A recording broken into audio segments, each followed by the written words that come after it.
Is for youths to become champions, leaders, and role models of the future through community engagement efforts. And XM is partnering with Skoga to achieve this mission.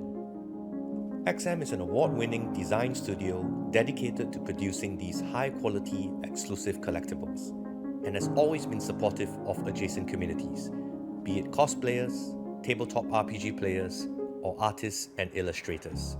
We believe there is a natural creative synergy between XM and Skoga to further develop the esports scene in Singapore. Esports has grown into a vibrant global community where talents, perseverance, and teamwork are celebrated. At XM Studios, we see a unique opportunity to support this thriving industry. This partnership with Skoga marks a significant step forward in our commitment to nurturing talent and fostering a vibrant esports community here in Singapore. With that, I'm proud to announce that a portion of our sales proceeds using this promo code will be added to the next year Campus Legends prize pool. We hope you will join us in celebrating the fusion of art and esports.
Recharge your game with Razer Gold. Available on thousands of games. You'll also earn Razer Silver to spend on exclusive rewards and promotions. With millions of online and offline touchpoints to top up, amping up your gameplay has never been simpler. So whatever you play, pay with Razer Gold.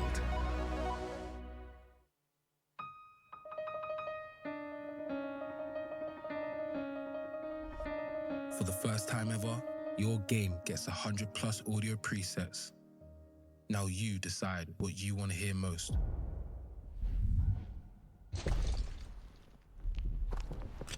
So you can hear bad guys better and pinpoint critical sounds. Pick a pro-tuned audio profile for each game and vibe to the soundtrack of you.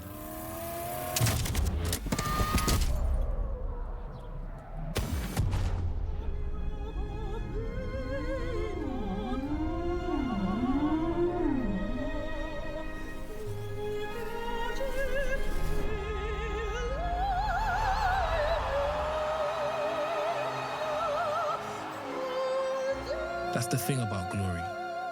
You don't just hear it, you feel it.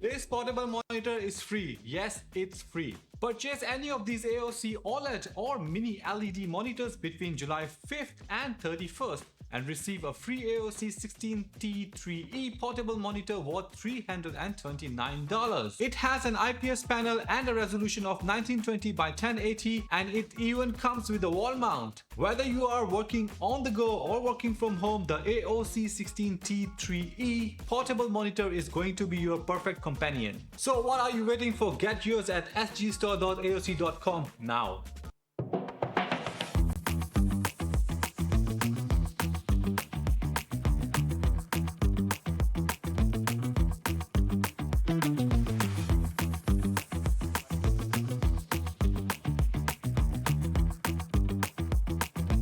At XM Studios, we believe in the power of bringing people together and fostering a vibrant pop culture community. And that is why we are excited to announce our new initiative with the dynamic world of esports. Skoga provides opportunities for youths to become champions, leaders, and role models of the future through community engagement efforts.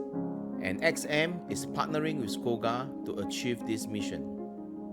XM is an award-winning design studio dedicated to producing these high-quality, exclusive collectibles, and has always been supportive of adjacent communities, be it cosplayers, tabletop RPG players, or artists and illustrators. We believe there is a natural creative synergy between XM and Skoga to further develop the esports scene in Singapore. Esports has grown into a vibrant global community where talents, perseverance, and teamwork are celebrated. At XM Studios, we see a unique opportunity to support this thriving industry. This partnership with Skoga marks a significant step forward in our commitment to nurturing talent and fostering a vibrant esports community here in Singapore. With that, I'm proud to announce that a portion of our sales proceeds using this promo code will be added to the next year Campus Legends prize pool. We hope you will join us in celebrating the fusion of art and esports.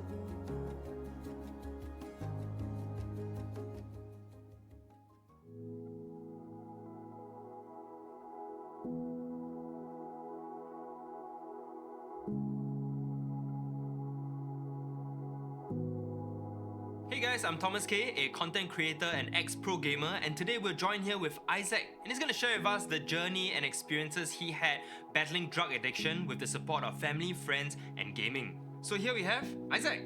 Hey Thomas, thanks for having me. I'm Isaac, I'm 26 this year. Can you share us a little bit about your journey? When was the first time you got into drugs? I was 17, poly year 1. So I had a lot of time. So I dabbled in acting. I also started to sell essential oil. I think the candle and essential oil that time was booming. I went to this guy's, I delivered to the hotel. And this guy, he asked me, how much stock do I have?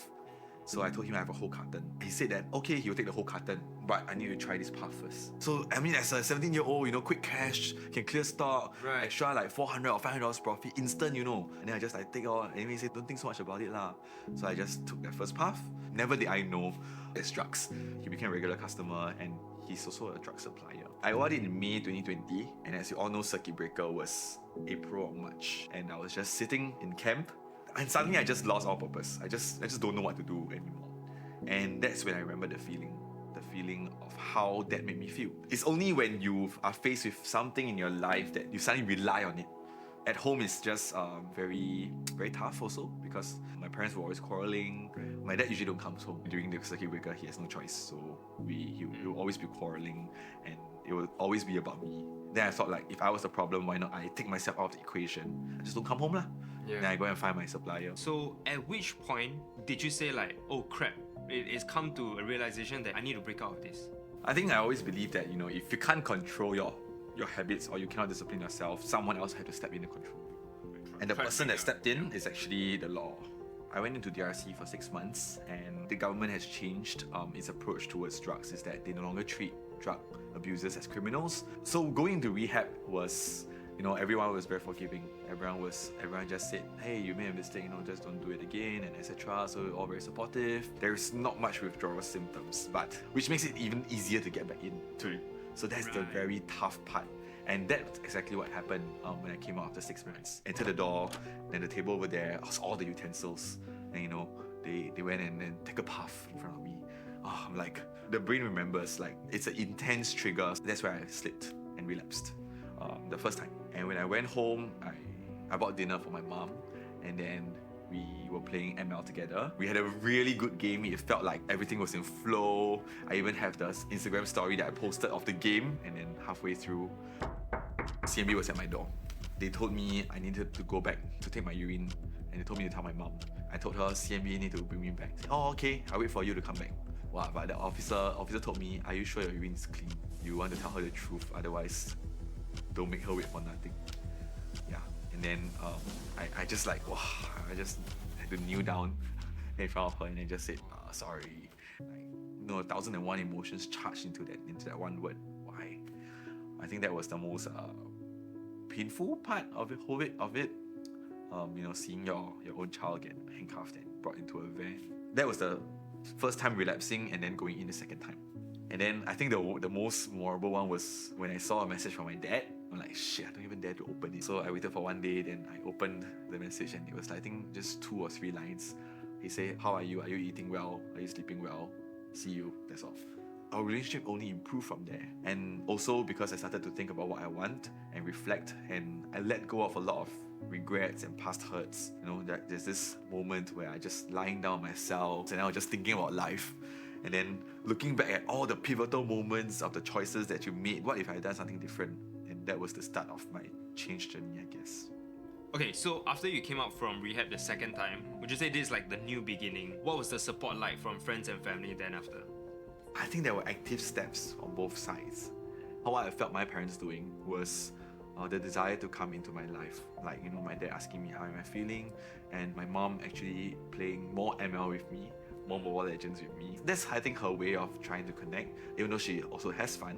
Whenever I tell people I play ML with my mom, wow, everyone will be like, wow. I'm jealous. I want to play ML with my mom. It's such a flex. It is. Yeah. When I see her taking the effort to kind of like connect with me on what I like, I also try and take the effort to connect with her on what she likes. Sometimes I accompany her to watch K-dramas or even C-dramas, And I think now I see my dad as a mentor as well, because all the things that he always, the 3-hour lectures, now I can see it being applied at the real workplace. All the things he told me about life lessons and all those kind of Confucius finally make sense. I guess with that, let's end off with like, what's a message that you would kind of like convey over to, watchers or parents even? I think for parents it's really taking the effort to connect with your child, and coming down to their level really takes off that responsibility off your shoulders and even allows your child to introduce yourself as the cool mom or the cool dad who plays game with them. I think to all the people who are wanting to try drugs, you never recover from addiction. Like even now, there's no such thing as a recovered addict. It's a constant battle. Every day, sometimes I still have triggers, and you can fall anytime. They're just looking in any corner. Mind remembers, once is too many and 1,000 never enough. So don't even take the first puff. If you really feel like you can't really control, the most important thing is really to admit that we are powerless over this demon, our addiction. Talk to a counselor or even go to Narcotics Anonymous. That's where you have a safe place to share about your struggles, where there's no judgment. So thanks Isaac for your amazing sharing, and thank you Nakata for supporting this message. If you guys need more resources, head down to the description box below. And if you guys play games, do watch out for Campus Legends coming up. Sign-ups are on and the tournaments will be on, so I'll see you guys there.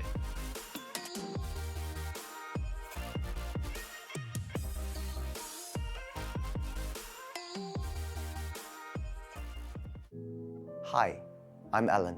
Nice to meet you.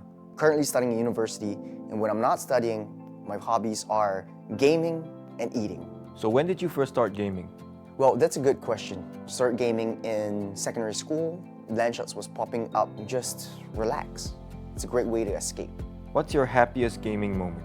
Well, winning, of course, especially when your whole team moves together, synchronizes their movements. It's just an awesome feeling. So I'm curious, how much have you spent on gaming? I guess I never thought that a simple game could take over my life. At first, I thought spending a small amount in a game was okay, but then I started spending money on skins and other in-game items. But it got out of hand when I found out about skin betting.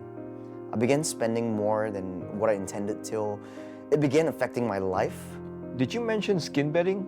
Could you explain more about it? Skin betting is a form of online gambling using virtual items called skins, which are cosmetic enhancements in video games. These skins can be traded, sold, and used as currency in gambling activities. Due to their rarity and desirability, some skins become highly valuable, creating a secondary market. While it often starts as harmless fun, it can quickly become addictive, leading to financial and emotional issues. So, what did it cost you? Well, everything. Sleepless nights, lost friends along the way, and the list goes on and on.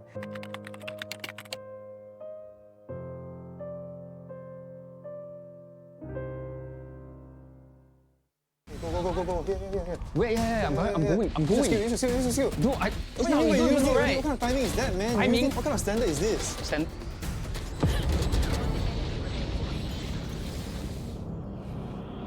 What kind of standard is this?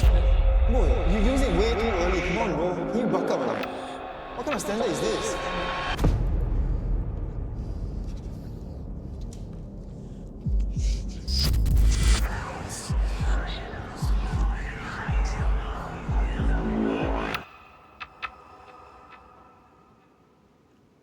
Yo, Alex, how do you deal with stress?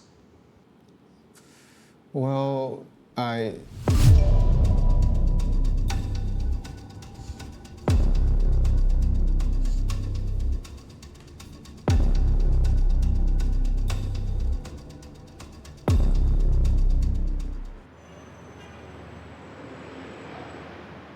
Hey guys, could you imagine if weed was legalized? I mean, they are legal in some countries. Well, I wouldn't take drugs, but it's a personal choice, I guess. I heard that it helps you relieve stress, so I don't see why not.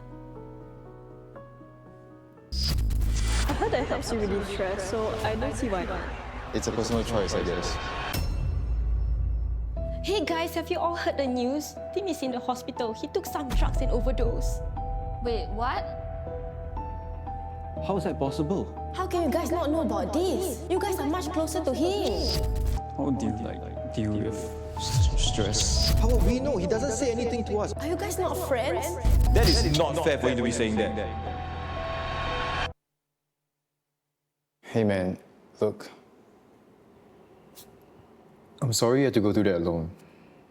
Hey, it's alright, man. I got through it. And well, at least you're here now. So when it was time to play the game, honestly, I had to look down at the keyboard. They want to surrender.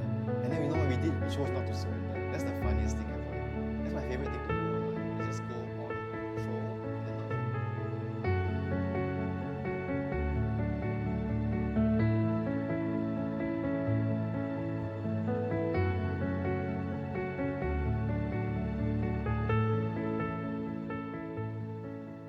Hey, so how's Tim? Oh, he's recovering well. He's gonna be fine. And he's even seeing a counselor now. So I think he'll be fine in no time.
XM Studios, we believe in the power of bringing people together and fostering a vibrant pop culture community.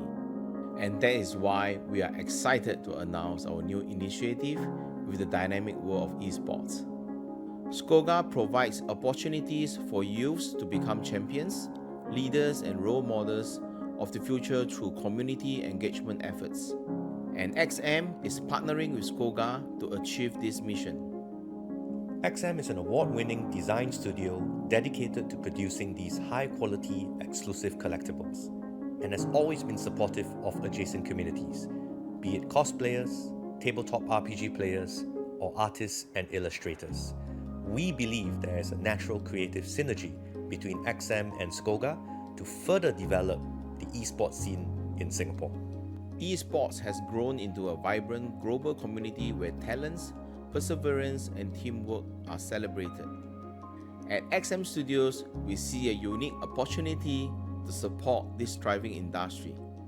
This partnership with Skoga marks a significant step forward in our commitment to nurturing talent and fostering a vibrant esports community here in Singapore.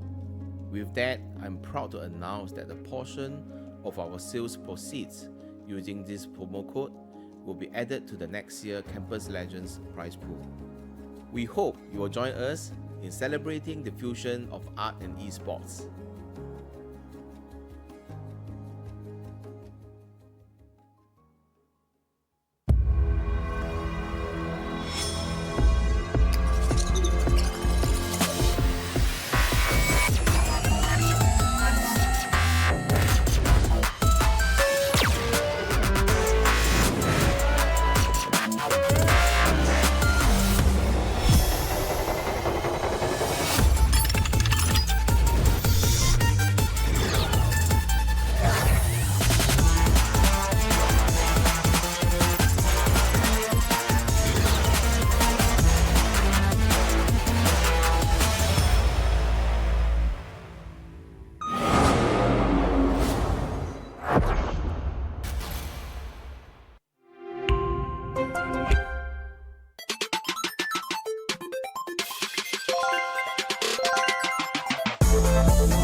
Recharge your game with Razer Gold.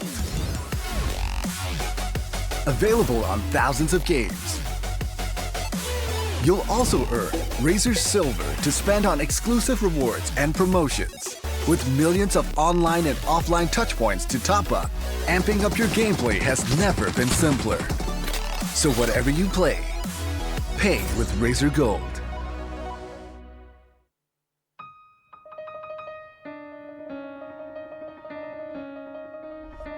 For the first time ever, your game gets 100 plus audio presets. Now you decide what you want to hear most.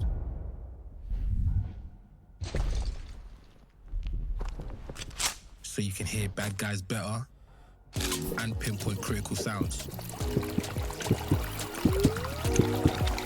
Pick a pro-tuned audio profile for each game and vibe to the soundtrack of you.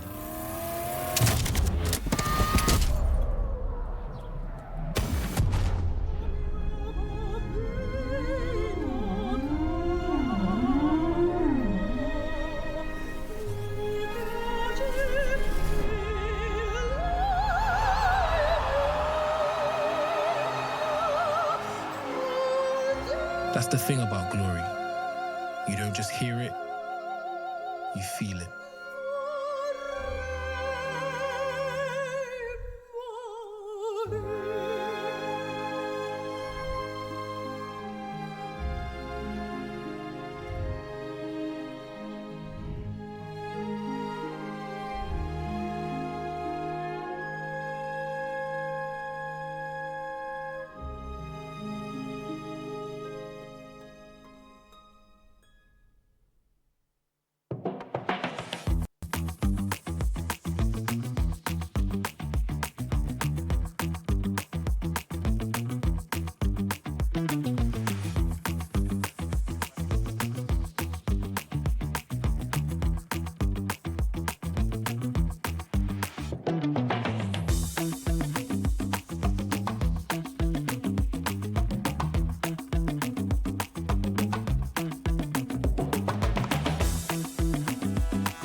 Go. Here. Wait, yeah, I'm going. Use the skill. No, it's not Wait, legal, use it. right? What kind of timing is that, man? Timing? What kind of standard is this?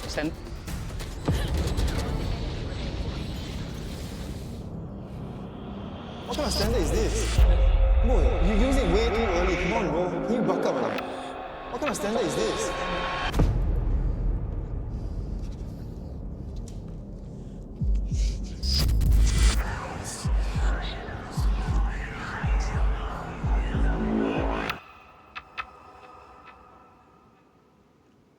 Yo, Alex, how do you deal with stress? Well,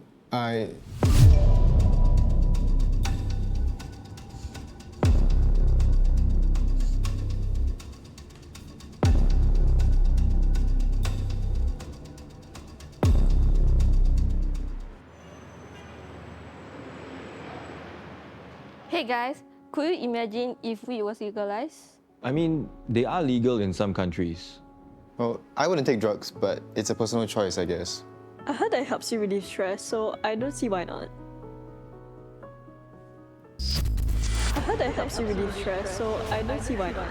It's a personal choice, I guess. Hey guys, have you all heard the news? Tim is in the hospital. He took some drugs and overdosed. Wait, what? How is that possible? How can you guys not know about this? You guys are much closer to him. How do you deal with stress? How will we know? He doesn't say anything to us. Are you guys not friends? That is not fair for you to be saying that. Hey man, look. I'm sorry you had to go through that alone. Hey, it's alright, man. I got through it. And well, at least you're here now. So when it was time to play the game, honestly, I had to look down at the keyboard. They want to surrender. And then you know what we did? We chose not to surrender. That's the funniest thing ever. That's my favorite thing to do online. You just go on control and then not.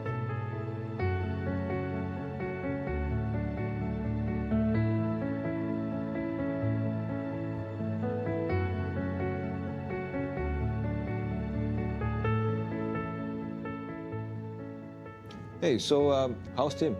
Oh, he's recovering well. He's gonna be fine. And he's even seeing a counselor now. So I think he'll be fine in no time.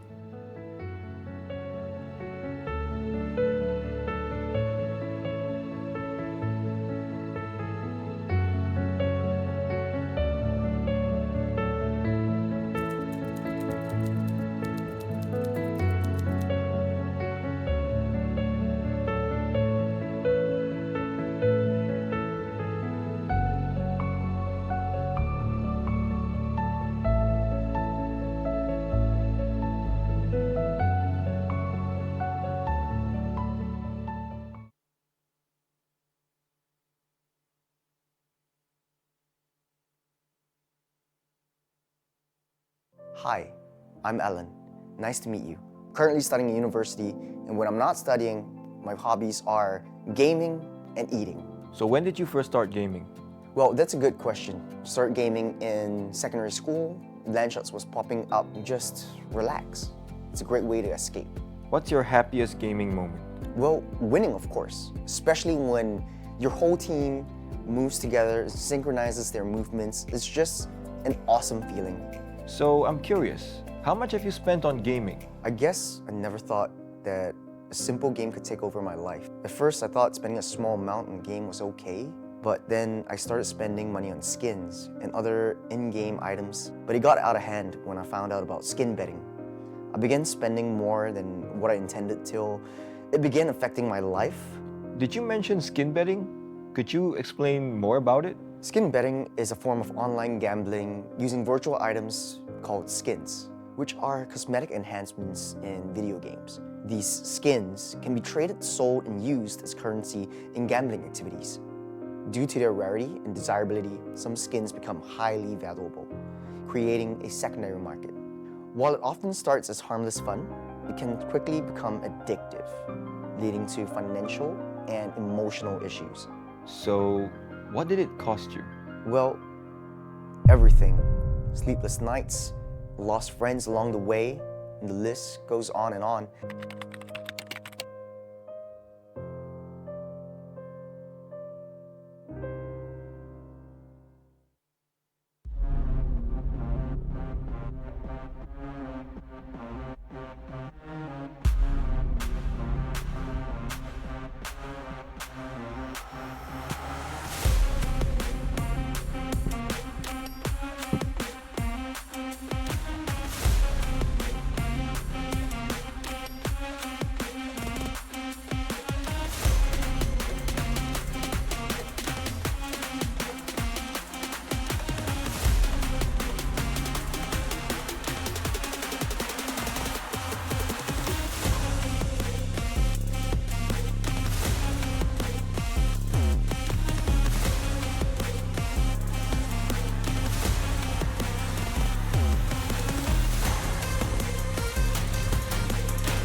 All right, ladies and gentlemen, a very good morning, and of course, welcome over to Campus Legends Season 6. Here, of course, in Escape Ground Theatre.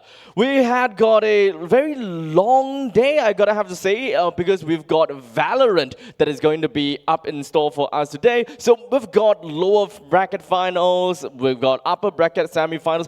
In fact, quite a lot of games gonna be jam-packed in store for us. So to be honest, I'm gonna be real surprised if we don't get any good games of today.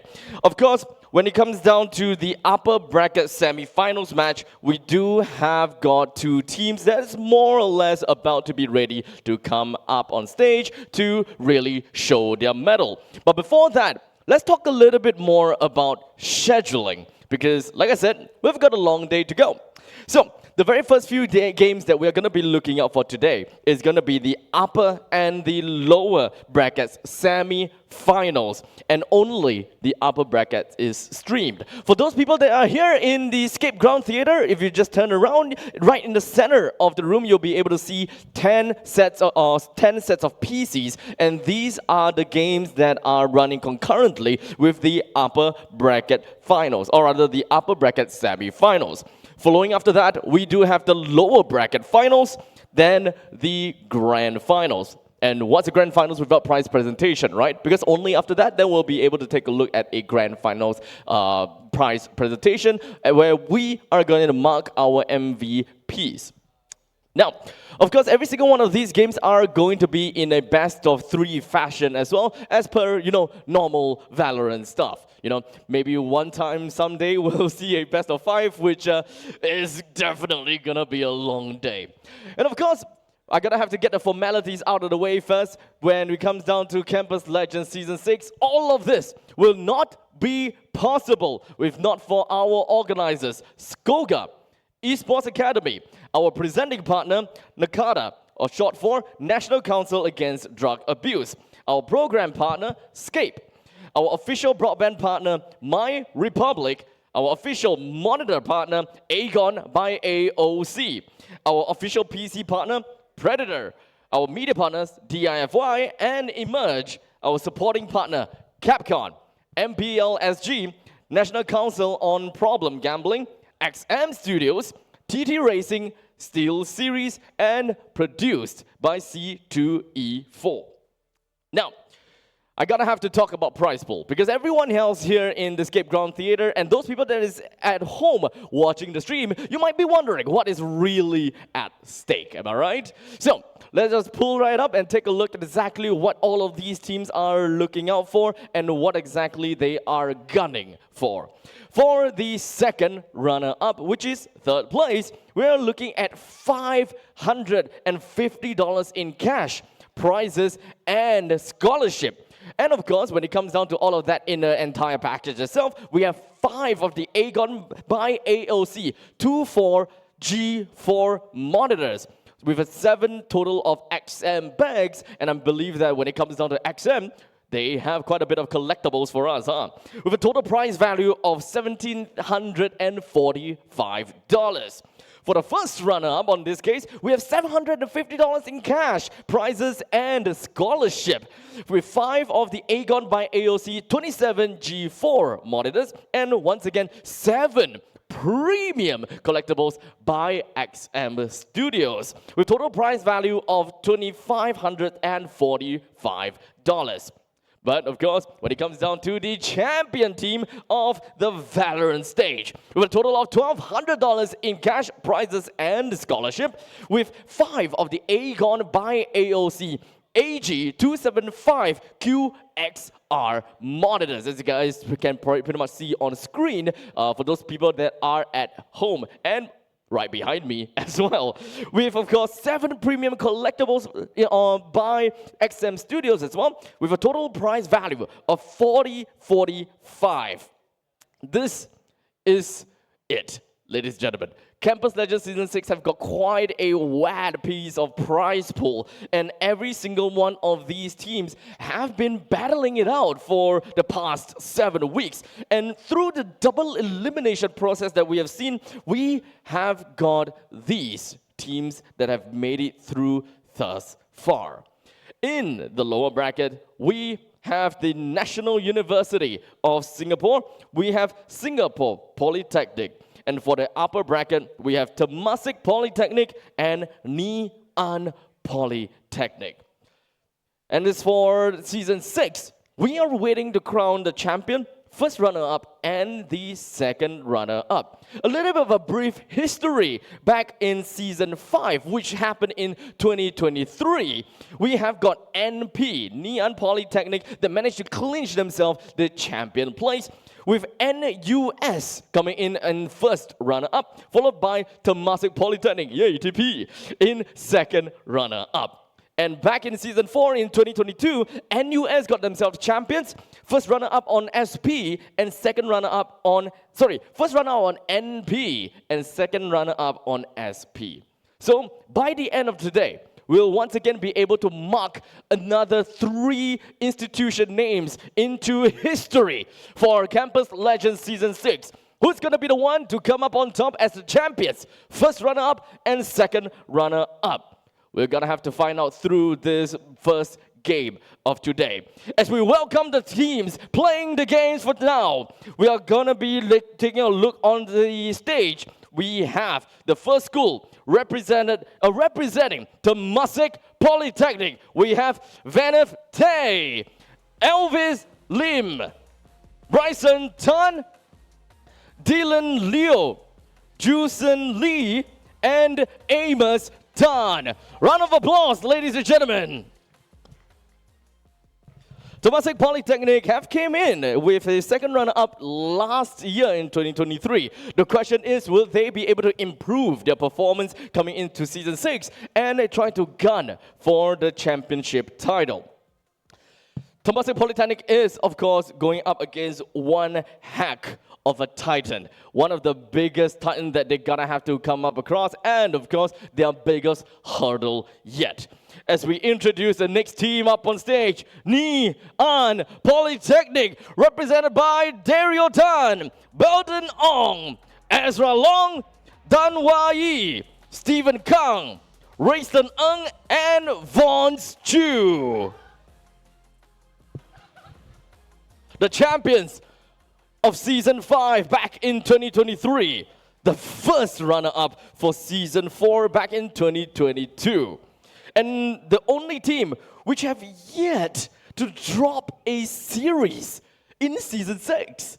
Dropping only one map all season to NUS.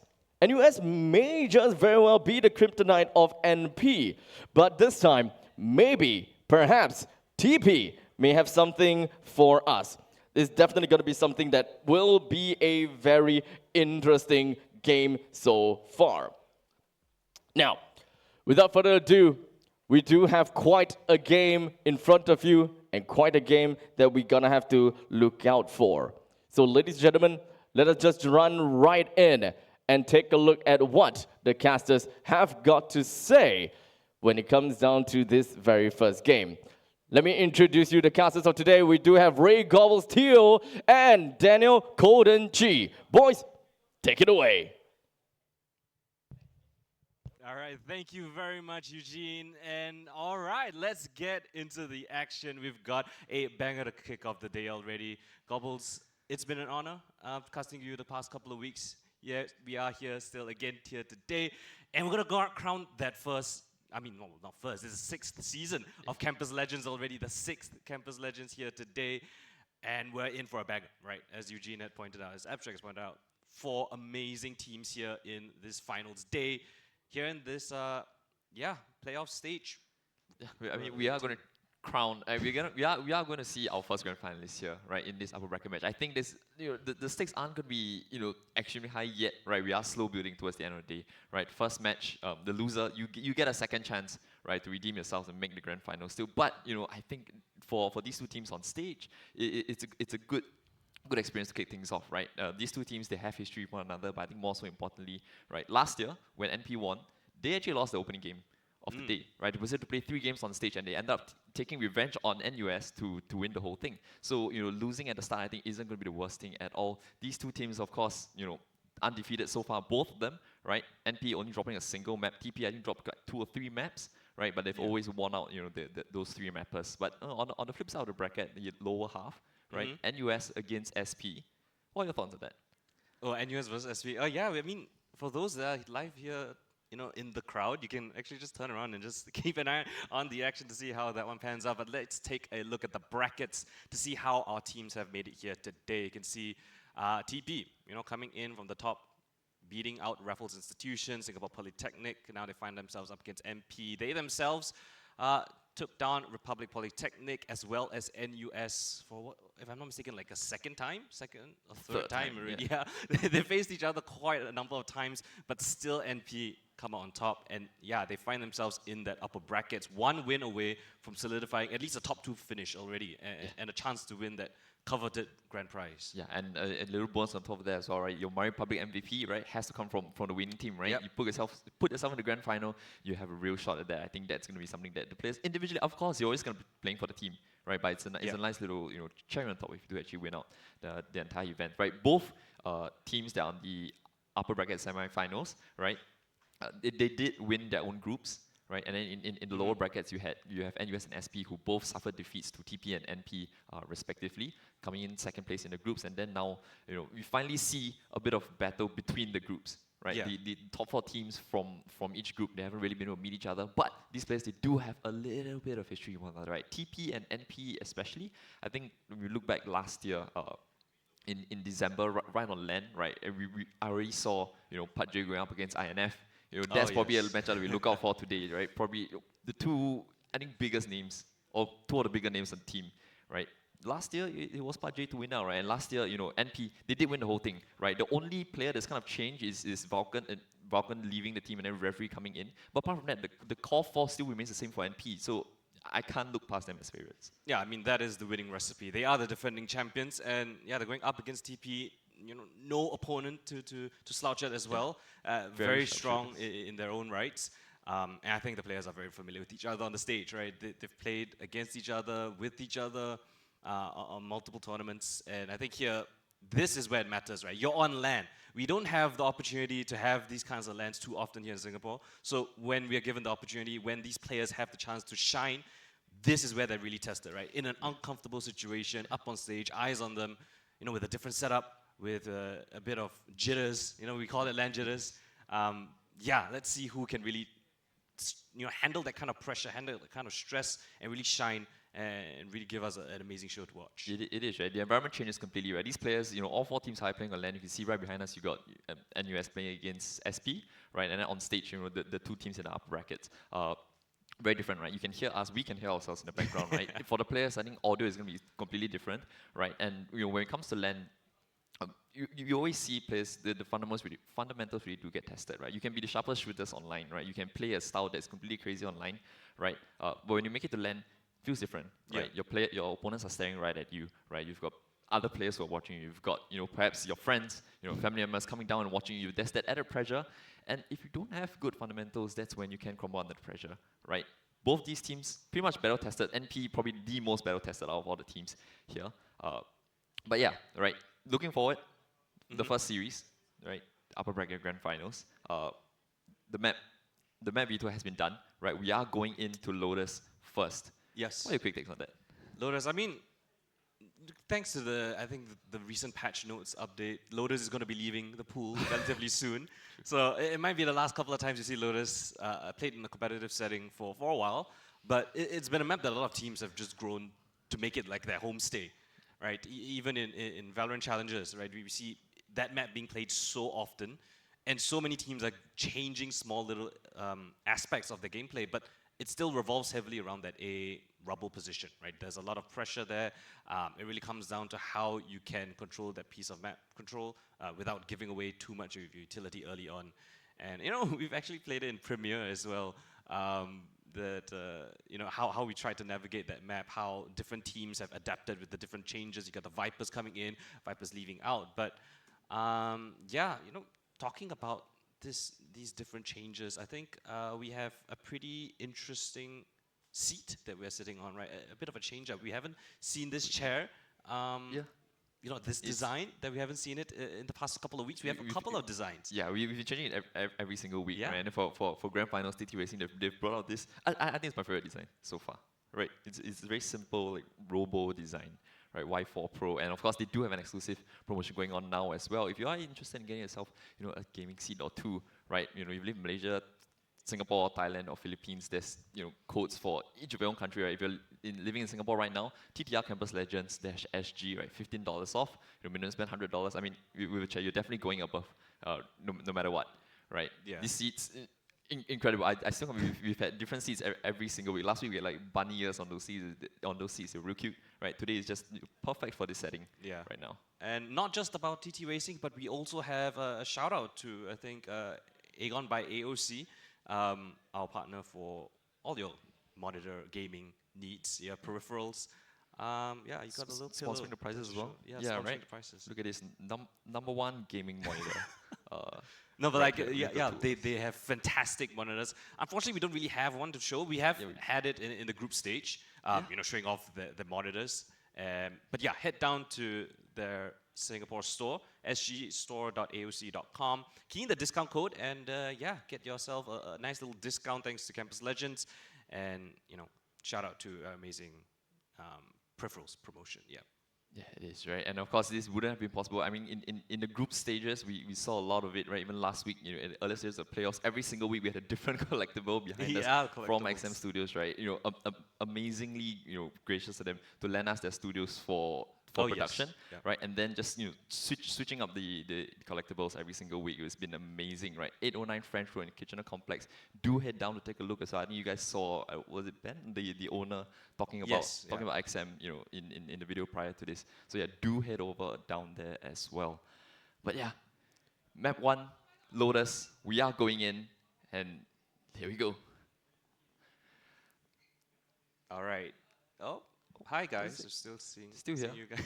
But it's fine. I mean, we do. I think we know what to expect coming out for these teams, right? TP, NP.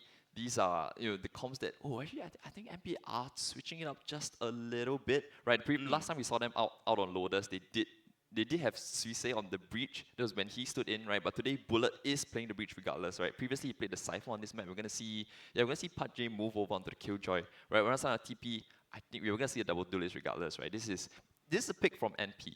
Right, TP have chosen to start the attack. The previous time TP did play this map, though, it was last week in the upper bracket match up against SP, and they lost to a Sovacom, to a double initiator comp. So maybe this is where NP kind of looked at it and say, we can change things. Like if you lost to this comp, which is similar to this comp that NP is playing now, maybe that's where they're saying, they're just trying to call out the weakness on the side of TP. I see.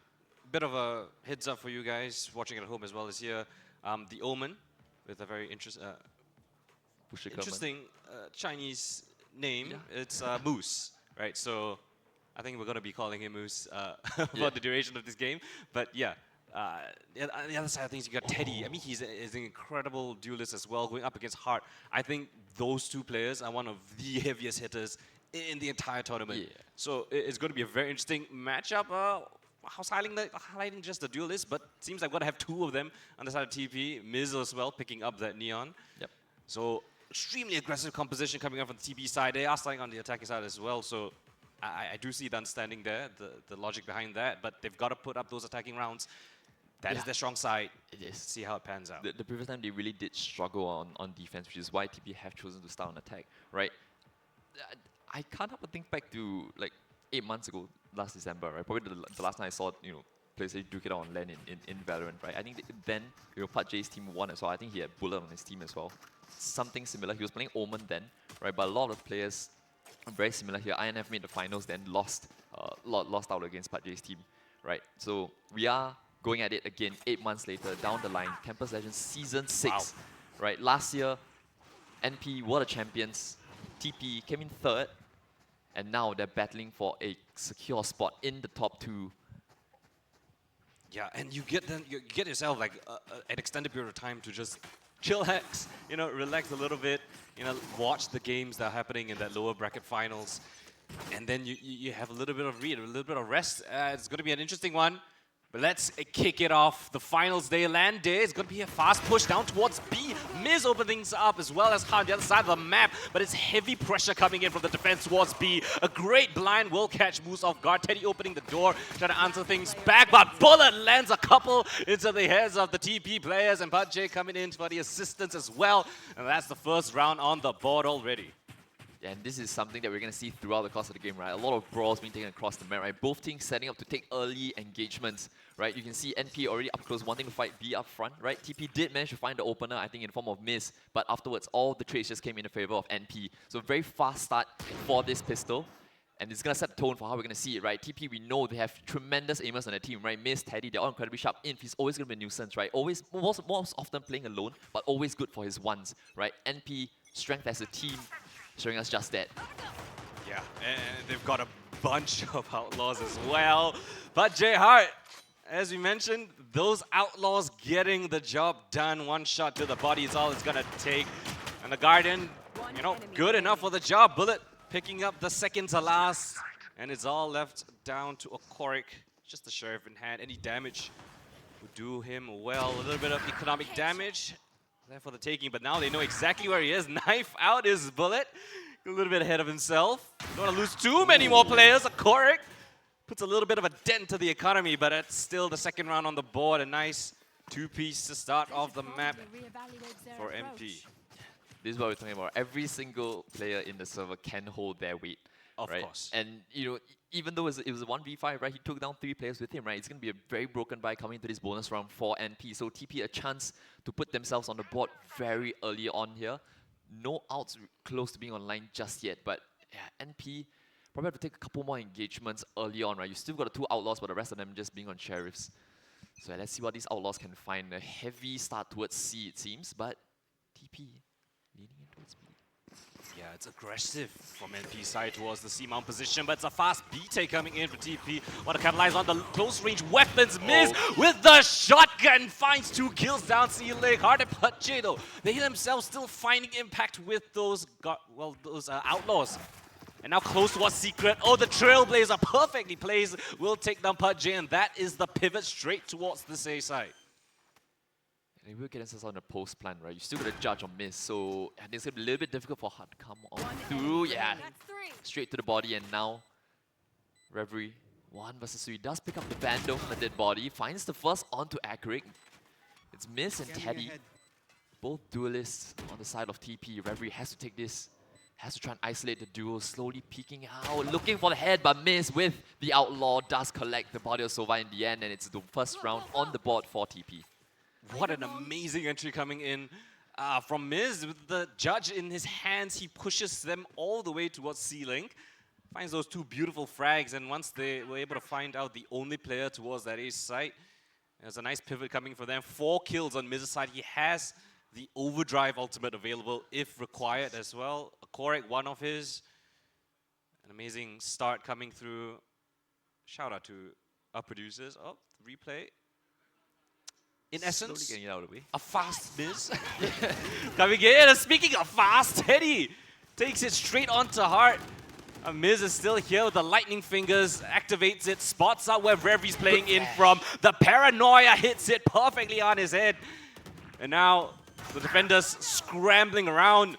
TP looking to extend that 1 round into a second. Bullet spotted out. The last 2 players coming in from this CT position side, but they might want to cut their losses. It's 5 players still standing for the TP side, and the economy would be in a really rough state if they did lose those 2 rifles, so they're just going to opt for that save, play the long game instead. Yeah, I think you have to with NP, right? This round, it just got lost within like the first 10 seconds, right? The opening kill coming out from Miz, right? And then you're just charging towards that ace side, right? The paranoia perfect from the Omen, right? The Sova on side, Reverie, no hope at all, right? Just like that, the round's lost. And they're even going for the hunt as well, right? TP, how far do you try to push this issue? You still got Miz. You're just trying to be a nuisance, at least figure out where the remaining players are. But I think NP, they're going to hold these weapons, moving forward to round number 5. But a very quick response coming out from TP, right? Bullet holds on to his Vandal, that's great, but you're gonna have to take, probably a half buy into this round, or you may opt to invest with whatever you have. But TP, just like that, they find themselves level pegging already. An incredible response, and Miss incredibly sharp to kick things off here. Yeah, that's exactly what you want to have, right? Your composition is so aggressive. You got the Raze and the Neon. And the Sky, you have to. Yeah, and the Sky to assist. Their ability to take control over A Rubble, second to none. I mean, fantastic duelist to take control of that portion of the map. And yet again, they're going to test this site. Reverie, find a wall of smoke. Planning for a bit of an aggressive push. Bullet breaking the door, but it's actually Moose to find the opening kill. Kestrel and Reverie both finding frags and they aggress. Door gets opened up. Kestrel spotted out, but Moose can't connect the shots. The drone will reveal well, at least one more player here towards this site. Spike is lost in the mix as well. Reverie just holding down that angle. Well, Moose picks up a frag of his own on his counterpart, but the Spike's still lost in the mix. It's towards that broken door position, so it's really difficult for them to pick it back up. In the meantime, Moose on a rampage. 3 kills already picked up by him. Spots out where Bullet's gonna be. Smoke will deter them for a moment in time, but Bullet pushes through the smoke with just the Sheriff in hand and assisted by Pot J.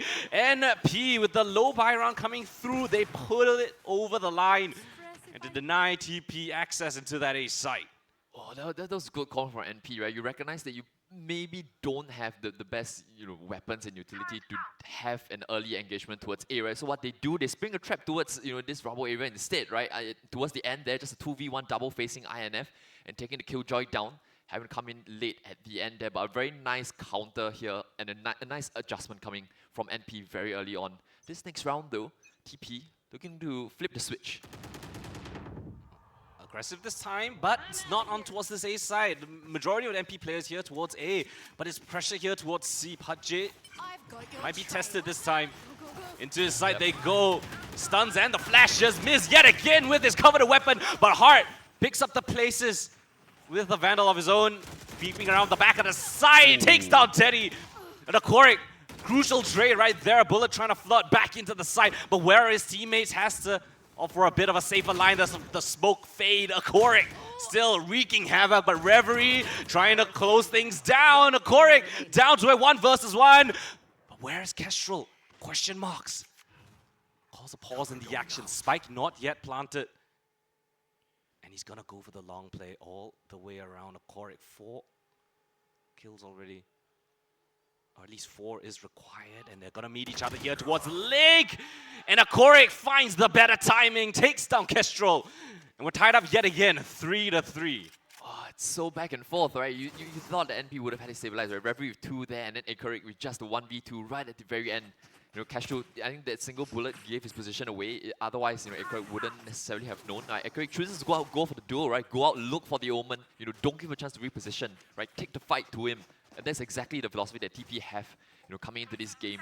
And because of that, they've finally broken the economy of NP. They do have a couple of strong ultimates online, right? You've got the lockdown, you're 1 away from the Rolling Thunder. You've got the overdrive. So still could be dangerous. Can't give it up. Can't get complacent here. Miss with the opener onto Patje. Gets a nice little stunt in. Castro tries to get away, but Miss is trying to force the issue. Slowly moving forward with the champion skip bundle. Looking for the fight, but actually dips away right at the end. Why? Because the rest of his team, they're already making their way up to A. Yeah, that's information passed across. They saw early pressure towards the C side, saw the Yeoman was towards B, so likely to have very little players here towards the A side, and that is exactly the result that they will find. Empty for the time being. Spike given the luxury to plant anywhere on the site. And now MP side, they only have that from the shadows that they could potentially work with. Not the best ultimate in this situation. Just a couple of nice shots. It's all they can kind of rely on at this point. Yeah, you need a couple of nice shots and a huge mistake coming out from TP if you had to claw this round back, right? But probably just looking for damage at this point, right? INF still picks up 1 in the form of Castro. He's filling himself into the game now, INF. Another one we know could do amazing things. Right, Miss starting the teabag early. Looking to get a reaction out of NP, right? But if there's anything we know, I think the players themselves, NP, they have a strong enough mental to deal with this. Yes. Right, I'll be curious to know what the next response is going to be, right? You've lost a couple of rounds towards A. That round you lost to a outright C rush coming out from TP, right? One that you probably kind of expected as well, right? But just not expecting, Miss to be, as aggressive as he was with the judge. We saw Hart playing a lot with it, right? Now it's Miss. Switches back to the Phantom this time. It's a little bit more normality in the server. Yeah, but all battle once again. Alright, couple of smokes right in front, right? That's gonna delay the fight, right? Teddy not able to spot out anyone at all, but out comes the Owl Drone. They're still looking for the fight. They're actually forcing the issue here. TP moving forward. The stun is good. Rolling Thunder is being used as well, but the smokes are still up. Reverie, wallbang headshot onto Teddy, and now they're really trying to force the issue here. Reverie doubles up. Miss though, has to in response. Bushigaman comes back in. That's moves. And INF now left once again in the 1 versus 2, but doesn't have much. Right, has the spike 2 away from the lockdown, so probably won't be able to use it. So just jiggling the angle. Doesn't have to give it the fight. I can wait for Pat J. See what they want to do together, right? INF really just biding his time. He's got 55 seconds left on the clock. Really just work the map slowly. Look for a mistake, but it's probably not going to come. Yeah, it's time to work around. You got the Killjoy utility all towards that B site, and the NP players, they're just doubling up together. And that's what you want to do in a 1v2 situation. Always ensure that you have the chance for that trade. Just holding down potential pushes towards that A site, and if all things go in INF's favor, he should be able to get the spike down as well as his ultimate. Picks up his little bots as well. Planted out in the open. This is a great plant spot. Does he want to commit the ult immediately? Does he want to wait for a little bit more time? Yeah. Trying to be a little bit aggressive, it seems. Probably want to wait, right? See if he can catch mistakes somewhere. And INF, we know he's real sharp, right? But you know, Castro and Pat J on the other side, there are no people to score net either, right? INF, nice little off angle here. I think the double swing it. You have the turret. There's INF, gets the first headshot. Now Castro as well. INF. We talked about him. We talked about his clutch potential. We talked about how sharp he is, and now, boy, has he stepped up. Yeah, when they need him the most. You know, he has been a bit detached with the action the early rounds, right? He's usually on that lurk, on that flank. But after the dust settles, after this massive brawl towards that A site, he finds himself in a pretty committed angle, but his aim as calm as always. Brilliant clutch right there in 1 versus 2, and that, again, extends their lead. TP breaking the economy yet again of MP's side. They don't have the best economy to work around with. Again, as you mentioned, a couple of nice ultimates, but the momentum surely in TP's control right now. Yeah, it has to be, right? Like, these rounds could be the ones to swing the game back in your favor, right? Looking for maybe a trap play once again, but it's not to be, right? You have a couple of players here, but TP just testing the waters, right? Looking to go in towards Secret. Rempo can prod towards B. Stun is decent, but it's a little bit difficult for them to sink their foot on the side, right? You have the showstopper being popped as well, so that's going to deter any peaks coming out. Yep, Teddy's going to collect bullet as well. Collateral damage with the ultimate. You've still got Pat J looking for one, but unable to do so. Reverie gets a headshot with it, but I don't think it's going to be much for NP to write home about, right? See, there's a couple more kills once again, but the spam's good from INF. He's really feeling himself into the game now. Castro, 1v4, what can you do? You have a Guardian, a couple of headshots. Okay. First one's found, 3 more to find. They know exactly where he's coming from. No paranoia to work with. It's a really tight angle as well. They're just going to hold it. Not even going to give him the chance. Yeah, and a nice little triple stack as well, right? Miss slowly moves away, gets the headshot with the Phantom there at the end. And another one. TP, this is the side that they kind of have to do well on, right? It's a double duelist comp, right? You've won out a couple of clutches here. INF, a huge one at that, right? And, NP, not the best of starts, but I think this game probably still has more in it, right? I want to see, what's the next move for NP, right? You have the lockdown available, you have the Undersphere as well. Right, but on the side of TP, you have a couple of nice outs online as well. They're playing fast, not afraid to take early engagements. Will we see that trend continue as we see TP probably look towards C to begin? Right, A control being granted over to the defense and immediately a pivot over towards B. But TP, it's just changing the pace up a little bit, right? A little bit slower to kick things off. Yeah, initial pressure towards A. They find out that nobody's there, expecting heavy presence towards C, but TP have made the rotations as well, and they find an empty rubble position, free for the taking. They will use a little bit of utility, but for the most part, give it over. And now Neon Poly, a little bit far from the action. They have to go for another fast rotate all the way to bolster up that A site. Cover going out. TP gearing up for this execute. The smokes will deter them for a little bit of time, deciding whether they want to pivot here towards this B side. Kestrel spots out a bunch of players. The paranoia is perfect. The stun as well. They're all blinded, but only good for the first. And the aftershock is there. The stun as well. Pat J comes alive in the feed. The turret to assist him as well. A bullet caught between a rock and a hard place. Has to choose his fights. And yet again, it's INF in a clutch. pops down the lockdown. The spike not in his control though. Reverie just marking that angle, but INF peeks in and takes him out. 3 kills, and yet again the late game player for TP steps up to the plate. Yeah, you bring it down to 1v1. So INF, he's always going to be good for it, right? You always kind of bank on him to win it, right? He took down Castro, took down Pajay, now collects Reverie as well, right? TP just winning out all these late engagements, right? It looked so good for NP, right? The blind, the stun as well, right? But they just couldn't find the right kills off the back of it. The most important kills, right? And INF being allowed to lurk through B main, comes up clutch for his team with a 3-piece at the end, 1v1 as well. And now you're staring down at the barrel of another half buy if you're NP. So this could be it for TP already. Yeah, this is an amazing performance so far. Overdrive invested.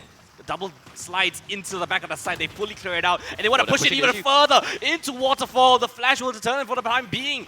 But still, TP extremely aggressive. The stun comes in. Beautiful to deter them for just a little bit longer. But they're just going to redirect their aggression to somewhere else on the map. Stun comes in, but Reverie the one to pick up the first kill. The paranoia comes through. The re-aggression from the side of the defense. Bullet holding down the waterfall position, and TP's over-aggressiveness finds themselves in a man deficit. Spike not yet planted. They want to change the course of aggression, heading towards this B site. Reverie picks up that final kill on towards C. Akore goes down.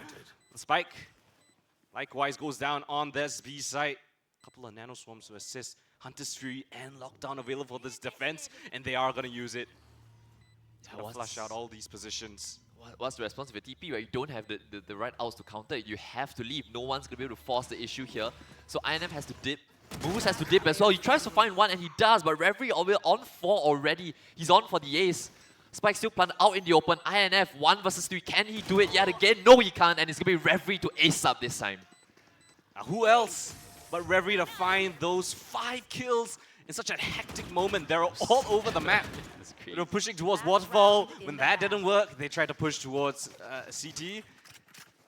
And it was just a bit of a low buy, right? Sheriffs to kick things off, picks up a rifle to close things out. Yeah, this time a little bit over-eager from the side of TP, right? They've done so well with having fights in the earlier parts of the map, right? This time they try to push the issue all the way in towards spawn, right? But perfect utility in response, right? The first time when they tried to attack towards Waterfall, the stun, the aftershock came on out. Then when they tried to take towards spawn, the Omen Paranoia came out as well. It just made it so difficult for TP to take space. But out towards C, here we go. Hearts moving forward with the Odin. Actually gets pushed back, but the Hunter's Fury and the Recon actually gets accurate. They're still forcing the issue as well. You've got Castro looking right behind, but TP, they know this. They know he's there. Castro swings, he falls. Heart still finds another. We find ourselves in equal state of affairs right now, but the A side is wide open for the taking here. From the Shadows going to be committed deep towards this A site. And they know that the NP players, all of them here towards C, Miz fires off a warning shot. Not going to be able to connect anything for the time being, but now they know the operators there towards A main. They might want to choose a different path of approach. Meanwhile, INF has crept this way, all the way to B heaven. This is such an advanced position. No way they expect him in this close corner. As they creep up, finds the first. Doesn't even play the trigger discipline. Good for the second kill onto Reverie. And now it's Heart in a 1 versus 2. Been fantastic so far in Campus Legends, but a nice dig coming in from the side of Moose. Finished off by Miz, and that is an 8-4 half. Nice situation to find themselves in, especially considering the composition. Yeah, it is. The half you need it if you're a TP, but if you're NP, you're going to be a little bit discouraged. You know, this is your map pick, right? You saw the weaknesses of this comp from TP, but if you play this comp the whole way through, they have been able to get experience on this map, right? 3 times they've played this TP, the exact same comp, right? You know, you did lose the previous time you played it, right? But for NP, it's the first time they're showing this comp, right? It looked a little bit uncomfortable, which is rare to say considering this team has been together for quite a while, right? They did play last year together as well, 4 of them, right? So you know, a rare blip in the form of NP. They've been the most dominant team so far, only dropping a map to NUS, right? TP, they've dropped 3 maps, but you know, the latter, they're looking more confident right now. Yeah, this time I'm curious to see NP's approach, right? They don't have those double duelists, so I would say less potential for super aggressive plays, but still taking it relatively slow here in the pistol round. Picks up that orb on towards this C side. Meanwhile, Pajay working a little bit of a lurk here towards A. Yeah, a bit of a slow default coming out from the attack, right? Just looking to destroy whatever utilities present, right? But that alarm bot is still up in front. We've got a setup close C as well. Flash doesn't get anything towards this A side, I think. Yeah, but yeah, the attackers are going back towards A, right? The jump shot from accurate, it depends on how many he spots, right? If he sees, a couple of key players, right, that's the call for the rotate to come on in, right? But until then, you've still got Castro just on a slow pivot, but here they go, right? They've been spotted, the game's been given up, the rotates are coming in. It's gonna maybe a pivot back from NP, right? They're breaking the secret door. Yeah, they're actually going towards B instead. So TP, they've been fooled by this little ruse here, but yeah, they've been denied entry at least for now by Miz, but the paranoia is good. They're going to land themselves on this B side, post plant to ensue. Full 5-on-5 retake here. We don't see this too often, 5 versus 5, especially on the B side where it's such close quarters. And they're going aggressive, trying to push towards C. And Hart picks up those 2 frags, instantly disappears. And Reverie and PUBG, the rest of the team just picks up every single kill as they flood into towards heaven. A beautiful crunch coming in for the MP side. And that gets them the second pistol of this map as well. Yeah, a brilliant call to kick things off, right? You put pressure towards C, right? And the whole time you've got a KJ being a nuisance towards A, and then, right when accurate thinks, alright, they're committing to A now, right? They're showing their presence C, it's a fake, they're landing on A. NP, they say, we'll pivot back in towards B, right? Straight through secret, right? TP didn't have the utility, didn't have the players in place to hold on to it, and the retake, nice movement as well from NP, right? Moving together to take towards Waterfall. And so, yeah, they managed to split the pistols on map number 1.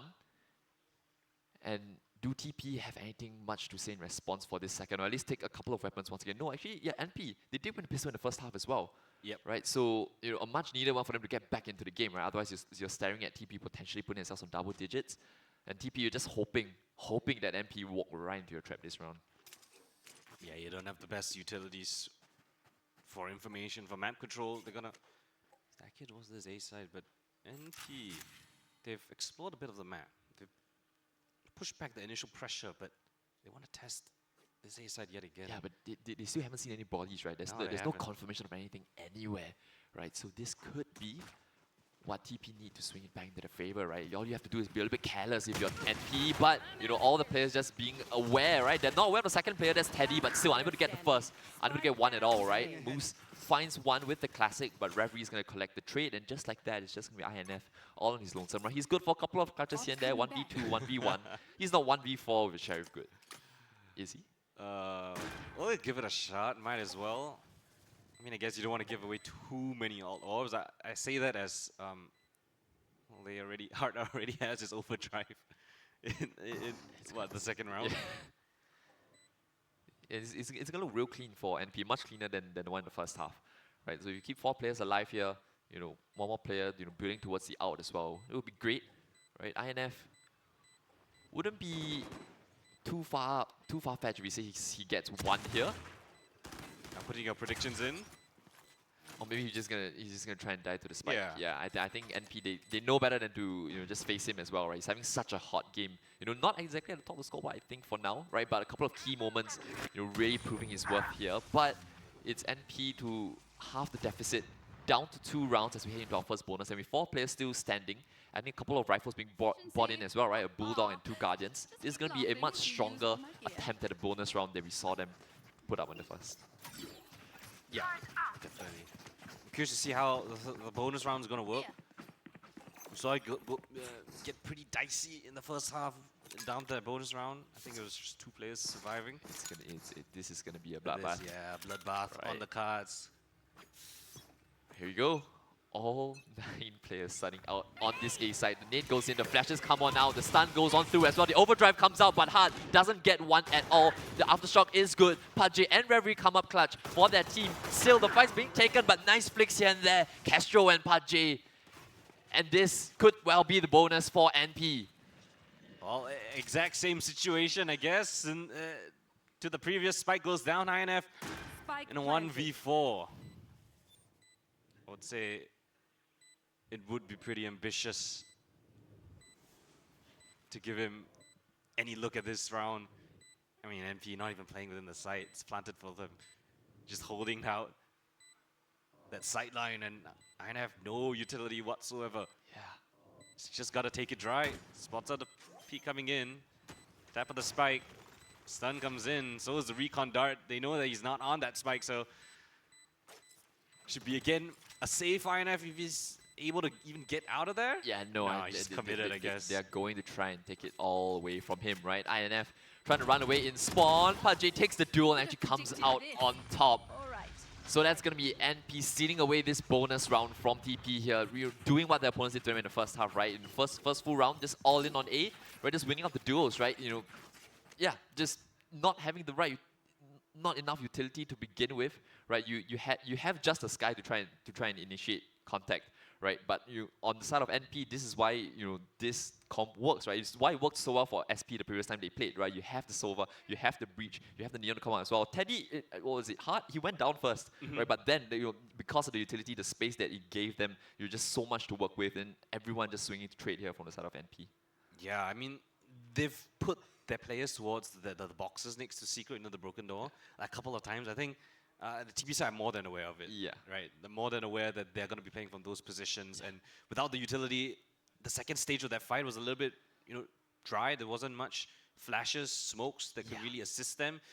And that steamboat, right? I mean, that snowball coming in from the MP side. They're so aggressive, and they're always there to trade out each other if anything bad happens. Yeah, you really see the impact of the Breach utility, right? You talked about, TP liking to put players in around that box near Secret, right? Bullet just had an aftershock there. What are you going to do, right? There's no way you can play that. You have to swing out, right? And that's exactly the fight that NP are looking for. So just like that, right, TP, the economy is brought down to its knee once again. This time a slower round. You've got Hard with the Operator. He's going to collect Outlaw, in fact. Collect Accurate, walking his great full arms there. The rest of the team just pushing and prodding towards C just a little bit, right? It is the kind of feature of Imp's gameplay. He likes to, put his alarm board slightly further out, right? So you get a little bit more advanced info whether they're crept up close. Yeah, so maybe it's probably something that NP know as well, right? So just you're sitting around behind. But TP, they do have a read on this. Yeah. It's a pretty accurate read. Swap out the weapons. Kick duelist mains, those. But with the amount of utility they have, I see it being very difficult for them to try and hold on to the position as well. But INF, he's completely dodged the aftershock. A bit too low, and he gets 2 headshots for it. Reverie gets the trade in the end, but there's still 2 players here. That's going to be the Raze as well as the Omen. So they have to swing this together, and PUBG collects the last 2 in the form of Moose and Teddy. Could have been could have gotten a bit iffy on the side of NP, but they do manage to stabilize the boat, right? That missed aftershock could have been. Oh yeah, yeah. Sorry, not Miz. INF in that corner. Yeah. Managing to find those 2 frags, but the trades again with the better weaponry at the end of the day, especially thanks to this opening pick from Hart. And you can see right here, nice series of events. PUBG swinging in with the rest of his team. Recalling my bot. And now Operator picked up on Miz. He's going to be operating that towards that A side of the map. Yeah, no contact just at the early stages, right? Again, a slow play from MP. This is something that they like to do. And Hart jumping a little too close to the sun, gets his head absolutely blown off. And at the very least, now they know that the Operator's in play. Yeah, and then that's the lone duelist being taken down to begin with, right? So NP, you're not gonna have that ability to dive in, right? It has to be a little bit more measured on the side of NP. Trying to take out their alarm bot, but INF, he switched it up, right? He's towards B now, right? You only have nano swarms here, but yeah, nicely pointed out. But Miz gets his head chopped right off, and they have to know that INF is playing somewhere along this C side, right? That's where you expect to find the Killjoy. But they're actually gonna slow it down, NP. You've still got a lockdown to play with. You have time, right? 45 seconds. And because of this pause, TP, they have to reconsider the options as well, right? They're moving back. Yeah, I mean, you only have that Sky essentially for information. And you don't have advanced positioning towards A, so you are pretty susceptible to You should run. audio cues. And 30 lockdown seconds gonna be left. invested here towards this B side. A Korek standing and fighting. Smoke comes through, still gonna stay here for a little bit. Eventually has to give up that space. Yeah, he gets scanned as well, so he definitely has to leave, right? So that's going to be the spike plant guaranteed here for the attackers. What's the next move? You have a bot that's going to watch the flank of Bullet, right? With that being taken down, he probably has to turn soon, but Bullet's going to come into its B main. So, yeah, both sides of the defense. They're actually turning from 3 sides, right? 1 through Secret, 2 from Heaven. Castro, the blind is good. Still tucking themselves towards the bottom here. Castro needs to win the duel, but INF comes out on top. The remaining players here are all just far away, right? They can't defend the spike, but moves on in, and Carrick finds the trade in the end. Reverie now stuck in towards main, but Bullet, the aftershock is great. So time's being bought here. Bullet comes on through his second. Reverie with the out, but the spike gets diffused before he can even find the kill. Yeah, the spike was stuck to half before Reverie even had the chance to pull out his Hunter's Fury. And so, as long as you have HP to tank the first shot, you would be able to defuse it. So super close rounds yet again, but yeah, not popping the Hunter's Fury off the initial tap, perhaps wary that someone could have pushed this position. Not sure on the exact communications that's at that point in time, but credit to TP, they were so aggressive.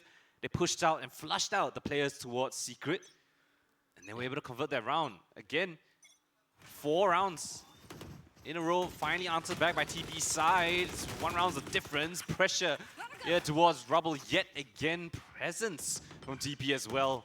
Expecting this push, the orb taken up, door opened up. The drone comes in to scout out a little bit of information. Spots out only 1 though. Still 3 players here. Pre-fire deals a little bit of damage. Pivot's an option. Smoke comes in, and yeah, they are seeming to commit here. INF, the only person here on this side of the map, but Miz somehow picks up 2 kills with the judge. And a Korek as well, finding frags, finding impact. TP, so far a flawless round. Bullet left in the mix. He has the spike, but he's lost the rest of his team. Finds that kill onto Teddy. Wants to try to pull back something. Bolts of lightning towards his direction. And TP with another beautiful round. We didn't catch that situation from Miz with those judge kills, but basically he just sprinted straight towards Secret. Yeah. Ran through the broken door and just absolutely blasted them with close range shots. Just ran up right behind NP. You usually use the word snuck up, but in that case it was loud and proud, right? Just with the judge running on in, right? Being the nuisance, he's having a wonderful game, right? He showed that he had the operator in the previous round. He collected hard first. Then he switches straight up for the judge and comes up big time for his team once again, because that could have been real hairy here. And just like that, the 2-round lead has been restored, and Miz back on the operator, finds the kill on the Castro. Operator, judge, operator, you can't read him if you're NP right now. Yeah, he loves those guns that can one-shot, no? Yeah. Really, there's another opener as well. And this time, Castro going down, that's smoke's gone on the side of NP. So what do you do now, right? You've got a bit of presence in towards 3. You're gonna have to look for a couple of duos to come their way, right? They are really trying to force the issue here. The flash is great. Haji moves round the back. Akaric though, still standing strong and fighting. Has his teammates in support. And this round, once again, might be a clean one here for TP. A flawless round at that as they put themselves up onto 11. Yeah, you're reigning defending champions of Campus Legends Season 5. Feeling really hot under the collar. We haven't seen them being tested this much ever since that one map up against NUS, right, on Abyss. Yeah. That was a map that didn't have any reps on. They didn't really have practice. But this is one of their most played maps, right, Lotus? And TP taking it to them. Double duelist compositions on the defensive side as well. Being so proactive, so aggressive. Not even letting NP set up for those plays. Always disruptive, whether it be an op or a judge. Revealing area. Yeah, I can't help but it just looks as though they're a little bit out of the depth, right? You're switching up your comp, for the first time, right? I mean, these players, fundamentally they're great, right? But sometimes when you just don't have the reps in, it can be a little bit difficult, right? They're keeping it simple now. All in towards C. The utility is going to be okay from INF to delay, right? Doesn't have the lockdown available, so it has to be opening the door and then coming in from spawn as well, right? The C side is completely empty. Spike can go down. You have the Rolling Thunder in response from NP, which is exactly what's going to be used. They're going to look to try and find something in towards Waterfall, but the TP, they're completely empty. They're happy for you to take it. They're going back in to reclaim it now. So these duels will be important here. Oh, Castro. Nice. Opening right there, Miz. Oh, showstopper! Not even gonna get a chance to fire a bullet. Left in a 1 versus 3 around the pillar. He's been blinded up as well.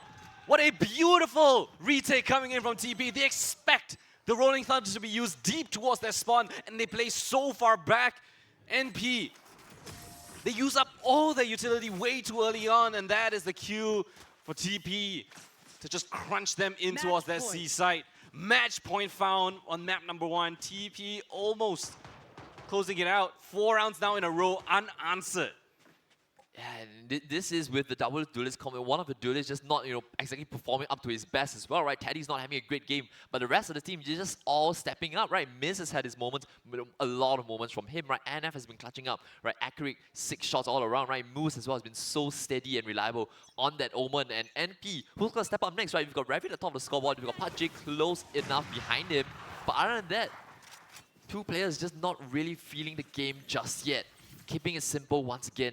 But you've got 4 players here waiting for them with open arms here. Teddy finds 2, just as we talk about him. The Raze comes up with a multi-kill. Man advantage once again here for TP. That pause in the action. TP still being extremely aggressive. Trailblazer just spot at least 2 players here. The drone trying to find a little bit of information, but Hart is eager. But so is Miz on that angle. Up in hand, just gonna slide straight in with the shorty of all things. Still up in hand, opts for the rifle, but Reverie answers back. Punche closes the door. 1v3 INF with a blinder of a shot. And that is it. TP, absolutely best NP in the first map of the series. Yeah, a strong close at that, right? It was 8-4 at the end of the first half, right? TP, NP, they brought it back 8-8, and then TP just said, enough's enough, right? 5 rounds in a row to close, right? Miz leading the score for his team. 7 first bloods there, 23 kills right at the end, right? Overtaking Reverie, who's having a solid game, right? On the Sova, the adjustment that, NP brought into this map, but just didn't look too comfortable as a unit, and this is probably the first time, other than Abyss, that we're seeing this from them. Yeah, amazing work coming in from the TP side. Miz top of the scoreboard with 7 first bloods. And I think if you look at just the first bloods, it's kind of tail of the tape, right? 7, 8, 9, 10, 11 first bloods going in the hands of that those duelists. I mean, the duelists, they themselves share 10 first bloods between them. Yeah. So really, really crucial to open up those rounds. You saw Miz on the defense as well. Neon not typically known as an offing agent, but because of the sprint, he was able to move so fast across the map, always be a presence, always be a nuisance, and they always have to clear out certain corners. They have to be cautious of him potentially being in those areas. So another fantastic showing from TP side, and something that I don't think either of us expected, right? To have TP take NP's map pick away. Yeah, right. I mean, we expect this to be relatively close, right? But not gonna lie, I thought that NP would have this pretty comfortably, right? You just look at the players outside of TP, but TP, individually the players are amazing, right? Yeah. We just didn't know whether they could actually bring this to land. But they've shown us that they can, right? Miz, even online, I think he was probably the point man for them, right? Even on the sand, he's on the arena. He's just always such a nuisance player, right? You can't ever kind of get rid of him, right? He's gonna pick you, he's gonna look for the duels, right? But even then, he comes out on top, right? Hart didn't really have the best of games, I feel, right? Was denied quite a bit of space, right? And you can see with him getting caught, even just jump spotting in towards main, that probably was a sign of the amount of confidence he has right now. Because when he's feeling it, he's going to be at the very top. But I think right now, TP, they smell blood in the water. Yeah. I mean, next is going to be the map pick, right? Well, I'm sorry, what is the next map? Sunset. Sunset? Yeah, Sunset. So that should be TP's map pick, right? That is a map that they're chosen into this best of 3, and now they're 1-0 up already, 1 round away from essentially guaranteeing that grand final spot. It is. It's going to be an incredible game to watch, right? Map 2, this is going to be real exciting, right? TP, it's a pretty huge upset to kick things off, right? Yeah. You still got the NUS game going on behind us, right? To determine who makes it to the lower bracket finals, right? But right now, TP, they're looking hot. Can NP, put themselves back on board, right? Can they, kind of wake up, right? It did seem just a little bit slow, a little bit sluggish. Maybe it's, early in the morning, not the game hours. So yeah, gotta get warm up into the series. But they gotta warm up fast. They gotta warm up into the next map already. Yeah, I mean, last year, they did go down to lower brackets and then come back anyway. So, could still happen. True. Right? But, you don't want to put yourself in that position, right? No. You'd rather just give yourself, you got like a nice 6 hours to prep. Just go on and have a nice lunch. Yeah, just take your time. Chillax a bit. Yeah. Right, but I don't know. I mean, these players, they probably play a lot, right? So, 3 matches, 3 best of 3 is probably nothing to them anyway. Yeah. And clearly, as we've seen last year, anything can happen. So That's true. Yeah. And yeah, I mean, you mentioned, right, they went down last year, Campus Legends, and then they came back, and it is best of 3, so not a best of 5 finals, not an insane marathon for them if they went down to the lower bracket. So yeah, pretty nice. We're gonna just have a little podcast where we let the players, rehydrate, calm themselves down, mentally reset for the next map. But Sunset's going to be an interesting one, right? Because it's one of those newer maps. You got different compositions that are very viable. We've seen Sages, we've seen Geckos, Breaches, Sovas, a bunch of Initiators. We've even had that ISO meta for a while. So do you think we're going to have anything interesting, or is it going to be a bit more on like the standard side of things? I think we're definitely going to have something interesting. INF, he's been playing ISO on Sunset every single time they've played it, right? They still run a double duelist, but it's the ISO race instead. So you see Mist switch over to the Cypher. That's the kind of role swap that they have between two of them. Yeah, and then on the side of NP, it's something it's more stable. It's probably, I think it's a Sova Breach again, coming out from NP. Yeah, so more standard coming out from NP, right? But something that might carry on over is the fact that I think TP just read the game so much better as a team. Right? Granted, you still had the individuals to clutch on up, but towards the end, those last 5 rounds, they were very much ahead of NP. This is what they wanted to do, right? And there's going to be something surprising. I thought this would be where NP has them, right? And TP are coming back in with the individuals hitting shots they're probably not supposed to. But if both of these kind of win conditions are going in the favor of TP, it's going to be very difficult for NP to come back in. Yeah, it's going to be interesting to see how they pan out on Sunset. But I think NP, it's not their map pick, but they should be pretty well versed. Yeah, the previous time they played NUS like a couple times on it as well, right? They absolutely destroyed them, right? Even just last week in the upper bracket, they played NUS on Sunset, 13-1. So there are no slouches, right? There are no slouches on Sunset as well. Yeah. So that's kind of just painting the picture, right? Even though it is TP's map pick, even though they are 1-0 up in the series, I mean, the caliber of players on MP's side, I don't think they're strangers to losing the first map in the series. This is not their first rodeo of Campus Legends. It's not the first rodeo in tournaments of this magnitude as well. But yeah, LAN's going to be a bit of a difference. I'm curious to see. I think we've heard a couple of cheers and screams coming in from the players on stage when they win those clutch rounds. And INF got the 1v2. Whenever they have a very impactful round, we always see, or at least I kind of hear a little bit of the shouts, which is cool to hear. We don't really have that in online matches. So get into the heads of your opponent, spray a couple of bodies as Miss has done. Yeah, and it helps your teammates as well, right? When they're right next to you, right? You guys are all fist bumps around. Yeah, right. Like when someone wins around it, proportional, or when INF gets that clutch on 1v2, right? The whole team's suddenly more hyped, right? You're back into the game. You can lock in even better, right? Yeah. If you just joined us, right, welcome. This is Campus Legends Season 6. Good morning. Valorant, the final day here. We're going to crown our champions, but not before we get through the upper bracket finals and the lower bracket finals, right? This match we have ongoing right now between TP and NP. TP are a map to the good, right, looking to put themselves a slot in the grand finals, which will be happening at around about 5 p.m. later on already, right? Of course, kind of a rolling schedule, right? If you do go 3 maps, that's when we kind of have to reassess things a little bit, right? But this is an incredible game back on map 1, but there's still more to come, right? Still, if you just joined us, right, of course we do have a lot of things in store for you, right? If you can choose to come down to the event, right? There's a lot more time, right? Yeah, there is a lot. There's Mobile Legends tomorrow as well, Street Fighter if you're interested, right? But apart from that, if you're just chilling at home, right, enjoying a nice little Saturday, right, we have a couple of giveaways or like a couple of nice little discounts for you, right? The first one, from AOC. Right, our monitor sponsor here for this event, right? You have a couple of promo codes that you can use. We're getting on the screen right about whenever we can, right? Aegon by AOC are proudly sponsoring our gifts for our champions, right? I mean, all three different winners. Yeah, right? They will get a couple. Nice prizes, yeah, right? nice little discount codes as well. Monitors that they could use at home. Yeah. Really tailored for FPS games, if you're interested. Yeah, and nice little 240 hertz there. Yeah. I think it's always good. Yeah. But yeah. Oh yeah. But yeah, just even recapping things, right? NP only really losing one map in this entire season before today. They only lost. They lost Abyss. Yeah, they lost Abyss to NUS We early were on there in for the the group game. stage. Yeah, we were actually and we remember that iconic moment when we had two players fall off the map. But yeah, this is the second map loss. So let's see how they handled it. The last time that they lost they lost that map, it was the first map of the series. They bounced back tremendously. It's that resilience on the MP side that you really cannot underestimate. It was the very first map of the day as well, right? The exact same scenario, just like early in the day. One month later, we found ourselves like me and you Deja- on bit of deja broadcast. vu. Yeah, on broadcast for their game. Lose the first map, 13-8 as well. That was score on Abyss. How do you remember? How do you remember the exact score? It's a bit freaky. So I mean, you remember the game by I remember the by, game. by referee? I remember the moments, Yeah. maybe not the The exact moment scoreline. when referee fell The off. moment. Yeah, I do hope you get an Abyss here today, though. And you know what else is in common from what we had in the previous time we saw NP lose? What? Sunset was the second map.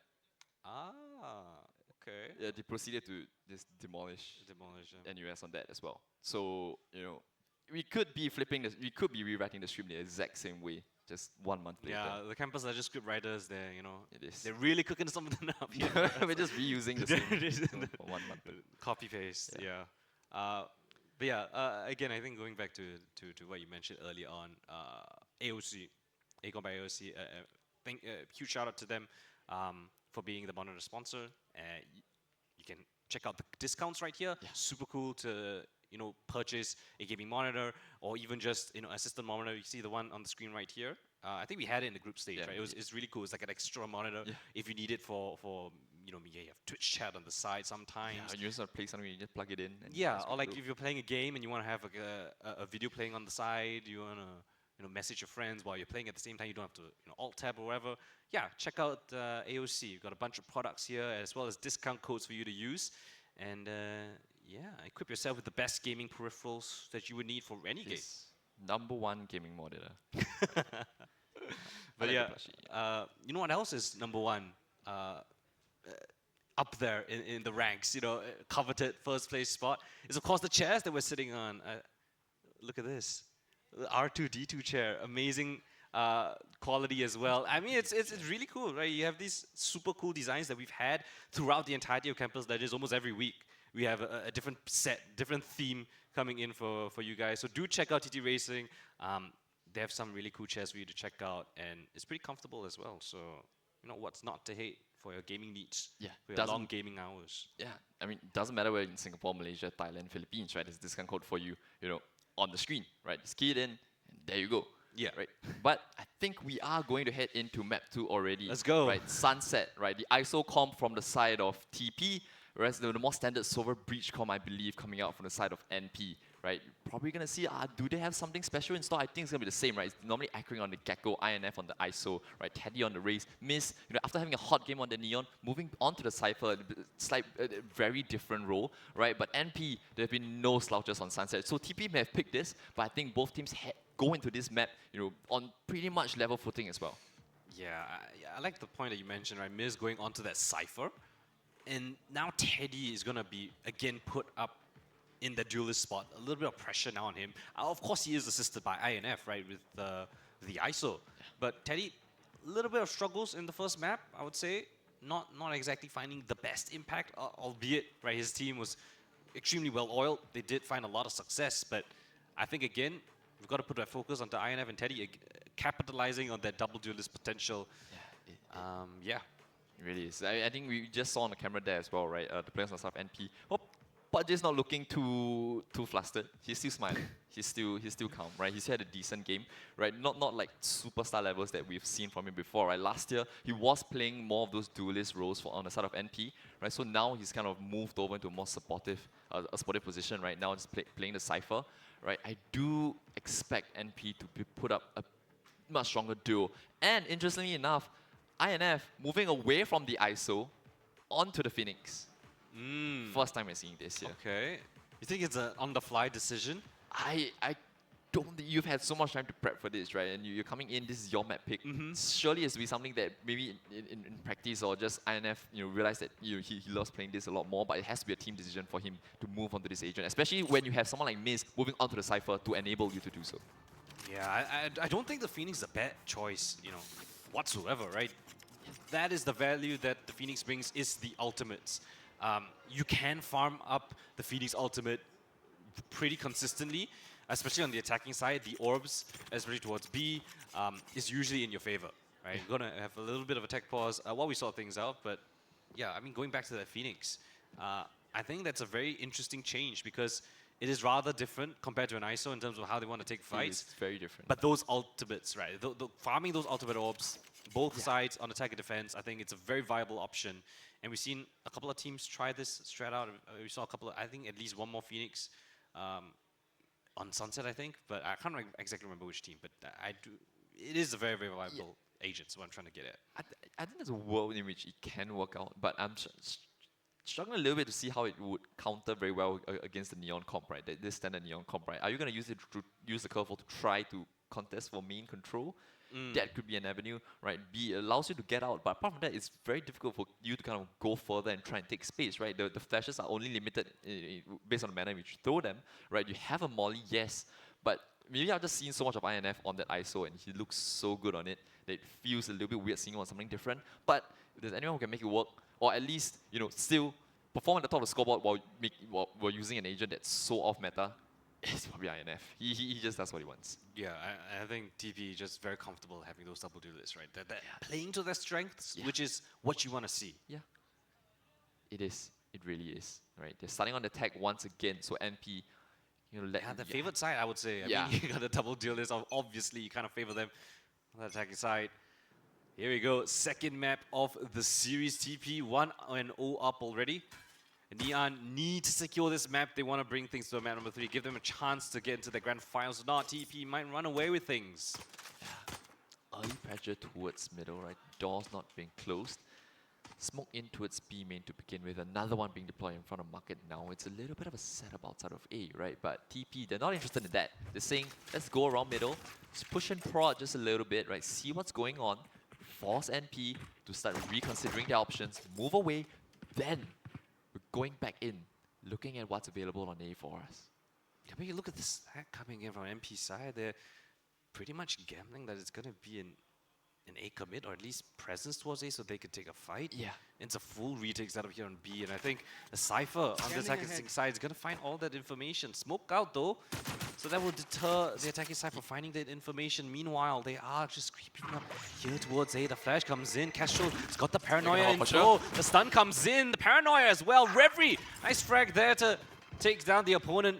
Omen, but in the meanwhile, look at INF's position all the way towards that B side. Yeah, he's crept up by himself, this little lurk. And that's got to call for the rotator over to an empty B side. He does this on every agent, right? You see him doing this all the time on the Sentinel. And now, even on the Phoenix, on the Duelist, he goes in as well, right? Potential to pick one off on the flank, but couldn't. And now INF collects bullet deep in spawn. INF right behind them, gets to the lurk, finding so much value. Almost a third, but it's Pudgy to come out on top in the end. Miss though, will shut him down.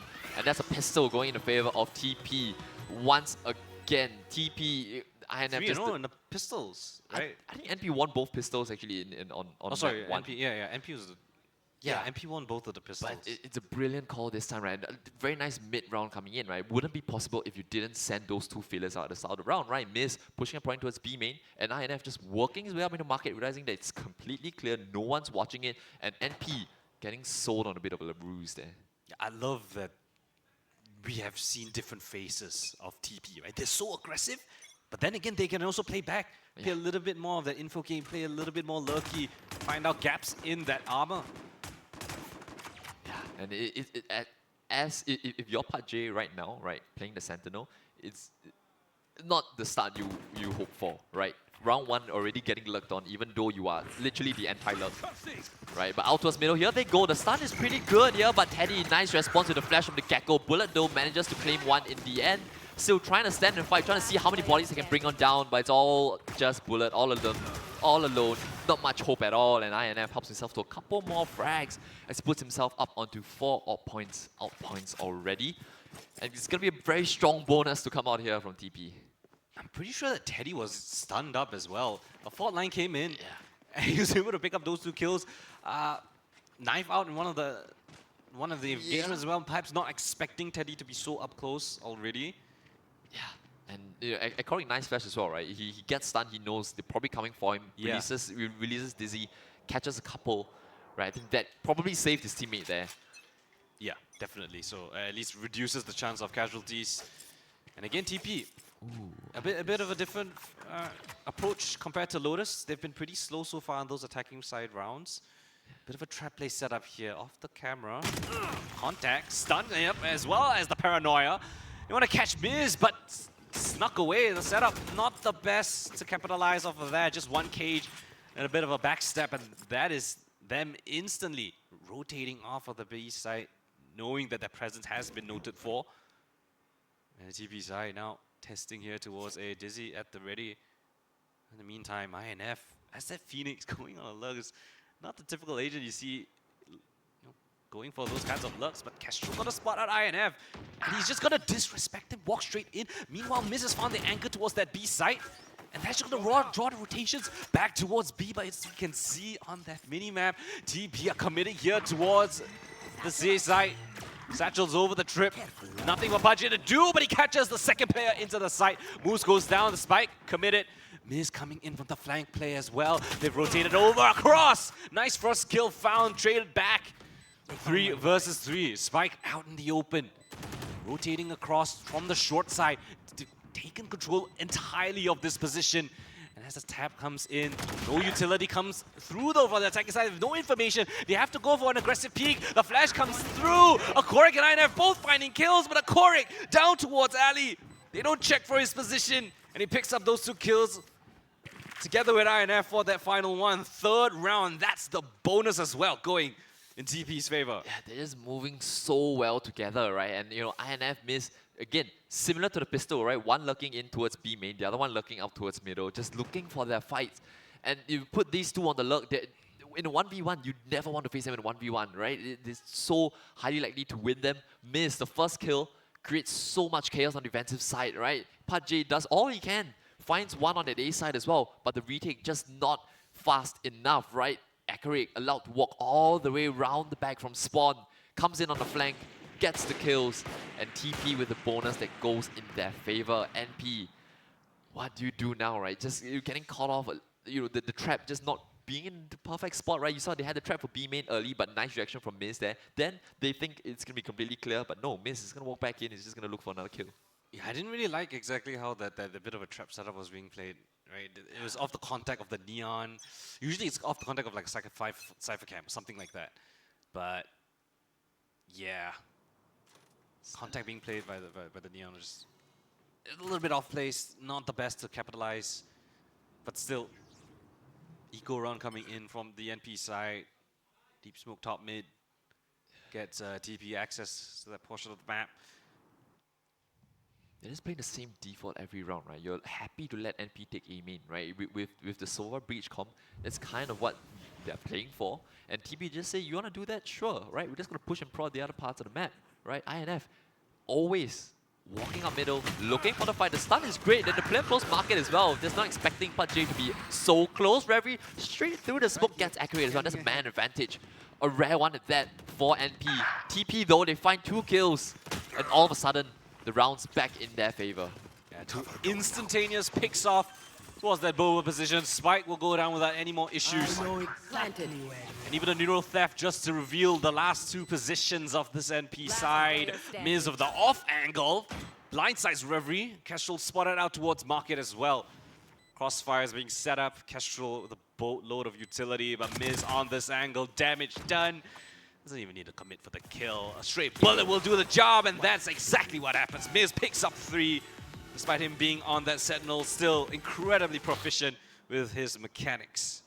Yeah, and this is when your NP, you're going to feel as if you're playing a little bit on the back foot, right? So what's going to be the next adjustment, right? I'm going to put an operator to try and look for him, right? Hard, I think the previous time, you saw a bit of it on Sunset. The previous time on Abyss as well, right? 0-4, we've seen him bring out the operator before, right? That's when he's feeling the game, right? That's when he knows where his opponents are going to go. But right now, NP, they don't really have much of a clue. Or, you know, TP can make it obvious as well. It's B, B, and B. They went A once, but these B hits haven't been able to be stopped by NP. Can they find a response now? It's the all-in. 2 amazing ultimates. Mosh together with the run it back. INF just getting all this information, drawing all that fire as Teddy picks up the kill onto Kestrel. And into the site they go. Teddy with the second entry as well. And that is him finding that impact that we so desperately needed. TP find those 2 picks. Spike goes down and instantly disappear from the site. They even set INF on for a lurk towards mid. As Neon Poly try to pick up where they left off. Spike planted out in the open. Trip as well. Sun comes in, Aftershock comes through. Flash as well from the Dizzy, just buys him so much time to recommit from the Thrash.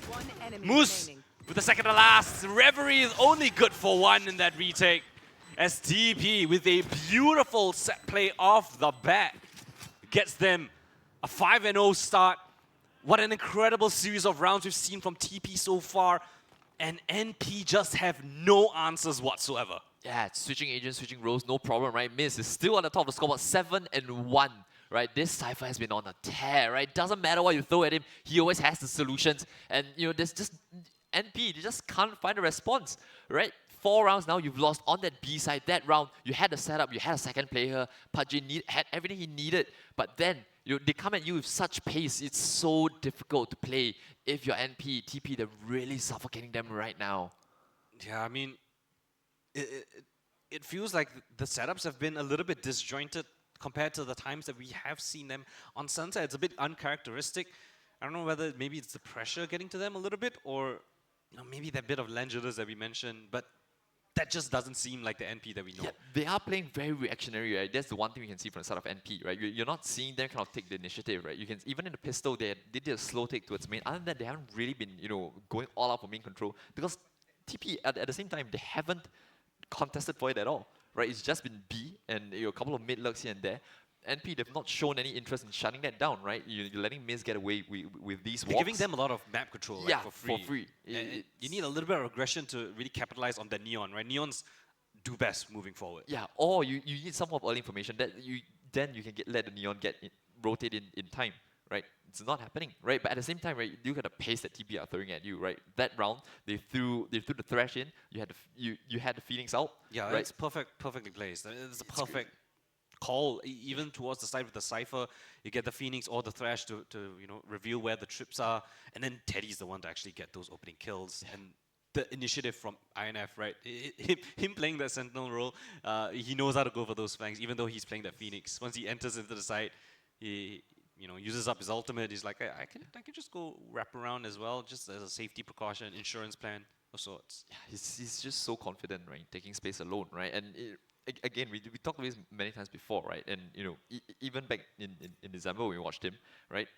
When it works well, it looks incredible, right? The amount of space he can take, right? The amount of risks he's okay with taking, but also being able to get away with. One, because his aim is just so sharp. Two, because the opponents, you're like, this guy has to stop at some point, but he doesn't. He just keeps doing it, right? Every single time. It's so painful to deal with if you're NP, but surely this one, you have to come up with a response. Right? Once again, main control being given over to Hard to begin with, has the overdrive now, but once again, this slow creep around the map, right? Make them scared of middle. That's what TP are playing for, right? Push middle, make them afraid, then you can decide where you want to commit. And INF, again, playing alone, springs the trap, gets away in time, all's good, right? You've burned the utility, and now you can just slow it down once again. The second soul's been deployed towards main, so they have to just kind of reset. Referee does a bit of an adventure. Yeah, I mean, what is this coming in from Reverie? He's taken matters into his own hands. He's so aggressive, and INF more than aware of it. More than aware that could be an option. Mid was completely given up by the TP side. And they catch Reverie on his little lurk up, and now they're taking turns, individual plays coming through from the NP side, and their backs up against each other like ships in the night. They absolutely slip past. INF's presence is noted for, though. The flash comes in. It's a line-up spray transfer coming in from INF. And as Kestrel picks him up, the rest of his team just goes down with a whimper. Nothing to answer for. Damage on the jump up as well. And individual plays coming from NP side. You can see the desperation. You can see them trying to go for those hero plays by themselves. And it's not working out. TP, yet again, beautiful execute onto the side while attention was drawn towards mid. The Kestrel has no other option. Has to opt for that save, and that is a 6-0 lead for TP.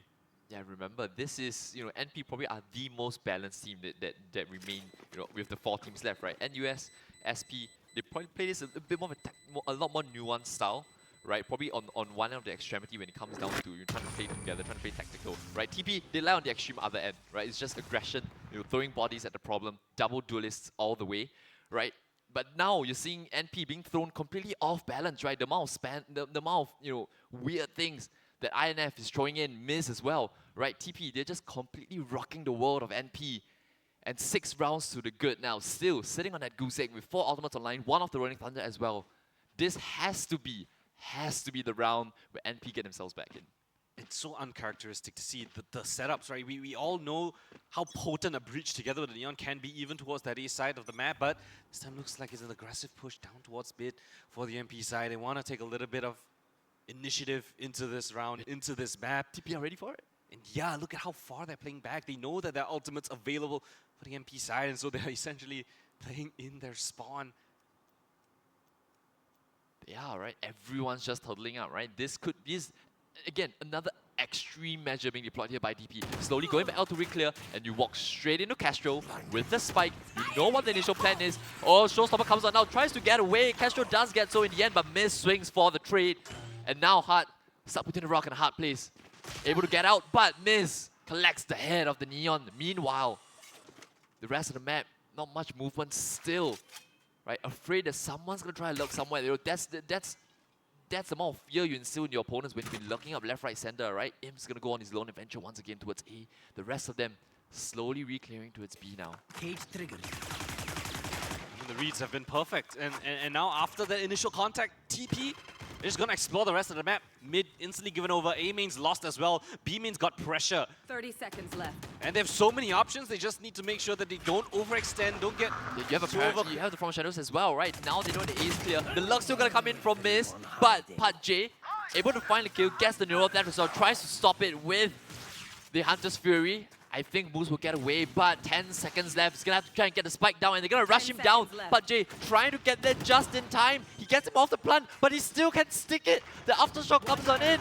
Moose finally goes down, comes down to a one-on-one, but he still wins it. How did Teddy pull that away? There's no more time. No time. The utility was perfect from the MP side. Hunter's Fury. The recon dart, the aftershock, all beautiful utility to get Moose off of that plan. But this is how things started off. Initial contact down towards mid. Pudgy and Reverie both finding those crucial frags. And look at the utility spam, but Teddy comes in from the short play. And with barely any time left, he pulls away yet another round. What do you do if you're NP? There's nothing you can do. That round, you did everything you could to prevent the spike from going down. And boy, you did just that. But even then, with half a second left on the clock, you lose the round. Desperation, Reverie. This time is initial contact. Aggressive initiative, finds that contact. Finds that kill. And Heart's presence noted for, they're just gonna get out of harm's way. Yeah. Fast lane out. Finally. And so is he. Finally a sustained advantage for NP to play with, right? You've not seen this, right? Every single time they had an opener, it's been a trade back from TP. They've been so good at trading it out. And now, for once, TP, you're playing from the back foot. You're still going to send a lurk out. Still going to try and push. Still going to try and create some chaos in the system of NP. What a shot! He still gets it. And the neural theft comes on in. The flash detects too. They know where the players are. You know it's just Reverie alone on the A side. That's where the pressure's going to go. But Sova still standing strong. Able to find one. The second as well. Triples up in the round. Now I think NP, they're going to be finally able to stabilize and get around on the board. Massive round required. Heart finally on the board as well. Pops the overdrive. But credit to Reverie. He finds those 2 frags as the sole anchor towards that A side. And it was all thanks to him opening up the round. Of course, Miz does incredible work. Massive flick right there, but it's still not going to be enough. Double kill coming in from Heart to close things out. And a crucial first round on the board. Albeit a 7-5 half would not be shabby whatsoever, but still a lot more work to be done for NP. Aggressive now towards this B main position. The counter flash. Reverie yet again opens things up. Rolling Thunder into their spawn. And they're absolutely all blindsided. There's a Neon in their backlines as well. Heart in the mix of things, but INF will shut him down. And as the dust settles, man advantage still lies in the NP side. I don't know how the Neon was able to get so far in, but regardless, last two players standing. Miz gonna draw all the attention here towards B. INF goes on his fast rotate here towards A. They saw at least referee, right? So that is information. Even then, even in a 2-on-3, they're still playing for the 1v1s, right? Of course they are. Yeah, we can't count them out, right? And that is now on Neon's. It's on them. Onus is on them. They can't give away 1v1s. Crossfire set up here towards B. INF right here. Searching on the rest of the map. But where's the commitment gonna be? I think it's a bit too obvious. Miz is making so much noise. Now he knows that there's a player here towards that corner. Teleports away. Oh, he's gonna look for him. Miz. Of a timing play. Kestrel senses tingling. And now it's INF. 1 versus 3. Tap of the spike. Committed as well. But Pajay around the corner. Trigger discipline. Playing it close. Playing it tight. Waiting for the assistance of the rest of his team. Pops the cage. Waiting in for a return. Activates the camera. And that will cost him his life. INF. 1v3. Run it back available. Tap of the spike comes through. Kestrel sticking it. Gets off of it. Molly thrown in. Now they know his position. Spam comes through. But he's calling the fake. Expecting his Molly to do the heavy lifting. Tap of the spike yet again. INF, how does he play things? First one's found. INF with the clutch yet again. 1v3. TP can't lose these rounds. Somehow they pull things out of the bag yet again.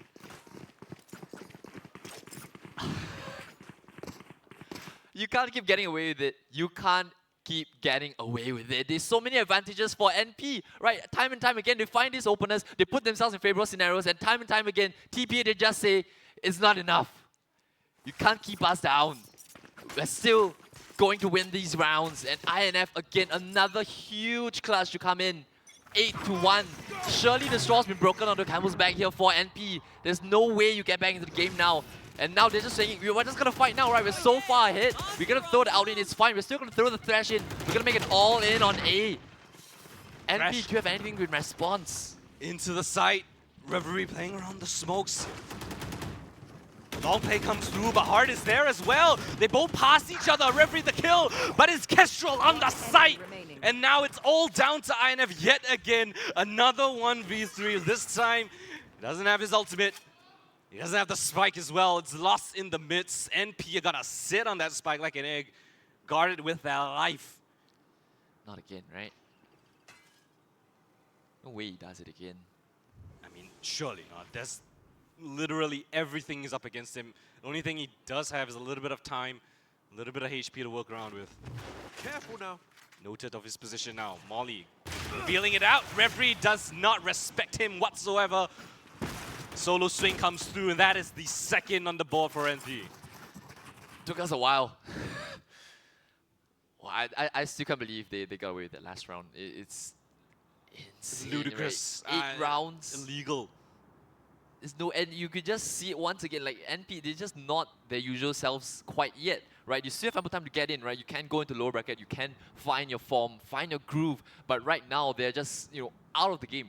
It just mentally is not in it, right? Pajay, the amount of times we're so close to seeing him plays with his camera, but still aggression coming out, right? You know that TP are playing from behind, so you're gonna try and take the issue to them, just springing the setup, forcing them to move away, and then just retreating back into the safety of the sites. You have a look at the reaction play coming through. TP, they realize there's pressure here towards mid, towards B. They want to capitalize on towards this A site. Retake setup coming through. Trap on the site. Nicely done by Pajay. As Spike goes down thanks to the wingman, they want to flood retake straight in. Akori playing around the smokes. He's absolutely flooded with visual clutter, but still managed to find one. But it's Pajay's turn to find multi-frags in the server. And down to INF in another 1v3. And the Spike yet again lost in the site. I was starting to see a theme here. INF. Like a little bit. And 1v3s and clutches. Do know him as someone who... Some might call him a little bit baby. But he's always good for it. Spotted now. He still has 40 seconds left to play with. Spikes drop. Doesn't have his hot hands once. Wouldn't have his hot hands available. No flashes, right? 30 seconds left. That is one of those key pieces of utility to get fights. But Bullet lining up with his fault line. Oh, takes it away. Nice info peek. Jiggle to just absolutely destroy Kestrel on that hole. Still has 20 seconds left to play with. Kind of knows where the setup is gonna be. Aftershocks right there. Spots out Reverie. Barely any time left. 10 seconds, and they avoid disaster. NP. These rounds, these clutches, you cannot count him out. You can see the respect that they give him. And for what feels like the first time in this map, TP are gonna work with a sub-optimal buy. Referee's quietly had a monstrous series so far, right? He was leading the scoreboard on map 1 for NP, and now he's the one kind of putting up the most resistance against TP, right? 8-4 wouldn't be the end of the world, right? At least you hit 3 now, and yeah, as you correctly mentioned, going up against a broken buy for this final round. So maybe still some salvation to be had, but with how the game is felt and how the game is flowed, TP still a lot of good things for them heading to the second half. A B-split about to come on in. INF gets ahead, but actually has to fall back eventually. Spikes drop though, right in the open. You do have the From the Shadows to collect it back, right? So not too much of a problem. What is going to be a problem though is hard here into its B main. Scatter. Revis have drawn up for the information. Miss. Teddy spotted but not missed just yet. Hard though. Collects his hit. Now gets out scot-free. 5-on-3 for NP to play with. Yeah. A4 half will be much appreciated after was a 7-0 start. 7-0, 6-0. 6-0, 8-1. Yeah, I mean, the man deficit is going to be extremely difficult. You don't even have any ultimates to work around with for the time being. And again, that kill trip setup from PUBG onto the site, I don't think TP have exactly found the correct answer to that as well. So getting onto this side is going to be difficult. And they're going to opt for a bit more of a passive setup as NP. Smoke comes in towards long. They might want to disrespect things. Satchel straight in. PUBG with a couple of pot shots. And again, the kill trips find that value. It's Teddy left alone this time. What can he do in this situation? 1v4, no time on that clock, and Kestrel with the peak. 4-0, salvageable, but still tall task ahead of them. Yeah, very much salvageable, right? Considering how the first 7 rounds went, right? Once again, 8-1, right? So at least they were doing 3 rounds together right at the end there. But again, if you lose this in a close map, that round from INF is going to be the one that you look back at. Yep, we lost the game there, right? But now they've got some momentum. For the first time, it feels like forever heading into the second half, right? NP, could they have finally found that groove? But it was on the defense as well. You have to just switch up the game once again, right? Bullet not having the best game of his life. I think even on map 1, he's struggling a little bit on their breach, right? Normally, I think we don't traditionally see Bullet on the breach, right? It's been CC when he's kind of stepped in for them. So Bullet's no slouch either, right? We all know how great he can be. Just gotta find that form, a little bit of confidence, perhaps. MP. 5-man stack here towards B. Stuns up is Miz. Hard wants to capitalize off of it, but that Cypher Cage will buy them a little bit more time. Flies straight in. Here comes the flood from the rest of the team as well. Miz playing within the smoke. In the meanwhile, they've caught INF back at the site. PUBG, the Sentinel, open up the round. Instant 5v3, post-plant positions assumed. Planted. NP responding with some pace of their own right now with 3-on-5. TP, what can you come up with, right? Couple of flashes. Nae's been expanded by Teddy already, so just looking for a couple of isolated duels. Accurate finds first onto Hard, but then the rest of them chime on in. Teddy has too much on his plate to handle, and that's going to be NP winning out the second pistol. So now, splitting pistols. If you're not and just like it was on map number 1, right? 8-4 half, NP slowly trying to crawl their way to battle back. But what a lead TP have to begin with. Still got a bit of time to find that groove back. But you know, in the past couple of rounds, it has kind of, for once, it feels as though TP have finally started to cool off individually. Yeah, a little bit of a tech pause to let us catch up right as well. It's been a very insane, I guess, second half of the first half. There's so many clutch situations, and then, you know, MP slowly finding that confidence, slowly remembering who they are. So many unlosable rounds, right? It's not just the clutch from INF. It's the fact that they lost the round with like half a second on the clock remaining as well, right? Reverie just the wallbang headshot from Teddy, right? All these moments just not going their way. On another day, those rounds go their way. We go into the half 6-6, and then now, you know, NP, they start getting the lead back, right? But then again, right, second half, double duelist comp on defense. No, inherently that's not the best. Well, they did it on Lotus, right? Yeah, they did show a lot of promise. I like their approach. They you know, even on the attacking side, you can see the philosophy, playing a little bit slow, slowly feeling out the map, being hyper aware of any positions that they could have lost. Yeah, but it's off a lot of it. Was just a little bit different, right? I feel right. Back on Lotus, it was Miss on the Neon, right? And then you have INF on the Yes. Killjoy, just being very steady. You know, doesn't have to overpeak, right? Now you're switching up the roles, and INF, he's great, right? We know he's great, but we just, I don't think we've seen enough moves around as a team that sets INF up for success. Normally, it's more of him finding his own success, right? Making do with whatever he has. He's self-sustained after all, right? But you know, on defense, him alone on that Phoenix, I don't think it's exactly gonna fly, right? He can throw a bit of chaos when they're actually hitting the site, but it's gonna be, they're gonna play the defense a lot differently to what they normally do, right? Sunset's been strong for them, right? Make no mistake. But you know, this maybe NP slowly getting back into the game. They have to show more. Yeah, I mean, okay, pistol first step done, right? Got that out of the way. Lose the second. And then lose the second. They won the bonus as well, right? TP on the first half. Yeah. Won the pistol Yeah. second round bonus, and then they kind of steamrolled their way out of control until, you know, NP kind of woke up towards the tail end. But hey, back into the game after a short little tech pause. Yeah, round 2 in the second half. Remember, TP a map to the good, stealing away the map pick of NP. 13-8 back on Lotus. Looking to close this map, the series out in 2. But NP heading for the second letter of the alphabet once again. Keeping it simple, going together, not trying to overcomplicate, right? Just going together, do what you already know. Right, and you know, if a TP, you have to hope for a couple of sheriff shots to land your way. Otherwise, this should still be around for the attackers. Miss though, round the back where the shorty actually goes out, barely able to escape, but just a bit. Right, Teddy though, 2 sheriff shots, and suddenly it's a man advantage for TP. Reverie able to find a kill. The name's gonna help protect Teddy, but he comes in with a third. No way they steal it away again. Teddy, the thrifty round. He comes alive, 4 kills with just the sheriff. And we talked about it in the tech pause. You win the pistol, and then you lose the thrifty. Let's take a look at that yet again. It's Miz to open things up, the shorty play around his cage, and then Teddy locked in the corner. But backs up against the wall, that is where he shines under that pressure, under the bright lights.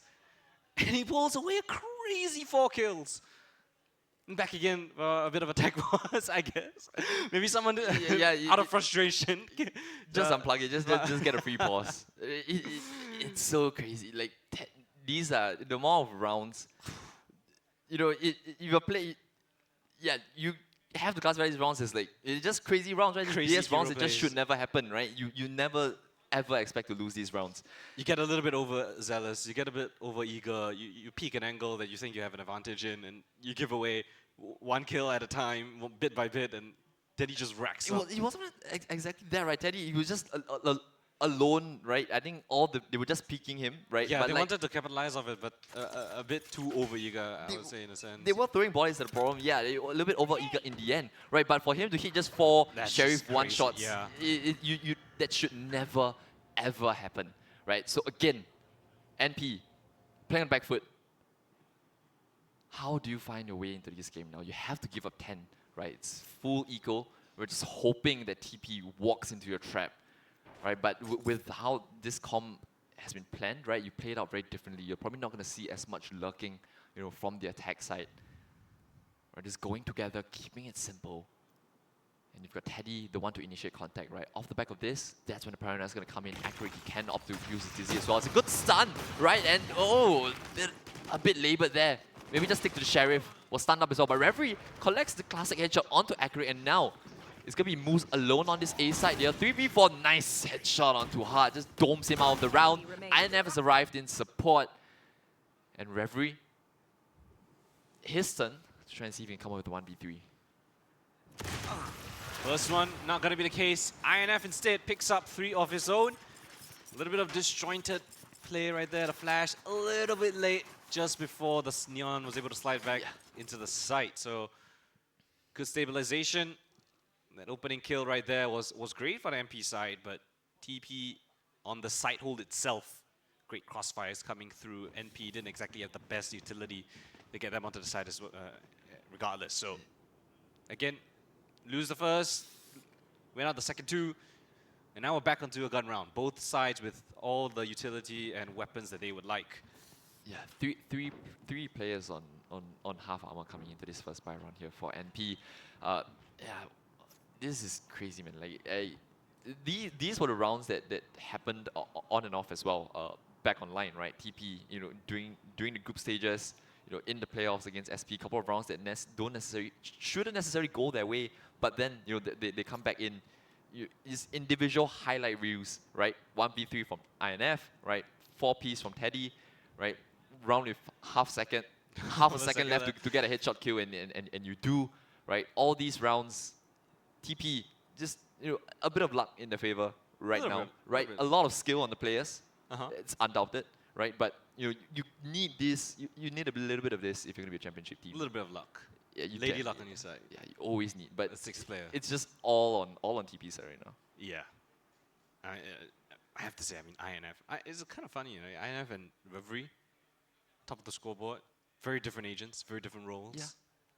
A bit of different style contrast as well. I mean, I really like how INF was playing on the attacking side, right? He was so dynamic between entering while also being super aware of the map, going for those lurks. Yeah. I think we only saw him entry like once, but that was enough to keep NP on their toes, right? The rest of the rounds, he just did whatever he wanted. NP was so jittery, right? They didn't feel comfortable in the entire first half until they started getting a couple of rounds. But now, tech pause over. Round will resume. One ultimate on the side TP. That is the showstopper. Really nice for you to potentially go for an aggressive play or for retake setup. Gotta go. This time, ooh, I'm not sure if they heard the running feet of Heart. They could completely cleared out towards A main. Interesting tripwire, I will say. Flash through from INF, and he still managed to find a one. Goes in for second dippings. He has to fall back a little bit though. One-way smoke comes in. And Heart will be forced to respect that, but in the meantime, look at where Korik is. All the way down behind the boxes. Do they hard clear this angle? It's unconventional. Bullet with sixth sense tingling. Manages to clear out one of the most unlikely corners, but still an important frag right there. The smoke will deter them towards this short position, but just standing out in the open is Moose and will get taken down with just a single kill. Hart now up against INF, spots out a couple of players. The calm aim of INF holds it down, marks the position of Reverie, and it's all left onto Bullet. Standing. Finds that frag right there in a 1 versus 2. Split screen setup on the short play. Coming through, Bullet jump peeking around the corner. Miss spots him out, but Bullet comes alive when they need him the most. 4 kills on the breach and an important clutch. Keep them back in the game. 6th round, they break that 2-round streak of TP finally. Yeah, finally a clutch going in the favor of NP, right? It's taken us 16 rounds to get here. Finally, you know, one of these 50-50 rounds going in the favor of NP. TP still got a lot of cash to buy back into this, right? But, you know, could this be, you know, finally, you know, the match taking a turn in the other direction, right? It would be crazy if TP just, you know, run away with this now. But NP, again, offered a lifeline back in, right? The round deficit is not too far. 4 rounds. And it looks like they're going to be heading towards B once again. This has been the intention almost every single round so far. But TP, they have a nice response for it as well. Out INF goes with the hot hands, flashing himself out. Takes a fight, there's no one there. He knows he can fight for free. And now, waiting for the rest of his teammates for the retake as well. Hard with the judge. Oh, the nice little rolling thunder in as well. INF's going to get caught. They're going to take space into his market. They know exactly where the last 4 players are now. All towards spawn. Just don't have to give away the duels. Whole couple of nice crossfires, right? Hard connects, lands the overdrive, comes on out, swings on out, gets 1 as well. And now it's just 4 on 2. No way Teddy does it once again, right? Gets 2. No way he gets 4 again. Yeah, Pat J is going to send him to his grave. And that's NP with a 7th. Beautiful use of ultimates right there. INF tried his very best to, you know, sneak out of the smoke with his ultimate, but the rolling thunder was sublime, right? To take control of a market, they realized that that site was rather weakly guarded, right? So trying to be disruptive in the post plant, took control of a market, and it just funneled TP all towards that same 2 choke points. This goes here. Right, now I think hard back on the judge, right? It's something that we've seen quite a bit of. You know, now maybe he's got the confidence to start whipping it out once again. A little bit of change up here from both sides, right? But TP, they found a bit of success on these little, you know, adventures, right? NP have been kind of grouping up and going together, making no secret of the intention to go towards A. It's a completely clear side, right? The Cypher setup still towards B. They're going to be able to plant themselves here on the first letter of the alphabet. Spike's going to go down. Retake's going to come on in. Maybe a fast one at that, right? The defenders sending the Dizzy in early. But they're still not exactly ready. You have the Guardian here on Moose. I think he's having a lot on his plate here. 2 players ready to swing in. The flash goes out. The judge, back turned. Bullet's the one to find the kill in the end. And now they have a good idea of where the remaining players should be coming from. We've got 3 players on the flank. But Miz just holding himself. I don't think TP find much into this. Basically swapping positions here, having to re-execute bang to that A side. But the positions are so good for the attackers, it's going to be so incredibly tough for the defense to get on in. Teddy once again with the Sheriff. He's always good for one. Ekoric though, finds his one. Pat J stabilizes the round, and now it's just Miz, right? Lurking around in the back lines, able to collect a couple for his troubles, but Pat J will put him down right at the end there. Coming away with 4 kills, considering it was, you know, kind of just an eco round. Not the worst for TP. You'd still be happy with that, but you know, for how much momentum we've talked about TP getting, for how many, you know, rounds they've gotten, how many crazy rounds they've gotten their way, somehow now you find ourselves, you know, it's a 2-round game now. Yeah, bit unfortunate right there for Moose, right? Preparing that paranoia, but credit to Niam Poly being really aggressive in that post plan to take control over some piece of map control after they've lost that flank position towards A main. Coming around this time, Operator, hands off Moose. Again, aggression, right? INF trying to be... Oh, gets caught on the timing, whips out his knife, and Bullet with the full punish executes the Phoenix. And that's top frag on your team being taken out early. You have to go for a bit of a re-aggression somewhere. Referee collects his one as well. Moose gives away the fact that he has the Operator. Meanwhile, the rest of NP, they're huddling up. What's Ekoric doing? Yeah, he has to get creative with it, right? You're man down. He has the Thrash as well. It's a great ultimate to go for a retake setup, but he's in such a committed spot. Oh no, that's gonna bait him in. Who's gonna be there to bait in the player? Ekoric still playing around the smoke. And just like that, off the back of Moose's presence, and that smoke will allow them to restabilize into the round 2 versus 3. Ultimates abound for both of these teams. In an advanced position on the Cypher. Kestrel working things out. This dude is getting the round right here. Important duel, Ekoric, steady as ever. And now it's just on Reverie, left alone. Spike not in his control whatsoever. With barely any time left on the clock as well. This is surely a done deal. That's the first one. But the last 2 players so far away. Yeah, he has to go get the spike. Still has to plant it. And the TV players realize this. They know that there is no time left for Reverie to win this one. They're just going to play it safe, play it passive towards their spawn. And that's yet another round for TP. 11 now on the board, 1 off getting that match point. It's so painful, right? You take a gamble in a 2-on-3 with the Cypher being out towards A, right? So you're thinking, right, it's okay if they go to A. Hopefully Miz finds a kill, right? They go for a retake there. So 2 players, just huddle up together on B. And the first kill from Moose on that B side baits in Ekoric perfectly, right? He did what he had to, playing up close, your man down. You have to play some sort of setup. And NP, just running right in. Yeah, now the money's not looking great for MP, right? They've got quite a bit of reservations. Alright, it's all for suboptimal weapon, but we've seen him working before. Deep smoke this time for Santa Moose. Really aggressive, but they might want to disrespect this. Oh, the trap's gonna come. Off the back of the contact. There's so many players here waiting. But Hart somehow gets a jumping Bucky hit shot. And into the side they go. Oh, no. Spots up the arm though. Moose comes alive. Neural theft to spot out the players, the positions, but the paranoia is perfectly placed. Moose on a rampage, and he shuts them all down, anchoring the site, dancing around his smoke, and that is 12 on the board, 1 round away from getting the grand final spot.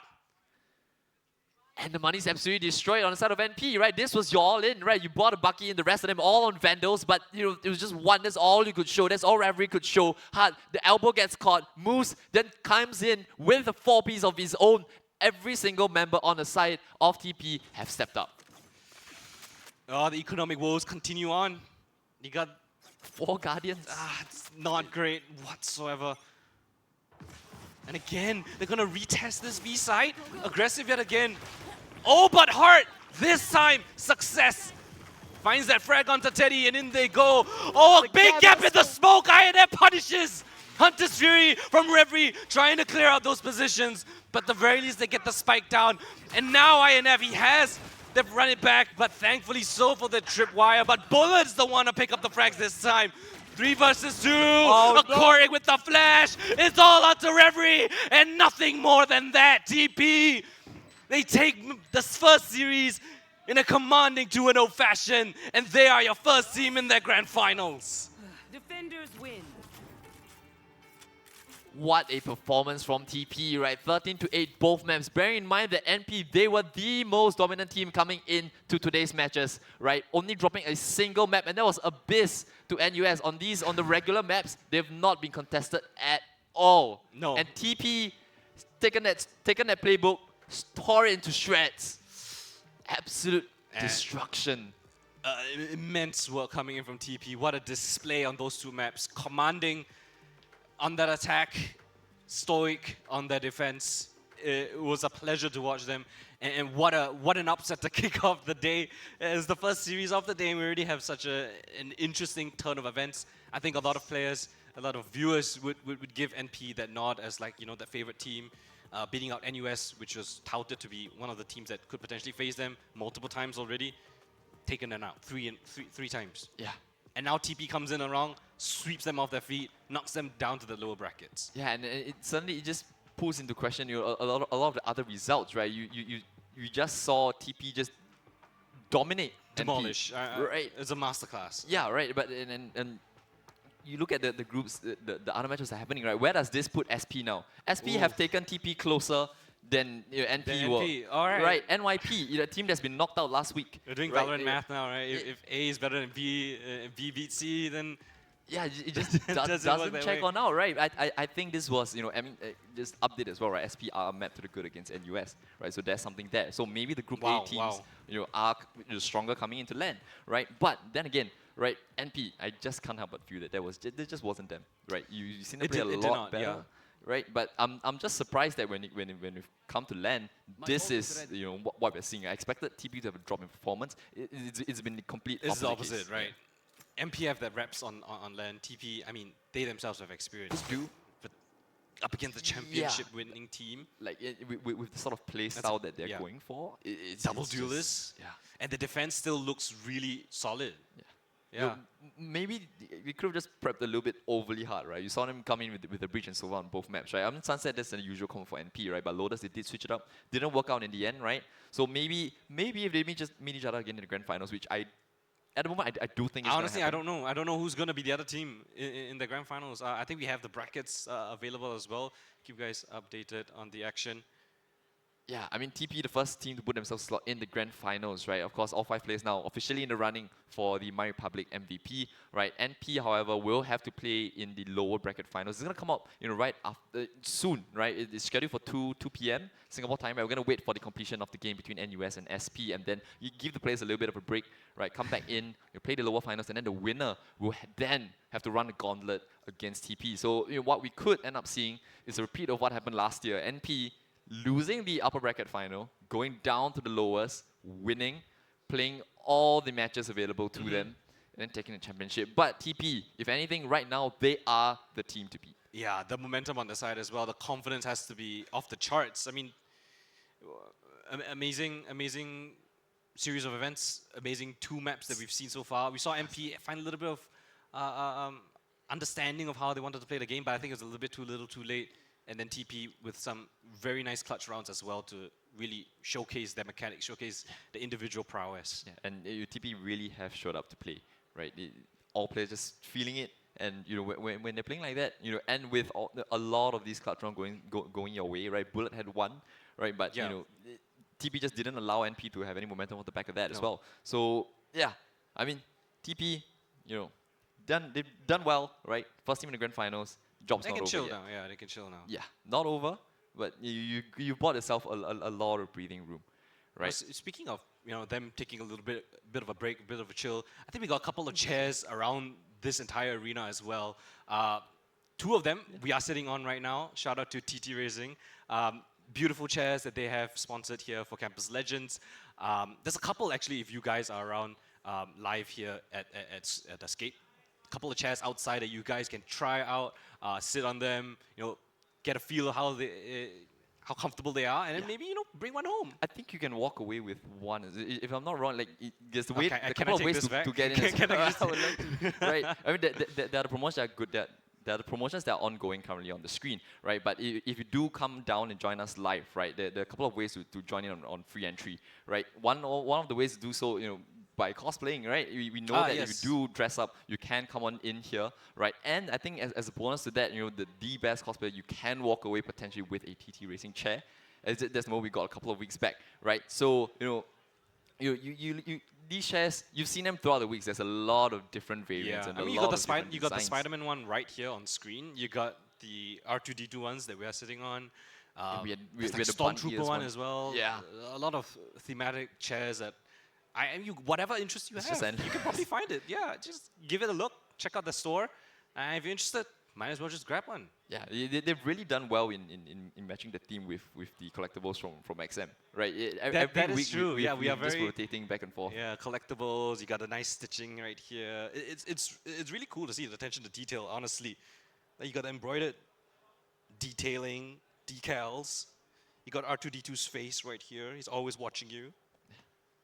It's sick, right? You got to complete the setup, right? You start off with the chair. You start a chair, and go then out you to the monitors. get a collectible from XM. Right. Get it in the background. Yeah. And then you come to the actual thing, right? Your monitors, right? Your monitors. AOC. AOC. Shout out AOC. Monitors sponsor. Check out their store as well if you need any kind of visual gaming periphery. Yeah. Do check them out. They have some really incredible stuff, whether it's 144 hertz or even higher. They've got a bunch. Prizes are by Aegon by AOC as well, right? For the top 3. You want to hit as hard as INF? Yeah, that's true. You know You saw him doing it right there. Literally like at the back of the site. Just calm aim, not even moving whatsoever. Yeah. Expects the feet coming through. Hey, you can only do that with the best of the best, and Aegon by AOC definitely provides that. That's right. I think after this, yeah, we probably will be heading to a short break, right? I mean, of course, shout out XM Studios as well, right? We did talk about them with the collectibles, and they were very gracefully lending us our lending. The studio was incredible. Yeah, I think it's super cool. We had the nice setup behind. I think if you guys tuned in for the previous weeks, you could see all the collectibles that we had. I think there was Deadpool, there was Batman, there was so many, and like certain different versions of those characters as well. So it's not just the typical ones. You got really out there ones, Samurai Batman, etc. Really cool stuff. If you're interested in this kind of stuff, do check them out. They are at Kitchener Complex Level 3, the XM store. It's next to Lavender MRT. Do check them out. It's a really, really cool exhibition. If you're interested in art, you're interested in just collectibles itself, really do check them out. It's a very nice day outing there. A whole level is entirely XM Studios. So yeah. You want to know what time it is now? Oh, what time is it? It's 12:45. It's lunchtime. Lunchtime? Right? Yeah. Our next game is going to be at 2 o'clock, right? The winner of the game between SP and NUS maybe could go the distance. Maybe we'll start a little bit later. Who knows? Right? They're on map 2 now. But the first game on stream has been decided, right? If you've just tuned in, right, it's going to be TP, the first thing to book themselves a slot in the grand finals. You can catch them later on, around about 5 p.m. Right, of course, depending on how the lower bracket finals goes, you have NP awaiting the winner of this lower bracket matchup that we are having right now. So yeah, right. My name has been Gobbles. Beside me has been Kodan. Right, we'll be back with you around about 2 p.m. So don't go too far away. But for now, it's lunchtime.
XM Studios, we believe in the power of bringing people together and fostering a vibrant pop culture community.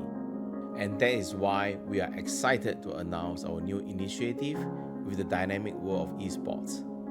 Skoga provides opportunities for youths to become champions, leaders, and role models of the future through community engagement efforts. And XM is partnering with Skoga to achieve this mission. XM is an award-winning design studio dedicated to producing these high-quality, exclusive collectibles, and has always been supportive of adjacent communities, be it cosplayers, tabletop RPG players, or artists and illustrators. We believe there is a natural creative synergy between XM and Skoga to further develop the esports scene in Singapore. Esports has grown into a vibrant global community where talents, perseverance, and teamwork are celebrated. At XM Studios, we see a unique opportunity to support this thriving industry. This partnership with Skoga marks a significant step forward in our commitment to nurturing talent and fostering a vibrant esports community here in Singapore. With that, I'm proud to announce that a portion of our sales proceeds using this promo code will be added to the next year Campus Legends prize pool. We hope you will join us in celebrating the fusion of art and esports.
Recharge your game with Razer Gold. Available on thousands of games. You'll also earn Razer Silver to spend on exclusive rewards and promotions. With millions of online and offline touchpoints to top up, amping up your gameplay has never been simpler. So whatever you play, pay with Razer Gold.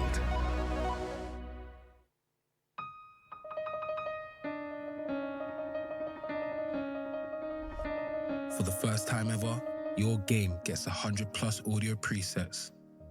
Now you decide what you want to hear most.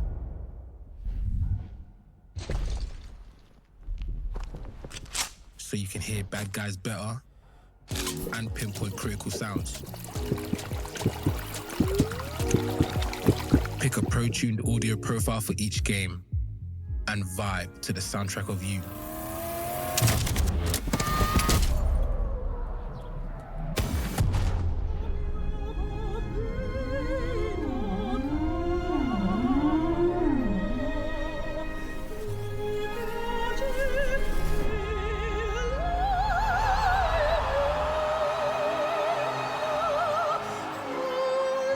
That's the thing about glory. You don't just hear it, you feel it.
guys, I'm Thomas K, a content creator and ex-pro gamer, and today we're joined here with Isaac, and he's going to share with us the journey and experiences he had battling drug addiction with the support of family, friends, and gaming. So here we have Isaac. Hey Thomas, thanks for having me. I'm Isaac, I'm 26 this year. Can you share us a little bit about your journey? When was the first time you got into drugs? I was 17, poly year 1, so I had a lot of time. So I dabbled in acting. I also started to sell essential oil. I think the candle in essential oil that time was booming. I went to this guy's, I delivered to the hotel, and this guy, he asked me, how much stock do I have? So I told him I have a whole carton. He said that, okay, he'll take the whole carton, but I need to try this puff first. So, I mean, as a 17-year-old, quick cash, can clear stock, extra like $400 or $500 profit, instant, And then I just take all, and he said, don't think so much about it lah. So I just took that first puff. Never did I know there's drugs. He became a regular customer, and he's also a drug supplier. I ordered it in May 2020, and as you all know, circuit breaker was April or March, and I was just sitting in camp, and suddenly I just lost all purpose. I just don't know what to do anymore. And that's when I remember the feeling of how that made me feel. It's only when you are faced with something in your life that you suddenly rely on it. At home it's just very, very tough also, because my parents were always quarreling. My dad usually don't come home during the circuit breaker. He has no choice, so he will always be quarreling, and it will always be about me. Then I thought, like, if I was the problem, why not I take myself out of the equation? I just don't come home lah. Then I go and find my supplier. So at which point did you say like, oh crap, it's come to a realization that I need to break out of this? I think I always believe that, if you can't control your habits, or you cannot discipline yourself, someone else had to step in and control you. And the person that stepped in is actually the law. I went into DRC for 6 months, and the government has changed its approach towards drugs, is that they no longer treat drug abusers as criminals. So going into rehab was, everyone was very forgiving. Everyone just said, hey, you made a mistake, just don't do it again, and etc. So all very supportive. There's not much withdrawal symptoms, but which makes it even easier to get back into. So that's the very tough part. And that's exactly what happened when I came out after 6 months. Entered the door, then the table over there, all the utensils, and they went and then take a puff in front of me.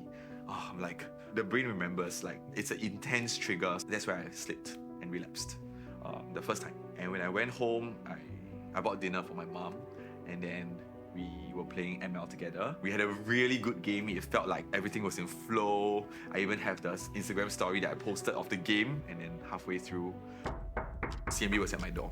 They told me I needed to go back to take my urine, and they told me to tell my mom. I told her CMB need to bring me back. Said, oh, okay, I'll wait for you to come back. Wow, but the officer told me, are you sure your urine is clean? You want to tell her the truth, otherwise don't make her wait for nothing. Yeah, and then I just like, wow, I just had to kneel down in front of her and then just said, sorry. 1,001 emotions charged into that one word. Why? I think that was the most painful part of it. Seeing your own child get handcuffed and brought into a van. That was the first time relapsing, and then going in the second time. And then I think the most memorable one was when I saw a message from my dad. I'm like, shit, I don't even dare to open it. So I waited for one day, then I opened the message, and it was, I think, just 2 or 3 lines. He said, how are you? Are you eating well? Are you sleeping well? See you. That's all. Our relationship only improved from there. And also because I started to think about what I want and reflect, and I let go of a lot of regrets and past hurts. That there's this moment where I just lying down myself, and I was just thinking about life. And then looking back at all the pivotal moments of the choices that you made, what if I had done something different? And that was the start of my change journey, I guess. Okay, so after you came out from rehab the second time, would you say this is like the new beginning? What was the support like from friends and family then after? I think there were active steps on both sides. What I felt my parents doing was the desire to come into my life. Like, my dad asking me how am I feeling, and my mom actually playing more ML with me, more Mobile Legends with me. That's, I think, her way of trying to connect, even though she also has fun. Whenever I tell people I play ML with my mom, wow, everyone will be like, wow. I'm jealous. I want to play ML with my mom. It's such a flex. It is. Yeah. When I see her taking the effort to kind of like connect with me on what I like, I also try and take the effort to connect with her on what she likes. Sometimes I accompany her to watch K-dramas or even C-dramas, And I think now I see my dad as a mentor as well, because all the things that he always, the 3-hour lectures, now I can see it being applied at the real workplace. All the things he told me about life lessons and all those kind of Confucius, finally makes sense. I guess with that, let's end off with like, what's a message that you would kind of like convey over to, watchers or parents even? I think for parents, it's really taking the effort to connect with your child, and coming down to their level really takes off that responsibility off your shoulders and even allows your child to introduce yourself as the cool mom or the cool dad who plays game with them. I think to all the people who are wanting to try drugs, you never recover from addiction. Like even now, there's no such thing as a recovered addict. It's a constant battle. Every day, sometimes I still have triggers and you can fall anytime. They're just looking in any corner. Mind remembers, once is too many and 1,000 never enough. So don't even take the first puff. If you really feel like you can't really control, the most important thing is really to admit that we are powerless over this demon, our addiction. Talk to a counselor or even go to Narcotics Anonymous. That's where you have a safe place to share about your struggles, where there's no judgment. So thanks Isaac for your amazing sharing, and thank you Nakata for supporting this message. If you guys need more resources, head down to the description box below. And if you guys play games, do watch out for Campus Legends coming up. Sign-ups are on and the tournaments will be on, so I'll see you guys there.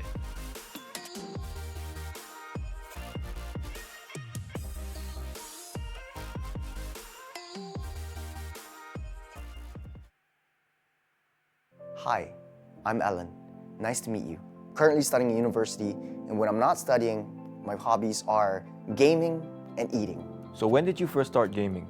Well, that's a good question. Started gaming in secondary school. Landshots was popping up, just relax. It's a great way to escape.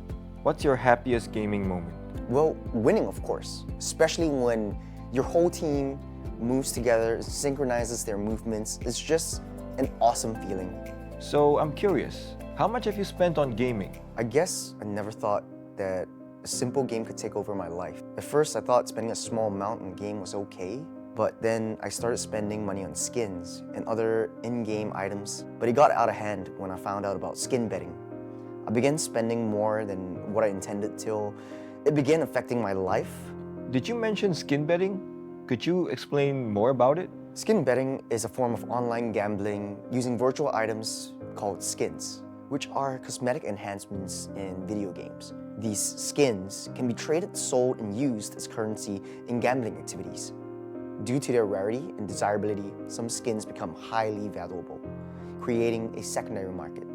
While it often starts as harmless fun, it can quickly become addictive, leading to financial and emotional issues. So, what did it cost you? Well, everything. Sleepless nights, lost friends along the way, and the list goes on and on.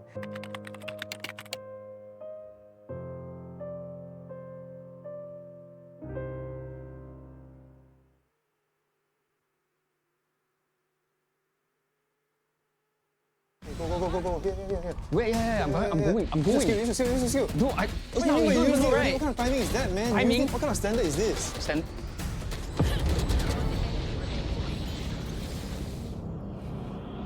What kind of standard is this?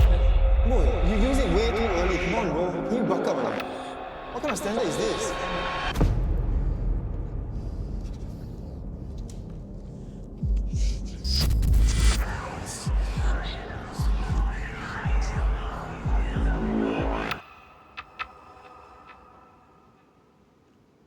Yo, Alex, how do you deal with stress? Well,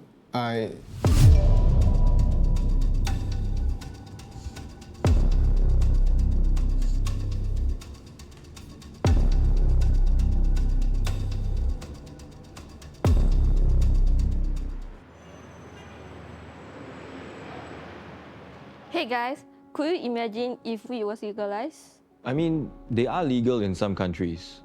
Well, I wouldn't take drugs, but it's a personal choice, I guess. I heard that helps you relieve stress, so I don't see why not.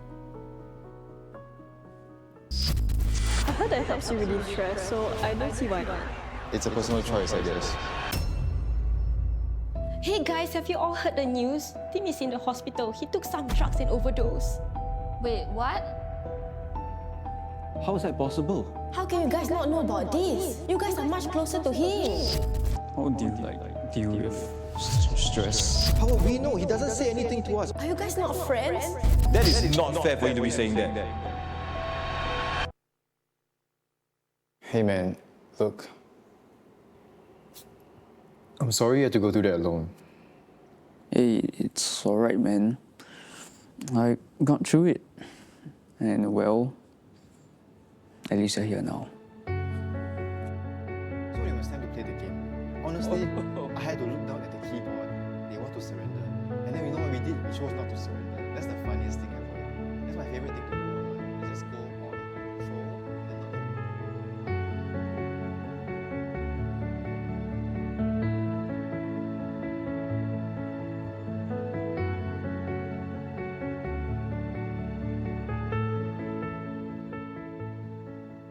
Hey, so how's Tim? Oh, he's recovering well. He's gonna be fine. And he's even seeing a counselor now, so I think he'll be fine in no time.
At XM Studios, we believe in the power of bringing people together and fostering a vibrant pop culture community. And that is why we are excited to announce our new initiative with the dynamic world of esports. Skoga provides opportunities for youths to become champions, leaders, and role models of the future through community engagement efforts. And XM is partnering with Skoga to achieve this mission. XM is an award-winning design studio dedicated to producing these high-quality, exclusive collectibles, and has always been supportive of adjacent communities, be it cosplayers, tabletop RPG players, or artists and illustrators. We believe there is a natural creative synergy between XM and Skoga to further develop the esports scene in Singapore. Esports has grown into a vibrant global community where talents, perseverance, and teamwork are celebrated. At XM Studios, we see a unique opportunity to support this thriving industry. This partnership with Skoga marks a significant step forward in our commitment to nurturing talent and fostering a vibrant esports community here in Singapore. With that, I'm proud to announce that a portion of our sales proceeds using this promo code will be added to the next year Campus Legends prize pool. We hope you will join us in celebrating the fusion of art and esports.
Recharge your game with Razer Gold. Available on thousands of games. You'll also earn Razer Silver to spend on exclusive rewards and promotions, with millions of online and offline touchpoints to top up. Amping up your gameplay has never been simpler. So whatever you play, pay with Razer Gold.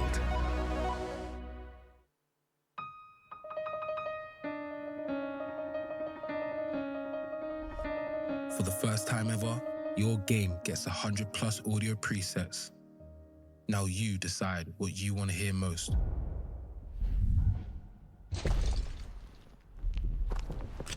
So you can hear bad guys better and pinpoint critical sounds.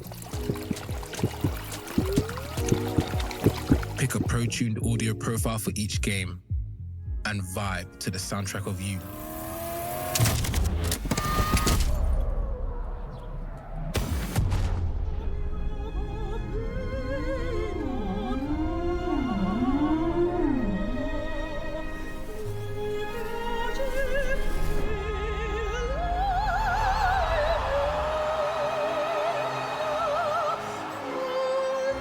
That's the thing about glory.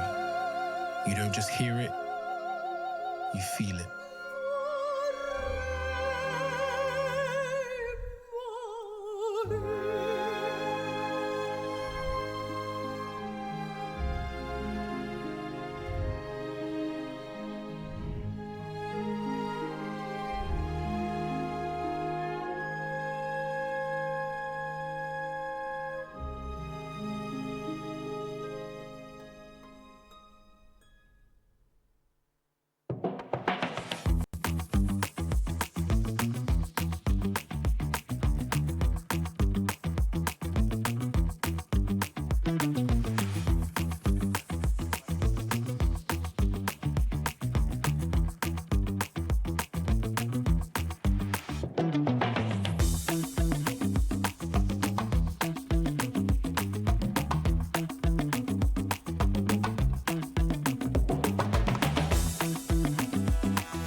guys, I'm Thomas K, a content creator and ex-pro gamer, and today we're joined here with Isaac, and he's going to share with us the journey and experiences he had battling drug addiction with the support of family, friends, and gaming. So here we have Isaac.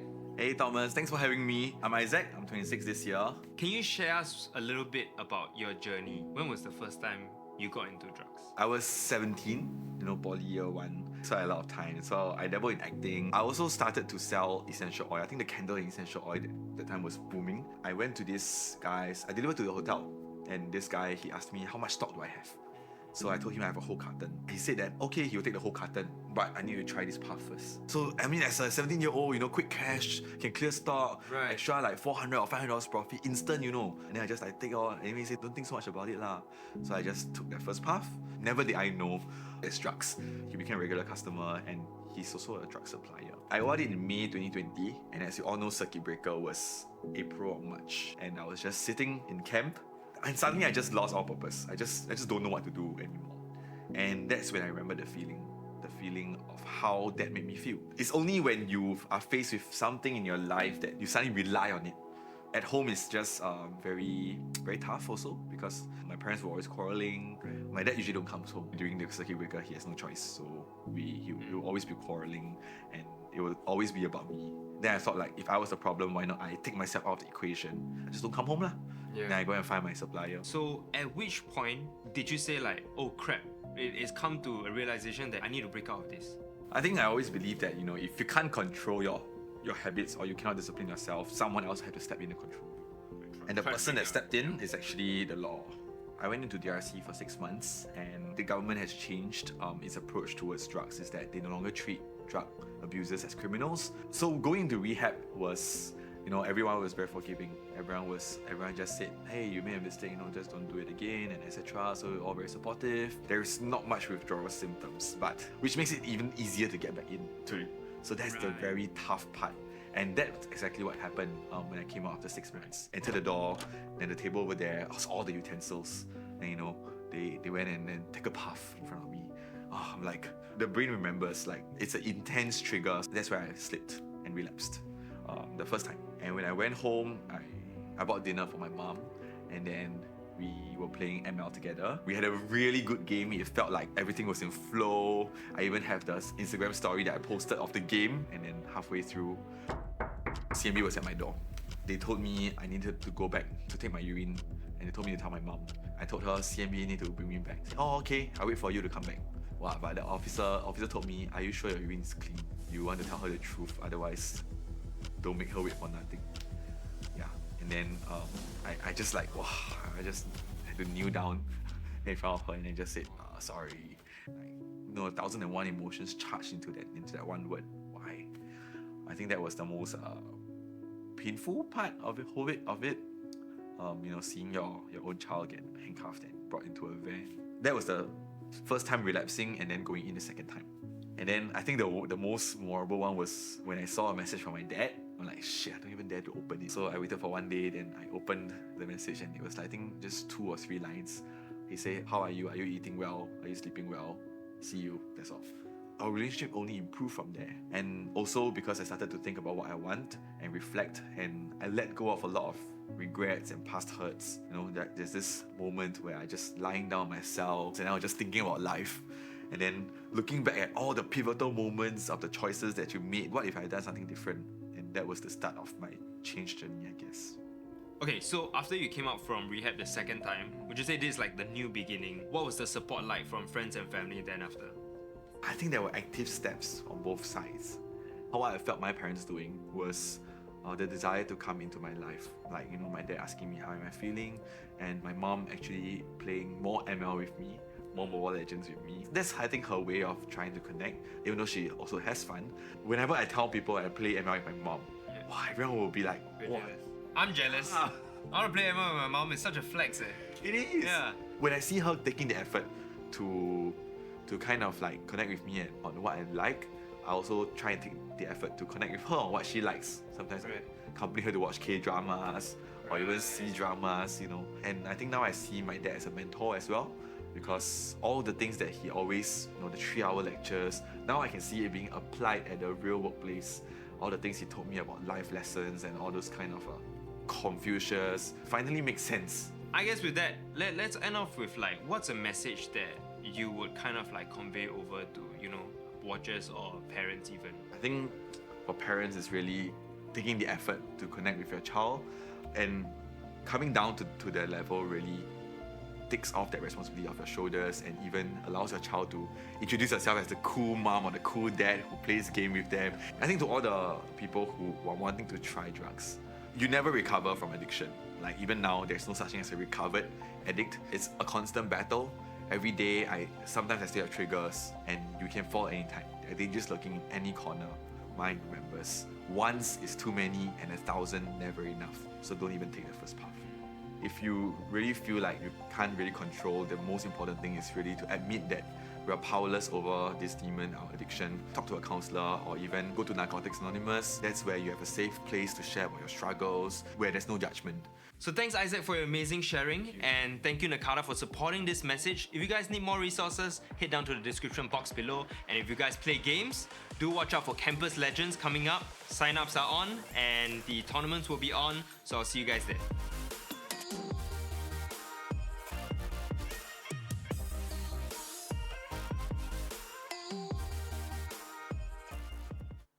Hi, I'm Ellen. Nice to meet you. Currently studying at university, and when I'm not studying, my hobbies are gaming and eating. So when did you first start gaming? Well, that's a good question. Started gaming in secondary school. Landshots was popping up, just relax. It's a great way to escape. What's your happiest gaming moment? Well, winning, of course, especially when your whole team moves together, synchronizes their movements. It's just an awesome feeling.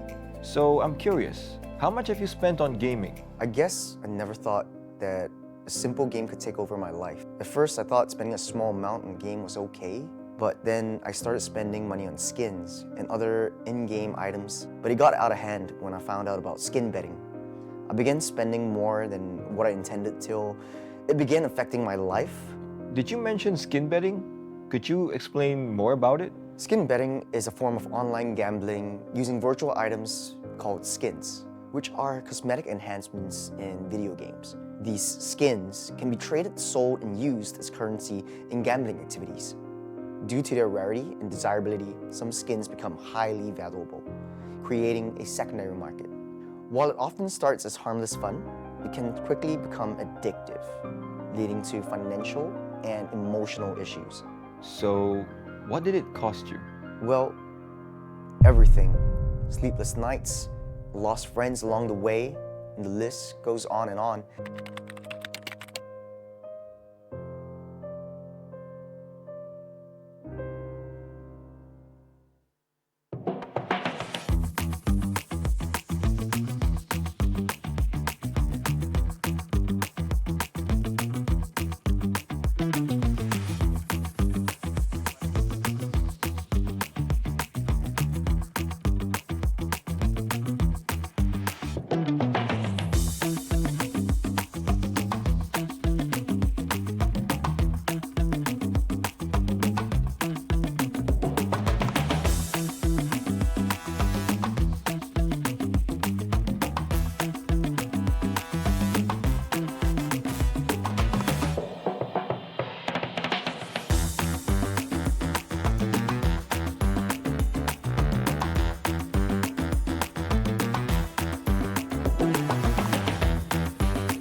Here. Wait, yeah, I'm going. Use the skill. No, I. What do you mean by use it? What kind of timing is that, man?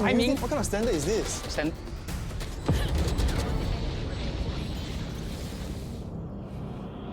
What kind of standard is this? Bro, you use it way too early. Come on, bro. Can you buck up? What kind of standard is this?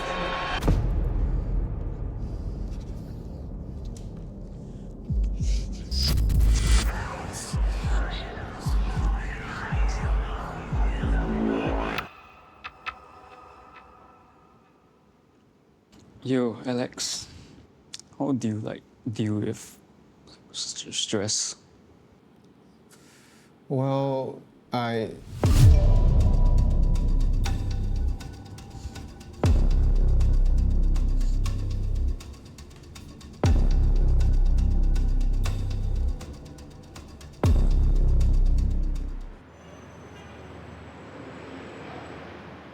Hey guys, could you imagine if weed was legalized? I mean, they are legal in some countries. Well, I wouldn't take drugs, but it's a personal choice, I guess. I heard that it helps you relieve stress, so I don't see why not. I heard that it helps you relieve stress, so I don't see why not. It's a personal choice, I guess. Hey guys, have you all heard the news? Tim is in the hospital. He took some drugs and overdosed. Wait, what? How is that possible? How can you guys not know about this? You guys are much closer to him. How do you deal with stress? How would we know? He doesn't say anything to us. Are you guys not friends? That is not fair for you to be saying that. Hey man, look. I'm sorry you had to go through that alone. Hey, it's alright, man. I got through it. And well, at least you're here now. So when it was time to play the game, honestly, I had to look down at the keyboard. They want to surrender. And then you know what we did? We chose not to surrender. That's the funniest thing ever. That's my favorite thing to do online. You just go on, troll, and then not know.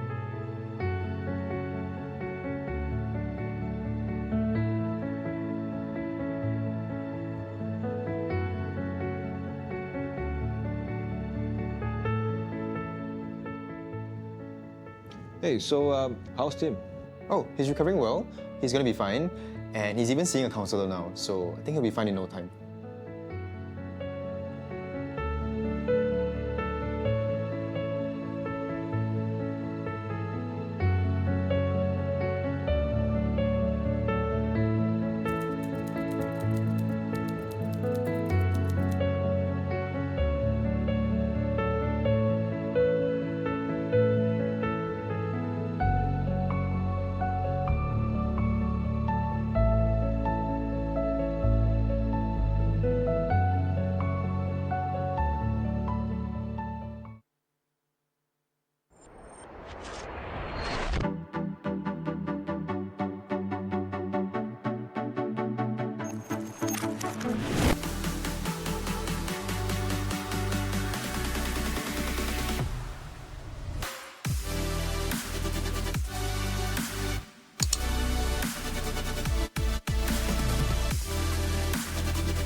This portable monitor is free. Yes, it's free. Purchase any of these AOC OLED or mini LED monitors between July 5th and 31st and receive a free AOC 16T3E portable monitor worth $329. It has an IPS panel and a resolution of 1920 by 1080, and it even comes with a wall mount. Whether you are working on the go or working from home, the AOC 16T3E portable monitor is going to be your perfect companion. So what are you waiting for? Get yours at sgstore.aoc.com now.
All right, ladies and gentlemen, welcome back. I really hope that you guys managed to get a very good lunch after that upper bracket semifinals game concluded. And of course, we'll just kind of like talk a little bit more about what has happened thus far and what we are going to be expecting in the next few hours or so.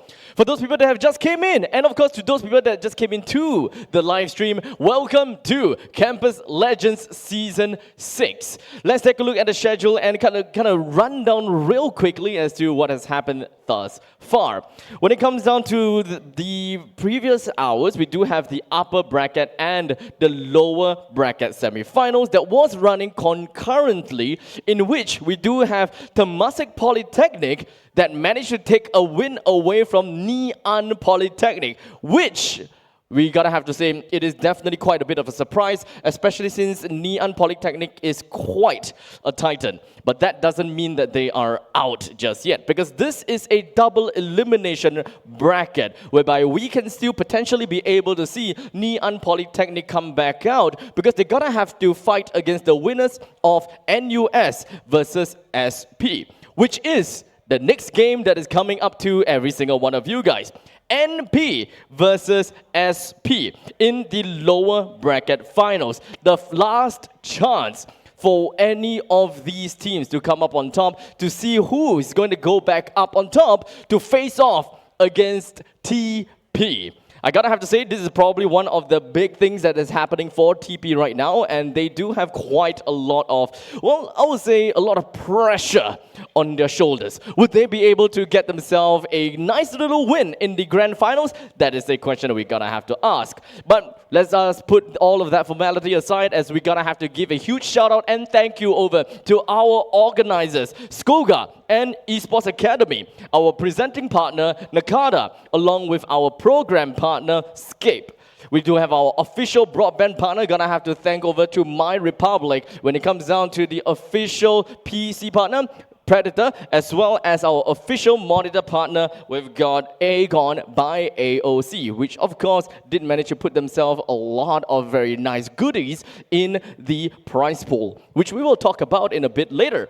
We do have our media partners to thank as well, DIFY as well as Emerge, our supporting partner, Capcom, MPLSG, the National Council on Problem Gambling, XM Studios, TT Racing, as well as Steel Series. And of course, produced by C2E4, the nice guys over at the back of the Scape at Ground Theatre. For those people that are still at home, you can still feel free to come on down over to Scape at the Ground Theatre if you do want to jump into some of these amazing action over here. We do have Valorant for the entirety of today, and as for tomorrow, we do have Mobile Legends Bang Bang, as well as a little bit of Street Fighter. So if you're very interested in that, do come on down tomorrow same time.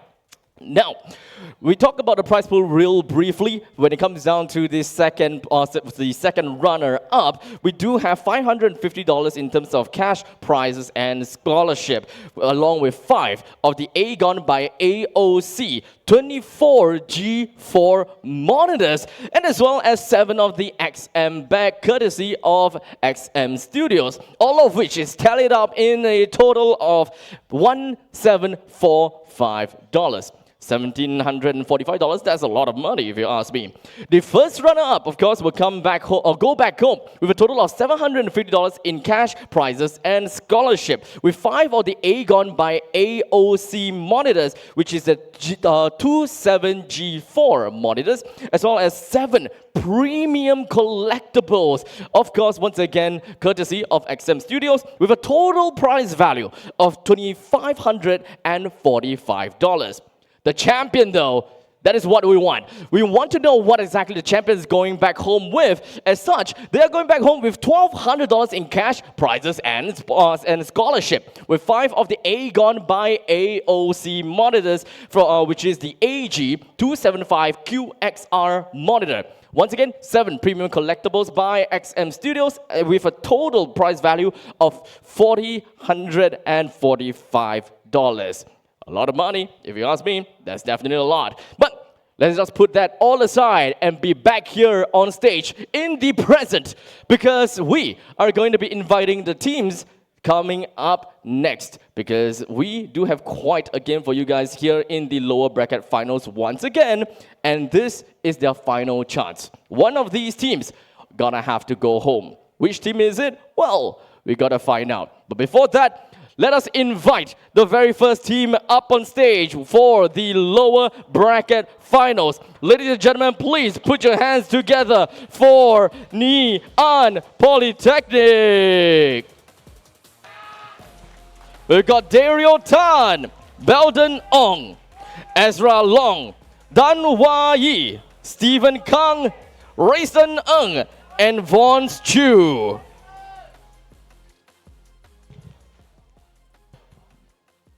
Ngee Polytechnic has been the champions of Season 5, which is back in 2023. Unfortunately, they did lose a series over to Temasek Polytechnic, but they will be back for revenge after maybe beating against Singapore Polytechnic. However, Singapore Polytechnic, they are not going to be an easy one as well. As we invite them on stage, Singapore Polytechnic! Represented by Aiman Jani, Chan Teng To, Brennan Lim, Jia Hen Wong, Michael Garcia, Judah Tay, and Derek Dayanan. Coming up on second runner-up in Season 4 back in 2022, with unfortunately not much of a podium finish when it comes down to Season 5. So today is a day that they're gonna have to mark themselves in history of campus legends. Will they be able to bid against NP, the Titans over here? Well, maybe we have two Titan Slayers in the building today. We shall see how that will eventually be like. As such, I'm going to pass the time over to the very trustworthy caster to tell us a little bit more about the game, what we can expect between SP and NP as we watch the game unravel. Over to you, Gobbles and Golden. Right, thank you so much, Abstract. We are here, your casters for today. We're going to take you all the way through, but it is the lower bracket finals. SP against NP. The defending champions, they've been rocked. They were taken down in the upper bracket finals by TP. 2-0 fashion, 13-8 both maps. Pretty convincing stuff from TP, and they do have their backs up against the wall now. Against an SP who just took down NUS 2-0 as well. Yeah, SP doing the dirty work down in the lower brackets, taking down the previous grand finalist NUS. I like to call them the new NUS. But anyway, still a great win coming in from them, 2-0 fashion as well, as you mentioned.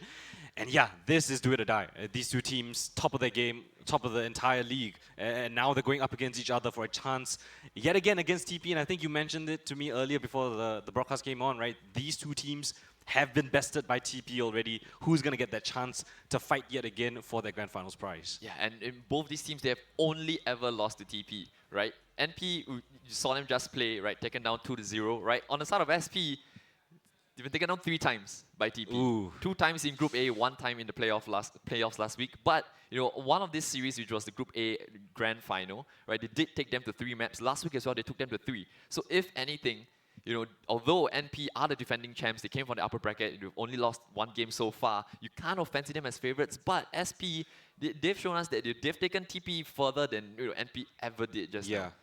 And you mentioned it also earlier before this, right? These two teams, they're facing each other for the very first time this year. And it's been a long road through Group A, Group B. These two teams haven't really clashed hits yet, and now they're doing so in what is a do-or-die situation, the highest of stakes. And, you know, winning Campus Legends itself is a massive title. I think one of the most coveted titles, I guess, the Singapore calendar, right? You winning out this LAN, it's a high-pressure situation. You got crowds around you. You have that LAN jitters. You're going up against your opponents. Well, not exactly opposite you, I guess, adjacent to you. But still, it is a very incredible accomplishment if you're able to do that.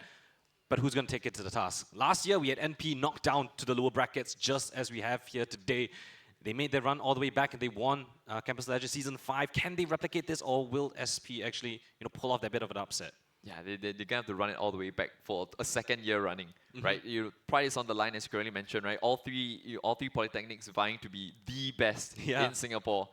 right? So it is going to be a matchup, and huge names on both sides of the server, right? NP, we talk about Part J, right? Most recently playing VCT with Elevate, right? Hart, I think was probably another one who did play well in the group stages, hasn't yet rose up to the levels we can expect of him here, right? Where you look at on the side of SP, right? Shiba, JH, these are the Staples. biggest I mean, names. yeah, the veterans in the scene. I think everyone really, would recognize those names in the server.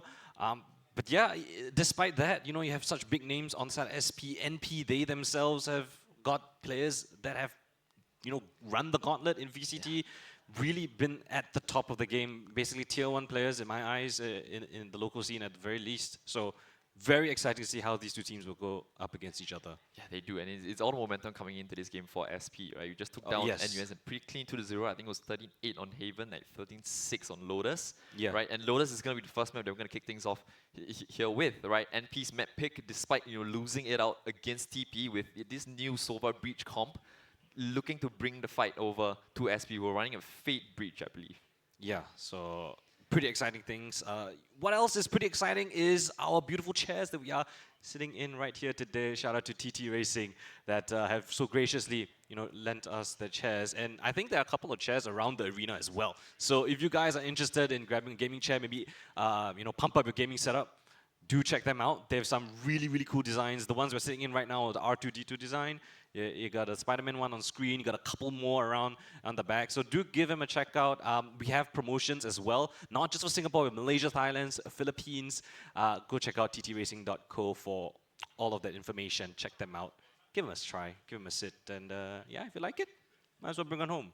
Yeah, and in case you guys are wondering what's going on behind us now, whether it's behind us on camera or for members of the audience, what's going on behind them in the ground theater, right? You do have some Street Fighter going on, right? Of course, this was another aspect of the LAN segment that we're gonna have, right? This little Street Fighter 6 tournament that we have going on, right? Of course, being played, very graciously sponsored, right, by our monitor partners, Aegon, by AOC.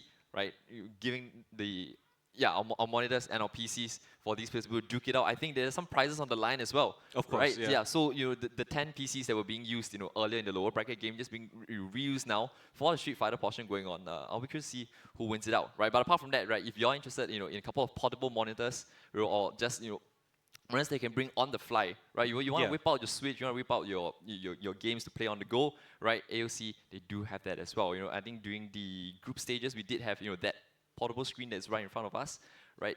Very simple, very elegant. I love it. Yeah. Go head over to sgstore.aoc.com. Check out the discount code. Get yourself a nice little upgrade. I think after you watch all this Valorant here today, I think some of us might be having that itch, to get back into the gaming, get into the competitive scene. Maybe you might need a 144 hertz monitor or even higher. Equip yourself with the very best of the best. And yeah, big shout out to them as well. But I like my 240 hertz. Like 240 hertz? Yeah. You have to go higher than that? Ooh. Have you tried it? Have you tried it? I actually haven't. Have you? No. I like my 240 hertz. 500 does sound a bit crazy. 500 is the new, like doubling that. Like people tend to say that the biggest jump is like from 60 to like 144, and then the 240 the difference is a bit less, right? Jumping twice again to 500 sounds a bit insane. Right? If the nerd part of us is just coming out right now, talking about the refresh rates and all that stuff. I mean, if you're hoping for any minimal like 0.1 ms of a second advantage to try and get yourself a little bit closer to INF. Maybe that's the play. INF. Yeah, I mean, now that you mention him, it reminds me of that clutch that he did all the way back in Sunset. It feels like ages ago already. It's crazy, right? Yeah, and they're just chilling. They're just waiting for the winner of this match, right? The lower bracket finals. They are already waiting in the grand finals. These are our top 3 teams, right? Yeah. TP, SP, NP. Right, they've all guaranteed themselves prizes, but now it's all about championship gold at this point, right? And I think NP, SP both would have rather come through the upper bracket, but they've lost their lifeline to TP, and now probably on their minds is get past this hurdle, exact revenge. Yeah, one step at a time, right? You got to focus at the opponent right in front of you. Can't take them for granted. Both these teams very much deserve to be here. They put on incredible runs in their own respect. But yeah, excited to see how that one will pan out. But I think we've got a few like pretty recognizable names in the audience here today as well. I think Oh. I saw Ben Kai. Oh, shout out. In the audience. Yeah, I just saw Flaring walk in as well. I think I'm pretty sure it was Flaring. So Pretty hard, yeah. pretty hard to miss. Yeah, pretty hard to miss. He's just so tall and skinny. Yeah, so we have a lot of experience. Like we have seasoned players who are watching, and then we have seasoned players who are on the stage now. Yeah, right? but it's good you mentioned that so many players are coming in because you guys watching at home, if anyone is, you guys can still head down to Scape. We are in the level 1 auditorium. I'm not sure if there's an official name, but we are at the level 1 area. It's called the Ground Theatre. Yeah, Ground Theatre. Yeah, there's a bunch of signs. You can't miss it. Grand Finals expected to be about 5 p.m. So if you are watching it from at home and you're in Singapore, drop in, drop by, catch the live games. You still have a best of 3 to get to the Grand Finals. And I do think it's going to be a really, really interesting one, regardless of which team makes it to that point. Yeah, I think it could be in for a 3-mapper, right? Well, of course, I think Lotus will be very important in deciding how this goes, right? Of course, Second map is going to be it's Haven, right? So Lotus, Haven, and then Sunset, and then right? Sunset, yeah. Yeah, so those are going to be 3 maps. Sunset, if required, of course. But yeah, I think it's really classic. We got both of the 3 side maps is the first 2 maps. So rather attack-sided. Pretty interesting to see how the meta is going to pan out, especially on Haven right now, coming into the map pool again. We've had a couple of times seeing it in the Tier 1 play. But how do these players want to take it on, right? I think in VCT itself, we saw RDA, I think one of the teams that caught my eye a lot on Haven. They ran the Clove Jet Chamber on Haven. So very interesting approaches and philosophies towards that map. Yeah. But yeah. I'll be curious to see, again, like SP, we've seen them play a lot of maps, in their journey here, right? And I think one of the key themes around that has been what Agent JH goes on. On Lotus, he tends to default to Killjoy, right? So makes it simpler for him, and I think he does do pretty well on it. Right? Okay. But I think maps like Ascent, where he's been on the Jet, Icebox, those are maps that SP haven't done too well. So it's good that they've managed to avoid those maps altogether. Yeah. Right. So yeah, keeping Proto on that single duelist, right? And coming in with probably the double initiator, right? Probably seeing that from both sides, right? Preferring to run the breach, and I think maybe the defense in the side of NP, maybe after that run with the Sova, they're like, we don't feel too comfortable. You see Reverie just hovering over that sky now. He's thinking about it, right? Even though he did top the server for his team, but it just looked like they weren't as cohesive a unit as we know them to be. Yeah, because Reverie is just known as that Silver main, right? But now he's going to opt for the Sky. A little bit of a change up. Perhaps wanting a little bit more entry power, assisting Heart on the Endeavor. Yeah, a couple more flashes, right? Yeah, Heart was on the Neon as well, right? So pretty interesting changes in compositions within the day itself. On the other side of things, SP, just to give a bit of a heads up to the viewers, slot H1 is Shiba. So we will be calling him as that instead of slot H1. Yeah. I think it's interesting as well, right? You see Chima and JH, both players who have, JH playing straight with Bleed and then with DSG for a little bit, right? Yeah. Just coming together and just bringing Salty, Proto, and Irex up. We haven't really heard of them too much. I think Irex have seen him before. Yeah, Irex was on the same team as Bullet, right? Explorers. Right, they were former teammates. Yeah, and I think Explorers did play that a LAN together back end of last year. Yeah, so long they ago. have been they've been playing like together ages for ago. quite a while, right? Yeah. Yeah. So no strangers to one another on both sides of the server. And we will be heading into Lotus. Map 1 of this best of 3. Both teams looking to strike first blood, and NP, more importantly, right the wrongs of that upper bracket final. SP with momentum coming in.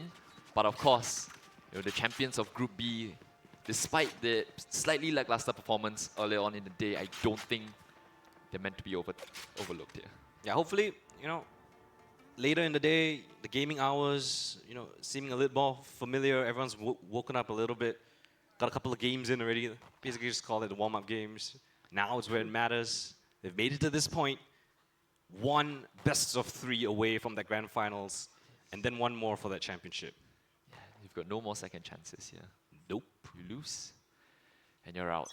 The attack side, again, probably a more default start to begin with, right? It's been a couple of KG starters in these pistols. And NP, as opposed to going for something aggressive as we saw in the previous pistol when they played on Lotus against TP, this time it's a little bit more measured. Just waiting for the opponents to walk into the trap. But SP, they've taken quite a bit of space to begin with, right? They've realized that the entirety of B is clear. Interesting as well, NP, they switch back to the Cypher as opposed to Killjoy. Yeah, and I mean, look at the advanced positioning already gained by Shiba. And it's a bit of a setup coming in for the MP side. SP still a lot of time left on the clock. They have so many options that they could choose from. They're gathering other forces. Pop of the smoke. Silence across the map. Everyone getting a little bit antsy. Here comes a stun together with the paranoia. And actually the scan coming in from the Fade actually going to catch onto a couple of players. Hard with the nade catches onto Shiba. Revere's turn to come into the feed. IRX tries to answer back, but it's Bullet to actually put 2 in the heads of the SP players. And 30 seconds that A play kind of just fell apart. Like before they even had the chance to execute. NP with a little bit of a trap setup, just pounce on the players of SP. And now JH 1v4, miles away from the spike, and it's been swarmed by MP players all around. Spot him out. Jump peeks. Couple of shots through. 1 bullet left in the chamber as the knife out and run. Bullet will find that third as well. So nice pistol coming in from MP. They don't even let SP get started with what they wanted to do. Yeah, and there's a lot of changes actually if you take a look at on the side of NP, right? Hart moving from the Neon over to the Raze, Reverie moving from the Sova into the Sky, Castro off the Omen into the Breach, Pat J back on what I kind of know him for doing on Lotus, which is that The Omen. controller, right? Yeah, right. So and a lot of role changes, a lot of... It is. It's a complete swap. Unknowns, right? Yeah, you come in... I don't know if they've practiced so much with this composition itself, but it feels like a bit of a reactive decision based on the match that we just witnessed, right? Yeah, what we can say is they have played something similar before. They have played the Omen, Cypher, and Sky on those respective players. We haven't seen Castro on the Breach before. The previous time they ran this, they ran a double duelist with Neon and Raze. So Castro's probably the only one to kind of switch his agent up completely. They have played this before, and maybe it's just something they feel more comfortable with heading into today, right? A little bit brawlier, but into C we go. SP, it's just pistols, right? So it's full retake setup coming from NP as well. You're going to be able to get the plant of the spike at least. There. But how much more do you want to go for? It looks as though SP, they're not looking to rush the issue, not looking to rush the spike plant because we still have utility. JH, all on his lonesome, is going to taken down, right? So that's the lurk being sniffed out. Castro tucking in towards the corner, has given his position away. So this could get a little bit dicey. He does fall. And then Bullet goes in for the isolated duo. Hard going forward. They're actually trying to push the issue here at NP, and this could get really, really dicey here for the defense. And somehow ends up in a 2 versus 2. They've got access to a CT. Couple of rifles, at least one for Salty, and they're just gonna beeline it straight towards this A site. The last 2 players, unknown of where they could be. Omen has a little bit of suspicion going in from the long play. Proto, barely any HP to work around with. Spike will go down, so all things considered, already pretty successful round for SP, but they can't get that round win. The second round thrifty for them. That would be everything and more. Open of the door signifies as one player here at the very least. No reaction for the time being. Cover going out. Not again, right? Not the repeat of Sunset, right? Proto's down incredibly low, right? There's no way you lose another second round like this. The aftershock is good, and now they have to look for the swing. Proto is so incredibly low, and Pajay is going to have the spike. Down to a one-on-one. The Raze, unsure whether or not he has to peek. He doesn't have the health for it, and it's Pajay to stick it all the way. Our pros don't fake. Yeah, they don't. Pajay this time making sure that NP history doesn't repeat itself. It happened back on Sunset. They won the pistol, lost the second round against TP. It wasn't to happen again, but it got so dicey there for NP. Yeah, they let way too many kills happen. And I thought that NP had the right read, right? They had the players towards this side, but perhaps getting a little bit overzealous, facing into too many players simultaneously. This push from Hart, a little bit ambitious. The flash was perfectly timed as well, and then down to the 1 versus 1. You never expect Pajay to just completely stick it in the face while he knows that there is a player just around the corner. In the meantime, Shiba has found a bullet into Bullet. Nice taken down, nice kill right there, taking down the Cypher player towards this A site. Meanwhile, they find that aggressive push down towards B main. Pajay trying to answer back though, but SP.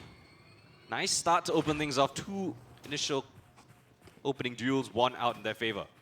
Yeah, but they've heard so much noise that they should have a good idea that A is pretty clear, right? And that's where they're going to be headed towards. There's still quite the bulk of utility left over for the attack.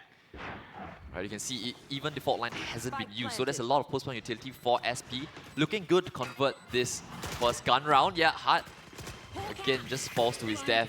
J, he can get one, Reverie can chime in with as well, but Aftershock's gonna flush him out, and JH is gonna collect that final kill at the end there. And SP, very quickly, getting the first round on the board as well. Yeah, and that wasn't really much of a bonus, right? They actually invested quite a bit. They got a couple of rifles into the mix for the defensive side, so as a result, they're not going to have too much money here going into this next round. Just a couple of sheriffs on the Neon Poly side. Yeah, this is gonna be really interesting, right? Both teams choosing to run the double initiators, but it's Shiba's fate, against Reverie Sky, right? And we both know them to kind of be Sova players. Yeah. So it's kind of interesting to see how they're kind of flexing off with different initiators. Probably just a bit more of a comfort pick, perhaps. I don't know. We saw like when SP beat TP on Lotus, it was Shiba back on the Sova. So they've gone back to the Fate, a bit more of a meta pick. Yeah. I honestly don't mind them playing the Sovas. They're both really, really proficient at doing those. The Boombot actually gonna catch J and take him down relatively low, but still, presence here towards this east side. Prowler comes through, Bullet holding down this side as that Cypher. And the Swarm broken as well. Oh, spots him creeping in. JH still bests him. The paranoia is perfectly placed, and the defense can just swarm in. JH, crucial frag right there. But here comes the Nightfall into the side. But in the smoke, J thrives. And it's down to a 1 versus 2. JH, the anchor player here, need to flush him out, isolates the duel, but J with 4 hits, a 50 round through the boxes as Neon Poly stretch themselves up to 3. There's so much chaos. Where did J even come from, right? Probably from Waterfall, and we knew that he was taken down low from the early engagement. Yeah, he was 1 HP throughout the entirety. Yeah, he was taken down by the Boombot, 26 health, gets 4 afterwards, even whilst getting marked and decayed. That's insane. JH was on for the ace as well, so J just stealing it away. And one of these rounds, NP, they dropped a lot of these rounds early on stage, right? Now they are the ones to do it back to SP, who are making their debut on the main stage, so could be just a little bit of jitters to begin. Yeah, we all know how proficient Neon Poly players are. Didn't really see that too much in the first series. This time around, already seeing a little bit better signs for things to come. Presence here towards this A side. Tree has been guarded. Cypher utility here, but for the time being, no one actually playing within the site. And they should be able to find themselves that plant in a post-plant situation. Aftershock not going to be connecting onto anything too much more, but Shiba peeking out towards the held position. That gives them an advantage. They even have the Killjoy locked down they want to mess around with. Shiba's picked up too. A Flying Heart will not get him that frag. And Shiba still wreaking havoc as Irex closes out that final kill. It's a near flawless round, only losing a single player on that take. Nice post plant as well, denying NP any chance of actually formatting any sort of a retake. Yeah, they just didn't have any sort of plan to clear out Shiba, right? And credit the Fate for his work, right? Just playing around the angle, just peeking a little bit, moving in, ducking out, in and out, right? Just making himself such a difficult target to hit. And on the side of NP, they just didn't know whether or not to commit to holding him, right? Or to try and actually move in from heaven for the retake. And SP keeping things close, and once again, NP, the money is gonna be broken, right? Back down to just the Sheriffs, a single Vandal on J who survived back in round number 4. And so yeah, seems like so far, SP, the answer is probably towards A. Yeah, they've been doing it consistently, and they're pretty successful at taking rubble that executes into the site itself. Not too much errors to really note for Neon Poly. All 5 players here. Killjoy lockdown gonna be invested. And it's gonna be flushing every single player out. They have no chance of getting back into the site. Their positions were too far away. They have to respect it. And that is free access here. They even have the Rolling Thunder for a post-plant position. Proto just living out an A, just buying them a little bit more space. But again, we find ourselves in a 5 versus 5 retake. This time, weaker weapons. What can Neon Poly pull away this time? They're all moving back, right? SP, they're all playing in 3, so a couple of nades, a couple of nice utility could be the end of them. The stuns go to Paranoia, even better, and the full blind, but they're unable to land the shots at all. Rolling Thunder comes on in. Proto and JH find a couple of kills, and now it's a 4-on-2. So despite having inferior weaponry, yeah, SP, they're gonna keep it relatively clean at the end, but it could have gotten real dicey there. Yeah. I'm not sure whose POV I was watching, but he stayed alive for the longest of times, stunned up, paranoid. And they still managed to walk away. I think credit to them having a bit more weaponry in that round, right? The pistols didn't really do the job. weren't able to convert enough frags in that situation, despite them kind of having a bit of an advantage. Yeah. So still, nice round coming in from SP to stem any sort of a thrifty round or anything of that sorts. There was a team rolling thunder as well from Salty. It wasn't even.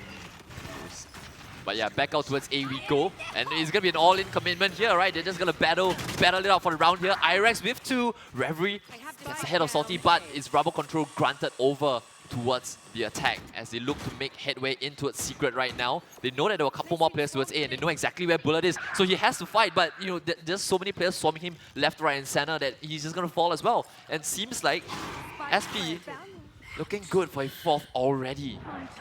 Trailblazer in, they want to pick up the pieces. It's pretty labored, 2 versus 4, smoke in their face. It's all onto Reverie's, the only one who've got a little bit of access here towards the side. Stun from Kestrel, just clear out the corners, but Reverie's not going to be able to find a single thing, and if he turns around the corner just a little bit to his left, it's going to face a full board of utility as well as Gunfire JH around the corner. Reverie the first one though, tap back onto the spike. It's not really planted for them. JH needs to swing out wide. Reverie picks up all the kills. It's an ace for Steven as he steals away another round. Neon Poly somehow pull away the 2 versus 4. Yeah, shades of Sunset, but the other way around, right? This time it's NP to have the individuals to start clutching up, right? J's done it once, now Reverie, a full ace after using his Seekers. He's already back up to 5 as well. That round did not start the way NP intended it to, right? SP had everything going in their favor, 4 and 2, and then it just came down to aim duels.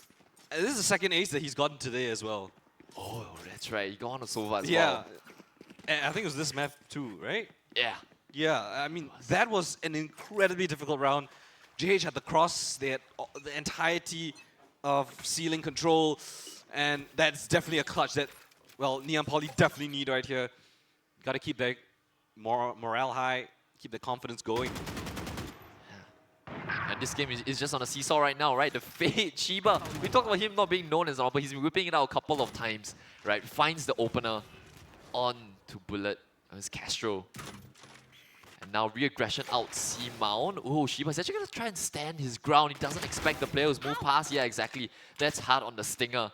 So probably going to be able to upgrade his weapon as well. Meanwhile, the rest of SP, they're already headed towards A. So NP, you're going to have to reset once again. But this time a much favorable post-plant. But they've had their struggles trying to retake A. SP, after the plant, you're still only going to have the From the Shadows online, but that Neural Theft is going to give away their positions. So a lot of them towards 3. What's the reposition here? Irex gets caught with his pants down. Reverie needs to dip away just in time. Flashes out.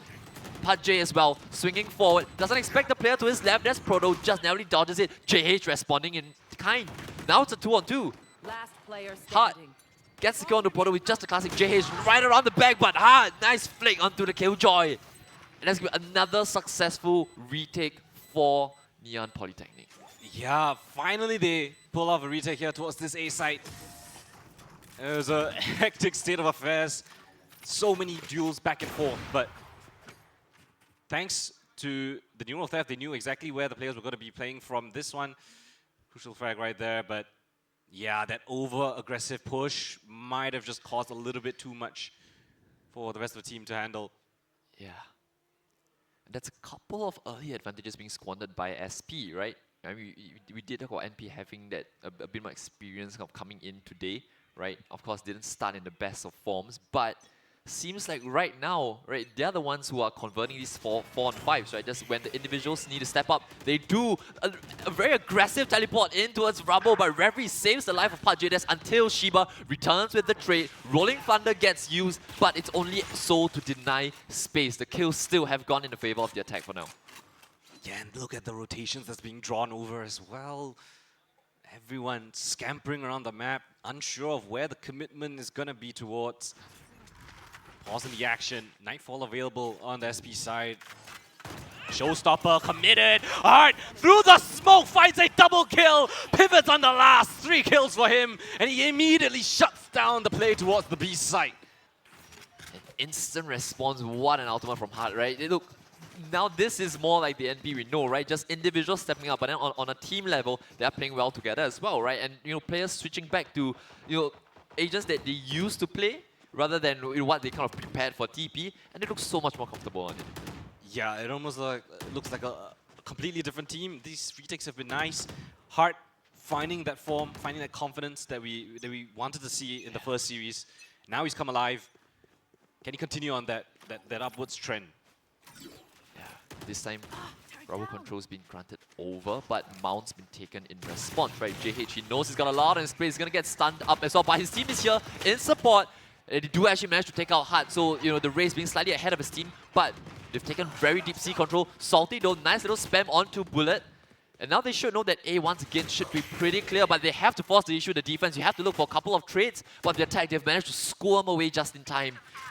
As they look to find solace in that A side, this duel will be important. Shiba probably just secured the round for his team there. Yeah, Shiba was actually creeping up the entirety of A Rubble all the way close up towards A main, while all of that action was happening towards the rest of the map. So him calling for the rotate back for his team, finds that crucial kill towards stairs.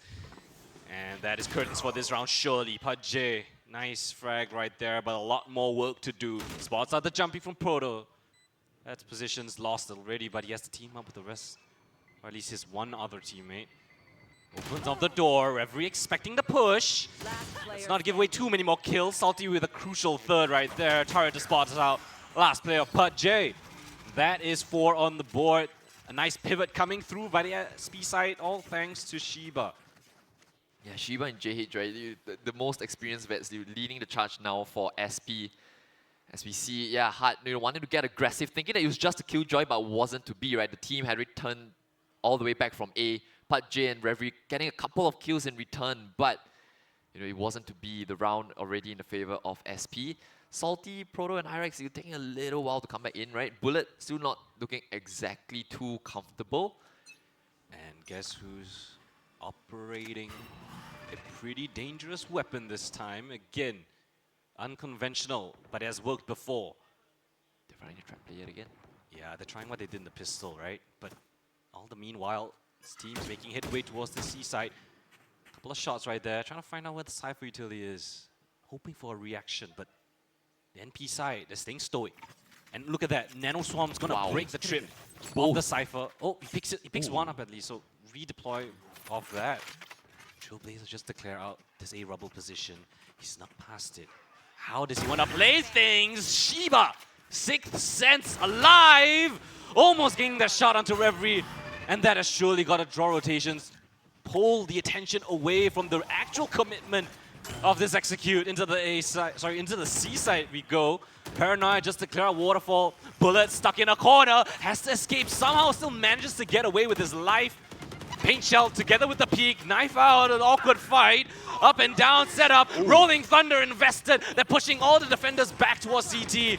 And a scamper of a player here towards the Waterfall. Stuck in an awkward situation. They still need to commit on this, but Shiba yet again comes alive. And Proto and Shiba light up the kill feed.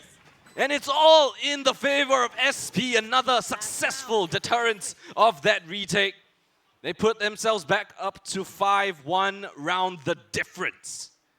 Yeah, this game is really going neck and neck, right? Shiba is finding so many openers with the operator, right? We saw him get one towards C earlier, and this time just hard with his back turn, right? You thought that the Wolf would have cleared it, right? It wasn't to be. He was just playing around, dancing around the pillar, gets his one, and then, right as you think it might be an A, do commit to C, but this time, once again, the attack looking to make headway in towards A.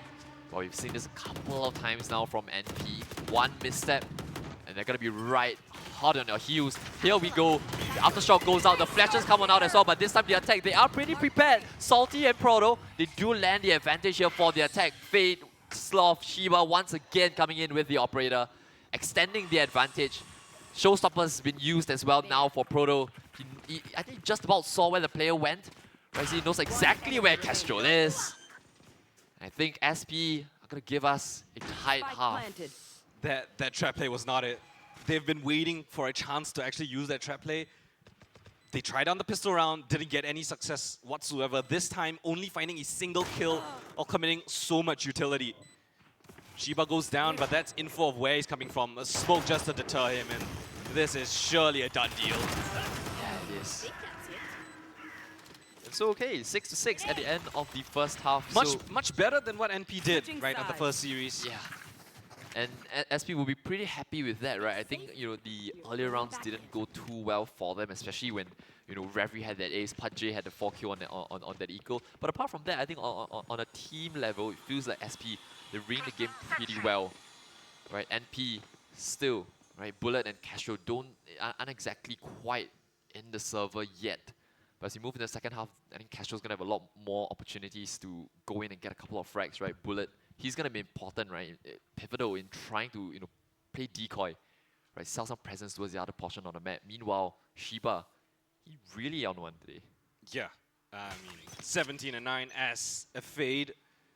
And he's been not in the traditional spots, right? Being that lurk player, being the player to call for the rotations, pulling the rotations, and finding operator shots that converging on the player towards Rubble.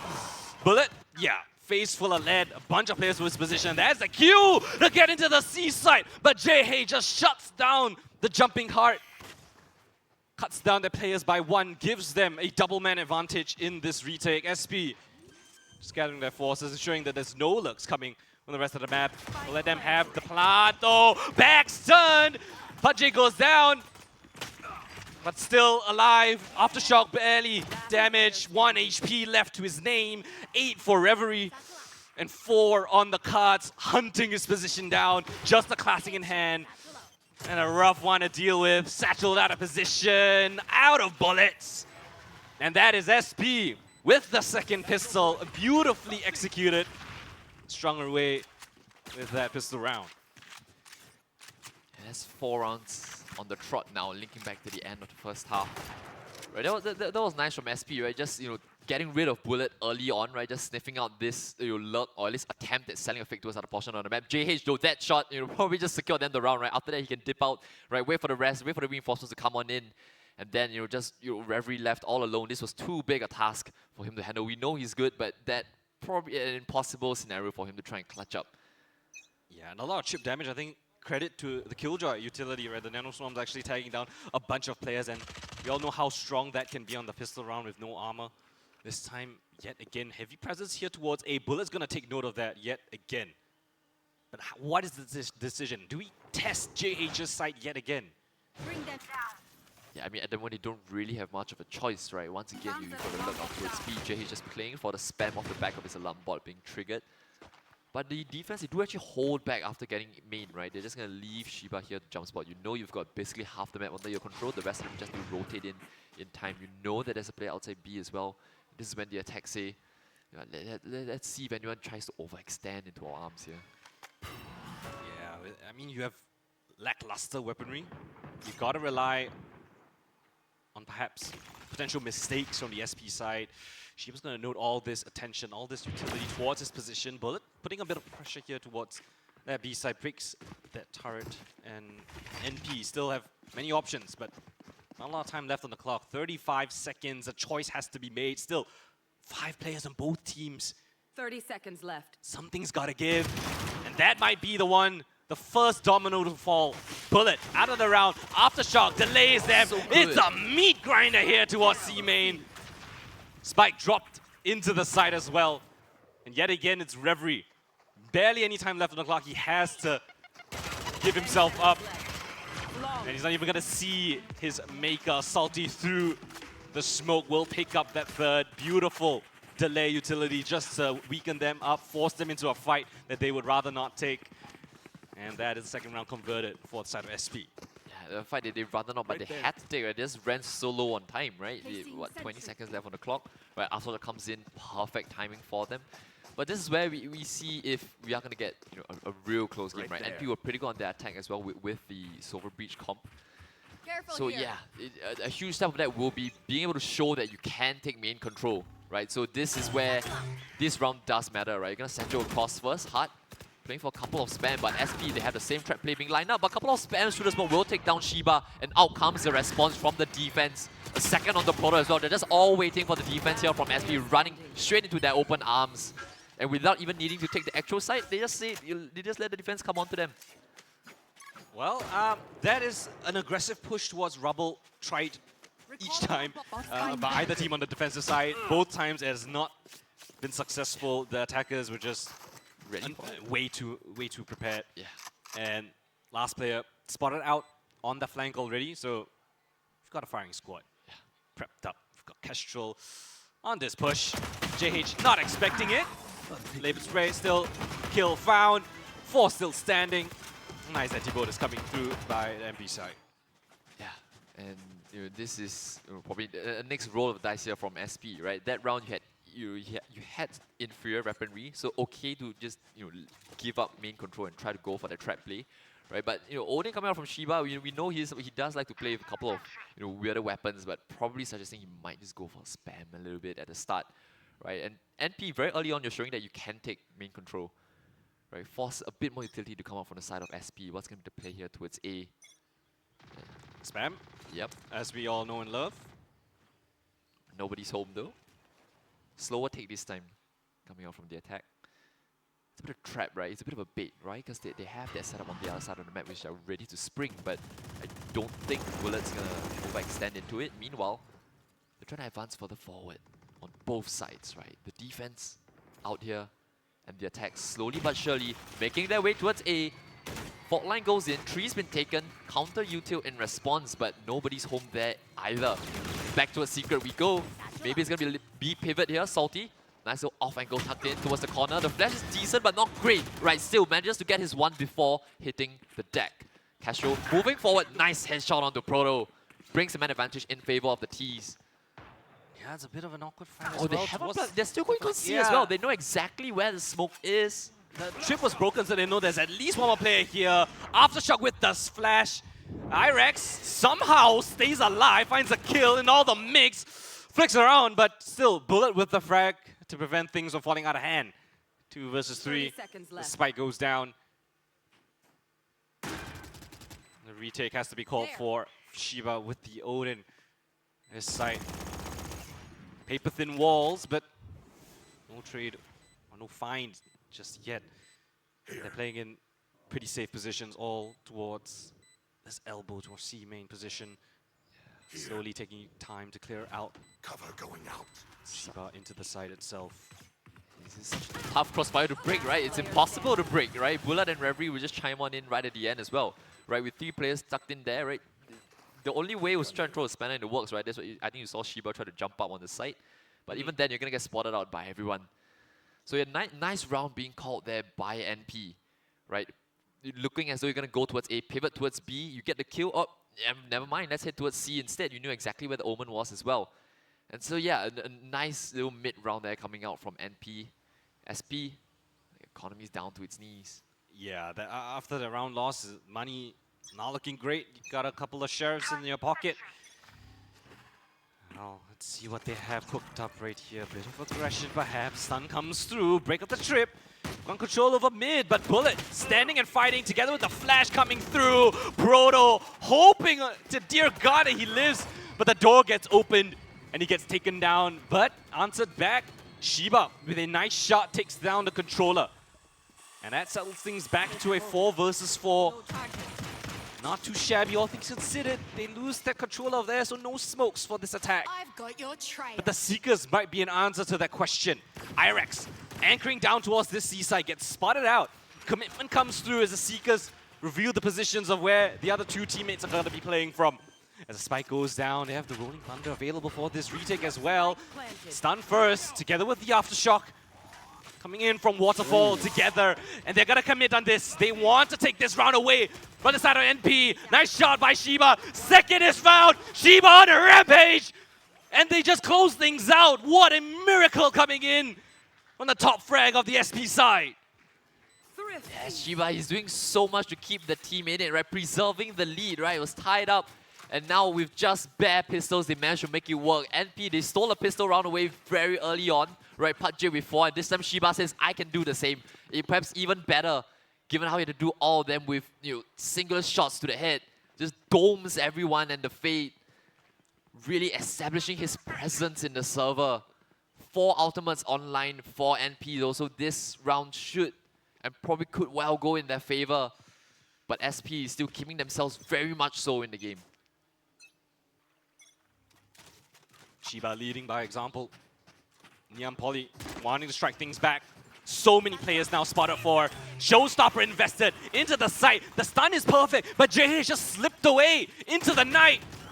Doesn't even die to the Showstopper. Hart in a bit of a world of a trouble, and he still gets taken down. JH, by some miracle, pulls away a kill and still survives. They try to fight back, but Bullet holds the one way. The Aftershock will buy them a little bit of space as well. Commitment of, the Rolling Thunder. They want to push them even further back. They swing off of it, but JH, still the anchor player, to find a second frag, puts his team in a much more doable position. Reverie coming in to stop the flood from Raproto. But PUBG here as well, assisting on this defense. It's Irex in the 1 versus 3. 2 to find a crossfire to break apart. But PUBG's there, and he will not allow things to fall out of hand. And we're all tied up 9-9. What a series this is going to turn out to be, right? NP and SP really just taking us to the distance already. 9-9. These teams just can't be separated, right? No one's going to be allowed to run away anytime soon.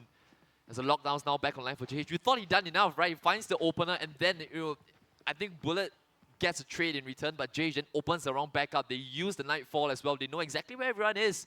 But just amidst the chaos, NP just thrived in that round specifically. Seems as though we're going to take a little bit of a pause, right? A little bit of a slower round to begin with this time. PUBG just making sure no one comes too far forward. He's going to be able to hold the out top as well. But again, the money not that great for SP. There's someone up close. There's gonna be Shiba. Oh, he's gonna get caught. I think they're gonna try and pull him out, right? Flush him out of his position. He still gets one in the end. That's incredible work. Put in such an awkward situation. No way out. He still takes one down with him. And yet again, it's the smokes he takes out. So this attack, he's not gonna have smokes yet again.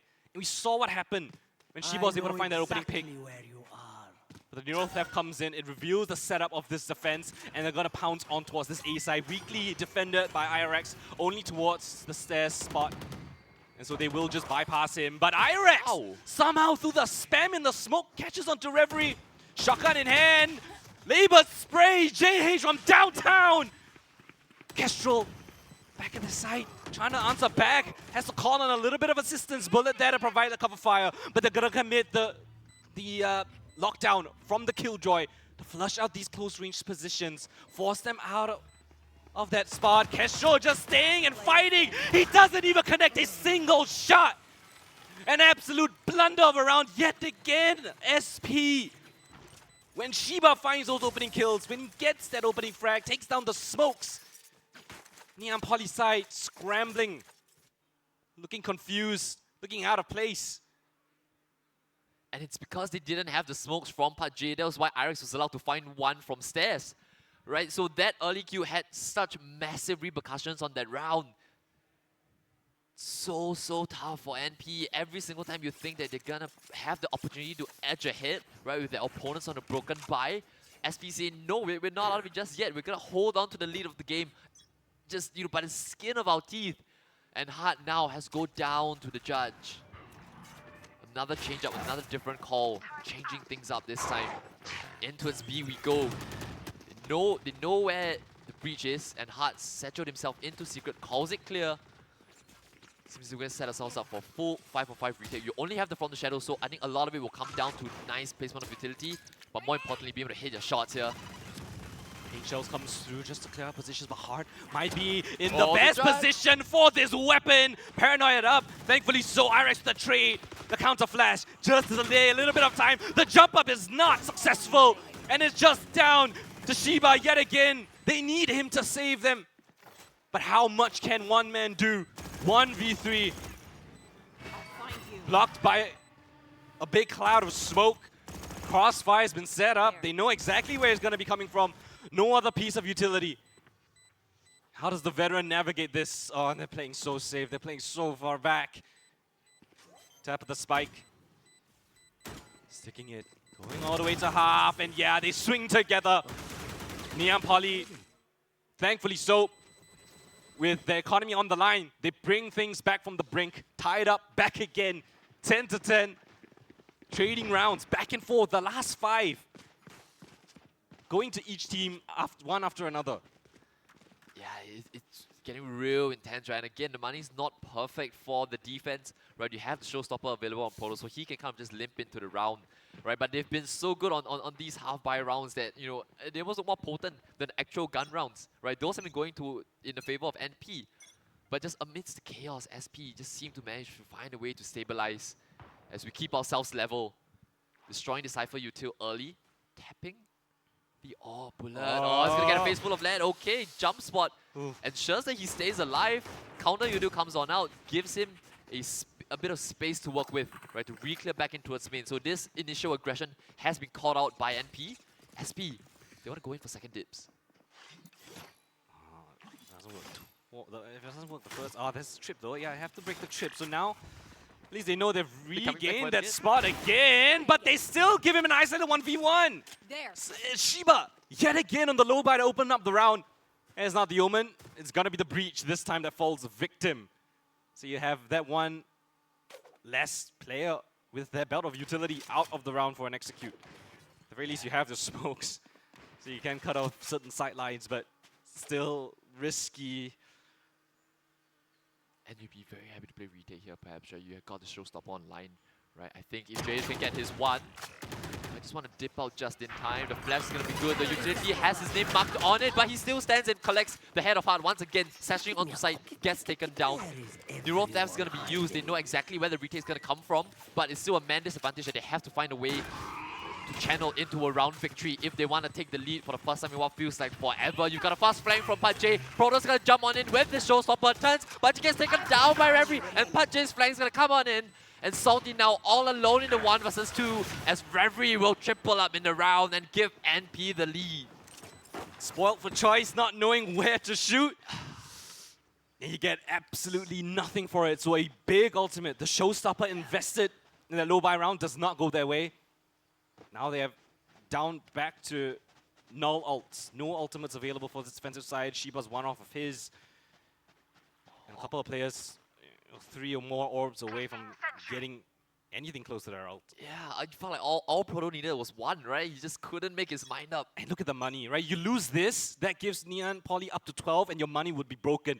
This is everything. This is a round that SP needs to win, and it's opened up fantastically. Proto takes down Heart, down towards his mound position, a dink onto Reverie as well. And they want to accelerate into this. Aggressive push coming in from the defense. The stun up in the corner as well. And the Rolling Thunder now committed from the attacking side. But they hard clear Irex, take him out of the round. It's Pudjay up against the World Proto. Still stands his ground. And Kestrel has to respect it. They can't give away yet another kill. Yet another 1 versus 1. Tucks tail and run. Back towards where his other teammate has been situated. Crept up towards a different part of the map. Oh, he's snuck past it. He's snuck past the turret. But where does he want to commit? That is the decision being made. Tap of the spike on the A side, but Bullet finds that frag onto JH towards B. Down to a 2 versus 2. Up in the hands of Shiba. Trying to segment these players. His game sense, he knows where at least Bullet's gonna be playing from. And he's just gonna hold this angle. Just wait for his teammate to double up with him. The scan comes through. Bullet's noted for. Beautiful angle. Bullet lands 1, gets the second, and we have match point. Oh, SP, you have to feel so done for at this point. You invested all in, right? You found the opener. You invested everything you had. You had the 5v3 to work with, and then Pudjay comes up big time with 2. Proto, while still receiving the effects of the Rolling Thunder, gets his 1. And that shot from Bullet there secured the round in the 2-on-2. The Fate just unable to land the operator shot. And now with worse weaponry, you have to come in and contest this final round. You are, just 1 out point away from 2 massive ultimates. So that could be your way into the round. But NP looking good to take their map pick here of Lotus. Setting themselves up for success. They've gotten in with everything that they could buy in this final round. If they don't win this, trouble on the cards. Utility being aggressive here towards this A site. Couple of great ultimates on the side of defense though. Right. I don't think anyone's really close on the attack, right? Shiba do have Bullet who's kind of gotten past, right? But they have to be aware of the possibility, yeah.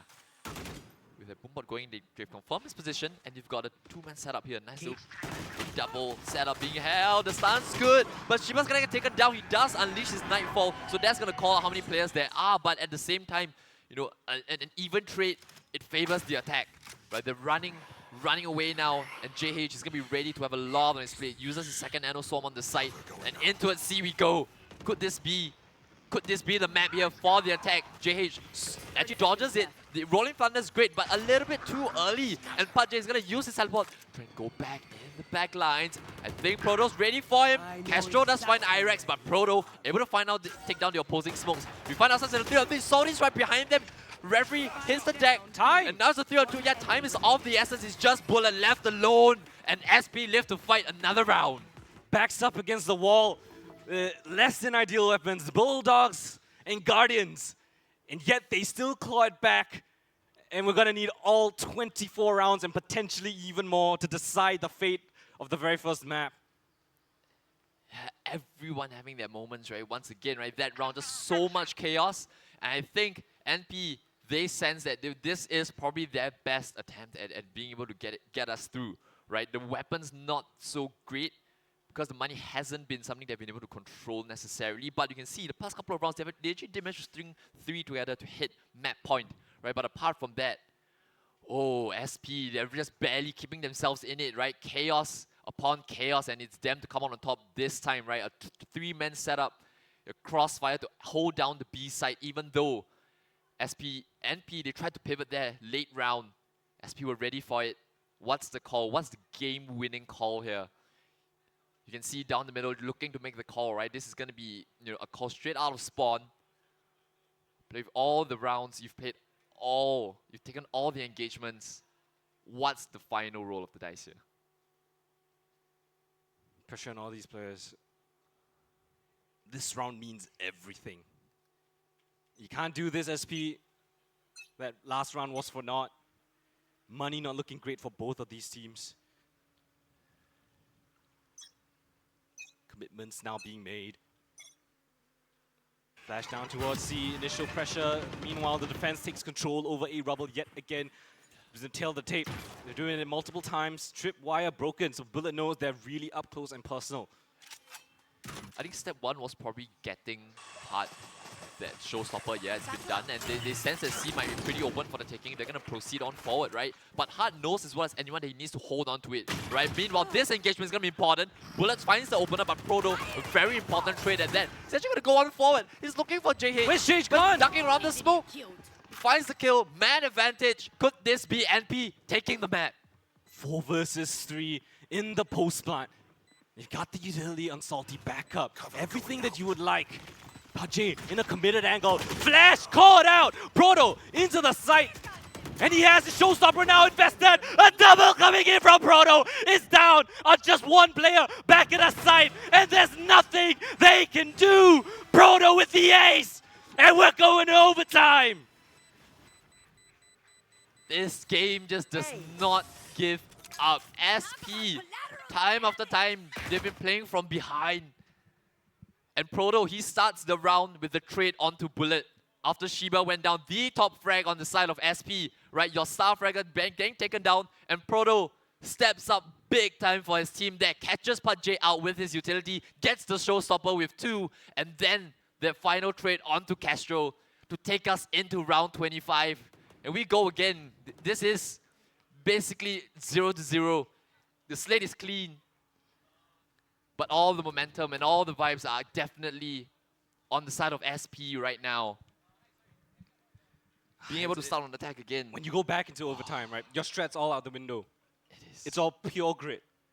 Yeah, you've done everything you've had has been rolled out in the past 24 rounds, right? It's back out towards A we go. It's gonna be a full-on bloodbath once again. A TP into the smoke for Pudge. The stun is good. Proto once again even trades going in the favor, but the nade actually takes him down.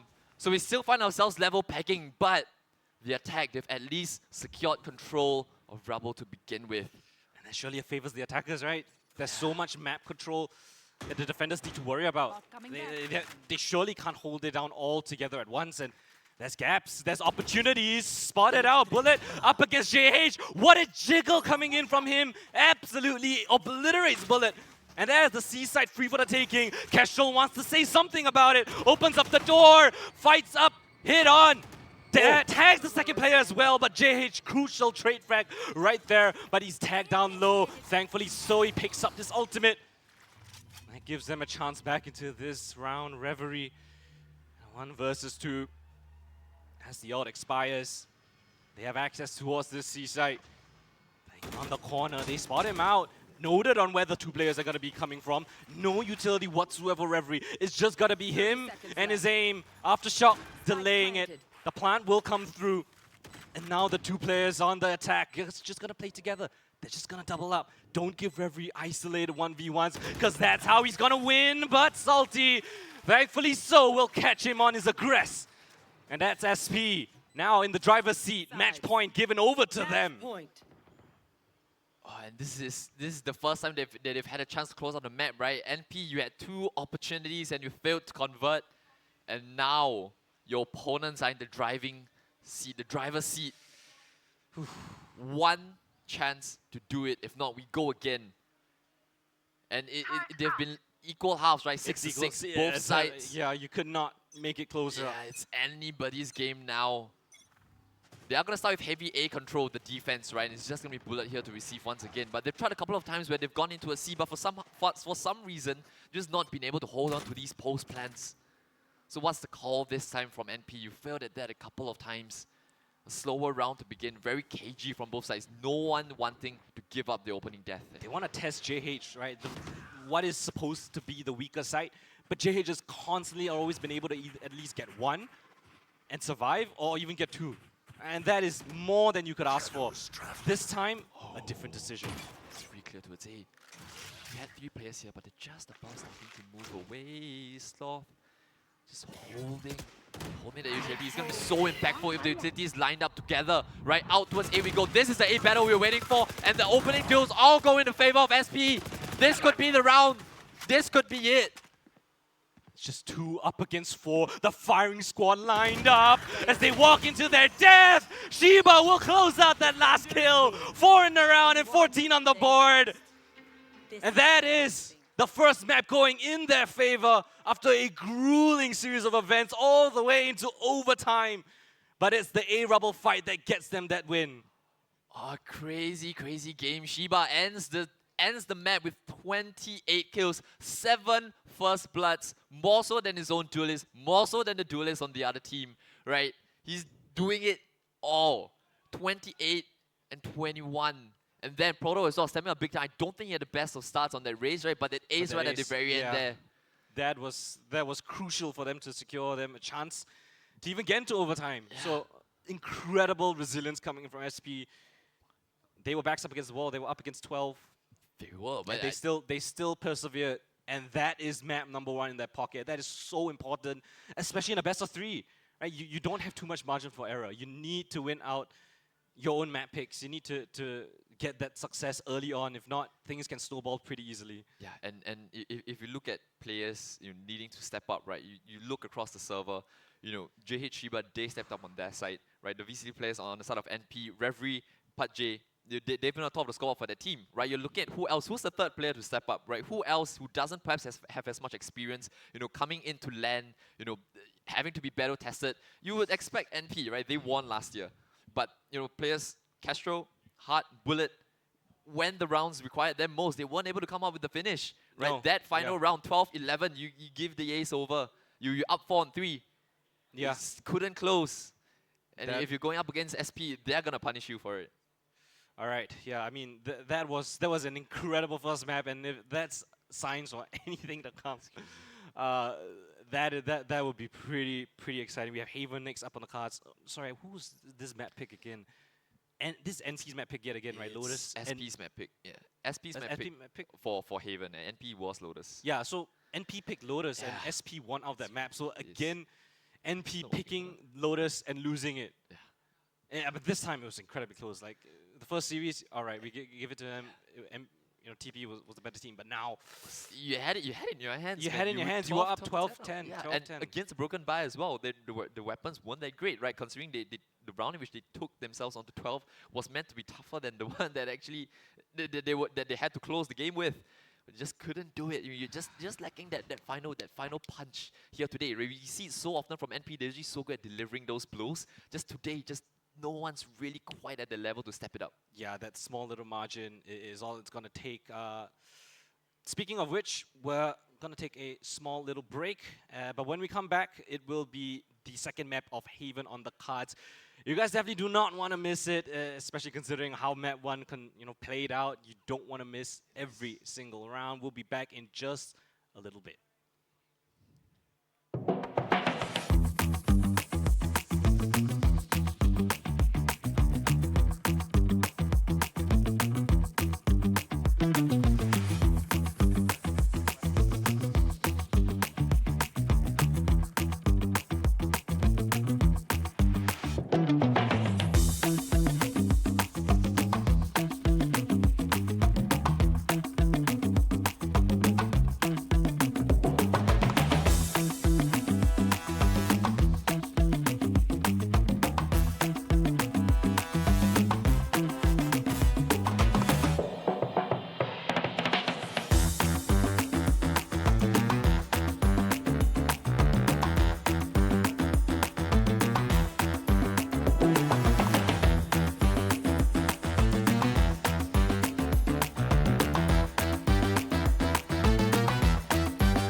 Ladies and gentlemen, welcome back to Campus Legends Season 6. This is the lower finals. My name's Golden. Joining me is Gobbles, and yeah, we just witnessed a very entertaining first map. Come Mr. Abstract right there in the background. Shout out to him doing all the JH on announcements. stage as well. But yeah, it's super interesting to see how those two teams duked it out on that map. I mean, I could not have called it to be that close. And again, I mean, NP losing out their first map, their map pick, it's troubling signs, if I'm going to be honest, right? Second map needs to be a win, needs to be a strong one and a clean one at that. Reset their mental, get them back in remembering who they are, right? Defending champions, reigning defending champions from last year. Yes, the mental's going to be real tested now, right? They've lost 3 maps on the trot here today. Lotus, then Sunset against TP, and then now in overtime. Just as you thought, like maybe they managed to right their wrongs, right? They look so much more comfortable in the first couple of rounds. Yeah. Right, playing this, changing compositions from the first map that they played in the day wasn't to be, right? They hit 12, and then, Shiba's been online, and Proto says, I'm going to come in and save the team. Oh my gosh, 2 aces. Yeah, and then, in OT, right, SP just showed the real depth, right? That extra bit of experience, if you look at Shiba and JH, I think compared to players on the side like Reverie and Pat J, that's when that little bit more experience, I think, playing in the teams that they have been really shown through. That call in the last round to stay on A, expecting the attackers to come back in for the reclear towards Rubble. That was a game-changing call. Yeah, lovely to see that. But again, super close margins. Going to Haven, do you have any expectations? I think that's the first time we're seeing Haven here. Yes. I mean, today, obviously, we only see 2 maps. But first time I'm going to see Haven. Again, it's going to be a new map, relatively new map into the map pool. Not one that players are uncomfortable or unfamiliar with, but opportunities for interesting creative comps that we may have. Do you think any of these teams kind of lean to that creativity, the experimentation, or are we going to go back to the standard Breach, Sova kind of composition? I think so. These two teams, if you saw TP playing, they probably call it something interesting, right? I think you'd see INF on the ISO, something like that, right? But these two teams, what the strengths of the players are, they're more team-based, team-oriented players, right? We've got players who have good understanding of the game and know how to move around. The macros are very good. So you want to play comms that kind of lean into that, right? We have seen NP play this before, right? I think that was against ITE College Central, right? Back then they ran the Neon and then the Omen Breach. The Silver Breach. With the Neon, Omen. right? Yeah. The Neon change-up is something interesting. Right. Does Hart stay with the Neon? Does he go onto the race? He started with Neon in the day, didn't play particularly well with it, moved over the race, looked a bit better, but towards the end of the game when he kind of tabled off, struggled to find impact as well. Yeah, honestly, I remember Hart being an absolute demon last year in Campus Legends. I think it was on Lotus as well. He was on Raze and he just dropped like a 30 bomb or something to put his team into that winning spot. And I know that is a really unrealistic expectation, right? But we need to kind of see a little bit more of that confidence. Maybe a bit of team play to set him up, good flashes, let him be aggressive, let him play how we know he can play. Neon might be a chance for him to do so, with the double slides now. It can be quite potent. Yeah. I mean, I can't know if you're hard and you think back to Lotus, right? I mean, it's got to be still in the head somewhere. Of course, you want to say that they'll be able to reset, right? But when you lose the game this close, I think it's even harder to reset than if you just got absolutely smashed out the server. If you can't get smashed, you're just like, I'll just put it at the back mirror, just ignore it for the time being. But so close, you got to be thinking, small little mistakes. I could have done this, I could have done that. But the one important thing is to move on, right? Is to just accept things for what it is and do what you can right now, which is win out the next 2 maps. Yeah, I mean, for what it's worth, we haven't seen SP on Haven, and this is the map pick. So they've definitely done some prep. At least they know what they want to do, right? NP, how prepared are you for this pick, right? It's probably, they've shown it once. They showed it earlier against SMU, but they were running like 4 duelists or like 3 duelists. There's no way you run it again, right? They knew they had the game in the bag, right? ITCC, that comp, I kind of expect them to lean towards it, right? But right now, it's about getting our players to feel the game, right? I mean, Bullet, Castro, and Hart, they haven't. That's true. They're not performing at the top. They're not performing horribly either, right? But even last year, right? I remember playing. It was split, and all of those players were just absolutely popping off. I mean, they were finding so much impact, regardless of whatever agent they were going to be playing from. So, I still hold those players to very high regard. Yeah, it is. I still think they're incredibly talented, but we kind of need to see that converted in the game itself. Right. Yeah. I mean, then again, though, you look on the side of SP. If Shiba doesn't get 28 That's there, that's any fair, one of that's those fair. kills on the sheriff round, especially where he gets four Multiple four sheriff rounds. Yeah, he doesn't do that. They're not necessarily in that They spot might, either. they might not even get to overtime. Yeah, they wouldn't have been there without Shiba. And the last round as well, right? Just, having the right utility. So, yeah, I mean, Haven, this is NP's last chance. You've lost 3 maps. Those are all maps you could afford to lose. Now you can't afford to lose. And maybe it's the pressure, right? Last year you probably expect NUS as the defending champions to take it all the way. NP, you had no pressure going down to the lower bracket. Just play your game, get back in. This time you're the defending champions. Yeah, Everybody's looking at you. everyone's got their eye on you. Yeah. They've been doing their homework. I'm assuming so. Yeah, I mean, you've got a target on your back no matter what. Yeah. And TP just didn't have any pressure, right? You could see, and you can see in the gameplay as well, right? INF miss, Sunset, one takes middle, one takes B. Every single time they're doing it alone, every single time they're getting their ones. Yeah. Right, it's not. You don't expect that coming out from NP. You don't expect them to let things like that happen. But the pressure is getting to them. Now you've kind of got nothing left to lose. So maybe this is where you can really just start to play your game. Yeah. If you got nothing left to lose, grab yourself a TT racing car, not car, a chair as well. I mean, yeah. It's Shout like out to a driver's TT seat, racing. like a car seat, right? Yeah, beautiful chairs that we have here today. Plenty more designs if you guys want to check them out. There's a couple of chairs, I think near the exit of this this auditorium stage. Yeah. I think we could do a quick check-in, right? My Public MVP. Ah, yes. Right. I mean, of course, you don't just look at the grand final performance, right? Although the winner of the Mario Public MVP, for the audience right here, if you just joined us, right, you can vote, right? It's for the finals and it has to be from the winning team. But I think voting will start once the finals begins. Yeah. And So it has to be a player from the winning team. Yeah, we'll let you guys know when the voting is open. But you guys have a say in who you think is going to be the MVP and getting that My Public MVP prize. So that will open up later on in the grand finals. So just giving you guys a bit of a heads up before that happens. You guys can vote during the game itself, maybe towards the tail end as well. And then once we collate all the results, do the tallying, yeah, we'll announce who the MVP is. Pretty exciting. We don't have a lot of tournaments where we have that MVP prize. So huge shout out to My Republic for doing that for us here today. And excited to see who's the MVP. Because honestly, if you gave me all 15 players that are left in the tournament right now, I couldn't pinpoint on who's gonna be the MVP. I think everyone has a chance to really pop off. So it's pretty exciting to see. I think we've had some creative awards. I think in VCT, I know a player from Reef Drift Arena got it. Then you swipe to the second page, you see best teammate. They just gave it to Wayne. So yeah, none of that, right? It's just MVP, right? The audience decides. Maybe he's a nice guy, Yeah, he is. He is a real nice guy. But to be called the best teammate, maybe we can have that here as well. Yeah, but I think TP. There's just so many individuals that you could look at as potentially being, that MVP, right? I think grand finals performance will matter a lot. Yeah. But Miz, INF both, and especially Teddy, so far, Miz definitely takes. So far, so far, I think he's the front runner. He is. Yeah. So yeah, it will be interesting. Do you think we're gonna get a 3-mapper here? Right, last map is going to be Sunset. Do you think I think it's going to be a 3-mapper. It might just be that. I won't put it out of the realm of possibility. I think Haven is a pretty similar battlefield for these two teams. Right? It's another 3-site map in Valorant.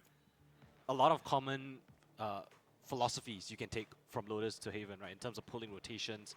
Again, A is going to be a focal point. And yeah, speaking about being creative, seems like SP is opting for a bit more of a standard approach, but NP have got a couple of interesting agents that are hovering. Yeah, and Castro's just been moving around. He started on the ISO, went to Sage. He's on the Clove, just toying with us, right? Haas gonna probably move back onto the Neon, right? So yeah, this is the comp that they did play previously against ITECC. Yeah, Castro's just gonna go back to the Omen right at the end there. So would that be a case to pick up a Clove in terms of getting that additional firepower? Do you think that could be an option for MP? It could, but it would have been a very huge switch up. I don't see it working on a map like Haven. You could, but with the style that Castro plays, he's not exactly the most aggressive player, right? You look at someone like Hart, you look at someone like Pache to kind of take those point context, right? You have seen Castro on the race before, but yeah, he's kind of moved off of that, right? You know, maybe, yeah, just on the Omen, a bit more of a standard agent for him. He did kind of struggle in the first series of the day. So yeah, but it's going to be pretty much mirror matchup across the board. It's just the Jet on JH. Yeah. And the Neon on Heart. JH back on the Jet. We've had... We haven't seen JH on duelist roles too often. I mean, we kind of know him for being that start initiator player, right? He's been pretty proficient on that role. Yes, I don't know. Like we did this last week during playoffs with Moment, right? And I was like, whenever I see JH on Jet, I just feel that maybe if you could put Proto on it, that would be slightly better, right? He's just such a good overall player that I feel you might lose you might lose a bit more when you try and put him on the Jet. Right. They tried on Icebox, they lost then against TD. They tried on Ascent. Lost it as well, but that was in OT. Okay, so his track record not the best. But That's it's what not you're to say he's not doing well individually. I just think the team might just do a lot better. Because I guess your argument is kind of JH is a fantastic initiator player, so you are kind of losing out on that. Yeah, even on Sentinel, those right? utility usages. Yeah, he's they can good help role the whole player. team. Yeah, I understand where you're coming from, but it's going to be a mirror matchup except for the duelists. The Jet versus the Neon, kicking off map number 2. It's Haven on the cards, pistol round. Already started off, and we're getting a little bit of a curious push coming through. Castro spotted a bunch of players. The stun comes in, and he's caught between the rocket and hard blaze. Has to teleport out of there somehow. Lives to tell the tale. Shock dart would not even connect either. So, a bit of trade of utility, trade of damage, but that's the Jet out of the round. They want to pivot into the B side. Salty's here, and so is the slide. And Heart with a crucial frag right there. Gets them access into the B site. They even have a lurk coming in from Put J. Plays it to perfection off the gunfire. And they've tapped the spike on the B site, rotated all the way towards A. Open plant afforded for the Neon Poly side. And in the blink of an eye, they were in Garage, and they were in B, and now all towards this A site, 5 versus 2. Yeah, quick reactions off the back of the C aggression, right? Reverie and Shiba back on the signature agents. I don't see a way back in here for SP. The Omen and the Breach, Proto as well as Irex. Back to back, side by side, but there's just so many players. Nice hit shot with the Sheriff. But yeah, Irex, do as you might, it still could have been close. 92 points of health, so he's got a lot. And last 2 players, they're just 1 bullet away from death. Irex swings around the corner, can't connect the one, but I think he smells about disconnected, yeah. Still, there's no more time left. Switches out to the Classic, and Bullet's gonna be the one to end the round. Put him out of his misery as NP find another pistol, this time taking the lead. Both players falling in the end, but it's fine, right? Again, nice rush. I don't know how Castro lived there, right? Gets out just in time. Yeah. And that could have made all the difference. That was pivotal. I mean, I saw the aftershock coming through.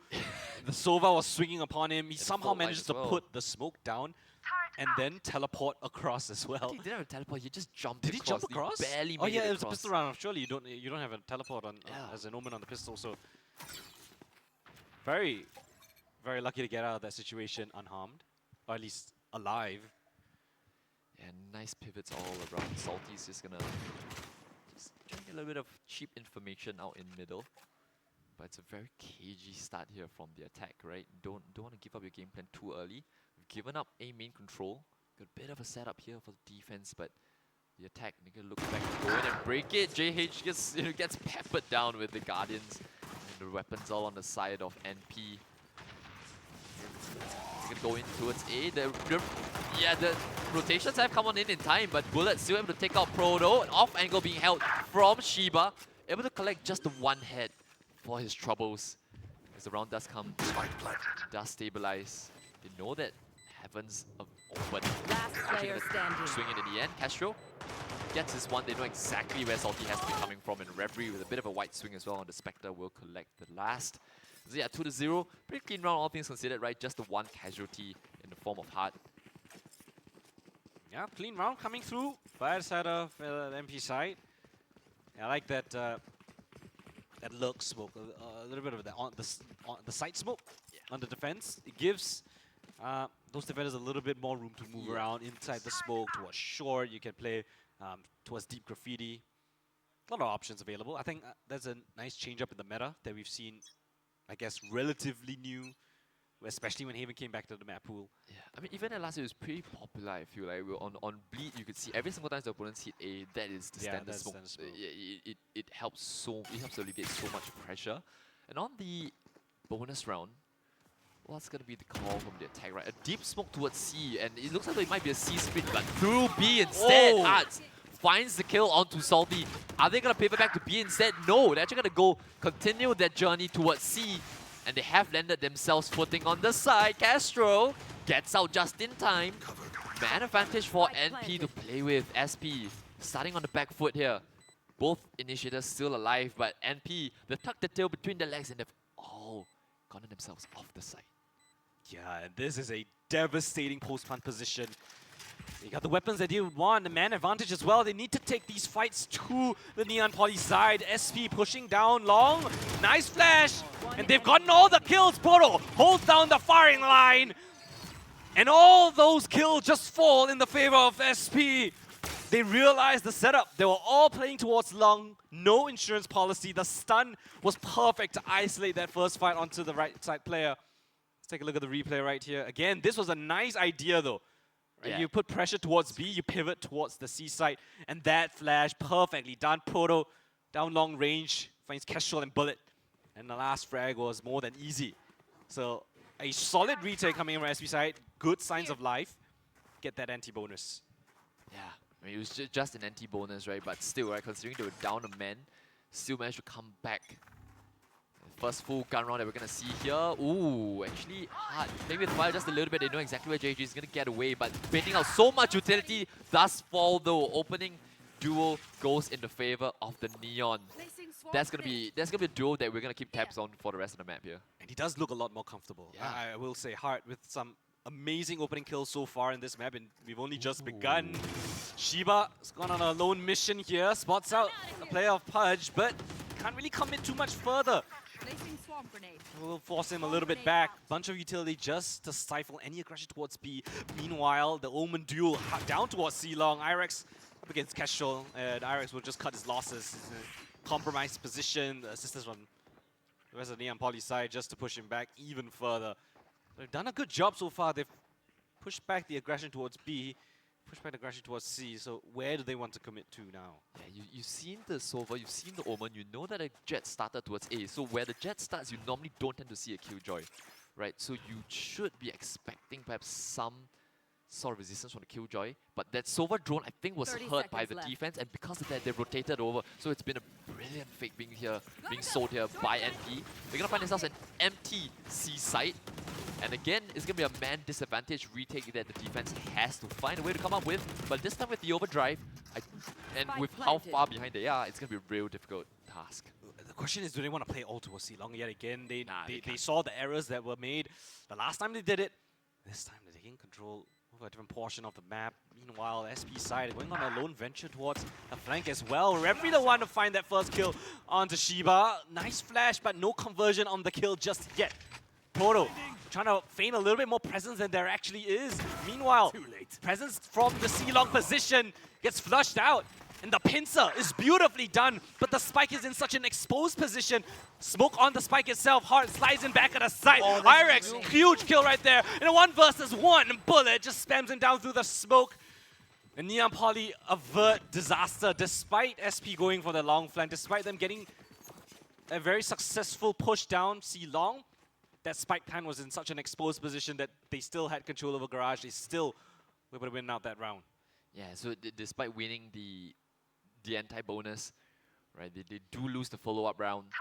And Neon Polytechnic looking good to kick things off, right? Hard win a couple of opening engagements. JH still 0-3. Salty as well, not off to the best of starts. So this time, gonna look to try and spring another trap, right? Do something a bit out of the norm, right? Throw a spanner in the works, in the plans of NP. But again, it's towards C they go. They've been pretty confident hitting a C side so far. Yeah, there's not much deterrence, right? Apart from maybe a nanoswarm towards the front of the side, but you don't have the Omen playing on back plan with the paranoias. it's quite easy to get that spike plant down, and they're consistently doing it in an open position, which I really love, because now it gives them opportunities to play this pose from multiple corners. But speaking of corners, SP trying to corner NP themselves. Labor spray comes through, but Hart still lands that headshot. J finding that flank player as well, and they're just gonna accelerate straight in. Hart really feeling himself now. And it's a flawless round to get them up to 4. They don't lose a single player. They keep their economy nice and healthy as well. Yeah, dude, you've lost opening in the pistol. You try to push towards C, didn't work out for you, right? Then your opponents ended A. You know, the first rifle, you kind of lose the opening duel out towards A as well, right? And then a couple of times the opponents have ended C. So both activities on the map being worked, right? In the bonus round, they do a little split from B, right? So nice bit of variation in tactics coming out from NP to kick things off. That's going to keep SP guessing. Operator in the hands of JH. And we really need to see him find a bit of success now. Opting for a bit more of a potent weapon this time. But no contact whatsoever, but at least he's got that line. Fast play here towards this B side. Tap the spike will elicit a lot of utility to be invested from this defensive side. They're being baited, pulled apart. Meanwhile, the commit is here towards this C side. A beautiful mid-round call, or a strat, rather. You can see the intention behind it, but they still have the Rolling Thunder. As the spike goes down, a couple players get hit, but they immediately vacate the site. Overdrive invested, but back at that side, Proto Salty both finding kills as they flood back into the site. The little bit of counter-aggression puts JH in an awkward situation. The weapon not fit for the job. How does he navigate this? Drone to spot him out. Now they know it's an op as well. A double face will be more than suffice, and yeah, JH knows it. He knows exactly what's going to be coming towards his way if he even taps that spike. Got to cut his losses, bring that up into the next round. Perhaps give himself a little bit more of an opportunity. Yeah, it's a brilliant move, right? And you know, SP just getting caught, being a little bit lackluster, playing a little bit behind, right? Reacting instead of being on the ball, on their feet, right? Just very obvious with the Neon. When you see the out online in the hands of SP, you're going to bait it out. Right, send the Neon in tap and then move out. That's why Chiba has to call a timeout straight away. Right, SP just getting caught, coming into the second map a little bit slow to kick things off. Yeah, I don't like to put certain players under the microscope, but like, you swap out your initiator player like JH. We know him to be incredibly proficient, but we need to get that bit of success as the Jet on defensive side. Posting up an operator is extremely strong. Either gets you a bunch of information, or you can get an early pick off, and that just benefits your defensive side so much more, especially on Haven. And they're going to have to change things up a little bit, right? But you can see, I think NP, they've kind of identified a weakness, right? That C side, time and time again, they've done it in a couple of different ways. Even in the mid-round, they're happy to go back in towards their portion on the map, right? It's a side that they feel confident hitting. Salty just not putting up too much resistance as well. You can see he's committing full retake. He's normally just committing full retake to begin with, right? So yeah, you have to show that you are willing to fight for it sometimes, because the more you give it up, right, the less util NP are going to be. You haven't really seen like mid-side smokes or paranoias coming in on that C side. Yeah, that's what they haven't been holding it as well, right? There's no point putting it down. Yeah, maybe that could be that adaptation that you mentioned, a bit of a change up in positioning, but seems like they're gonna stick to what they're comfortable with. Killjoy still here towards that C side. They love this push though. Yeah, they do. And this time you have the operator to bolster the ranks as well. It is the only strong one in this round as well. Money not looking too great. Fast lane will show a little bit of presence here towards A, but they're expecting aggression. Spike down mid. And that's exactly what they're gonna get. JH finally on the board in the server. Welcome, sir. First one found, but Hart trades it back though. That is all the way towards Garage. Straight spam. Yeah. So that's the sentiment of Bullet. It's running all the way up already, and Chiba stuck between the rock and a hard place. Kinda has to swing, but he's so afraid that they could be swinging from long already. Has to give it up for the retake. And Operator on the retake, this could be the best round yet to decide to hit A. You still got a Vandal on Castro, so that could still become useful. And you've got this breach in towards how that's going to be a nuisance, right? You have to bet out the utility. And JH, he's going to be the one try to work the opening here for the defense. How good's your retake this time? Stun's going to be great. JH puts the smoke right in front of him, but they have to try to make a move. The scan is great. They know exactly where the players are, but they can't win the fight still to begin with. The weapons disadvantage just coming back to bite them. And NP just holding their crossfires, holding station, and hitting their shots. Bullet, the last one to to take down Proto. 6-1 now for NP and 4 ultimates online for this next round. They've managed to save everything for this next buy round here. Yeah, I mean, it was a flawless post-bound position. It is. Every single piece of utility methodically thought out. You had the smoke coming in together with the stuns. His opening kill right here. Nice to kick things off, but then in the 4v5, they go absolutely flawless. Right, you lose the smokes, and then no problem. Yeah. Just win every. The crossfires, I mean, that is the chemistry, that is the standard that MP have been known for. Fast play again by Hard. This time not going to be catching out JH, but the commitment of from the shadows, back at the side, they have no idea, none the wiser. Kestrel, labor spray, connects on the first at the very least, but JH, is that enough? 2 kills coming in from him. And puts his team in a doable 3v3. Salty in the side, alongside Proto as well. An immediate flood retake before they even get the spike planted down. That is that aggression that we want to see from Singapore Polytechnic. Going in, committing, assisting the teammates on that A side, not even getting the spike planted, not even letting NP get comfortable. So much chaos, and the utility was so great, right? Reverie, the scan just detects them, and JH couldn't peek because of the breach stun coming in, right? Castro probably would have gone in their favor if it was cleaner. Yeah, could have gone at least 2 in that situation. Yeah, but you still have a lead to play with, right? So it's not something that you're going to be thinking about for too long. You're still got a Rolling Thunder available. Do you opt to rerun something similar? Fast out towards A. Oh, JH collects the head of Bullet. That's Rolling Thunder down already. JH, has to try his best to get away. The smoke cloudburst gonna expire soon, but with the help of his Omen, he manages to get away. Up drafts. Has vision towards shot as well. The rotates have come in so quickly, right? That they're still putting a bit more pressure on this NP. But I think now this is where we start to see a bit of a pause, right? What's the mid-round maneuver? Where's the next kill gonna come? They've got pushes on other sides of the map, but it's gonna be contact here first. Shiba, close range fight. Do they expect him up close and personal? Doesn't matter. Reverie is gonna take him down. And JH yet again tagged down low. Paranoia comes through just to clear out that close corner alongside the Nano Storm, and JH is still being aggressive. He's barely anything to work with, just a classic in hand, but still he's being ever so aggressive. Kildra locked down just to flush out the defenders, and that's gonna push them all the way back into their spawn. They have to respect it. 2 players detained as well, so that's gonna delay the retake for an even longer duration. Yeah, you do have weapons. You do have a defensive lockdown as well. That's exactly what Salty's gonna put down. Yeah, are you gonna invest a Hunter's Fury to break it? Yeah, I think that's what they're gonna do. You do have a player. You do have a player on the flank. That's gonna be Irex. He's gonna collect Part J. And now, all of a sudden, things get a little bit difficult, but Reverie takes down Hard. It's still a 2-on-2. JH takes down Reverie. And now, Castro's gonna hit the deck. JH saves the round for SP, but that team kill from Reverie might have had huge repercussions on the state of the round there. Yeah, that's super unlucky. Caught in the crossfire, a bit of collateral. And just like that, another retake. Won by the side of SP. Timeout called on the MP side. They don't want to let things get too out of hand.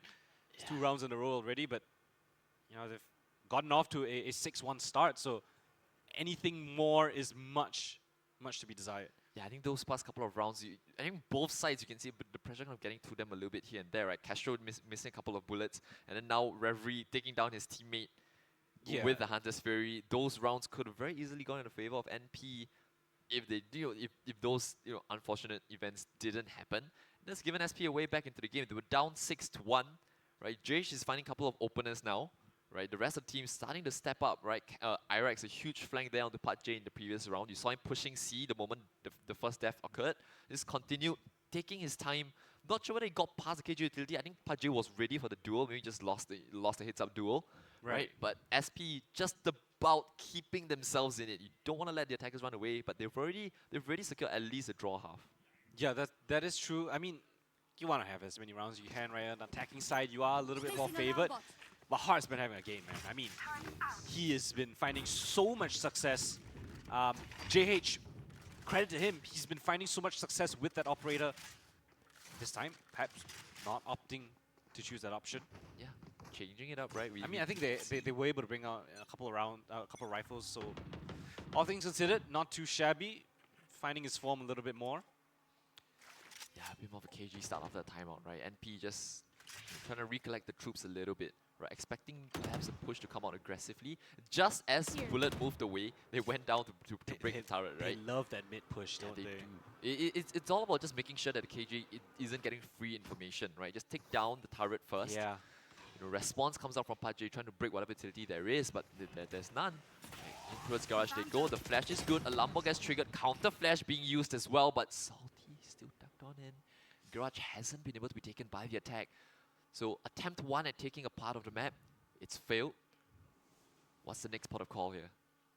Yeah, and with the position of where Salty is, that is information at the very least, at the very minimum. Neon Poly not too committed just yet as well. They have that Rolling Thunder, which could be pivotal.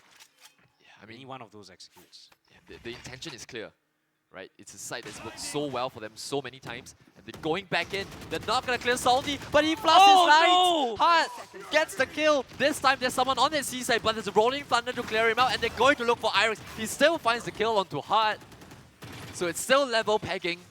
But NP, they find themselves a post plant on C yet again. What can the defense do this time? The retake comes on in. PUBG's at the back. The shock does go onto Bullet. PUBG fluffs his lines. Proto chimes on in as well. And now it's all just down to Reverie trying to save the day here for his team. But JH will close the round out. And it's 4 now for SP. Wow, I mean, despite Salty absolutely drawing an outline of his enemies, they still pull away with a successful retake. I mean, Observers doing him dirty in this one. But Irex, crucial frag right there. I don't know how. That kill changes the round. The shock dart as well. Chip damage in. Spam comes through. And that very, very fast retake. I think credit to Irex right there. He doesn't get that kill. They couldn't go for a fast retake. Yeah, it is. If you're hard, you feel hard done by as well. You stunned him, your teammates stunned him, right? He didn't have any hope in hell. A random bullet just clips you. Yeah, cosmetic stun, as some like to say. This time, got the jet down that long line towards A. Drone will come out, tag onto a couple of players.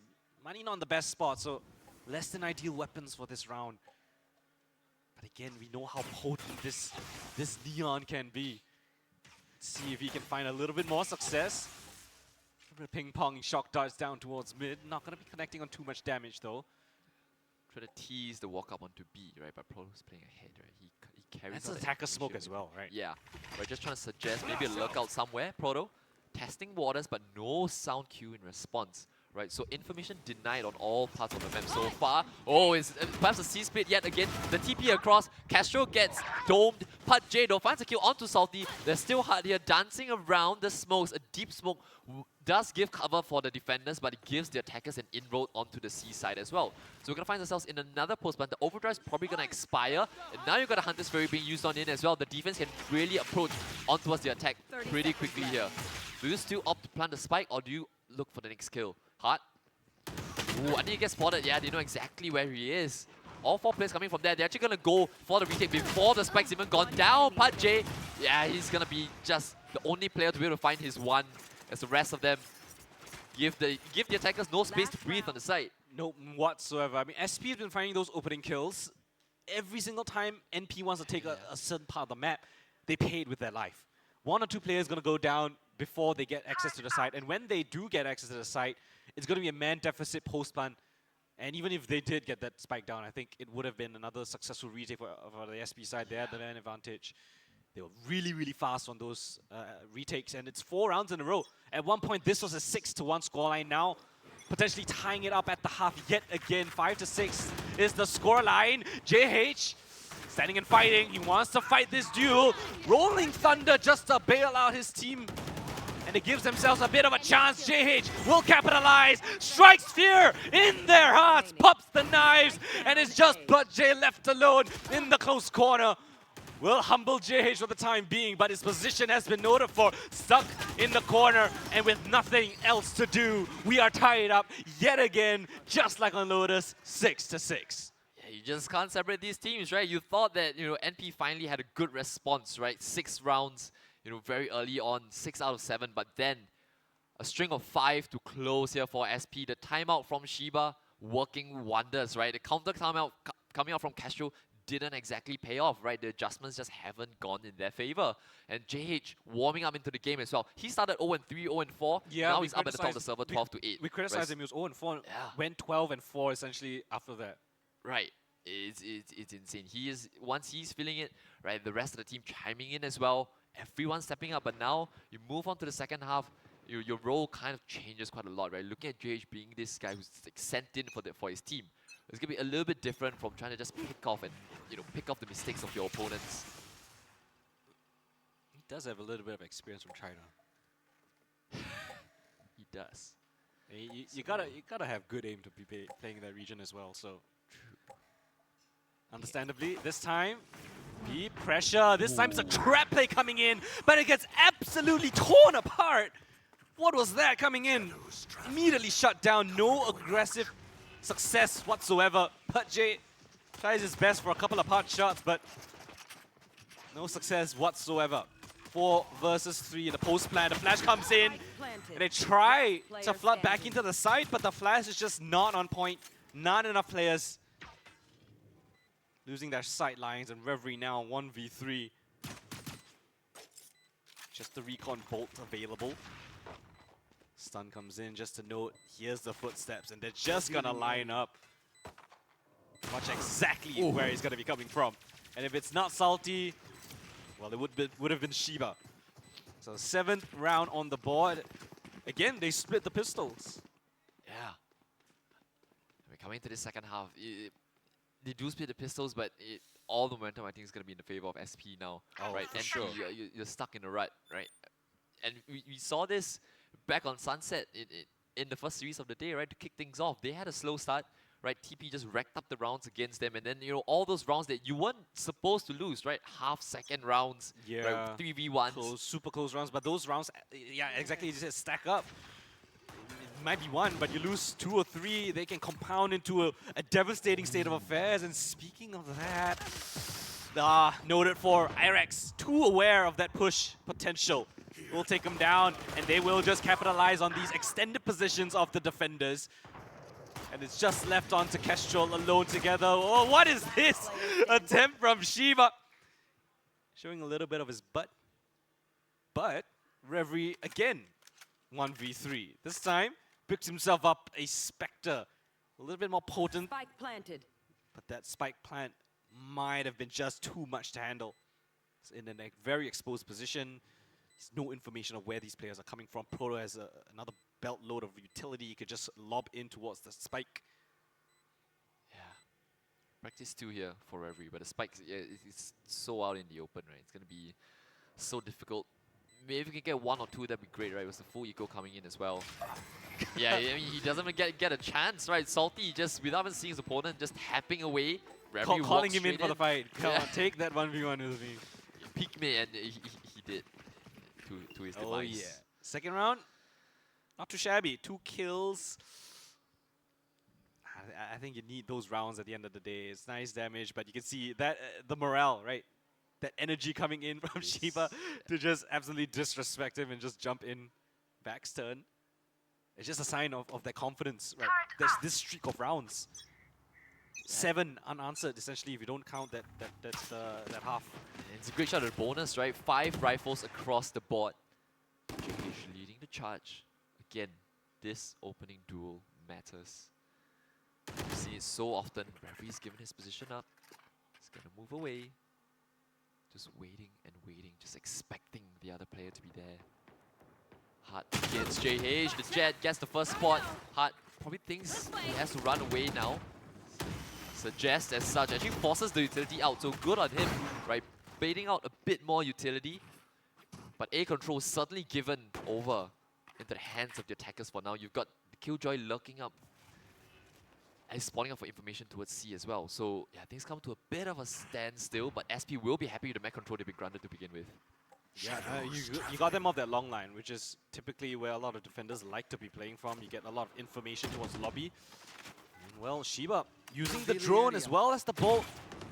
Gonna put a boatload of pressure here towards this A side, but you can see the commitment here towards C. The flash together with the stun is absolutely devastating. They don't see anything, but Kestrel regains his vision, and it's all in the hands of Neon Poly. The two defenders on the C side come up with every single frag, and Shiba just loses his teammates in a blink of an eye.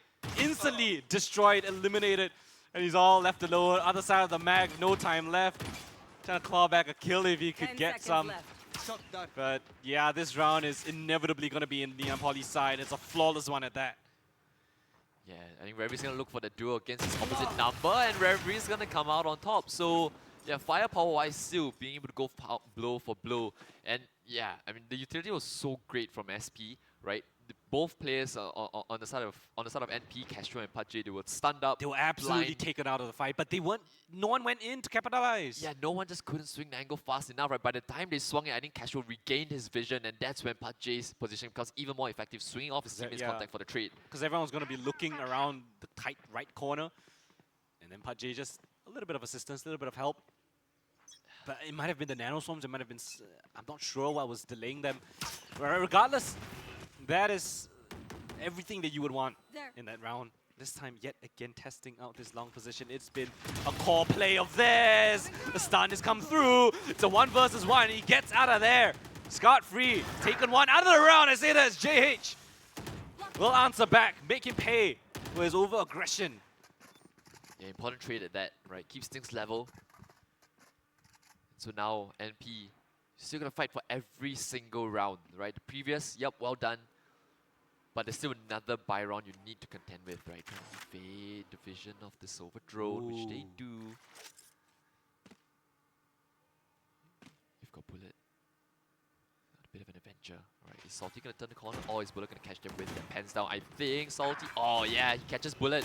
And Reverie dancing around the pillar, gets to almost a third, but still, it's level pegging.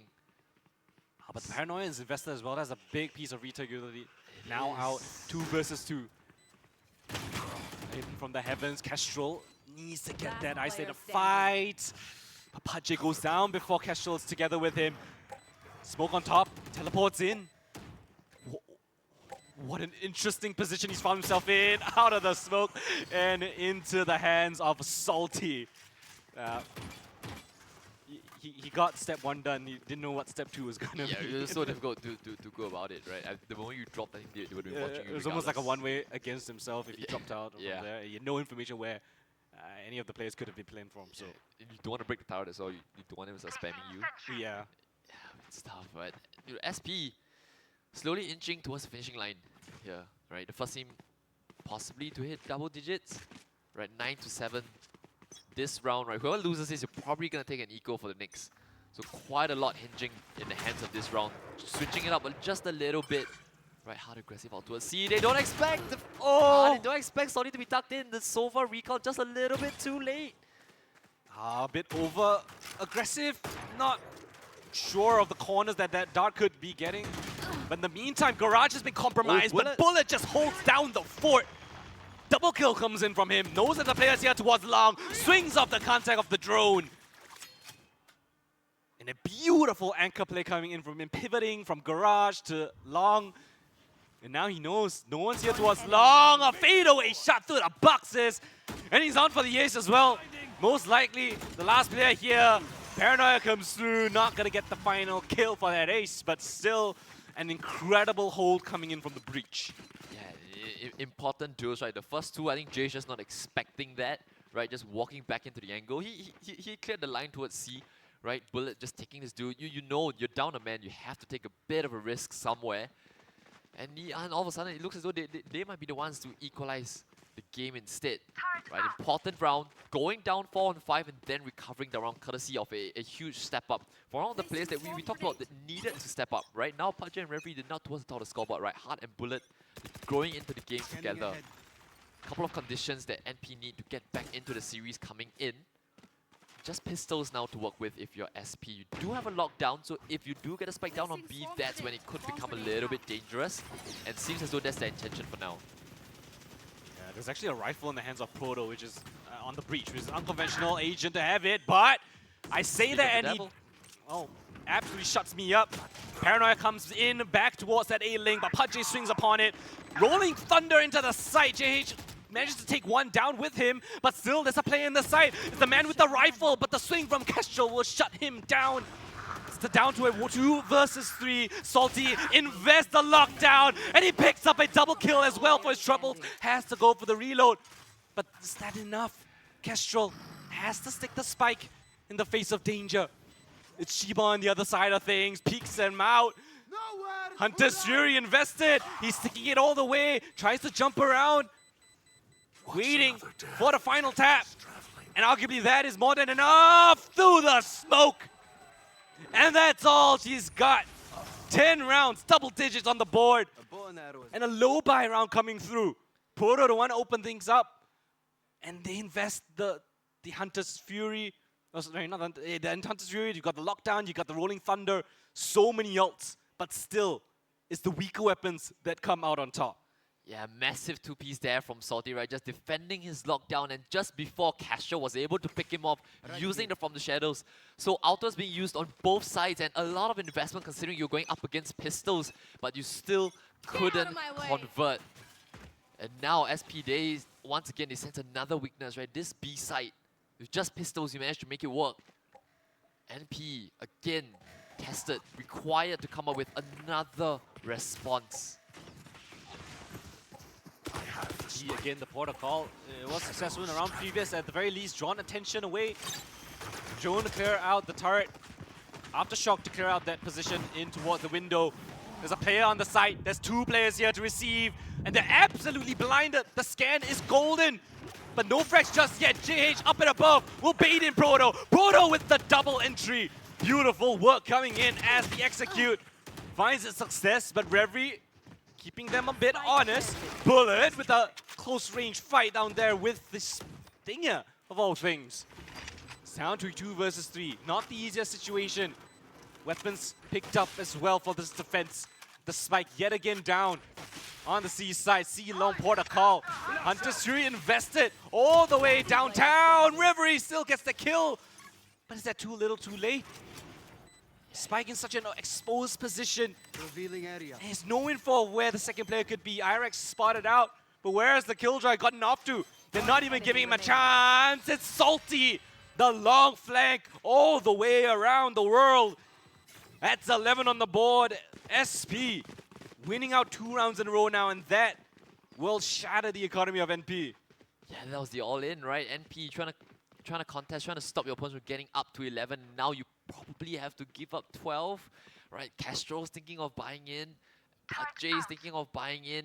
Bullet has bought all in, but Reverie's still conserving just a little bit, right? So yeah, just a little bit off center. And NP, they've been disrupted. They're off balance. They've never quite been able to recover. And SP, since winning that with just pistols, looking to grow from strength to strength.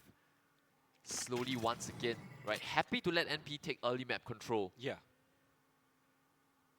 It's been a feature of them, right? Just happy to wait and to respond instead of just react, right? But NP themselves, they've got a bit of an idea for what they want to do this round.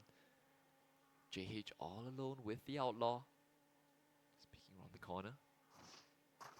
Jump spot. Now is it going to continue going forward? Castro and Hart. Yeah, the blind actually comes on through, looking to spring a trap.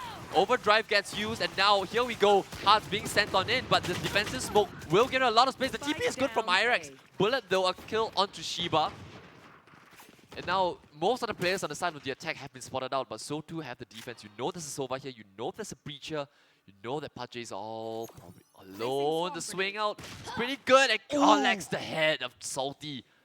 That could swing the round. Another push here from Reverie. Close and personal, but Irex is holding him. So still 30 seconds left. Unable to get any sustainable advantage, but where do the attackers opt to go? 27 seconds left on the clock. You have to kind of go towards B. Do you opt to pivot out the back of it? No. Proto's gonna try and stick the spike. Lockdown being used here from J. It's gonna force them out, but they're gonna try and take space in response. Yeah, maybe just try and push towards ceiling, but they're more than ready for it. Yeah, you've got the Omen into a spawn as well. Yeah, backstun towards Proto. Gets stunned by himself, and the 2 players get detained. They're unable to take down the Killjoy, and they're going for the knife as well. SP, a rare fumble of the back here, but NP, they stay alive, they live on to fight. You can see the indecision, right? You Yeah. can see them deciding whether they want to fight for A, whether they want to fight for B, Yeah, sorry, C, and push the Killjoy lockdown, but That it all kill. kicked off from that. Beautiful shot coming in from PUBG, gets him, that kill as well as the lockdown, and then investing into it. Indecision in the minds of the SP players. Bit uncharacteristic, but still an important round for NP to pick up. That was with weaker weapons. That was with a bit of a weaker buy, but now they've got all they want. They've put SP now down on a low buy. See if they can make the most out of this. Setting up the Outlaw to take a couple of shots right hard. Probably gonna be able to get away, yeah, just in time. And Revery's gonna swing off the back a bit, but early duel this time goes in the favor of NP, right? 5 versus 4. A much needed advantage considering the previous round you did drop to a couple of sheriffs. Yeah, it's gonna be on the next duel, right? Shiba the next one to try and initiate contact. Bullet will try and walk out. Just delaying the push in case they did want to come to B. I'm just a little bit curious that they had the aftershock there for the lockdown. Maybe he just wasn't confident that you would actually break it. Maybe that's why we saw Breach go on a 180 to use the Rolling Thunder instead. But yeah, I mean, NP, they'll be grateful for that round, right? You limped in with a buy. Remember, they had just a couple of Sheriffs, couple of Stingers to work with, right? And they did manage to steal it back as well. Hart finds another one to IRX, and this is looking pretty comfortable, right? Barring anything spectacular, this should be the round for NP, and maybe the cleanest one yet we've seen from them so far. Yeah, everyone going for their ones, trying to find an over-eager Yeah. defender. You can see the X's on the minimap. Everyone's kind of all over the place. Last one to find. Proto will go down with just a little bit of damage onto Kestrel, and a clean round. Right, as you mentioned, we don't see that too often, we don't. especially in this series. But that's a much needed one. The economy is going to be in good stead. Buy up now coming in from the SP side. Salty one off his lockdown. And not many other ultimates actually near that max ult point. Yeah, right. Not many relevant ones for NP especially. SP, you have a couple of options, right? But I mean, the plan is clear. The call has been made. Yep. And they're on the direct opposites, I remember, compared to their opponents, right? PUBG is gonna have a lot on his plate to work with here. I think he has to just fall back and play retake, right? Just give up the site. You've kind of been called out on it, right? Just fall back. The Nanostorm kind of just lands in Narnia, but it's fine, right? Full 5-on-5 retake to ensue, and given that they have no ultimates, this could be a good call here from SP. Yeah, the Killjoy lockdown is actually insanely strong if they can put it in a good position. It's towards that C-cubby position. But JH here doing a little bit of damage into the site itself, being a little bit of a wrench in the works. The Killjoy lockdown is perfectly placed, perfectly timed. They cannot stick the spike. They have to respect it. All the meanwhile, IRX on his little journey towards Garage, but the utility is just absolutely suffocating. Tap on the spike, they're committing to it. They scared him out as well. The recon dart, absolutely golden. And the last two remaining players, nothing left to write home about. They have to stick, they have to commit. And as the smoke fades, as it dissipates, it gets them up to 12. Yeah, brilliant call there from SP, right? Just holding off that lockdown long enough as well. And JH does a lot by himself on the side, right? The one player who was supposed to spring out the retake utility coming in still gets his one before meeting his maker. And then just puts his teammates in such a brilliant spot, right? Held on to utility just long enough. And the smoke just fading right at the end there. No hope there for NP.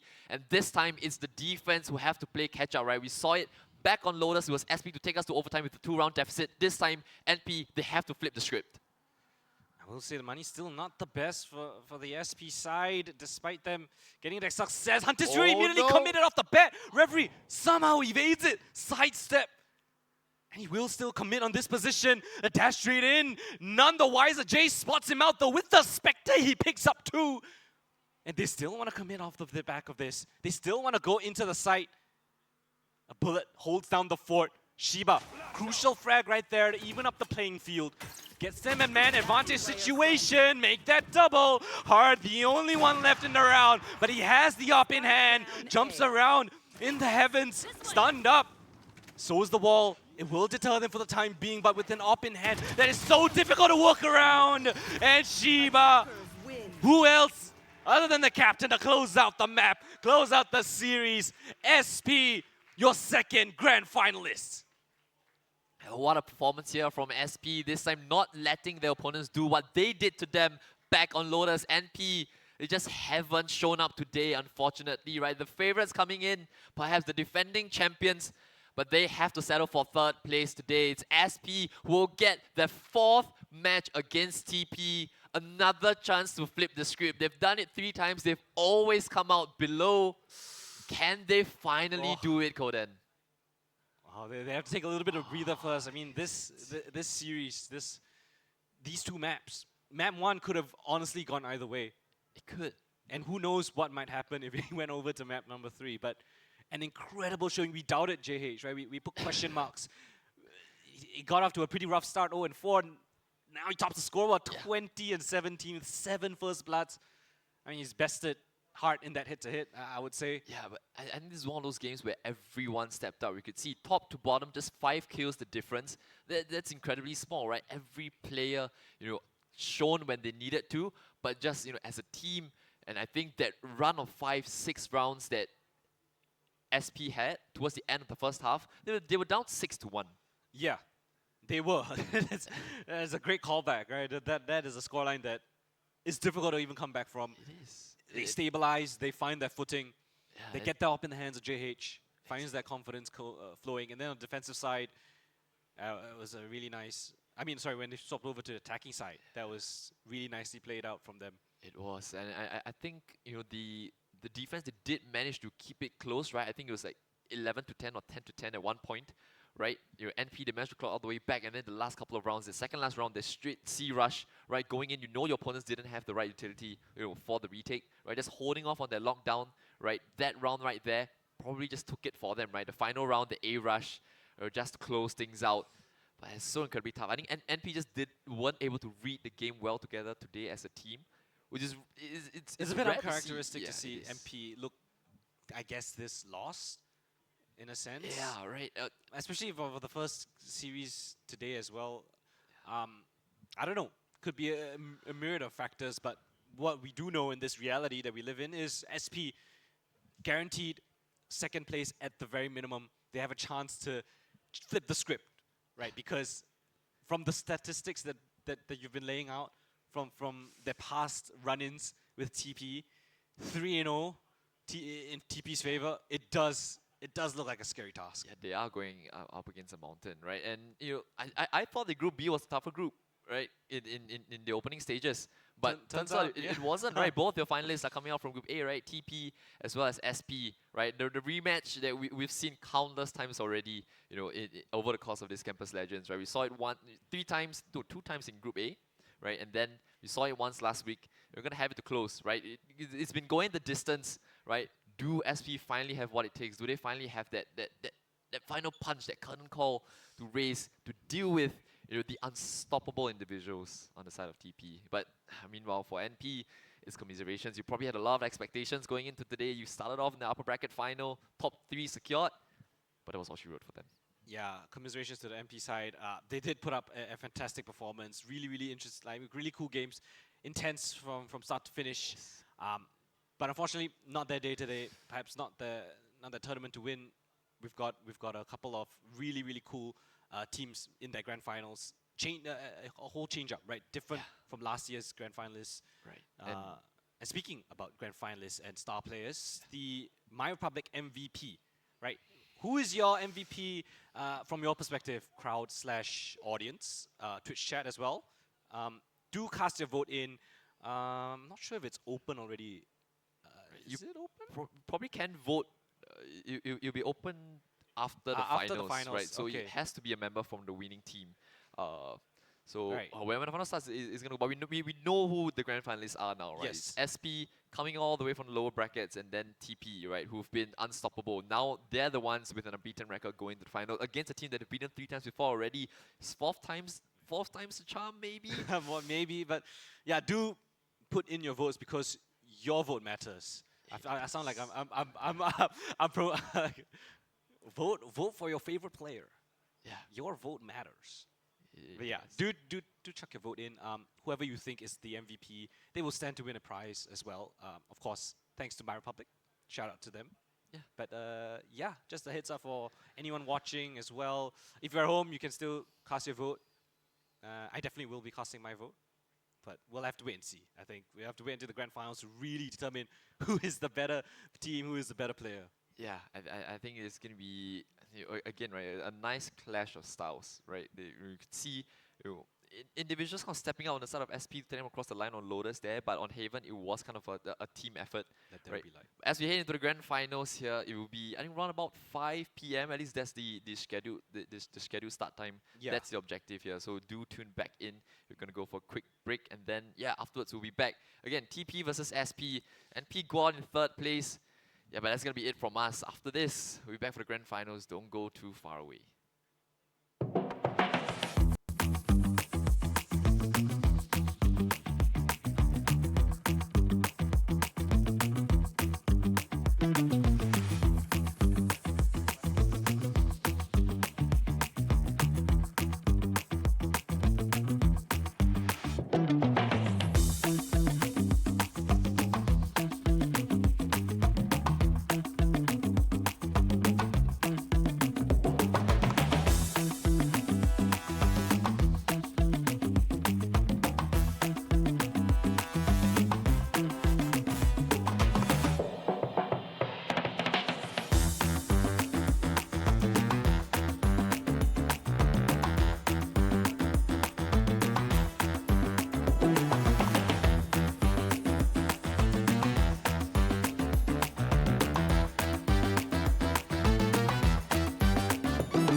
At XM Studios, we believe in the power of bringing people together and fostering a vibrant pop culture community. And that is why we are excited to announce our new initiative with the dynamic world of esports. Skoga provides opportunities for youths to become champions, leaders, and role models of the future through community engagement efforts. And XM is partnering with Skoga to achieve this mission. XM is an award-winning design studio dedicated to producing these high-quality, exclusive collectibles, and has always been supportive of adjacent communities, be it cosplayers, tabletop RPG players, or artists and illustrators. We believe there is a natural creative synergy between XM and Skoga to further develop the esports scene in Singapore. Esports has grown into a vibrant global community where talents, perseverance, and teamwork are celebrated. At XM Studios, we see a unique opportunity to support this thriving industry.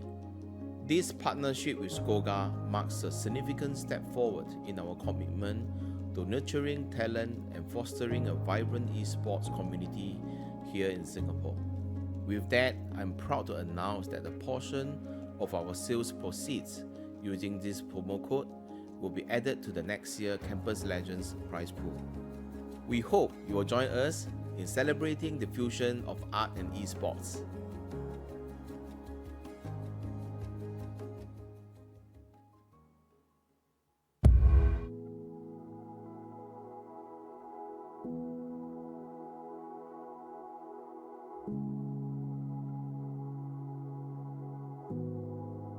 Hey guys, I'm Thomas K, a content creator and ex-pro gamer, and today we're joined here with Isaac, and he's going to share with us the journey and experiences he had battling drug addiction with the support of family, friends, and gaming. So here we have Isaac.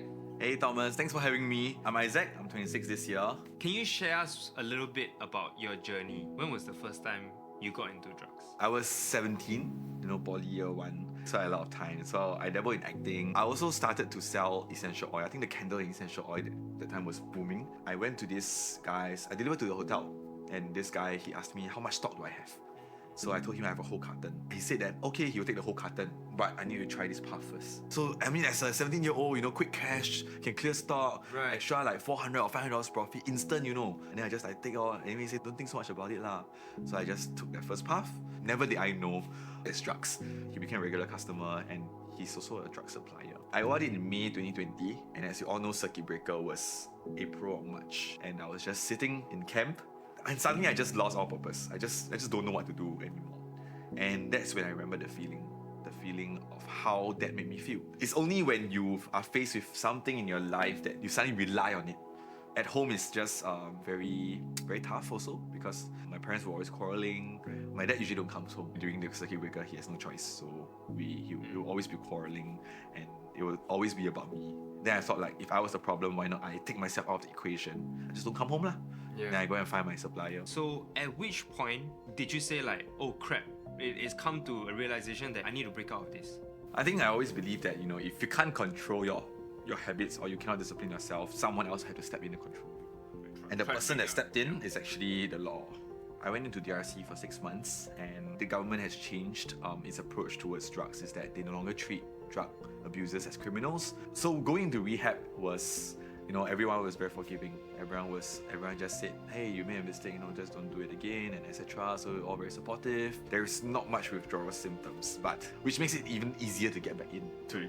So that's the very tough part. And that's exactly what happened when I came out after 6 months. Entered the door, then the table over there was all the utensils. And they went and then take a puff in front of me.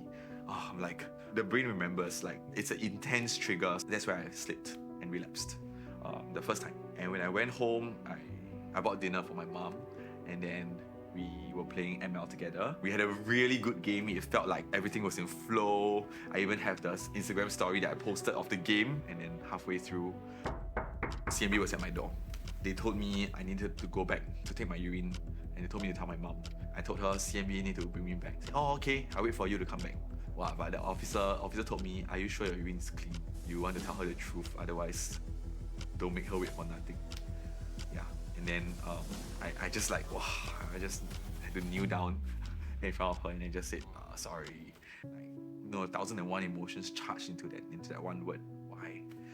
I think that was the most painful part of it. Seeing your own child get handcuffed and brought into a van. That was the first time relapsing, and then going in the second time. And then I think the most memorable one was when I saw a message from my dad. I'm like, shit, I don't even dare to open it. So I waited for one day, then I opened the message, and it was, I think, just 2 or 3 lines. He said, how are you? Are you eating well? Are you sleeping well? See you. That's all. Our relationship only improved from there. And also because I started to think about what I want and reflect, and I let go of a lot of regrets and past hurts. That there's this moment where I just lying down myself and I was just thinking about life. And then looking back at all the pivotal moments of the choices that you made, what if I had done something different? And that was the start of my change journey, I guess. Okay, so after you came out from rehab the second time, would you say this is like the new beginning? What was the support like from friends and family then after? I think there were active steps on both sides. What I felt my parents doing was the desire to come into my life. Like, my dad asking me how am I feeling, and my mom actually playing more ML with me, more Mobile Legends with me. That's, I think, her way of trying to connect, even though she also has fun. Whenever I tell people I play ML with my mom, wow, everyone will be like, wow.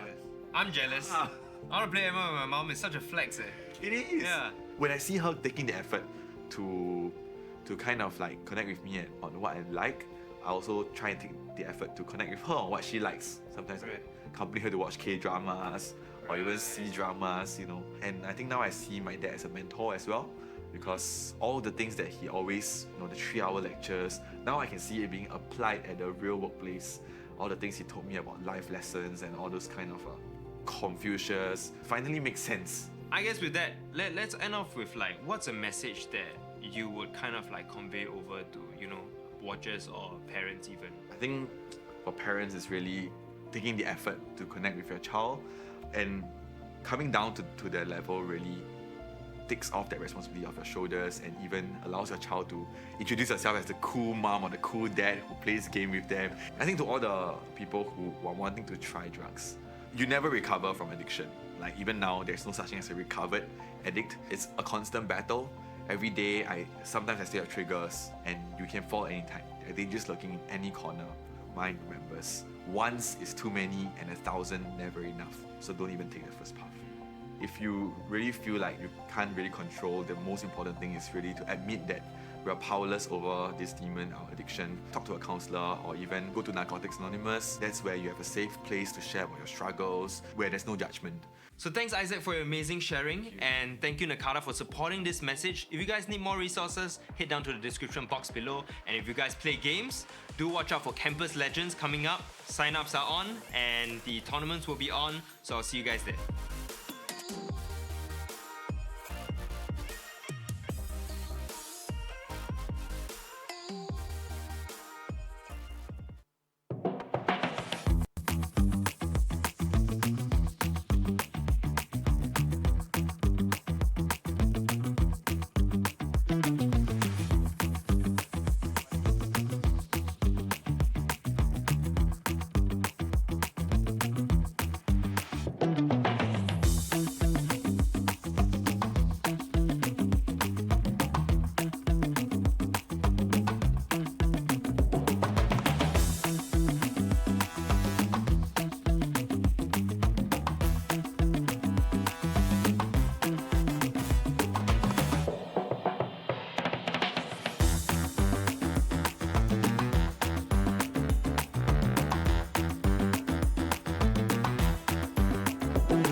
At XM Studios, we believe in the power of bringing people together and fostering a vibrant pop culture community. And that is why we are excited to announce our new initiative with the dynamic world of esports. Skoga provides opportunities for youths to become champions, leaders and role models of the future through community engagement efforts. And XM is partnering with Skoga to achieve this mission. XM is an award-winning design studio dedicated to producing these high-quality, exclusive collectibles, and has always been supportive of adjacent communities, be it cosplayers, tabletop RPG players, or artists and illustrators. We believe there is a natural creative synergy between XM and Skoga to further develop the esports scene in Singapore. Esports has grown into a vibrant global community where talents, perseverance and teamwork are celebrated. At XM Studios, we see a unique opportunity to support this thriving industry. This partnership with Skoga marks a significant step forward in our commitment to nurturing talent and fostering a vibrant esports community here in Singapore. With that, I'm proud to announce that a portion of our sales proceeds using this promo code will be added to the next year Campus Legends prize pool. We hope you will join us in celebrating the fusion of art and esports.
Recharge your game with Razer Gold.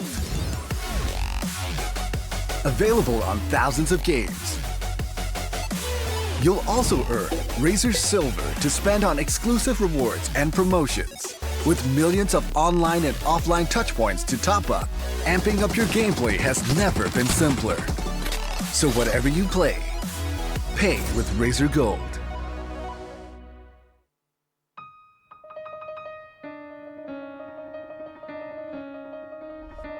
For the first time ever, your game gets 100 plus audio presets. Now you decide what you want to hear most.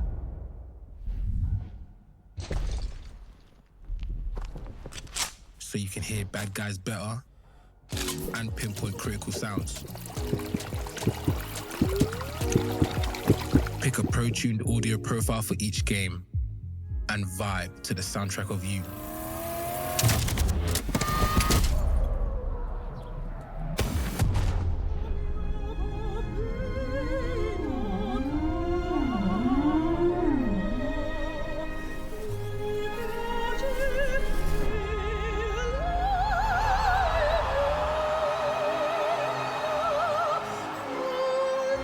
That's the thing about glory. You don't just hear it, you feel it.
This portable monitor is free. Yes, it's free. Purchase any of these AOC OLED or mini LED monitors between July 5th and 31st and receive a free AOC 16T3E portable monitor worth $329. It has an IPS panel and a resolution of 1920 by 1080, and it even comes with a wall mount. Whether you are working on the go or working from home, the AOC 16T3E portable monitor is going to be your perfect companion. So what are you waiting for? Get yours at sgstore.aoc.com now.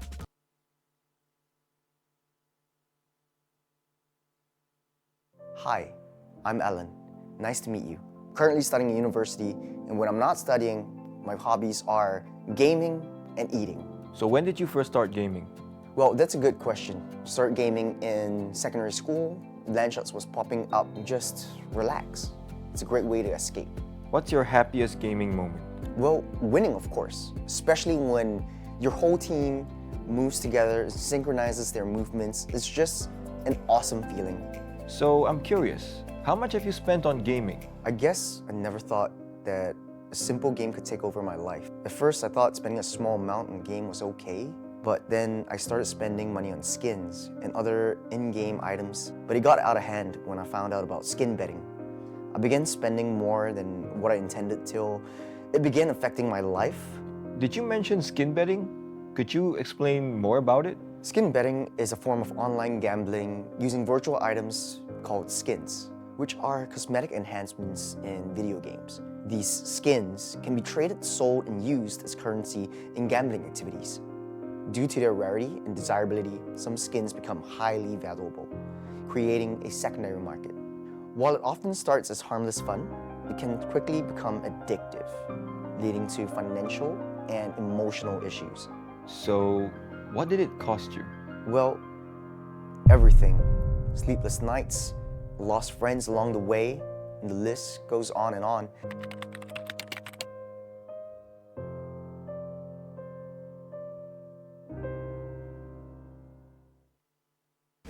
Go. Here. Wait, yeah, I'm going. Just skill. No, I. What No, do you mean by no, using it? right. What kind of timing is that, man? I mean- What kind of standard is this?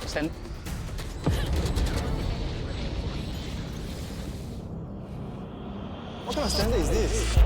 Bro, you use it way too early. Come on, bro. Can you buck up? What kind of standard is this?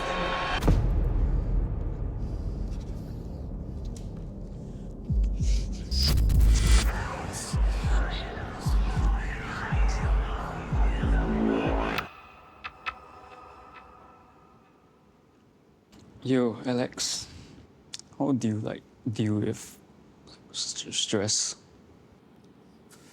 Well,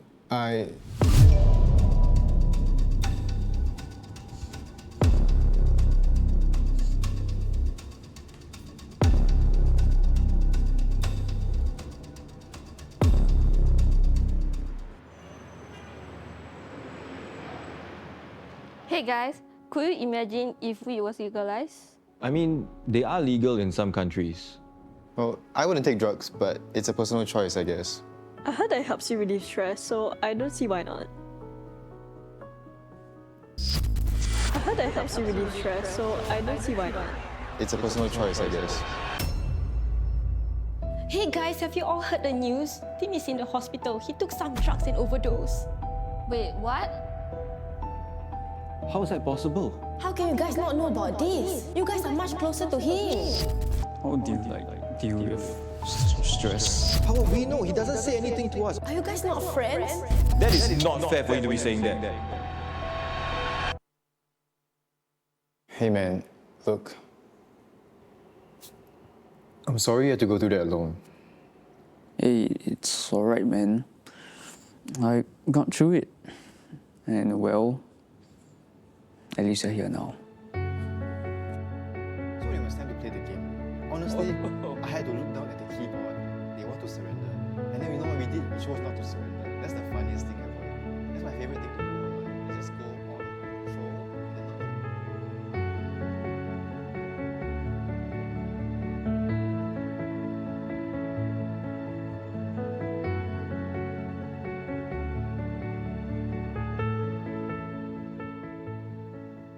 Hey, so how's Tim? Oh, he's recovering well. He's gonna be fine. And he's even seeing a counselor now, so I think he'll be fine in no time.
All right, ladies and gentlemen, welcome to Campus Legends. And of course, it is about time for us to finally roll the red carpet down as we have the grand finals games right here, right now, after a very intense afternoon. We started all the way from the bottom when it comes down to the upper and the lower semi-finals bracket, followed by the previous game where we do have SP, Singapore Polytechnic, that did manage to fell the Giants, which is Ngee Polytechnic. Definitely not the results that we were pretty much expecting. So this grand final stage is essentially what we'll like to call the battle of the new King Slayers, as we do have the two teams that have managed to beat down the 2023 champions. So we do have quite a game that we are expecting to see for this grand finals best of 3.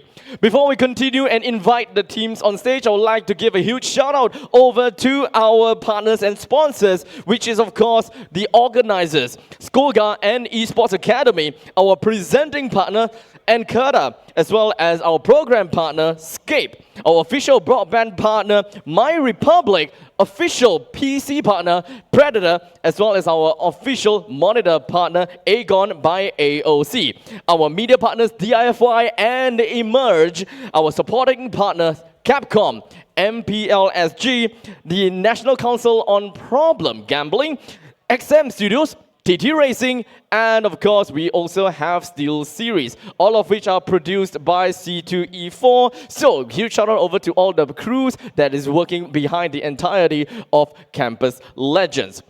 Now, before we start the grand finals itself, we do have a little bit of this voting thing that I would require from every single one of you guys here on the Escape Ground Theatre, and perhaps even for those people that is online.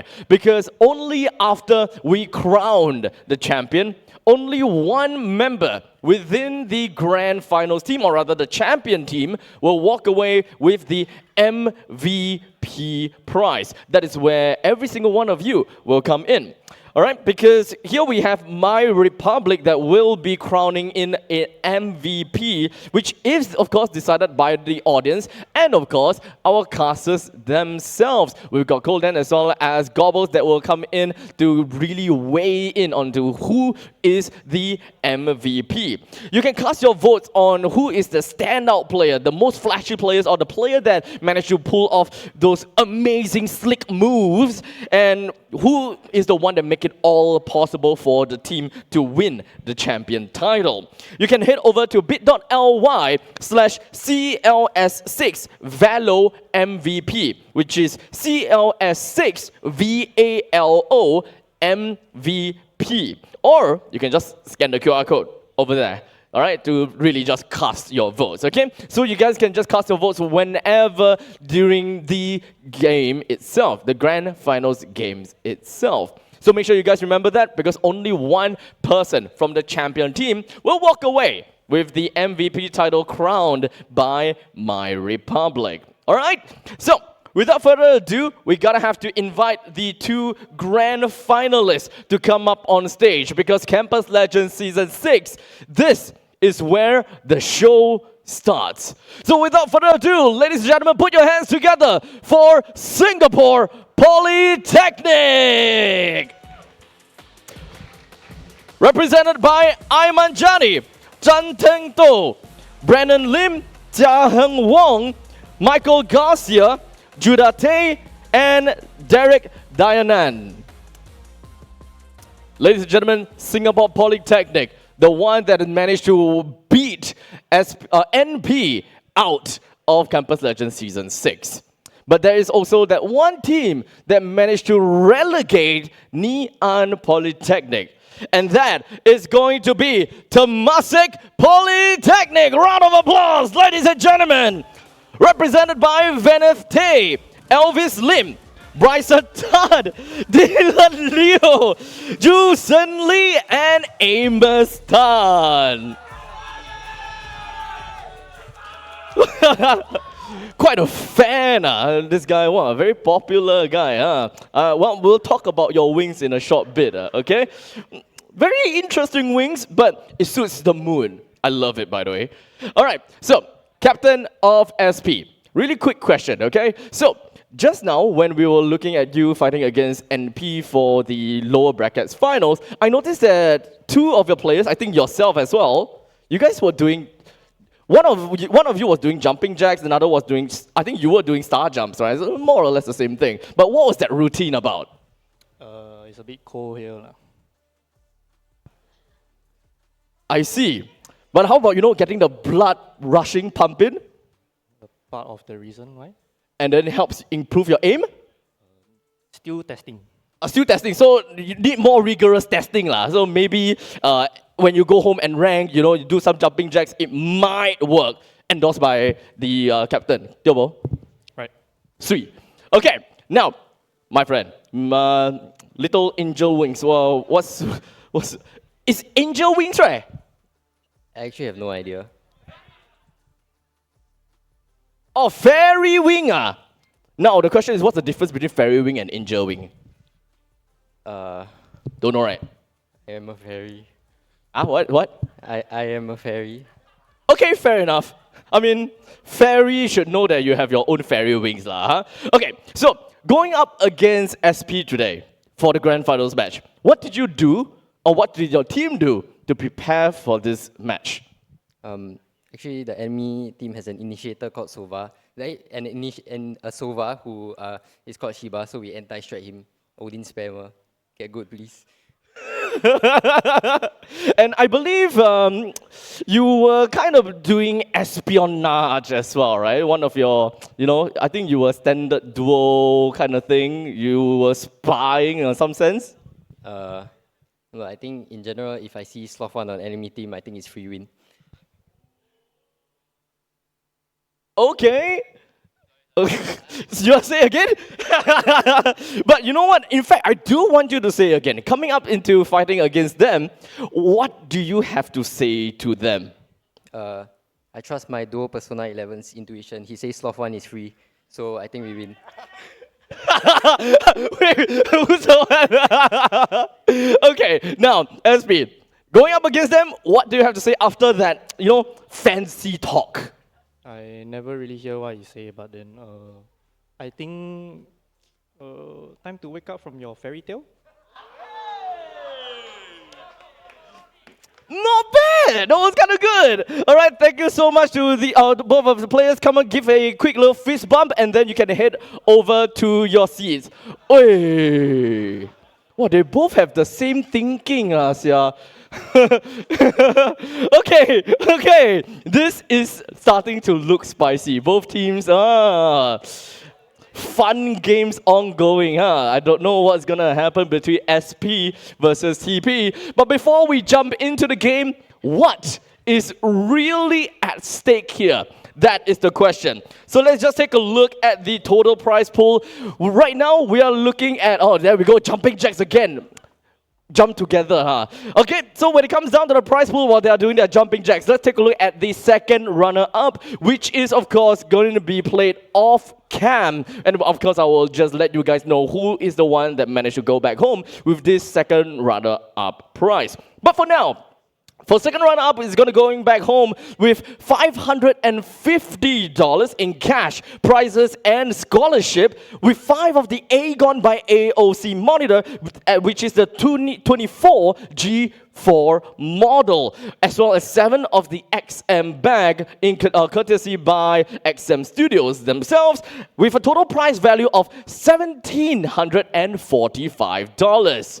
Now, when it comes down to the first runner-up, which is the unfortunate losers of this grand finals, they're gonna go back home with $750 in cash, prize, and scholarship, and 5 of the Aegon by AOC monitors, which is 27G4, 7 of the premium collectibles in courtesy of XM Studios, and finally, with a total prize value of $2,545. $2,545, yeah.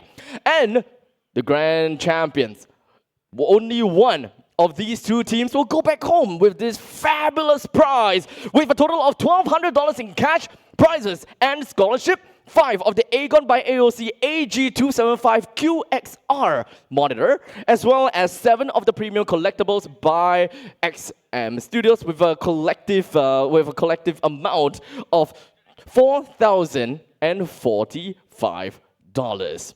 That is a lot of money at stake, a lot of prizes that is at stake as well. So I think that I don't really want to, drag on this part of the segment forever, because we do have our players from the side of Singapore Polytechnic that is preparing, that is in range, ready to snap some, oh, that's pretty sick shots, and just in range and preparing for themselves the game. And of course, when it comes down to Temasek Polytechnic, they are all preparing while the captain is just very casually taking IG stories.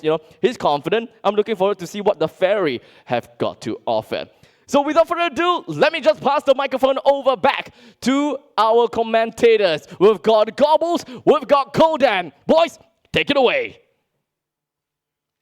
Thank you so much, Abstract. 2 months ago, on the 15th of June, we started with 17 teams and with the same hope in mind to make it all the way and become campus legends. And right now, we're down to our final 2, and it all comes down to this very moment. The script writers, they've given us this match for a 4th time this season, Daniel. But this is going to be the final time. Yep, this is where they butt hits for that final time. Everything on the line. You give it everything you've got. It's a best of 3. And you leave it all out there. This is one of the few lands that we have the privilege of attending. One of the few lands that the players have the privilege of playing at. And it's such a big event. You're on the stage, under the bright lights. And this is where you're going to get tested. The very best of the best. We've come down to the last 2 teams. TP, SP, only one can come out on top. It is double elimination bracket all the way. They've really had to run the gauntlet, right? TP still undefeated, and they've only ever dropped maps to SP, right? They've managed other 3 times before this. The first time, a straight 2-0 for TP. No problems at all. The second time they met, they dropped the map on Sunset, right? That was when she was back on the Sova, right? No problems. He's still winning out 2-1. Right? Last week in the playoffs, upper bracket semifinals, they met again. This time they lost on Lotus, but still came out on top, 2-1. But this time, going to the grand finals, we're seeing both Sunset and Lotus being played. Both times, both maps that FSP have been able to take away before, but having had the number called 3 times already, SP, you have to come up with something different yet again. Yeah, as you mentioned, this is not the first time that these 2 teams are faced, right? It's multiple times yet again, but we can forget all about that, right? What is your homework? How have you done your preparation to face up against a team that has beat you so many times before? And it's going to be a tall task, right? Up against an opponent that you've never had the chance to actually beat. But we've seen it happen before. We've seen miracle stories happen. NP was that touted favorite going into today. Everyone thought, myself included, that they were at least going to attend the grand finals, give themselves a shot. But we've seen upsets happen. SP taking them down in a convincing fashion. And we have the veterans on the stage, right? Shiba, JH, they've been in the server before.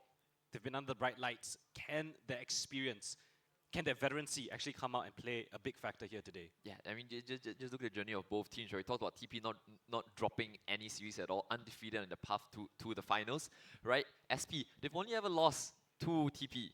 Right, this is their kryptonite, right? Against every other team, they've just swiftly 2-0'd them, right? Even when they went down to the lower brackets against ITECC, they 2-0'd them, and then NUS 2-0, NP 2-0. They've destroyed the top 3 teams from Group B, and now we find ourselves with a Group A grand finals, right? We've seen this it before. Yeah, it's happened so many times, but I can't help but feel that something is definitely brewing, right? Shiba has looked different in playoffs, right? He's been playing well, but right now you're seeing the other players on the team step up as well. Proto, think about that ace back on Lotus to bring them to overtime, right? Something's brewing in the water, and do TP still have the individuals to compete here right now?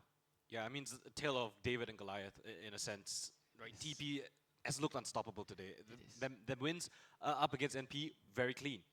But at the same time, if you look at SP's game versus MP, a little bit more of a closer affair, right? We saw Lotus go the distance, an incredibly close situation. But again, we can't do that Valorant math, right? I can't say because Team A beat Team B should be better than Team C, that kind of thing. But it really comes down to the maps. And I'm not sure if we actually mentioned the maps, right? It's going to be Sunset, and Sunset, Lotus, Icebox, right? Yeah, so Sunset, Lotus and Icebox gonna be the battlefield here today, and both these teams not unfamiliar. Very comfortable playing those maps. We've seen both of those maps here today already.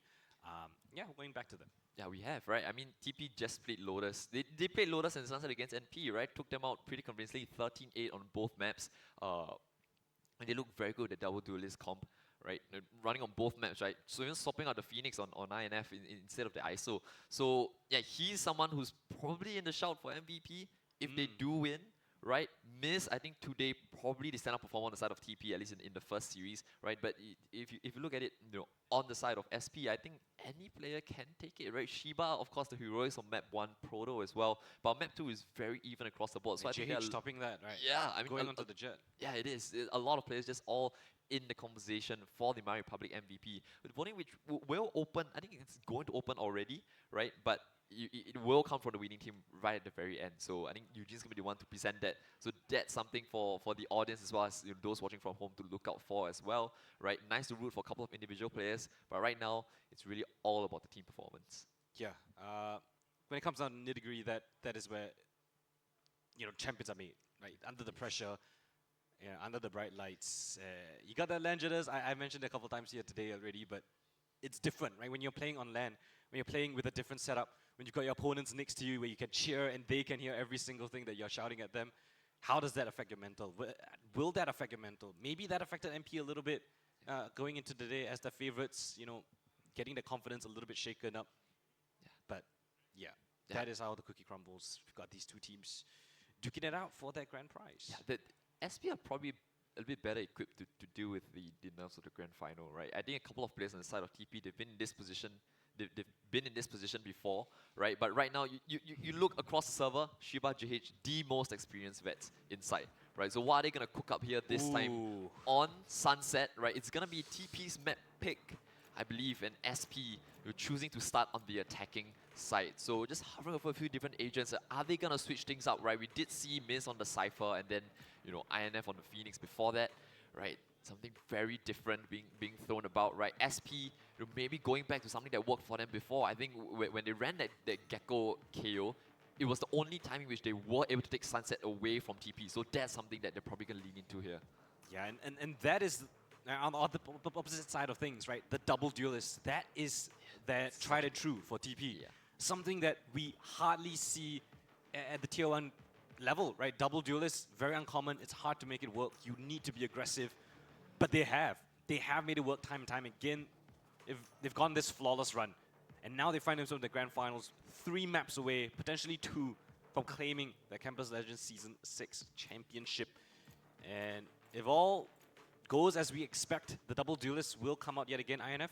He did choose the Phoenix, and he will be choosing it here yet again. Oh yeah, so it's something prepared, something different for the grand finals. We can see he was hovering over the ISO for the longest time, right? So maybe deciding a little bit like could just be toying with us as well. But I mean, it worked such a treat against NP. Why would you change it up, right? Shiba going onto the chamber along with the Cypher of Salty. So double Sentinel. They tried the deadlock the previous time they played, just last week. Didn't work out at all. So now he's going onto the chamber. He's been hitting his shots, but it's something a real curveball being thrown from the attacking side here. Yeah, it's a double Sentinel yet again, but this one has a little bit more kick to it. Yeah. Chamber picked up by Shiba, an agent that it feels weird. It feels weird seeing Shiba playing that agent, right? We all know him for being that Sova, being the initiative player, but he showed how proficient he was with the operator on the A side of Lotus multiple times, on attacking side as well. So you bring this out now on Sunset in the grand finals. It's got a lot more firepower, but he's got to make it land. And that might be a bit of an answer, right, to the double duelist on the other side. You want to have a little bit more kick, a little bit more chance to answer back up against that aggression. Grand finals time, baby. A chance to right all the wrongs, all the 3 losses you've taken. It doesn't matter, it's this that does. And it's going to be SP starting out on the attack. The defense looking to take main control early. Shiba just with the Headhunter, going to look for a couple of duels. Actually gets taken out on an off angle from Teddy, so that's not the best start for the chamber you would have wanted. But still, they had a bit of space towards middle, control towards B main as well, but the early man advantage given over to the defense here. Getting a little bit aggressive now. you gotta take back a little bit of map control now that you've lost the entirety of A, lost that chamber. Top mid is the protocol. Moose gonna drop that paranoia in, trade it out with the paint shells. It's a bit of a trade of utility, but Miz is gonna catch on to Salty. That's the player all the way towards the B main side. And now the last remaining players of SP, they flood in from Market. Spike should be able to get planted. In the meanwhile, there's flooding in the back of the site. JH still managed to catch on to Miz, but he's left alone in an impossible situation. Wingman's not gonna spot out his position though, but backs up against Moose in the tight corner, and TP, first team to put the first round on the board in the grand finals. Yeah, first blood going back over to TP, just as we saw in all the previous series, right? They did win Sunset the first time that they met. The second time, the second best of 3 that they played, SP were able to take it away. But remember, that was with the KO and the Gecko, right? Double initiator comp to try and shut down double duelist, right? When they went into the double Sentinel, it didn't work out. They're giving it another roll of the dice. This is the map pick of TP. They've been so confident on Sunset. They've been taking everyone on it. You know, other than that one map loss, remember, still unbeaten in their run so far, TP. They've only ever dropped maps to SP, right? So all the chips are stacked against the attacking side. Yeah, and a pretty aggressive buy coming in from the side of TP, right? Yeah. Sometimes you see the double pistols being opted, but this time around only just one. You gotta respect the gun power, the firepower from the SP side. Dizzy not gonna spot out anything for the time being. Door closed, so given up mid control. And yet again, SP going on a little bit of a roam, very fast in fact. Silent though, but potentially deadly. Paint shells just to buy them a little bit more space, force a Korik back. And here comes the push down towards the spawn position. INF holding it down. The captain of the team, Fairy Wings, 4 kills, 2. And now it's just Salty left alone, INF. And you know he wants that ace, hunting for it, fiending for it, given the opportunity. And that's the ace in his pocket. Second round on the board, and he already has his ultimate.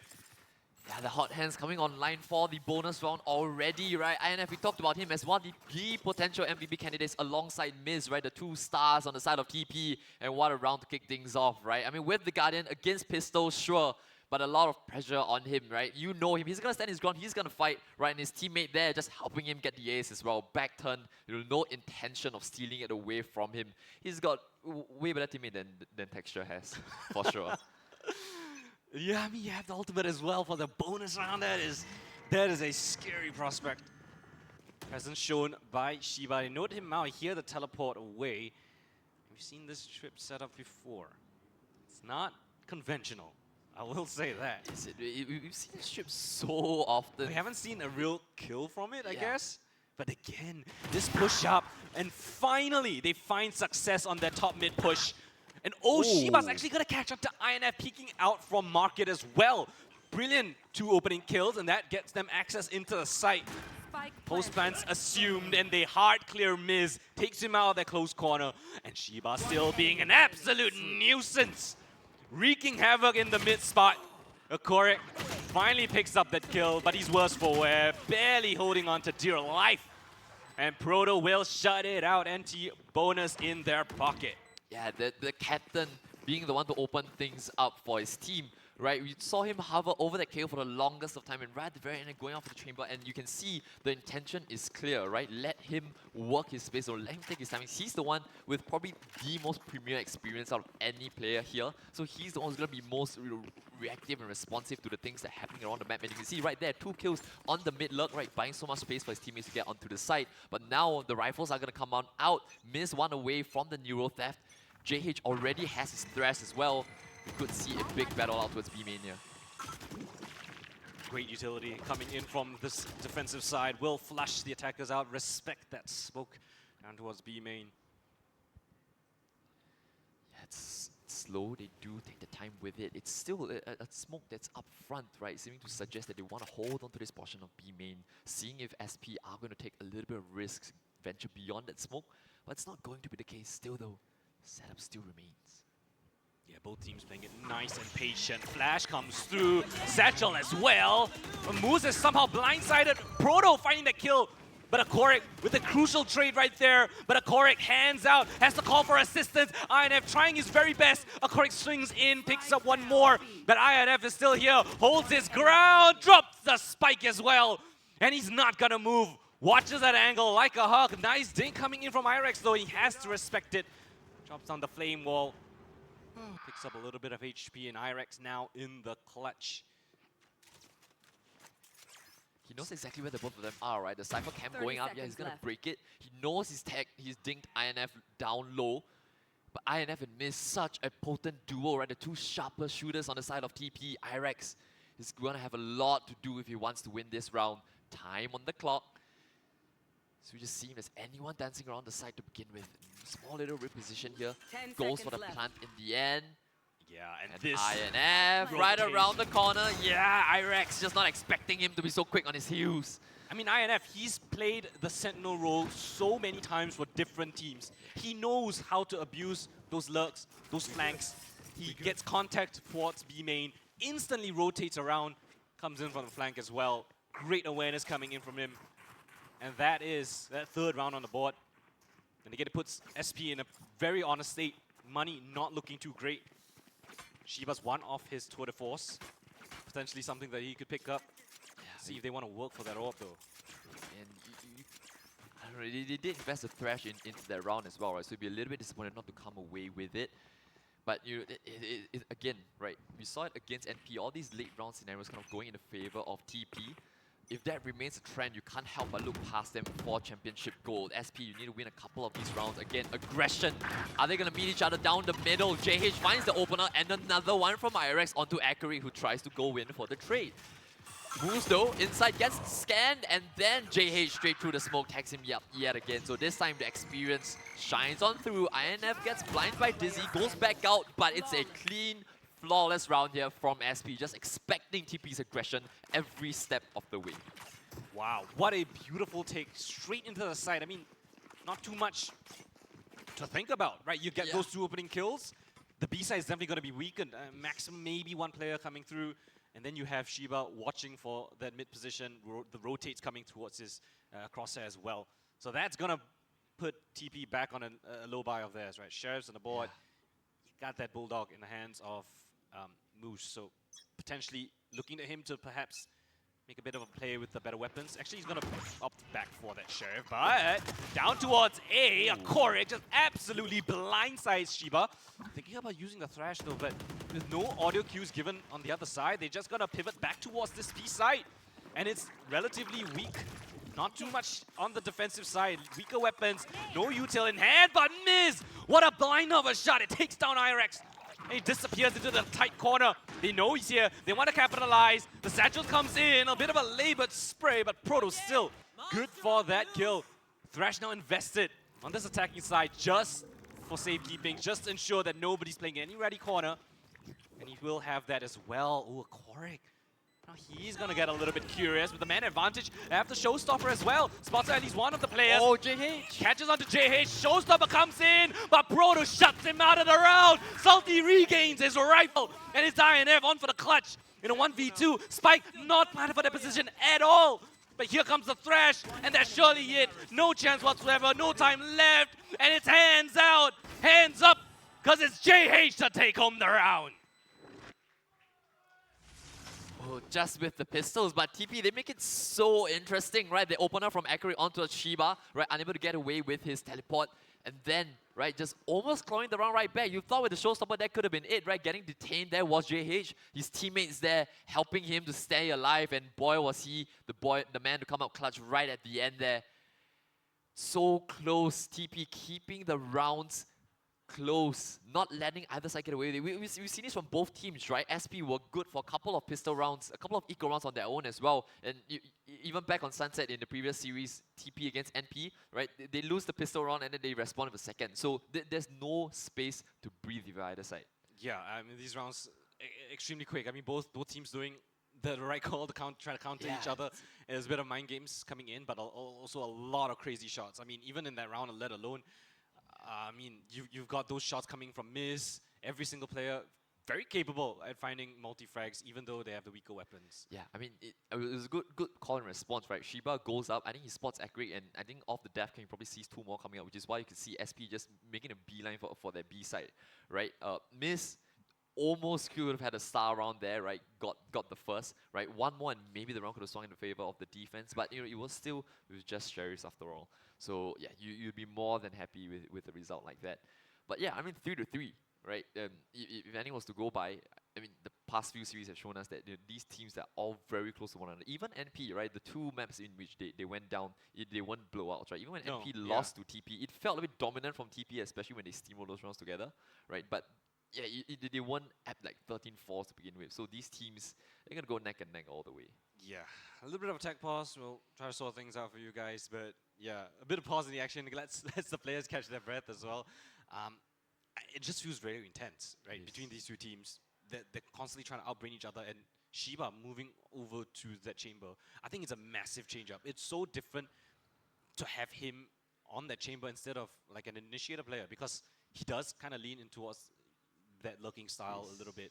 So having the potential to just teleport out of there, you have the Headhunter as well to go for easy picks. It could be pretty useful, especially for the style that he wants to play. Yeah, I think we're good as well, because you're putting someone with a lot of experience on one end to try and lurk around the map, right? To give you nice little mid rounds, right? We saw TP. This is gonna be a huge feature when we move onto the attack for TP, right? This is their map pick after all, right? You're gonna have INF. You're looking for a couple of duels. Miss always good to call back a couple of pivots, right? Even then, or just to play distraction, right? Now it's a counter move from SP, right? Putting Shiba, outgone is lonesome. But yeah, I mean, we have the grand finals going on, and in case you're wondering why there are like a couple of players playing behind us as well, that's Street Fighter 6 going on, right? Another thing that we've kind of added to the ground theater for this finals weekend, right, is the Street Fighter 6 tournament that's going on. I think the winners, it's pretty good as well. You get like $750. Oh, really? In cash. Yeah, the price is pretty good as well. Not bad. Yeah, we did see a nice little turnout for it as well. Yeah. Yeah. So I think, nice additions all around, right? If you're looking, if you come joining us tomorrow maybe for Mobile Legends, right? You can still get your tickets, right? You can still get free entry if you want to go for a bit of cosplay, right? You can walk away with a TT Racing chair, so free entry and walking away with a chair, right? Who wouldn't want that? Yeah. But again, I mean, you have to keep an eye on the MVP as well, the My Republic MVP. We already have a pretty hot start. I think a lot of players are already in contention to get the MVP. So I'm gonna look out. Technically, INF has an ace already. An eco ace. It's an eco ace. And you bring it down a little bit. Bring it, knock it a little bit down, but still an ace. We got who else? Who else have we seen have an ace today? Reverie an ace. Proto an ace. Oh right, that was a big ace on Proto. Shiba had a couple of nice 4Ks back on Lotus. That's true. With the Sheriff. Oh yeah, Shiba was incredibly impactful for Lotus. Really nice coming from them. But what else is really nice is give a shout out to TT Racing. Going back to that, thank you to TT Racing, their amazing sponsor here for Campus Legends. Do check them out on the website ttracing.co. They've got a bunch of promotions, promo codes that you guys can key in on the website. Get yourself that discount. Get yourself the gaming chair that you always wanted to get. Never had the opportunity. Now you got a bit of a discount. You've seen the chairs, I guess, live. If you're here on the ground. If not, you can see it on the stream. Pretty cool design. Got some embroidery here. It's the R2D2 design, of course. And we've got a bunch more. I mean, you got the Spider-Man one right here. There's a couple more around the back. Do check them out. Check out the website as well. Bunch of designs to choose from. And of course, you can't say no to a good discount. Yeah, I mean, that doesn't matter which part of the region that you're from, right? Singapore, Malaysia, Thailand, Philippines. Anywhere else, Southeast Asia, basically. Yeah, I mean, help yourself to it while it lasts, right? Because you probably get one more day of it tomorrow. That could be it, right? What else, right? We do have a monitor sponsor as well, right? Our monitor partners, AOC, Aegon by AOC, even so wonderful in helping us with, having not just giving us the monitors for this LAN setup, but also, for us, when we were in XM Studios, having that additional portable monitor to work with, it's so many different uses for it. It's just such a nice little thing to have in your back pocket. So versatile. Yeah. So useful. Yeah. So do check out sgstore.aoc.com for any of your gaming peripheral needs, especially gaming monitors. There's a cool discount code for you guys to check out as well. But for the meantime, I think we're going to go for a short little break while we sort out all of those technical issues. And when we're back, we will resume the map of Sunset. So stay tuned. Don't go anywhere. Maybe grab a small little snack. We'll see you guys in just a little bit.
Alright, ladies and gentlemen, welcome back. We are going straight back into the game, right? 3-3 between TP and SP, the grand final of Campus Legends Season 6, of course, right? 15 teams have already swept to the wayside, and now it's down to these two yet again, right? We talked about this before, fourth time. Maybe it's the charm for TP. Maybe it's the charm for SP. Tour de Force is going to come out straight away. And of course, SP having the last 2 rounds to boot, getting some momentum on their side early on. TP hoping to find a response on this defensive side. Oh my gosh, the space that Shiba is just commanding right now. He's unfazed. He doesn't even have a teleport away. I think they might see the barrel. Oh yeah! Oh! What a flick coming in for Shiba! And he's out of there. But Miz somehow still takes down Proto with the showstopper. And on 1 HP, Shiba barely clinging on to dear life, but he's still surviving, still thriving, being an absolute nuisance. Paranoia comes through, teleport in, but he's still around the corner. None the wiser, but thankfully so still picks up that frag at the end of the day. And into the site they go, post plants. How do they navigate this one? Mosh pit just to clear out their close corner. The drone clearing the left side as well. And they're all playing from back B main. And he comes through on the flank from Irex. The diffuser gets taken down, Wingman out of the equation. One taken down, sticking the spike though. He's got to move fast. Taken out thanks to JH. The crossfire set up, and they get absolutely decimated. Yeah, perfect move from Irex there, right? Just moving right around the back lines, right? They thought the market was clear. They thought they pushed the player all the way back towards B main. But little did they know there was a second player there in the form of Irex. You thought that Shiba's luck was it, but it wasn't to be. A nice shot onto the Phoenix as well, right? INF, you don't see him losing those duels very often. A nice little flick, and then Irex there, late on the flank, collects the remaining bodies, and that's going to be a 4th round on the board. And once again, TP back down to just pistols. You know that they've done so much damage every single time they've just had these to work with. So you can't rest on your laurels, but yeah, this is looking good, right? SP are looking real good to start here on this attacking side. Back down to pistols. No, all right, getting ready for this main attack. It's a low buy round, but got a couple of ultimates. Got to be a bit careful. Just to soften things up, Miz forced to activate the cage early on already. Picked up as well in a committed spot. Has his utils in place, but decides to go for the heads-up duel instead and will pay for his life. As the anchor player on the B side already taken out of the mix. Meanwhile, Korek on his own little mission. SP reconsider their options. Yeah, he did break the trip, which is why they're spending quite a bit of time and a bit of energy to go back and slowly clear him out. They don't know where he's left and they don't know which player it was. So you have to be slow about this if you're SP, right? Meanwhile, oh, Shiba playing with fire. Doesn't know where Kari's up close, but they know there was a player who's pushed up, yeah, and he's gonna get rid of this. Your little pest in the back lines as they look to make headway in towards this A side now. Still gonna play right around the boxers. Yeah, that's gonna be moves. Able to collect one, but that should be it for the Omen. Right now, this round is kind of stabilized. Right, started with the kill on Miz, and then onto Akarik. Now the little rat has been taken care of, and now Shiba can really put that outlaw to work. Teddy, what do you have to say about this round? Well, takes down Dizzy, and that's all he's gonna take home today. 5 rounds on the board. SP slowly extending their lead further and further. It's 4 rounds in a row so far, and TP yet to find an answer. Yeah, ever since the rivals have come on now, right, they were able to get around with the defuse back in round 4, but that's been it, right? INF, a hot start, but it's kind of cooled down, right? Teddy, right, not necessarily play, when you've got stars like INF, Akarik, Miz, right, Teddy's not the one you kind of talk about all the time, right, but on the race, you want to see maybe just a bit more impact from him. Right, JH and Shiba once again lighting up the scoreboard for SP. We talk about experience, they're delivering, right? Now it's about the rest of them chiming in as well. Early B main control being granted over. We've seen this play before. How many can he get this time? Off the camera contact. When is the call? Here it comes. A Paranoia insisted as well. A Proto close enough that the Paranoia doesn't fully affect him too much. Still manages to find that trade frag, and a crucial one at that. If INF managed to find that second kill and even got away with his life, this round might have been already over, but it gives themselves a little bit of a chance. Gecko out of the equation for the time being, but still a lot of real estate to work around with. Yeah, there's a lone player towards A, right? You've not shown any bit of A control to kick things off, right? SP doing what TP did on that attack, right? But now, throwing a bit of a spanner in the works, the neural theft, and then a TP in towards spawn as well. Miz actually cleared out all that information, so a lot is going to be on the pants of Teddy here. Standing and fighting with a full kit of util, that's not going to be the wisest decision at all, but Acarix here in support already. Domes Proto from the side, but it's only good for just the one. Moves. Next one to try and step one out. Moves are dancing around the cage. When it fades, he's gonna have a heads-up duel, but he's unable to collect that, and Shiba chimes on in with the operator to leave Moose all on his lonesome up against the world yet again. Yeah, impossible situation. Cameron notes his spot marked down by Shiba, and he's not even gonna need the assistance of the swing. And that's 6 in a row. Or he's not in a row, but like 6 rounds on the board, 5 in a row. Yeah. And one more round and they would have won off the half already. The money looking absolutely golden. And they win off the next round, and TP are gonna be back down on an eco. So a lot of pressure down on this round. TP needs to start putting rounds on the board. They can't let SP find that momentum, find that confidence, because we've seen how strong they can be. Yeah. You gotta put a stop to this. And this is the LAN experience, right? Earlier on when you saw INF going for that flash play in B main against NP, he was able to get out 2 or 3 every single time. Right, they weren't prepared, but this time SP is so ready for him. Aggression towards middle to kick things off. Oh, Salty is full blind. Oh, wasn't caught by the paranoia, perhaps. Still catches Teddy, swing back out from INF, actually collects the Cypher in the end, but they're already making their way towards B. Still, we find ourselves in the 2-on-2. INF, the hot hands expire, but Shiba still holding for Miz. Oh, what a rat Shiba has been throughout this entire map so far. He's in spawn with an op. And now it's just an INF. He expended and run it back already. Multiple angles to clear, and IRX will just mark it. 7 rounds to their name. And it's an absolute snowball of disaster. And Temasek Polytechnic have no answer whatsoever. A timeout so desperately needed, now called for. But what is the call? I mean, the money is not in a great spot as well. Yeah, the first time we're seeing them needing to call a timeout, right? This aggressive move just didn't work out for Teddy, right? Losing the one-on-one, the phantom of Salty. Yeah, but INF, you thought he might have brought it back, right? Proto, that kill from the grave with the showstopper, very important, right? Keeps them in the man advantage. And then Shiba just holding Miz all the way from spawn. So they tried to throw a bit of a curveball, right? Going for the mid aggression instead. You know that, Shiba's been alone towards A. They've been taking heavy B control. So yeah, I mean, nice idea. But with that opening duel going in favor of the Cypher, I think that's when things started to go awry for the defense. Yeah, and I think, looking at TP's slower playstyle, right? On the attacking side, even with double duelists, we saw it early on in the day. I think that chamber switch up might have been a correct call, because you know how slow they can be playing. Yeah. If you can find an off angle with that chamber, get an opening pick, and then play out the numbers again, I think that is a very valid strategy, in all honesty, considering the style of gameplay that TP have been running. Yeah, I really like this, right, from SP, right? We doubted it a little bit, but Shiba's showing us exactly why they've done it. They're playing a very similar style to TP on their attack, right? Slow, right? Very good reactions though, right? The moment they knew that mid was being pushed out, they came towards B.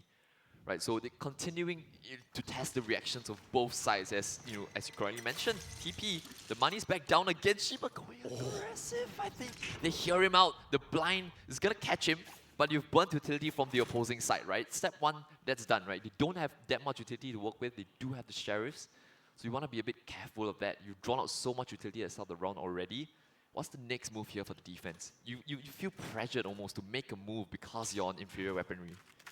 And you have the low buy as well, so you might as well do something a little bit crazy. Thresh gonna come out, Miz running for backside. He barely gets tagged down. And here comes Proto for the conversion. Can't choose what he wants to get. And somehow Miz stays alive a longer than I expected, but still down for the count. Neural Theft revealing their positions. Here comes the retake attempt. They have the Thresh available. Do they want to commit on this? 3v3 even playing field. Out in the open, INF facing way too many players at once. Yeah, just losing a couple of duels that used to probably go his way all the time. Right, the nade goes on in. It's going to be tough for them to try and stick in. He's going to try to use the wingman perhaps, but Proto on for the ace already. Now it's just Teddy up against the world. Is Proto going to get his ace? Yes, he is. The next player to step on up and put his name on the mark here for SP. Yeah, it's 2 aces here today for Proto. He's really stepped up to the plate. When his team needs him the most, he's delivered. And it's not just JH, it's not just the Shiba show. Right, now we've got Proto in the mix as well. 8 rounds to the 3, and they won the pistol. Right, TP won the pistol, but they've only found one other round other than the first 2. Yeah, and we talk about having 3 players to step up instead of SP, right? TP, where's the third guy, right? INF's on the board, a bit of a gap down to Accurate, right? But Moves, Miss, and Teddy just not having the best of success so far. Early aggression towards B-main, a little bit of a change-up this time, right? You know that B-main's been a bit of a problem, but you continue extending forward. Teddy, nice couple of flicks onto the initiating duo of JH and Proto. Takes out the showstopper, teleport away from the Cypher, and that's gonna allow Teddy to keep on going forward. Gets Door from the side in the end, but they continue to push the issue here. INF gets 2, and that might just be what brings the round back for TP. Last round of the half. Are we in here from a treat from Shiba? Alright, first one's found. Spots out where Miz is gonna be playing from. Gets into the smoke as well. That's an very ambitious push. And Miz will just play the long angle and take him out. So right at the very end, they answer back with a hyper-aggressive round, pushing all the way into their spawn, something that I guess SB didn't really expect. So still credit to them, they find that round, but is that enough? That is the question. 4 rounds on the defensive side, and they swap over to the attack. I will give it to them, right? The attacking side is their favorite side. This round, you called for a third player to answer the call. Teddy picks up those 2 opening kills.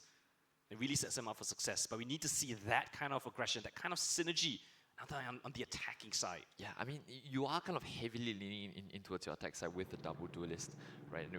We've seen how they play. They love these individual duos, right? INF's still pretty hot, but the past couple of rounds, I think he's been best on a couple of aim duos as well, right? So curious to see if he has the same level of confidence to continue doing what he's known for. Right, we know how much of a nuisance just having that can be, and Shiba's just looking for the duo out as well. You know what Miz is going to get up to. You're looking to deal with it early, but unable to do so. Taking down the half, but straight away from finding in B main to peeking in the market and decapitating INF. And that's the start that SP would have so dearly wanted. Getting rid of the problematic player on the side of TP. It's the slow play, right? As I mentioned, the slow play plays back into the chamber style. You can get those opening picks, dip away, and TP not exactly the kind to be super aggressive, despite the double duelist composition. But still, okay, nice find onto Proto, but what is the choice for the remaining players down towards long? Not expecting JH in front of the smoke, and they're going in for the retake immediately before Spike even gets planted for, and it's now just left onto Teddy. The Spike will get planted, but with barely any HP to boot, stunned up in the face thanks to Wingman, and a jumping Shiba to distract his crosshair as well. And that is a damning 9th round, a pistol going in the favor of SP. It's the very same pistol that TP came up with against NP, right? Miss in towards B main, INF trying to look up middle, the rest of them going back in towards A, right? This time, right, Shiba, he just had his number, right? Headhunter, one body shot to the body of Miss, it's fine. I'm going to go back in, I'm going to decapitate INF, right? Take him out of the equation. And yeah, just splitting pistols, but given the state of the map right now, SP, they're looking real good. But they're looking a little bit feisty as well. Yeah. You see the buy up in this round. They really need more rounds on the board. And they're gonna give it their best shot. They got the spike planted down, but they don't have the angle onto Shiba. Flick of the wrist onto INF as well. And that's more than you could ask for. Outlaw in their hands. Looking for a third, and he will get it as such. They test him, and he passes with flying colors, spots out where Moose is going to be playing from as well. Salty steals away the ace, but it looks so easy for SB. Double digits already found. It's so comfortable. It's almost as though he was watching them play it previously, right? He knows exactly where to hold, and where they're going to be. Right, Chamber, you didn't expect this, but it's proven to be the hard counter to TP. And remember, that was the forced buy from them. They came back in with Spectres, with Stingers, half armor, and now they have to do it yet again, just Sheriffs. You're staring down the barrel of 11 already, almost a 7-round deficit. It's only been the singular round in the past 9. TP, where's that confidence gone? It's on, I mean, I gotta be brutally honest. It's just INF at the top of the scoreboard right now that's putting any bit of impact. Yes, the teammates are assisting him, but we need someone alongside him. They need 1 or 2 more players to put up a little bit more firepower. This time, it's more aggression coming from the defensive side. A barrage utility just flushes them out of A main. And one-way smoke, they dare not test it. No chance in hell. You don't have the best weapons, you don't have the best utility. Yeah, maybe one thing about having that chamber trip as well is you're allowing the Cypher trips to be that much more useful, right? You've got a third trip to play with. It's okay to give up a little bit of space, right? It's okay to take a bit of risks. You've got trips watching so many different things.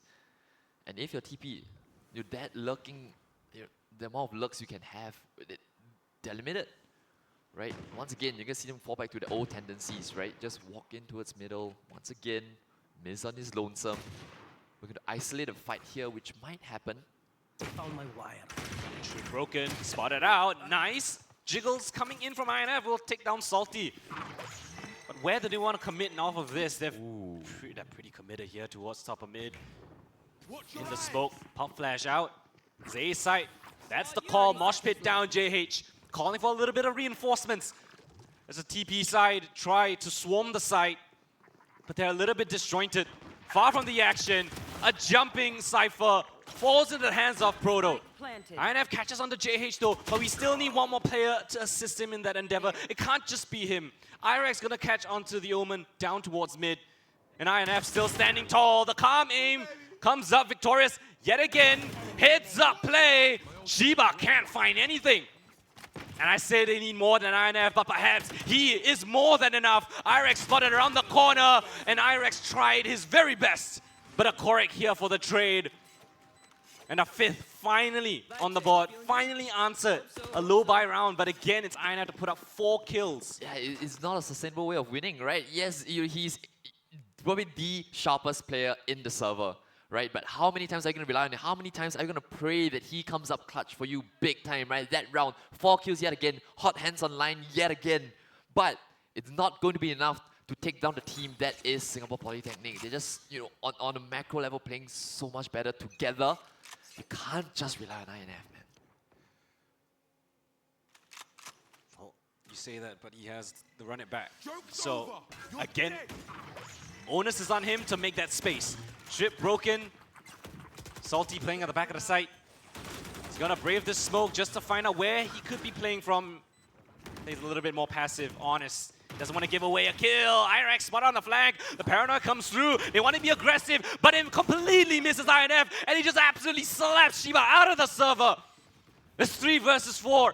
Thrash available on both sides, but no smoke for this defense.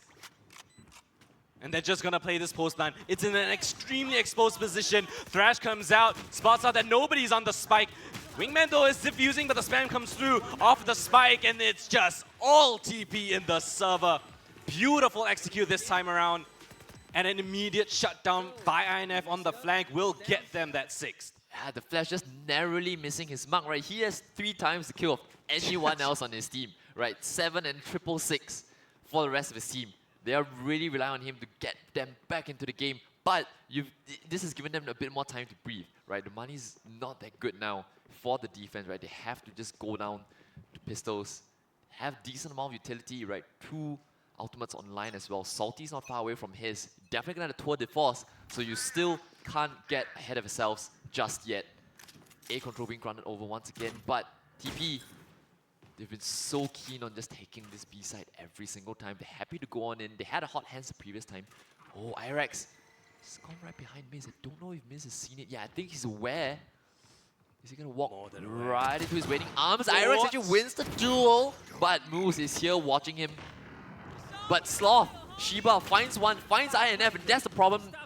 The problematic player being taken down. Both players trying to fight the flanks, but Proto with the Boombot gets the kill, and all of a sudden it's just left onto Teddy. Stepped up big time at the end of the first half, but now has a 1v3 on his plate, gets the first, knows that the chamber has a 24, knows exactly where JH is, swings out a bit of wave here and there, but JH gets the swing, and that's gonna be an eco this time for SP. A little bit of nerves, you can see in the head of Teddy. Had that kill lined up for him. Shiba just standing out in the open, but of course it's the Thrifty that gets them one more round. And it's all been diffusers, it's all been retakes for this SP side. TP getting those sites, and SP more than comfortable letting them have those plants. Yeah, this time actually managing to take players out on the flank, right? Miz, the unfortunate casualty there. I think that probably changed the complexion of the round, right? Irex, I think Miz knew he was there as well. He took back his camera, ready for him, off angle, being held. Still, Irex connects a shot, and that's the grand finals teams that we talk about, right? You need to hit a couple more shots. Everyone stepping out on the side of SP. This time a bit of a change up, right? Leaving INF alone towards A. Still, this B play, I think Shiba's gonna get ahead of it. Oh, they expect him this time. No more aggressive maneuvers for you, right? He didn't even have his TP there, I think. It's to the back of the side, so very, very bold peek coming in from Shiba. No escape plan. INF though, equally as ambitious out towards A. And that's your top fragger. Going out. The one that's making the impact, making the space, and even winning out clutches. So how do they operate without him? Yeah, both players trying to disrespect Smokes, right? And both paying the price for it. But yeah, you've lost your main entry player if you're gonna start a TP, right? You've just lost your chamber. I mean, I say just, that's because you've got so much utility still to play off the back of it, right? A lot of outs online for the defense, but so too do TP. We've got the showstopper. The plan is clear. It's all down to the timing and the execution. Now Irex is taken down. That shot from the attack has been taken down, but Salty gets Team Flash. Never mind, he's gotten 2 already, and Irex is gonna chime on in as well. SP now 6 chances to close. And this map, it's almost felt like a non-starter. TP, they started off pretty well, right? First 3 rounds, 3 out of the 4 rounds that they had. But then it's been almost all SP. Yeah, salt in the wound. I don't know how he got that kill onto the Satcheling Rays with the showstopper as well. And that is the showstopper. That's one big ultimate already eliminated. They don't really have to worry about that out going into the next couple of rounds. It feels so tough, right? But TP right now, SP, they're on a real hot burner here. This is your map pick, remember? Right, TP. What are the teams losing their map picks? You've done it every single time, right? I mean, the previous time, they did pick, they went to Sunset as the final map, right? And that's when TP did manage to win it out. So they have beaten SP on Lotus before, but with this new comp that SP have been running, I think it's gonna be a little bit more difficult, right? And to be blown up in the manner that you are right now. Remember, 13. If it is 13-6, this will be the largest deficit we've had so far today. These matches have been close. Yeah, very true. I mean, it's really a testament to how impressive this SP side has been playing. And Shiba, I mean, when you look at the team and you see Shiba on the team, you kind of liken him to the experienced player. The one that's being the IGL, the one that's giving advice and like sort of coordinating the team. But now he's showing that he can goddamn well shoot as well. Yeah. A lot of these duels, they've been very favorable fights for him as well, right? But I mean, still credit where it's due. Putting a lot of numbers for his team. And TP, look at this buy for the last round. You're contesting against losing your own map pick, and you coming in with a couple of sheriffs, right? INF selling a bit of a lonely fake. Moose is actually going to find Proto out into his middle, right? The rotation being caught. INF still finds his 1 or 2 Salty as well, so that's a double man advantage for the defenders. The attackers don't worry, but the blind is so good. Irex still just waiting with open arms, and this playstyle might be the one that comes back to bite TP in the back. INF, what can he stand? What can he provide? A double, that's what he can. Irex though, on for the ace, 1-on-1 against Miz. He knows exactly where he is. You know exactly where Irex is, but at the same time, he's just narrowly dodged the camera.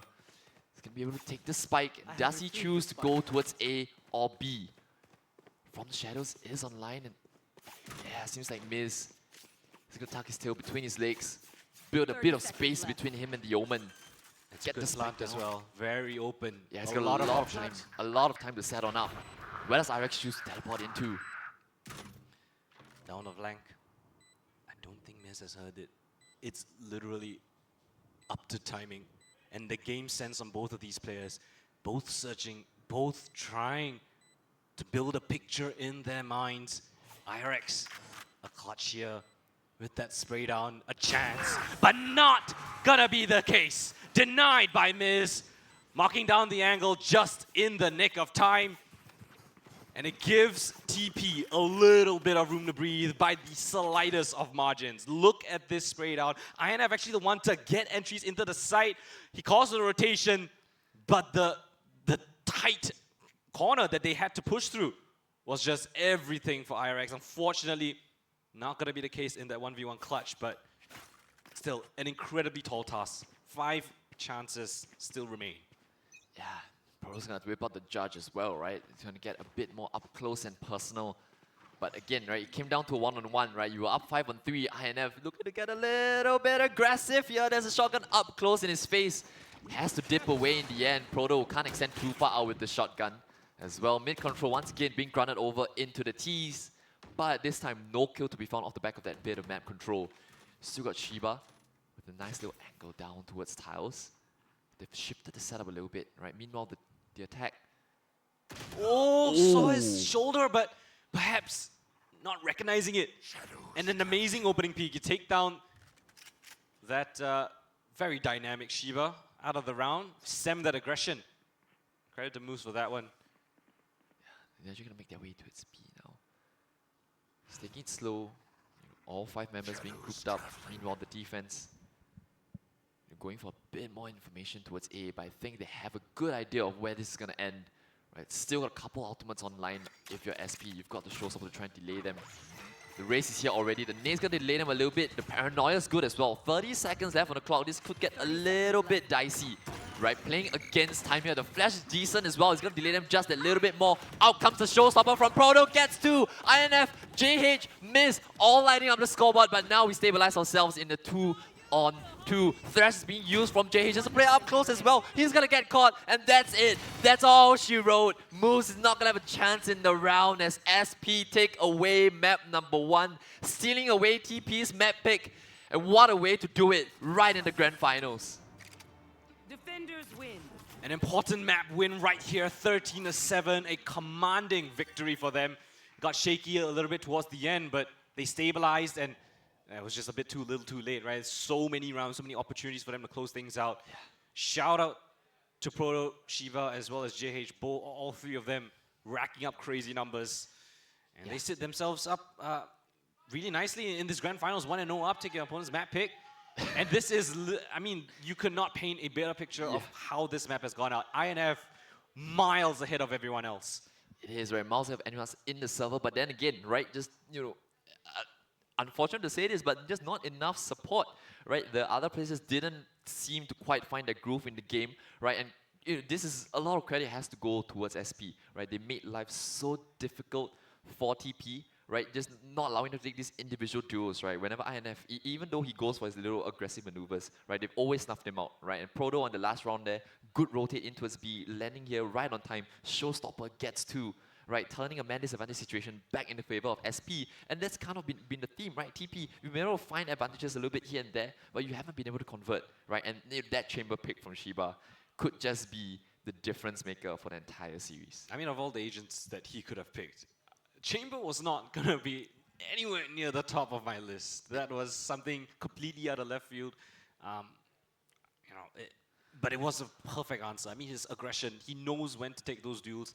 And yeah, there are a couple of times where he kind of flopped on that aggression, but more often than not, he was actually finding a lot of information or kills. You know, either one of the two, very valuable for his team. On defense, even on attack, he's a pivotal player, and credit to him. A big part of that victory goes to his calling, goes to his aggression and info plays. I mean, coming back and coming up big time for his alma mater, right? He's not even part of SP anymore, but he comes back, shows up big time, and he could be on the way to delivering SP their first ever title, right? Remember, this is the best of 3. They're 1 map away now from becoming champions, right? But TP, after the momentum they've shown, they always started off so good, right? Today started out way hotter than this as well. What happened? Yeah, well, I mean, we'll never really know. Maybe we can ask Abstract to ask a couple of questions later on. Perhaps we get an interview of sorts. You're gonna put all 5 of them on fairy wings. On fairy wings. Maybe that is the win condition, but for the time being, we're gonna go for a short little break. But when we come back, map number 2, if not mistaken, is Lotus on the cards. Yet again, grand finals time, do it or bust. Do not want to miss this. We'll be back in just a little bit.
Hey guys, welcome back to Campus Legends Season 6. This is the grand finals. We've just witnessed the conclusion of map number 1, Sunset, going in the way of SP, which was, might I say, a bit of a surprise, or at least the fashion that they won, right? It was convincing, it was commanding, and the entire team was really on the same page.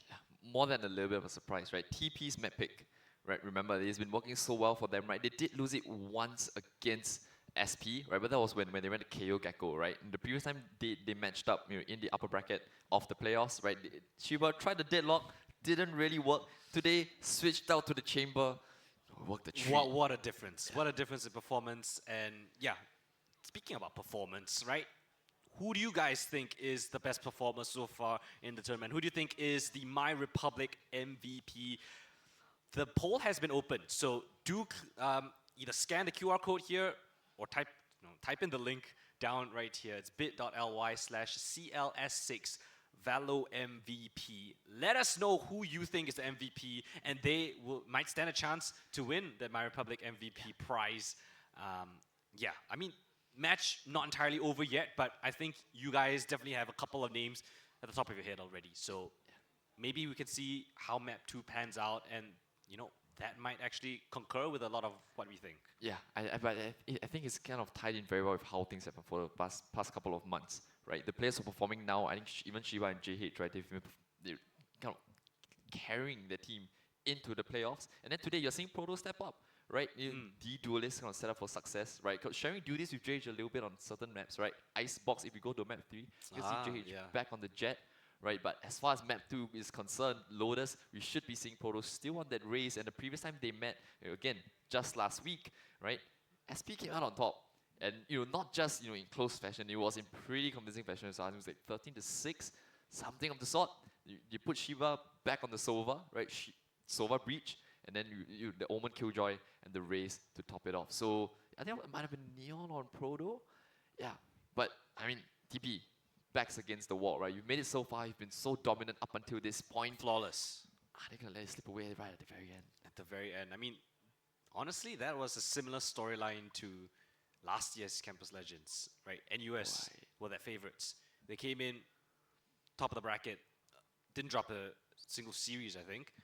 Came to the finals up against NP, and then NP just kind of, I can't remember the exact scoreline or whether it was close, but I felt like it was pretty one-sided. Right? They won it in pretty convincing fashion. So, script writers, Campus Legends script writers might be reusing the script a little bit, but just changing out the names. Copy my homework, but not too much. Maybe they just have something for these like lower bracket underdog runs, right? I'm down for it. Even champs, right?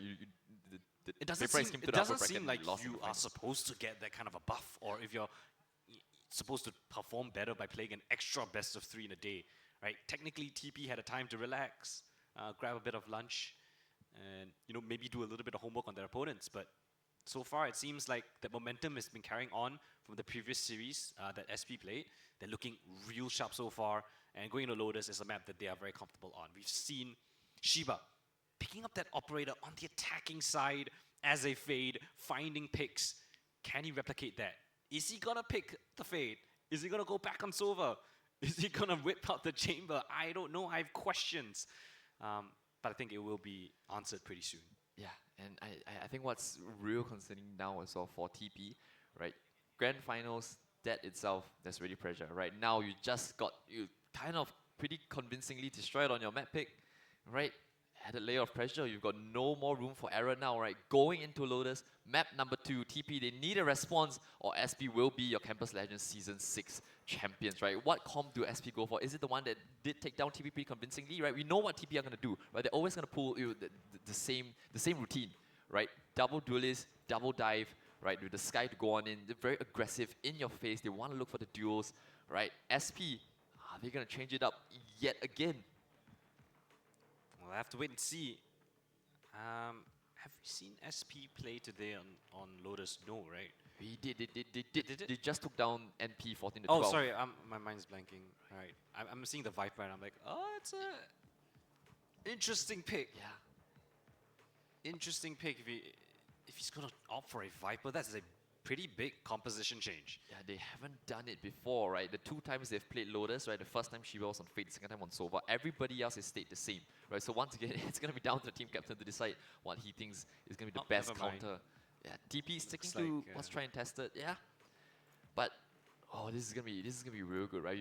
We've had loaders on all 3 series here today. First one 13-8, second one, you know, slow burner back in deep into OT, right? 14-12 at the end. Remember, SP had to take 2 rounds to even bring us to overtime, let alone take the map, right? And now they have TP right where they want them, right? You've drawn first blood. Now before you let TP feel themselves, get themselves back in the server and start, you know, hitting shots all over the place again, this is your best chance to kill them off right now. Yeah, strike when the iron is hot, when you are feeling it, of course. I mean, you got that confidence flowing. Same comp yet again this time for both teams. It's back onto the fade for Shiba. Yeah, as he did early on in the day as well, and he did make it work. He was arguably top of the scoreboard as well for his team. So can't knock him from that. He has found success. He's looking to do it yet again.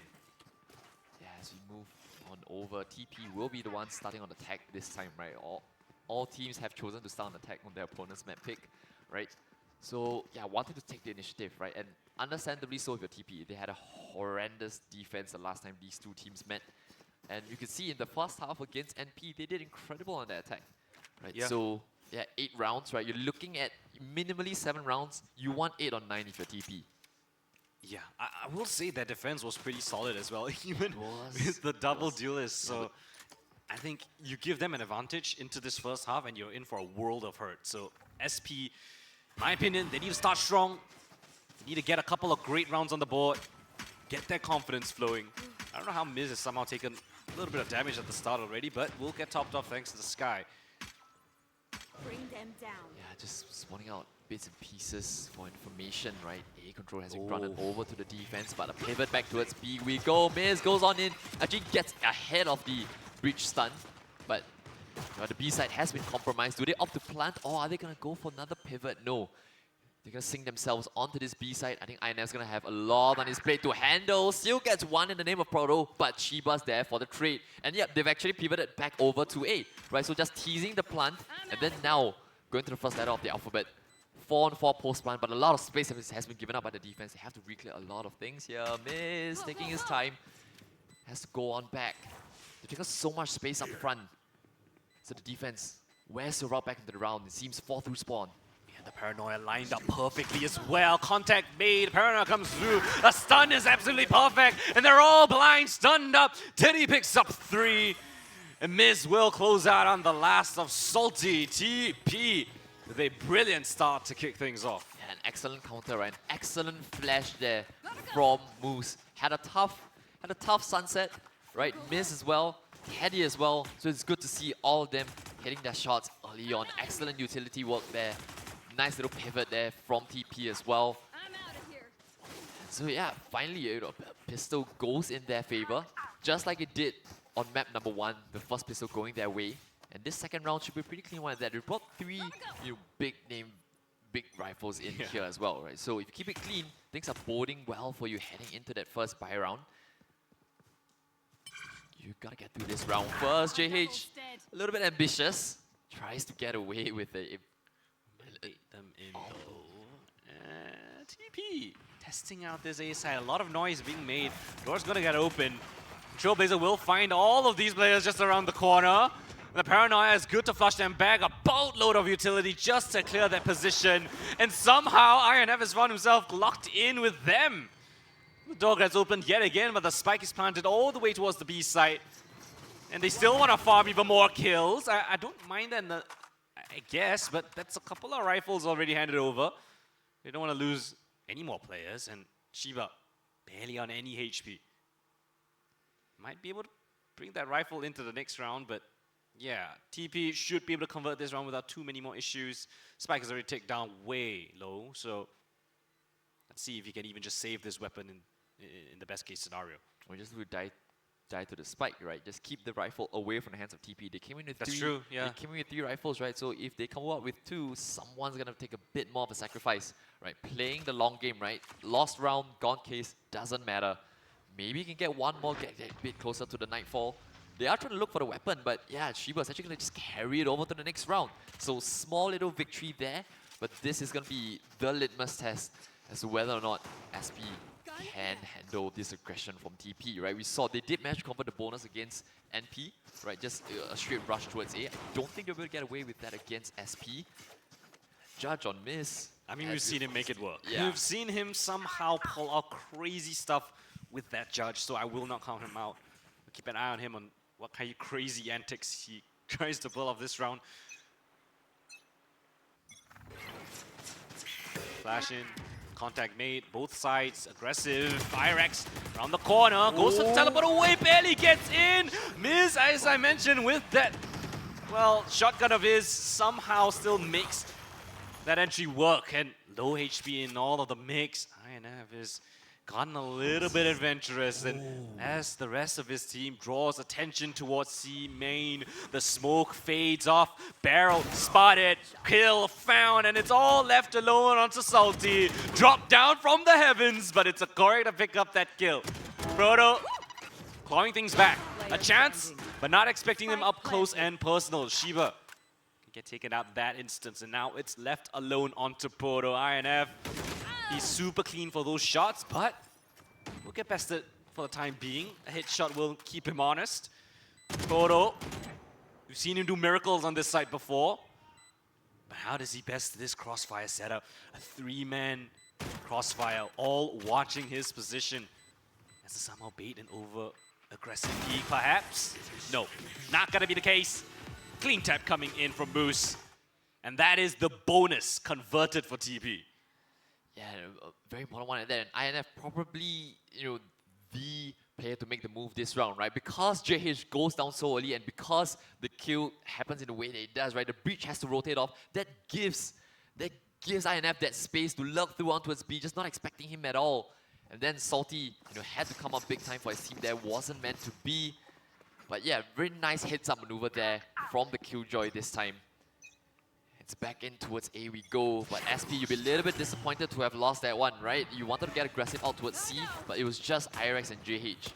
And when your anchors go down like that, it's gonna be so tough. JH, Joe proves that he's still very much in the server, decapitates INF this time. So that's a rifle being given over to the opposing team. The lockdown being given up as well. This could still get a bit feisty here.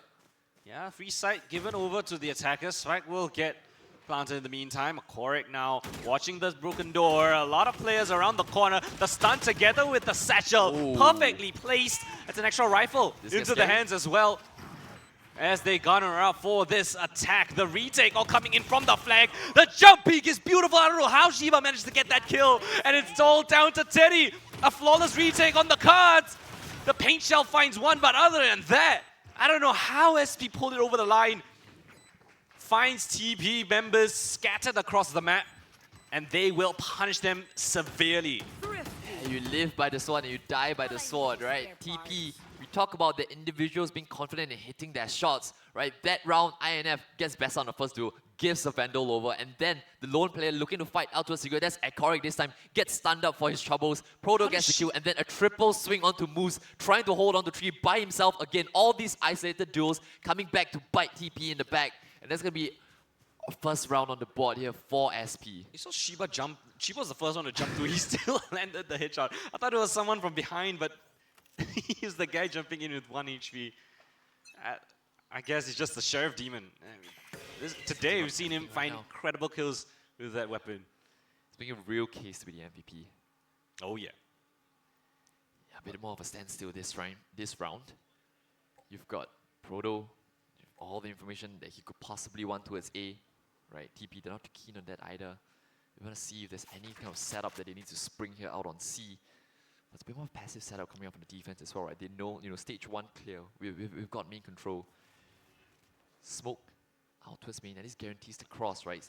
Maybe being afraid of a setup towards Mount, but that's not going to be the case, right? There's nobody home over there.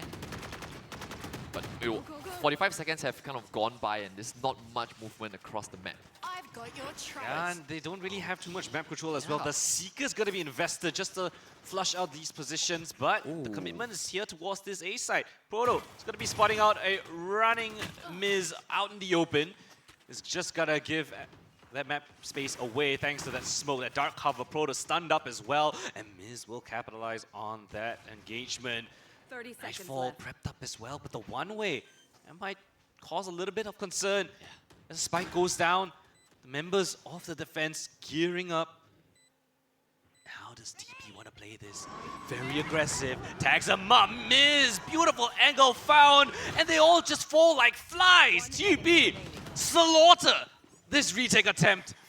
Absolute domination, despite them using the Nightfall, they play up ahead together with the team. And that is what you want to see, teamwork coming in.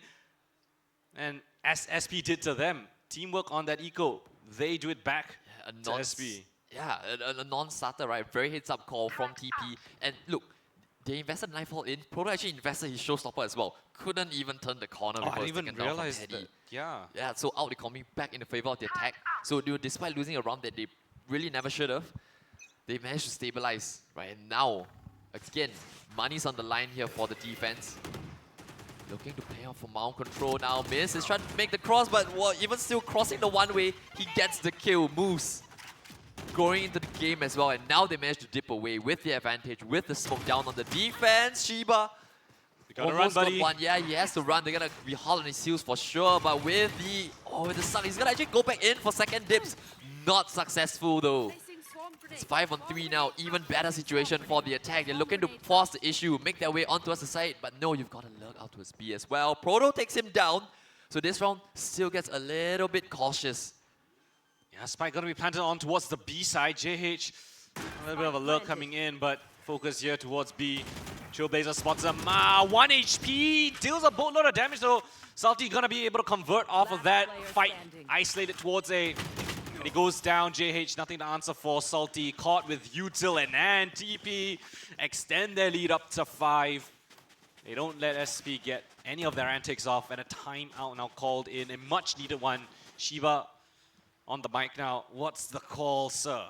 Yeah, I mean, the money's been broken once again, right? And this time, right, Shiba, just like they did on Haven, right? They were down 6-1, timeout, they did manage to claw their way back, right? And the favored side for TP on the attack, right? So you want to really stop them from growing the game too much, right? We've seen what happens, what can happen when NP let them snowball the game, right? Don't want any repeat of that here. Yeah, definitely not. I think this timeout right here needs to, I don't know what he's going to call, but it's got to be a good one, right? It backs up against the wall. You obviously don't want to bring it all the way to Icebox. You want to close it out as cleanly as possible right here. But you got to put some rounds on the board, right? This is, yeah, it's attacking side of comp, but the defensive side is extremely strong as well. You can't entirely rely on the second half to really carry you throughout this map. Yeah, I mean, so far, 2 rounds ago, they did a bit of a fake, right? You used the Seekers out towards C, and that actually drew Proto away. Before that, he had a very deep line, right? Was able to call out the information early, at least get his teammates over early. But because he started rotating towards C, believing that was going to be the hit, right? The team would they gave up so much space, allowed TP to set up front, which is why, despite using the Nightfall and the Showstopper, they couldn't find any rewards, right? You've got the lockdown on JH now, but once again, just down to bare pistols, right? Salty, he's going to be the one we're going to have a bit of focus on, right? Going to come out big for his team. But meanwhile, TP just say, let's keep it simple, right? Off the back of the timeout, stick together. We do have INF once again going on his lonesome, right? Against pistols yet again. And Shiba, another isolated 1v1. You have to invest the Showstopper into this. A double kill with the Odin at least keeps us level packing, but the weapon's been given over. Chance, opportunity, and a lockdown.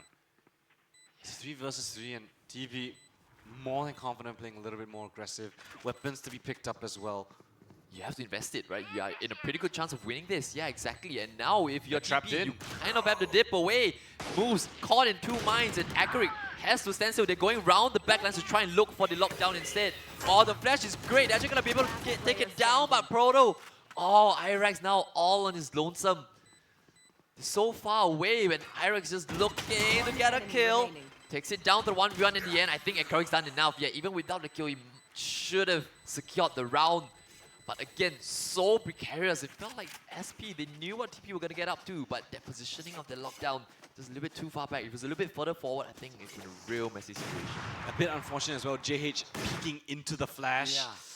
If he was able to dodge that and perhaps find a single kill, it would have brought things to a much more doable round.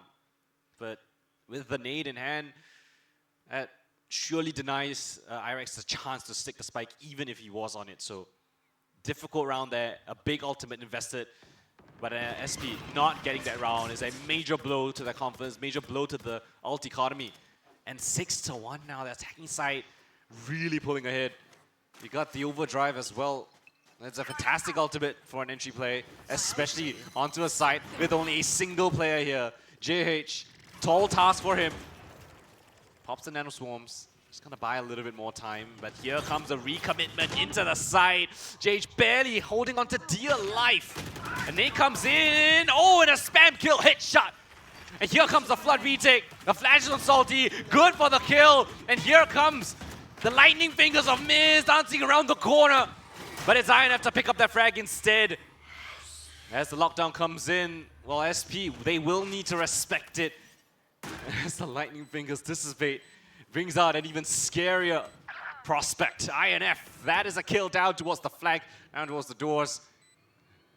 And what can they do here? Paranoia comes in, but they know exactly where they're coming from. Proto with a crucial kill right there. INF now put into the clutch in a 1 versus 2. Finds the first, jumping up, gets the second. That's the clutch for INF. 1v2 and solidifies the lead even further, 7-1. Yeah, time of time, shades of sunset against NP, right? You get off to a strong start, and then when you need your individual to step up big time, INF does it, right? 1v2 at the end, a lucky shot from Teddy through the smoke. I think they would have gotten him anyway, but you thought SP did just enough to hold on to the site to delay for the remaining players to come in. And when Moose fails to hit this shot there, you think all of a sudden the round is back in the favor of SP, and that's until the Killjoy says, Nana, I'm here, 4K, once again. It's back down to pistols yet again, looking for something aggressive. But then the Vandal you purchased into this round in the hands of Shiba has been taken away already. Yeah, your front man, unconventionally, the Fade to be the ones to get opening kills on your 50 rounds gets instantly shut down, so you don't really have much option. Miz is just running circles in the open. And it's a free side, he's an op, he's still just running around.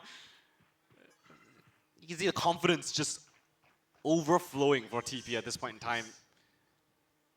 And what can they do on this retake? You have a pretty solid ultimate in form of the showstopper, but it's so difficult to justify them committing to this. But at the same time, they have no rounds to work with. They need some heroic play. And Irex tries to find a little bit of a timing, a little bit of an angle. But a Korak will just shut him down. Surely just has to be a save at this point. I mean, they can't even save, right? They have to go for it, or at least die with the spike. Proto finds himself a Vandal. But the stun and the nade is beautifully placed. It will force him out into that fight. And Salty in an impossible situation yet again. I feel like I'm saying that multiple times in this map. Impossible situations, and that is very accurate in my opinion. Yeah. Time and time again, they find themselves in such man deficit situations. And it's staring down the barrel of 8 already, right? TP, they've really stretched their legs out here, right? Stormed into a huge lead, and SP now fighting from the back. You've done it before, down 6-1, you clawed all the way back against NP.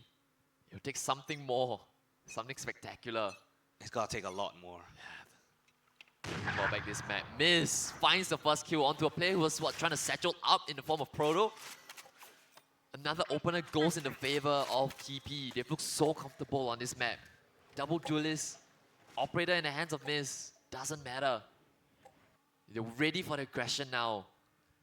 And now if you're SP, you need to channel a pick somewhere. Hopefully this duel goes your way.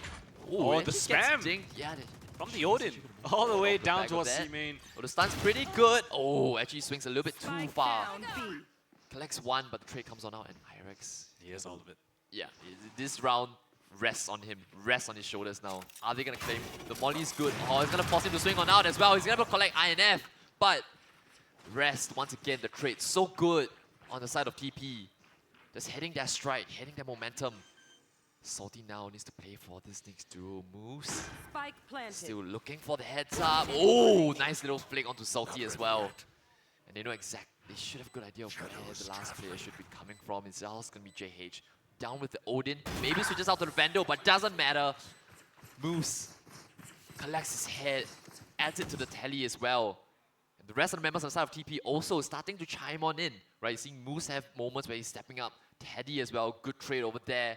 Just being very methodical, right? Making sure that there's no way that they drop the ball.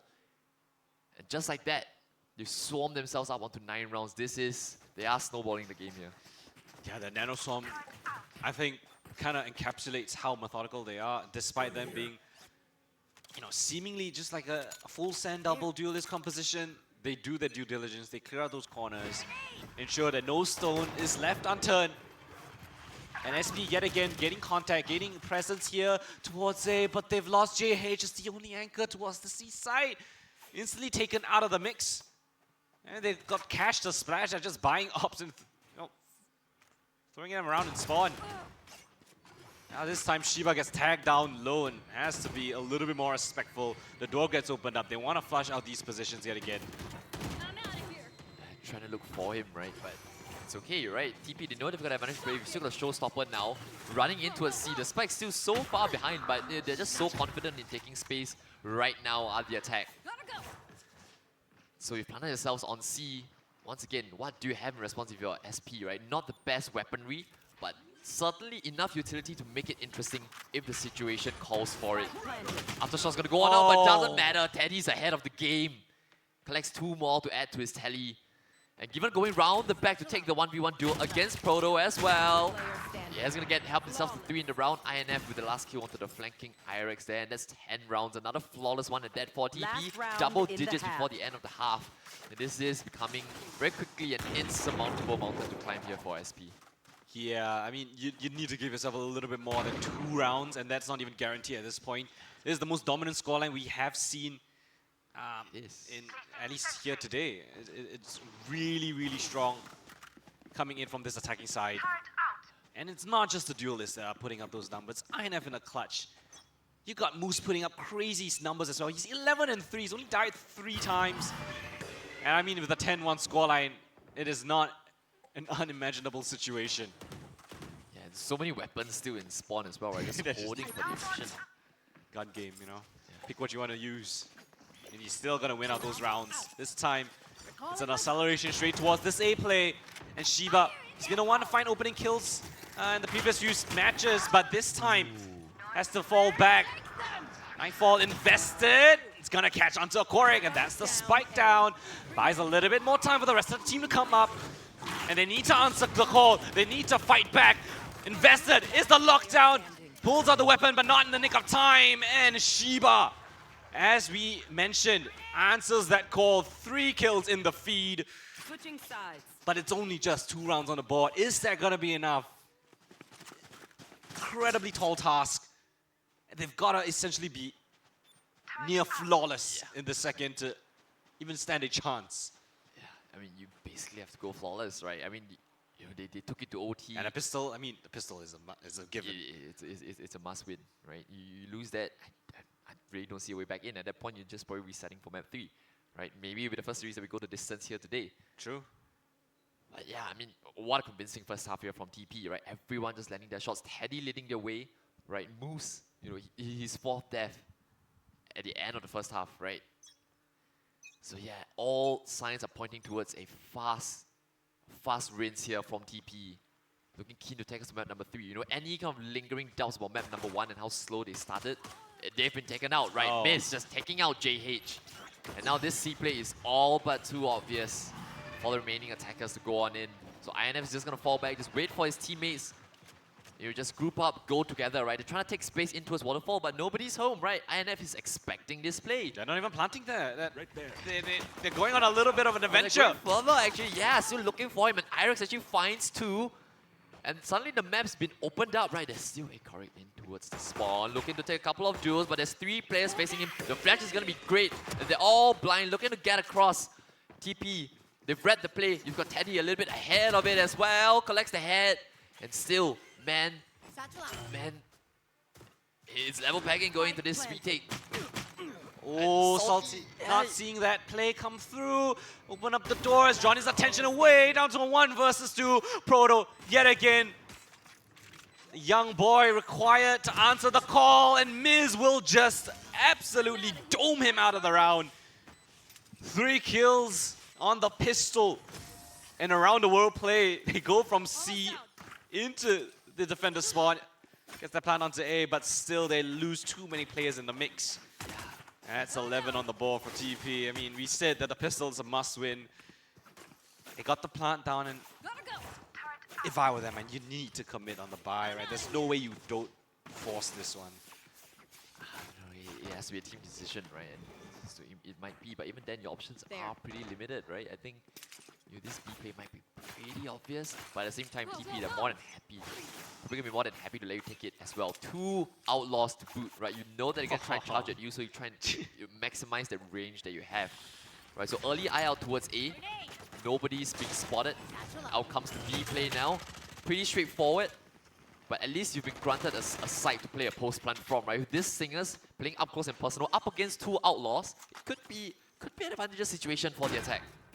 I don't know why, but I got a sinking feeling about what's gonna happen. The C's perfectly placed though, and they can capitalize off of it. That's exactly what happens. Shiba picks up 2 kills with a brilliantly placed C's right there, but in the corner is a Corey. The Stinger does its job, and it's all left onto Miz, the one find 3 kills in the previous. And with barely any HP to work around with, SP might have given themselves a little bit more room to breathe. Just a little bit more, right? You're still gonna be 8 rounds to the good. And TP, they're just so close to the fishing line already, right? But you still can't get ahead of yourself just yet. Right? With the Outlaws and the B retake having to go on in, yeah, it was just not a very favorable position for them to find themselves in. So a good call from SP to net themselves a 3rd and to steal the 2nd round away. Kind of had to, but it gives them the smallest of lifelines, right? The slimmest of gaps to try to claw their way back into this game. But I think we're still a couple rounds away from really believing in it. Yeah, I mean, don't call it what it isn't. So I won't say the magic word. Yeah. We'll let it simmer for a bit, right? We'll let it simmer. It's 11-3 right now. Odds definitely up against them. We'll see if they can go round by round. Right? Bit by bit.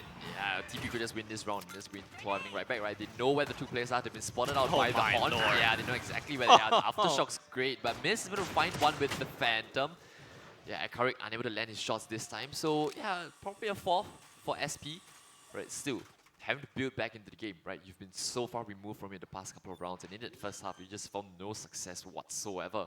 So couple more nice shots, couple more headshots would do wonders for their confidence, but not if they're still doing things like this, right? TP, aim can be a little bit disgusting.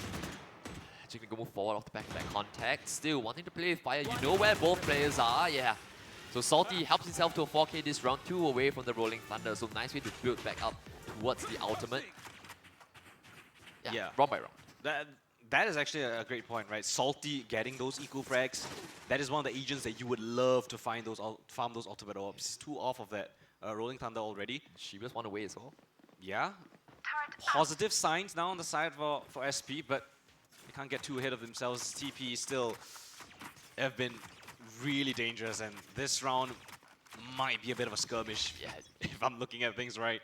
If there's any way for them to get back into the game, it has to be through this round. You have to show they're able to contest A, right? The fast lane's gonna come out through, but Miz with the shotgun, with the judge, just ready to fight. Switches out for the Phantom as well. The fight actually coming in the favor of SP temporarily. They drop the spike, but there is the from the shadows, right? So it's fine, right? They can forfeit a bit of map control. Yeah, they're just gonna TP, take the spike, land themselves on B, INF, the C anchor. This duo might just decide the round. Goes for the swing, flicks onto the head of JH, and now it's just Irex. He's used his TP already. Oh and my INF lord! Clean as you like with the fadeaway shot onto Irex as TP put themselves onto 12. Beautiful shots coming from INF right there. He knows exactly where they're going to be coming from. Incredible peek for the first, dips away, and then the fadeaway shot for the second. You could not have painted it any better. And that is just going to send ripples into the side of SP. Their money, horrible situation. And up against match point, it's do it or bust. No second chances. If not, we head over to Icebox. Yeah, nice switch up as well, right? Just, you know, the B and C crunch coming on in. They probably hear everything going on. They know that it's been a push from that portion of the map. So you kind of have to go forward towards A. But they're waiting actually for them to push on into their arms. Teddy able to find one. The flash is decent. Not great enough. The showstopper comes on out. Still gets blocked. But while fully blind, they do manage to collect accurate. And we still find ourselves in a 2-on-2. Make that a 2-on-1. Once again, this time it's up to GH to keep his team in it. 2-on-1. No out to play with. You've got the turret on A as well. Looking to flush on any player towards stairs, maybe. Yeah, INF is incredibly low, so there is a bit of hope. He's marking him. JH is gonna walk in. Ooh, spots up the shoulder. Knows where one is. Doesn't know the location of the second. Yeah, but he definitely has to plan towards A now. Tapping it. Seeing if anyone overextends. Not going to be the case. He's been in situations like these before. Right, so masterful, has a good read of the game. Right, but when these two players huddle up together, what can you do? One's incredibly low, so that could be his way into the round. Looking, seeing if any mistakes gets given over. And the defense, they're still really just taking their time, right? Seeing if he actually goes a little bit over aggressive, right? INF doubling back to check, gives a chance to isolate the duo. Moose. Now, the one to make the move. Oh, the timing just so horrible in the hands of JH, and that's going to be map number 2 going in the favor of TP. You take our map pick, we take yours. And just like it did in the playoffs last week, we are going to a third. Yeah, I mean, this map, full credit to TP. What a dominant showing, 13 of 4. Barely had any success whatsoever from their opponent's side, and yeah, we're gonna head all the way to Icebox to settle this duel. And I mean, I have to give credit to Moose. I think he was a standout player in this match, in this map.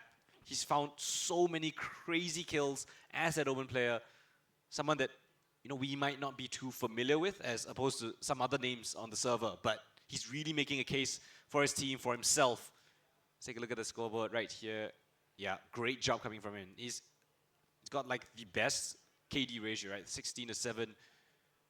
Always staying alive, always providing those smokes. And I mean, the double duel is top of the scoreboard. Yeah. 7 first bloods. I mean, that's tail of the tape. Right. Always finding that opening duel and getting that advantage early on. Yeah, that's half his kills, right? He's going and getting the openers, and then Teddy's just the one sweeping up in the back lines, right? In mid to late round, coming up clutch for his team, right? And then, you know, that clutch from INF is the 1v2, right? Probably what killed the momentum, any sort of momentum perhaps on the side of SP. It just couldn't grow into the game. Shiba's still having a good one, right? But that, it just felt like a non-starter really for the side of SP. Yeah, 13 first bloods as a total for this entire squad. So, yeah, pretty rough. 13 first bloods, 13 round wins as well. But yeah, Icebox going to be the final decider. What a switch up. What a switch up that we've had between I mean, these two teams. As you mentioned, expecting each other to win out the other maps. But yeah, reminder for you guys to vote for your MVP, right? Your vote matters, your opinion matters. Scan the QR code or type it into your browser, the link right there, bit.ly/CLS6 Valo MVP. And, you know, I guess the door is wide open right now, right? Then now we're going on over to Icebox. Who knows who's going to take that win, right? We got Miz at the top. We had Shiba going up clutch in map number 1. I don't know who's at the top right now. It really comes down to that last and final map. Yeah, and we don't know who's going to take it as well, right? History seems to suggest it should be TP. Right, but it's the grand finals. Who knows, right? They had no pressure on them going to the second map, and then they just tore it out. Yeah, absolutely, just dominated the server. Yeah, so not to sugarcoat things, really is a dominant showing. Yeah, it was the most dominant show we've seen. So in out of all the teams, these playoffs, right, as far as we've been, on the stream, right, this is the most one-sided map that we've had, especially here today, right? What a way to do it. And TP, you're going into map 3 with all the momentum in the world. Then again, SP, it's easier to reset when you get absolutely blown out, right? I guess, they yeah. just didn't arrive, right? But yeah, I mean, we're gonna need some time to recharge, right? The players are too. So yeah, we'll be gone for around about 5 minutes, and then we will be back for the finale, the closing map, Icebox, right? That's gonna be the final protocol, the last map of Campus Legends Season 6. Right, don't go too far away. We'll be right back with the last map of Campus Legends.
Ladies and gentlemen, welcome back. Map 3. This is the very end already for Campus Legends here. I mean, we still have Mobile Legends tomorrow, don't get me wrong, but yeah, true. for Valorant, this is the curtain closer, right? A strong map 1, an upset in map 1, followed by, you know, the most vigorous, the most violent response on map 2 coming out from TP, right? You lose your map pick and then you come out guns blazing, 13-4 on Lotus, taking away SP's map pick, and now we're headed onto Icebox to close. Yeah, it's an interesting battlefield. We haven't seen that here today, so it's pretty cool to see. But before we jump into that map, huge shout out to AOC by Aegon. So we have a couple of cool discount codes available for you guys to check out. Do head to their store if you have any need for monitor peripherals, right? They provide top quality products for all of your gaming needs, whether it's 144 Hz or even above. Get the optimum Valorant experience or any other gaming experience that you would like. Yeah, check out the codes right there. Head over to their store and purchase up anything that you will want. And if you're actually here at the venue itself, and there are a couple of monitors actually outside, right? So you can go and check it out in person, see how it is. Maybe have a bit of a hands-on experience, and then if you like it, head over, get that discount, get that purchase in as well. Yeah, I mean, if you whether you're looking for monitors, whether you're looking for peripherals, right, they've got it all covered, right? But if you want chairs, right, that's when you turn to TT Racing, right? Doesn't matter which part of the region you're from, right? But you have your discount code there right on the screen, right? Just key it in, right? TT are Campus Legends, Singapore, Malaysia, Thailand, Philippines. Doesn't matter. There's a discount for you, right? We've changed the design every single weekend, right? It's been amazing. They do have just about everything you could want, right? Themed ones, following the ones that we've seen for the collectibles from the start of XM, right? And then now you this R2D2. Yeah. Star Wars knowledge. Maybe need to brush it up a bit. Or you can look for a different design. Maybe you like the Spider-Man one. There's a lot of other comic book inspired designs that you can check it out. A lot of cool detailing as well on the chairs itself. So if you are at the event as well, head over. I think there are a couple of chairs there you can check out and see if you like it. Maybe purchase up as well. So again, shout out to TT Racing, but of course, the My Republic MVP. This is where it matters. Your vote matters. Your opinion matters. We want to hear what you guys think. Scan the QR code. Let us know who you think is in the running for the MVP. Make sure to cast your vote in because every vote counts.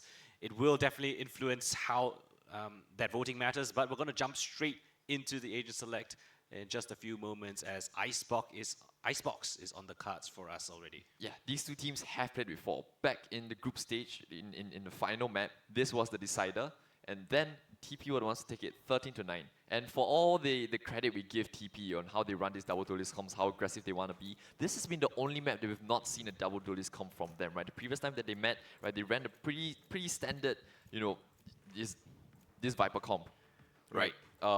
So yeah, could be interesting. Actually, no, it was a little bit off-standard, right? They went Viper Omen the last time they met on Icebox.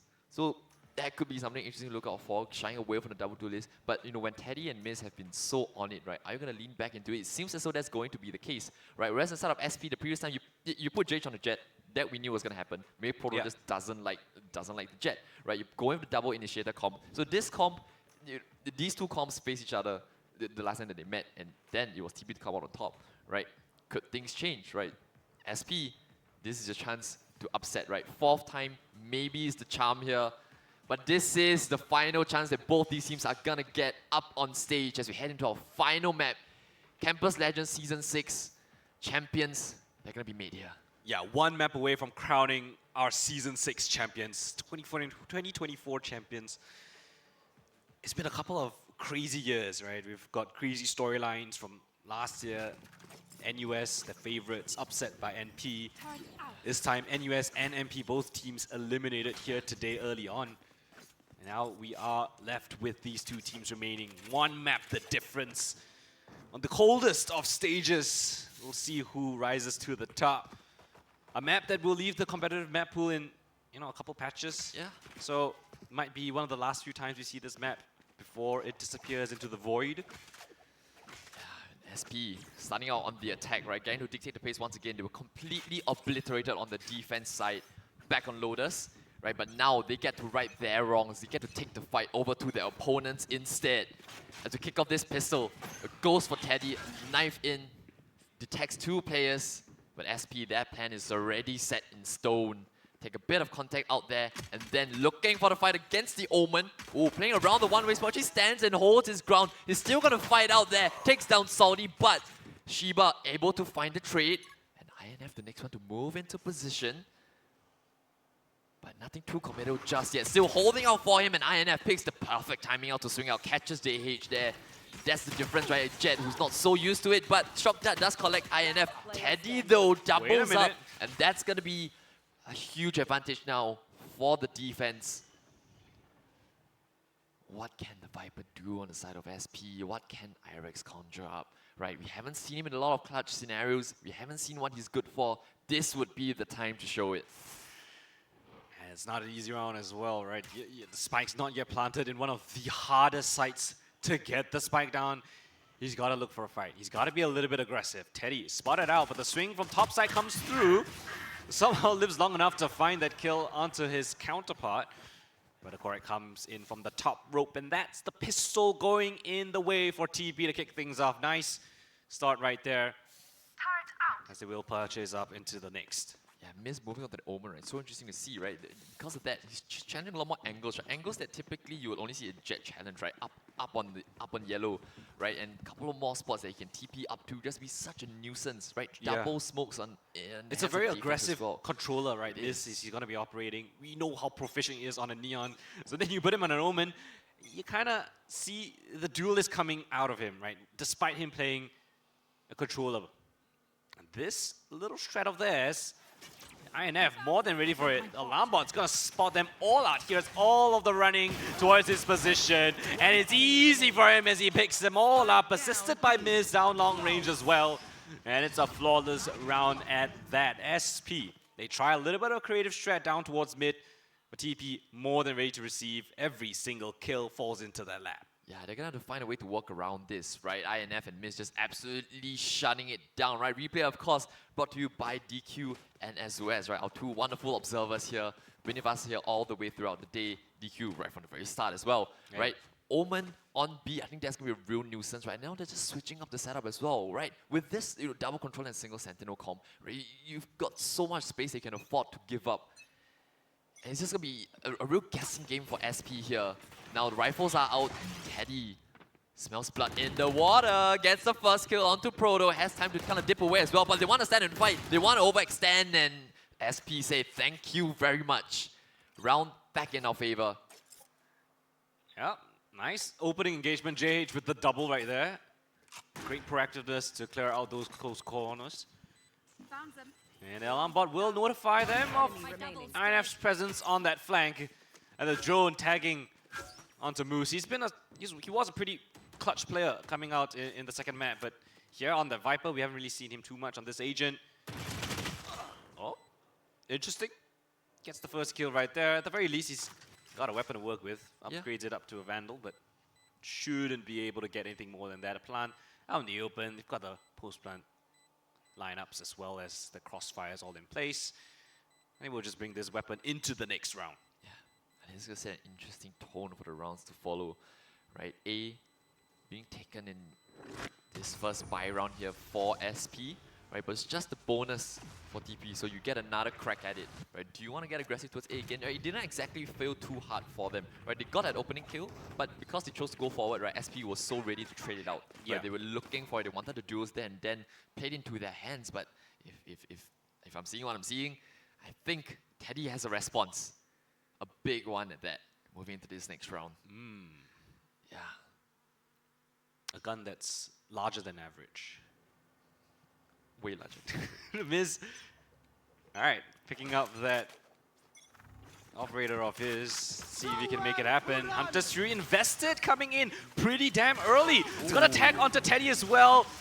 Sharp, fast moves coming in from him will avoid that tag. Damage done at the very least, but now they know the commitment is coming into the site itself. In the smoke, JH navigates around it perfectly so, assisted by the shock dart from his teammate. Miz, the big gun of his. Can he find any sort of entry into this site? The jiggle will spot him out. The plant not yet committed. Now, the final commitment comes through. 4 versus 3. Advantage in the post plant for the attackers. The drone, just to spot out where the players are going to be coming from. And this gun is not the most ideal for a retake scenario. Well, how can they make this work? Yeah, you have to pray someone overextends in, right? But they're just playing a nice little crossfire here together. Just 2 players, they're going to swing together, but they line him up for INF. And just like that, it swung back in their favor. JH up against the world in a 1-on-3. Miss, he bet his ass, going to be holding him. Peeks out, unable to get the kill. Irex is trying to stick it all the way. JH does manage to get it out to Moose in the end. Is there enough time? There is, because it was stuck more than halfway. And Miss, that operator comes in right at the very end. And SP, they will be kicking themselves for giving that up. Yeah, it looked like it was so in their favor. It was 4 versus 3. But the lineup, thanks to INF. I mean, this entry right here, assisted by the shock dart. Nice to get them the entries, but this one is unfortunate spacing. A little bit off time, but JH tried his very best. Not much more that he could do except hope that Miz missed that shot and maybe give him a chance back in. But still, that's a diffuse going in the way for TP. Awkward buys from the side of SP, a bit of a half commitment of sorts. See if they can make it work. Op still in the hands of Miz. They test him and he comes up with the results. Not a chance, they got to test him yet again. They lose that KO player. So that's a bunch of util already out for the round. Only real ability that can kind of clear him out is the recon dart or the owl drone. But they don't even want to test that part of the map. They're gonna let Shiba do his own little thing while presence is shown towards that A side. The Viper Wall committed. Sound is being made. They're more than prepared for this. Teddy up on top side. Top of 410, has to commit a little bit further back. INF though, they want to find those kills, and Teddy recommits straight in, unfeared. And a beautiful team ace to close out that round. 4-1 TP. Team aggression is the key right there, and they all find that success. Yeah, Shiba almost slipped the net, right? Just got through, and then in the final hurdle where he's trying to get behind them, I think it was INF just marking him, marking his man, getting there just in time, but they have a B problem, right? It's so difficult to go up against Miz, right? He's challenging so many different angles. I mean, even just him playing on top of yellow, right, with the one-way smoke, it's so difficult to challenge him. But what's been working for them has been those A plays. Looks as though they might be thinking of going back to it to begin. It's actually going to get scanned out, so Teddy has to give it up, expecting his teammates to perhaps shoot the recon for him. But they're up here to challenge. JH is already across. Proto there with the kill. Trade still going it back and forth. And SP find themselves a man to the good. TP, another 3v4 retake has to ensue. Another op on the retake. Passes it over to the Viper. Yeah, lets Miz be a little bit more mobile. Zap at the spike, knocking down that long angle. And the Killjoy lockdown gonna be an investor. That will flush them all the way back. And they even have the KO ultimate if they wish to invest it at the same time. Shiba only good for the one there. The trade not gonna be good enough as they're all flustered, all back of the side, all back in towards their spawn. But Proto finding that kill onto INF is more than enough to seal the deal, and Salty coming in from the mid-look as well. Up in their hand. Hard fight to win, and Salty just marks down that angle. SP, strong round coming in from them, entries into the site. And despite the Killjoy lockdown, they still managed to find the necessary kills, prevent INF from getting too much success there on his little roam. Right, so right now you've seen a couple of things from both teams, right? TP, the B-hold is going to be strong because Miz on the operator, and with the Omen, he can just dance around so easily, and he's self-sustenant, right? But towards A, that's where they've had problems, right? SP, they've always been able to land their feet on that A side with rifles, right? The only round that we've seen TP put up a resistance is against pistols and playing up front. But now they're gonna change it up, right? Trying to play all the way from behind. Right, let them perhaps take the side, let them get the plant down, see how much you can challenge, but it's not going to be much home to write home about, because with the now command coming in, the knives will be, popped away from Teddy. So it's going to be the full retake to ensue. You don't have the lockdown this time, so TP, you have to win a couple of gunfights. There is going to be a crucial duel here. Yeah, and it's all on him. The presence has to be drawn, the attention has to be drawn away. Salty, ooh, here's the footsteps coming through. Here comes a teleport from Miz. What a dangerous one, but he gets rewarded because of it. JH still on the side fighting. Shiba with a nice frag right there, but here comes the Hunter's Fury, and they're vulnerable up. One bolt will finish him off. Miz coming in clutch, but it's down to a 1 versus 2. The spike needs to be defused though. Coming in is Shiba around the corner, spots them out. Close round coming through, but I think Miz has just got about enough time. 4 kills on the Omen, and they get that 5th round on the board. Oh, that TP is so crucial for Miz, right? To get back up and then you come back in for the trade. If Shiba manages to get away, turn the corner there after the kill onto Teddy, he wins the round there and then for his team. But instead, it's Miz to come up big time with 4 kills. That Omen, once again, such a nuisance. And again, right, if you're talking about Shiba on the side of SP being in contention for MVP, it has to be Miz on the other side, right? Making all these different agents work. Yeah, I mean, so aggressive. Teleports into his smoke down towards the pipes. And they're none the wiser. It's an unconventional pick. And again, they're being a little bit more aggressive than usual. Ooh. Spots him out. What a peek coming from JH, mastering the ropes. Bodo drops a dink down towards Teddy as well. Tag down low. But at the very least, it's drawn the attention. It dealt a boatload of damage. Yeah, and look, because INF's so far removed from his team, right? So far removed from his utility, this has allowed so much space to be taken in the hands of Salty, right? The rest of the team, they know this, right? They know that they've got this position up front on site SP. They're going to roam themselves onto an empty B site. So for once, we're seeing them get the foothold on the second ladder of the Alpha. But again, right, these retakes have been so potent for TP, right? Man disadvantage doesn't matter. They've constantly been able to rope their way, work their way back in together as a team. Are they going to expect Salty here? No, no way they do. I mean, he's played it patient. Nicely done! INF, close, but no cigar. Clears that angle, but Salty bests him through it. Trade frag is still there at the very least. Mid, bit of an issue as well, but the spike is long gone already. Peeking out of the smoke though. Labored spray, down to a 1 versus 2, but he commits the Viper's Pit. Is it a bit too much? Too hopeful perhaps? A tag? But that's all it's gonna be. The spike's too far gone. Shiba just needs to do the easiest thing in the world. Keep up close and personal, and that is the 3rd round. Answered back, SP. Thin out the numbers, and it puts Moose in an incredibly awkward situation, 1v2.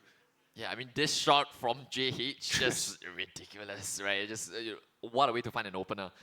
Right, and from that, SP, you're playing fundamentally sound, right? The player looks on the other side, the rest of the team just, playing it safe enough. Then Shiba, right at the end there, gets the final frag. And again, right, these early engagements out on A haven't worked too well for TP, right? You've put Teddy there, you've put Miz there, they haven't been able to find more success, and because of that, your money's gonna be broken, right? These rounds have been pretty close. So SP at least gonna give us a good run at this first half, keeping it close. But TP, they've already found themselves on to 5. What's this setup coming in? The low buy round, and Teddy, nice shot right there. Miz jumping, Bucky, but Salty. Good for those trades, assisting his teammates, but it's the Sheriffs that sing the loudest. And despite them committing the Killjoy lockdown, Salty picking up a couple of frags right there, but he's left alone in a 1v3. They know exactly where he's going to be coming from. The drone will spot out his position as well. And there's so many angles to work with, none the wiser. INF catches him off guard, a little bit of a labored shot. But still, the Sheriffs are the ones that pick up those frags. You get over eager. You try to best them, try to overwhelm them. But you walk into their domain, walk into their crossfires, and they will absolutely punish you. Yeah, I mean, if there's anything we've learned, right, just don't give these players the 1v1s I mean, against the Sheriffs, right? Look at the back and forth of rounds. No team has strung more than 2 in a row. And the last 4 has been back, like, the last 5 has been ping-ponging back and forth. So is the economy. Yeah, the credit situation just horrible for SP. And now, probably giving your opponent 7. Nowhere to run. What's the response, right? You're trying to use the Hunter's Fury early to see whichever player you can scan, but just a little bit premature, right? Teddy gets 1. The nade does get missed in the end, but Akoric still playing behind his Viper's wall. Teddy as well, taking the position of his fallen comrade. Gets scanned out by the recon at least. Gets to pop the dash to get away, and Akoric picks a perfect timing to swing onto Salty. Doubles up. Player has kind of slipped the net, playing above, but he has moved back into the safety behind the wall. There's still a player at the back of the side. That's going to be Teddy all alone. INF still on the big flank. Collects another. The second time back-to-back rounds he's done this already. And yet another near impossible clash for IREX to try and come up with. They know where he is. They've got his number. They're up on the ropes as well. INF down from the heavens. Rains death. And it's 7 on the board for TP. Ooh, rough state of affairs, TP. They have been so consistent. The flanks have been unaddressed. And the commitment of the Hunter's Fury early on in the round is a little bit confusing to me.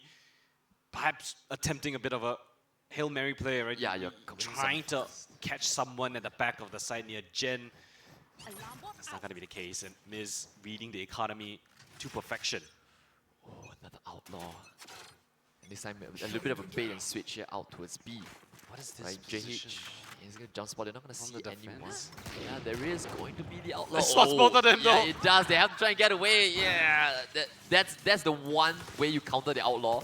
Right, there's no way he's going to be able to hit that. And because of that, INF, his position gets given up. But he's actually going back in for second dips. Gets 2. The first one, not the player he was aiming for sure. And he's going to stand his ground, keep on fighting. Pre-aims the corner. Oh, actually JH ducks away in time. This fight is important though for Salty.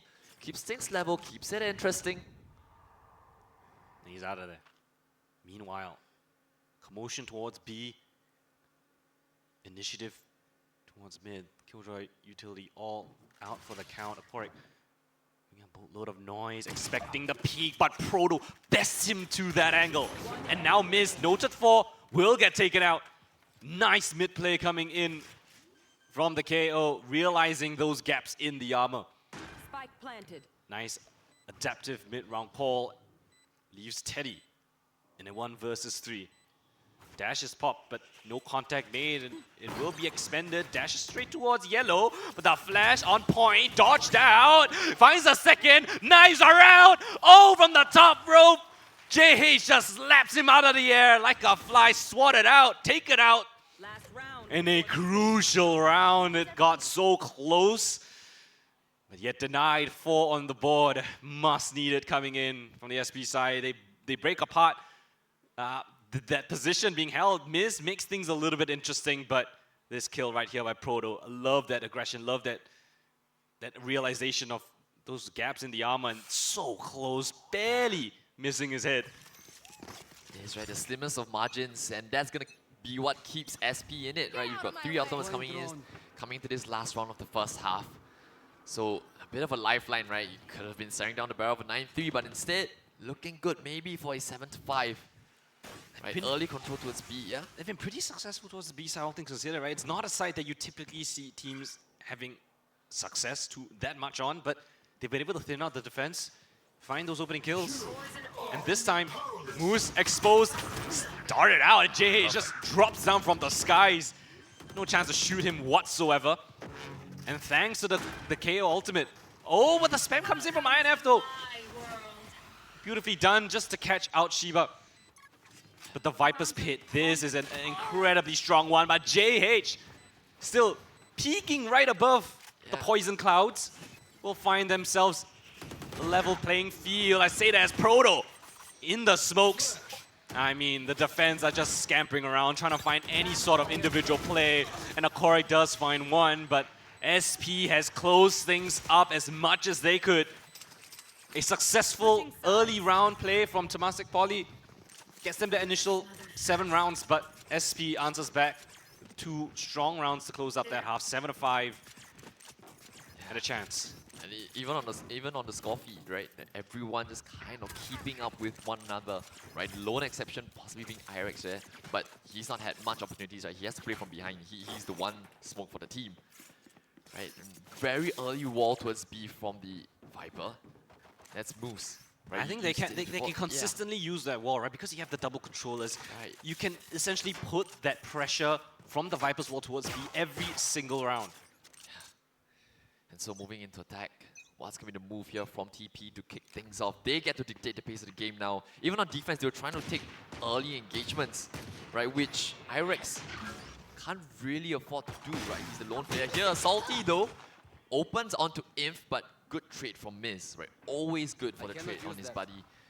The rest of the team, they're making their way towards B. Double controller, that means you might just want to play a little bit slower as well. JH has taken liberties. He's all the way up on A.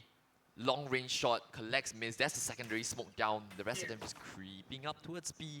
Irex is going to have a lot on his plate here. Oh, Sloth chimes in very nicely. A bit of a laboured attempt here from Irex, but he sticks the landing in the end. Jumping right click.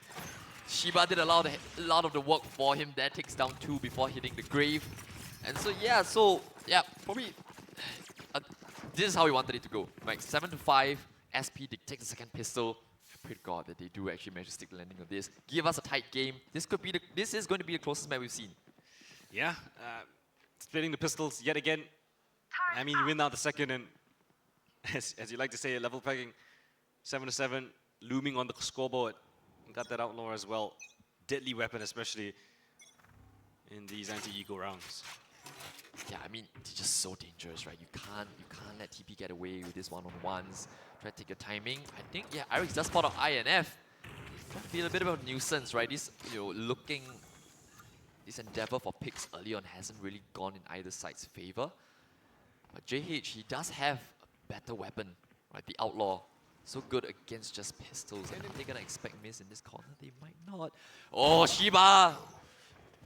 He's right on his left, not expecting the player to be there. Miz, he slipped the net, but JH at least keeps us even with the outlaw. Knows better than to repeat, right? He's got his teammate here in support.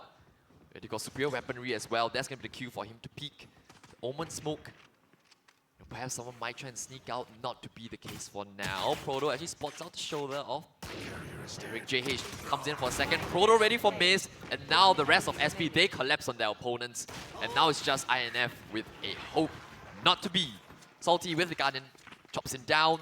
7-7, head into the bonus, right? It'll be a pretty decent shot at the bonus as well, right? 2 Vandals, a Vandal and a Phantom, a Guardian in the mix as well, right? Miz, we thought with the opener things could have gone a little bit dicey. But yeah, they do manage to steady the ship with just 2 casualties at the end there. Not the worst thing in the world. Yes. I gotta invest a little bit more into this as well to bolster up this bonus. Spectre for accurate, invested pretty heavily into the second. Just wants to have all the bits and pieces of utility, all the bells and whistles to play with as we head into this first buy round. JH, our drone, getting slapped before I can even exit the door. They know he's here. Knife's gonna scan them out as well. So B main control granted over to the defense to kick things off. Yeah, and you gotta respect that outlaw because I think a couple players on light shield as well, so they can't test him too much. They've gotta respect his position. The one-way smoke will do him boatloads in terms of finding this opening kill. Little feet spotted out, and Miz is taken out. Teddy now trying to find that trade frag, but unbeknownst to him, Irex will assist his teammate. And meanwhile, all this presence and noise towards B has allowed a little player to creep in towards this A side. I think they might be aware of it. Meanwhile, JH is just raining terror as they just walk bit by bit into his crosshair. Moose will call for the rotate over towards this site. But I think SP are more than willing, more than capable of retaking this site. They are aware of his position. Question is, can he find those kills? Moose on for a crazy set of kills right there. 2 already found. That thins out the numbers, but yet again, the Vipers making the money moves. Irex called onto him. What can he pull off? Spotted out by a Korik, and Moose is on a triple. It is his jungle, and Moose just lights up the server. He crept into A and just locks it down like it's his domain. That's a 2v5, Daniel. You shouldn't give this up, right? Not after the kills that Jay had done so much good work to get them into this position, and then just a little bit late on the trade, unable to do it. Credit aim where it's due, right? Moose, a 4K to bring SP back into the game. Keep them on top, not letting SP run away with the lead. But still, right, that's a painful round if you're the defense. You do get second dips though, right? You came in with a bit of inferior weaponry, but I mean, losing in the manner that they did, it can't feel good. Yeah, the money's not looking too great as well. granted, it was just a bonus, but they did invest quite a bit into it. So we saw right there before we cut to, we went to a bit of our faces. We saw the economy was a little bit shabby, right? You got a little bit of an awkward situation. They gotta sort that out. But regardless, a little bit of tech pause, a little bit of tech issue. Gonna sort things out for you guys. But again, this map is incredibly close after what was a very strong showing on the previous. This time, it gets a little bit nitty and gritty. Yeah, the only way to end it. Yeah. Right, you get kind of one-sided affairs on both maps, and then this hopefully going all the rounds to close. Right. I'll be curious. You think the crowd here are like rooting for any team specifically? Oh yeah, 100%. Really? Yeah. You think there will be more TP sided or? Shall we find out? Yeah. All right, guys. Anyone here supporting TP? Oh, that's it. What about SP? Ooh. I think we're gonna run it again. Should we try it again? Yeah. Anyone here for TP? Hey, what about SP? Oh, matter of fact, I'll give it a slight edge to SP, I think. Yeah, you probably hear like a couple of the same people cheering for both. We're here for good Valorant. Yeah. I mean, we probably will hear a couple of maybe here for NP as well, but NP. When does NP play? The time is up. New Time champions is now. Yeah, new champions will be crowned, right? First ones perhaps. Both teams looking to take championship crown for the first time in their school's history. Right? You had NUS in Season 4, NP Season 5, and now TP with an opener to kick things up, with the opening death to kick things off, and SP with a man advantage to play with. Right? You saw them squander a 5-on-2 not too long ago. Wouldn't want things to repeat themselves. INF has been taken down incredibly low, so you can't really make the move, right? Expects them to be holding him on the cross. Shiba has to give up A for the retake, but it's okay. Right, they've got a man advantage to work with. Looking for a bit of chip damage here and there. INF on the lurk. Oh, the turret's gonna spot him out. He's so incredibly low, right? Can't afford to go for it now. He's been spotted.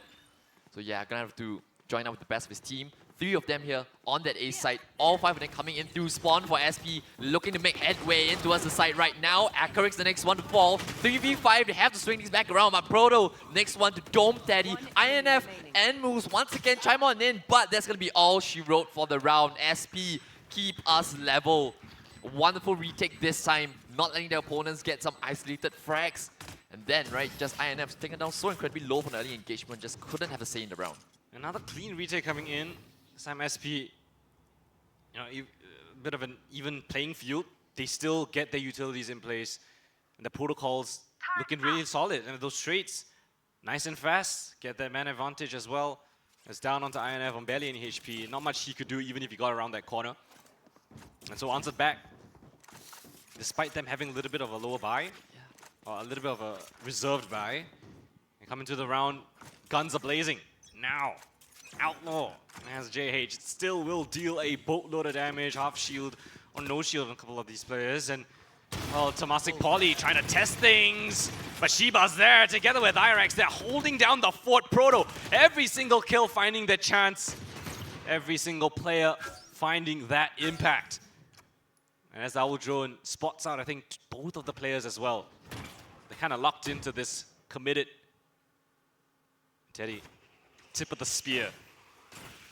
What can he pull off right here? They're just going to vacate the site. SP, more than content with letting them have a little bit of space. Yeah, you guys need to get the spike down still. We're just going to play our numbers, have the crossfires in place. And it's on Teddy to find that opening kill. And as they spot him out, he's in a little bit of an awkward situation. He's invested quite a bit of utility. Boatload of damage to the wall as well.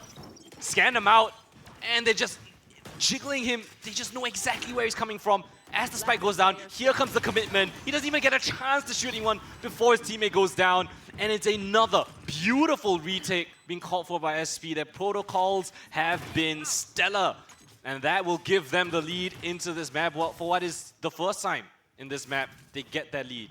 Yeah, TP tries something different, right? A little bit of a faster faster pace towards that A side, right? Miz just jumping up on the balcony, trying to TP out into space, but, well, Shiba, his bullet had Miz's head written all over it, right? So that TP not proving out good for the Omen there. You know, the early engagements going in the favor of SP, just a lot more comfortable taking these early duels out on A, right? And that's gonna set a tough tone, right? TP, with this comp, it's difficult to take space as quickly, as aggressively, right? You double control a single Sentinel, right? You only got one Paranoia on the Miz, as well. So, yeah, right, I mean, with this outlaw being posted up as well, I think there's going to be a lot of issues here for the attack to try and contend with. Accurate spots out the Viper of Irex, but yeah, this is what we talked about, right? The outlaw, this is so tough. You know, they're saying, you know, Miz, you want to keep doing this to us when you are on defense? We can do the same back to you. Yeah, that's a big ultimate off the table as well. I mean, that's the Hunter's Fury that could have been pivotal in a post-ban situation. And now they know that there's players here towards B-main as well. Smoke comes up, and a chance for them to get a little bit of space. But SP side, I mean, they've been so proficient in those retakes. Nanoswarm noted for as well. But what's the call for TP? The smoke goes down yet again. Viper Spit available.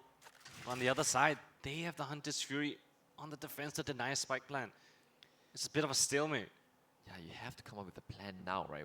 You know that they're probably playing retake, so you have to take a little bit more space if you're TP. You have the Viper Spin online, so that could be useful in the post plan. Very useful at that, right? The Molly is going to deter the plan for just a little bit. It means TP's up on top. The attacker Killjoy being used now to give them, guarantee them that space, and that's when the Viper Spin can come on in. Irex still dancing around the side boxes. Teddy though, nice flick onto Irex. Hunter's Fury comes on in, collects Teddy in the process, but meanwhile, it's still a man advantage for the defense to play with. Coming on in, you have a player on the look through kitchen. Salty meanwhile looking to clear out the side, but the aim goes in the favor of moves. Dome's ahead of Salty, and now it's a man advantage here for the attack. Viper's been not even needed to be invested just yet. What could they muster up here? Proto around the corner, blindsided. Moose takes him down, and Teddy, well, not even needed to. It's JH, the one that goes down in the midst of things. And what felt like a stalemate, they lost their Sova player at the start of things, but they still managed to grit their teeth, bite down on the mouth guard, and just brute force into the site. Everybody just totaled up on the side of SP, right? They got the opener and they were like, yeah, it's gonna be B, it's gonna be B, it's gonna be B. Let's just all hold still, right? The one player goes back on site. Yeah, in all of that chaos, Miz crept up towards kitchen, managed to find a crucial kill on towards Snowman as well. So throwing in a little bit of spice as they committed towards that B side was crucial and everything they needed.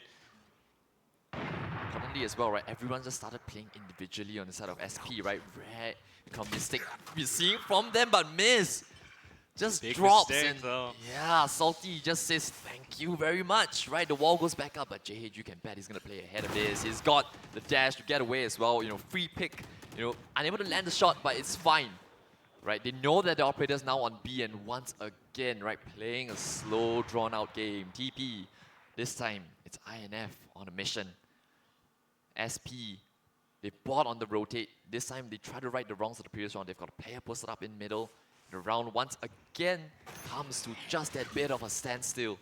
Yeah, and TP more than comfortable. The previous round they played it nice and slow, and now here comes a decision. Salty is hearing all of this commotion as well.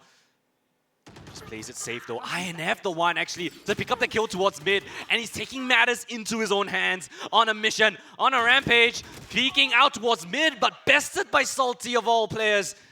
The counterpart Killjoy will shut him down. As the spike goes down, Akoric with that Hunter's Fury that he had in the round previous, didn't have the chance to use it now. Might be what they need. Lockdown invested, and Akoric's just gonna commit the Hunter's Fury just to shut that down. Don't give him a chance into the site. But still, tap off the spike, and oh, he loses his knife in the suppress. JH from the box, and Salty with the final as well. SP with a flurry of kills towards that end. Suddenly just absolutely tear apart the post plan. TP with nothing to say. And another retake so successful for SP.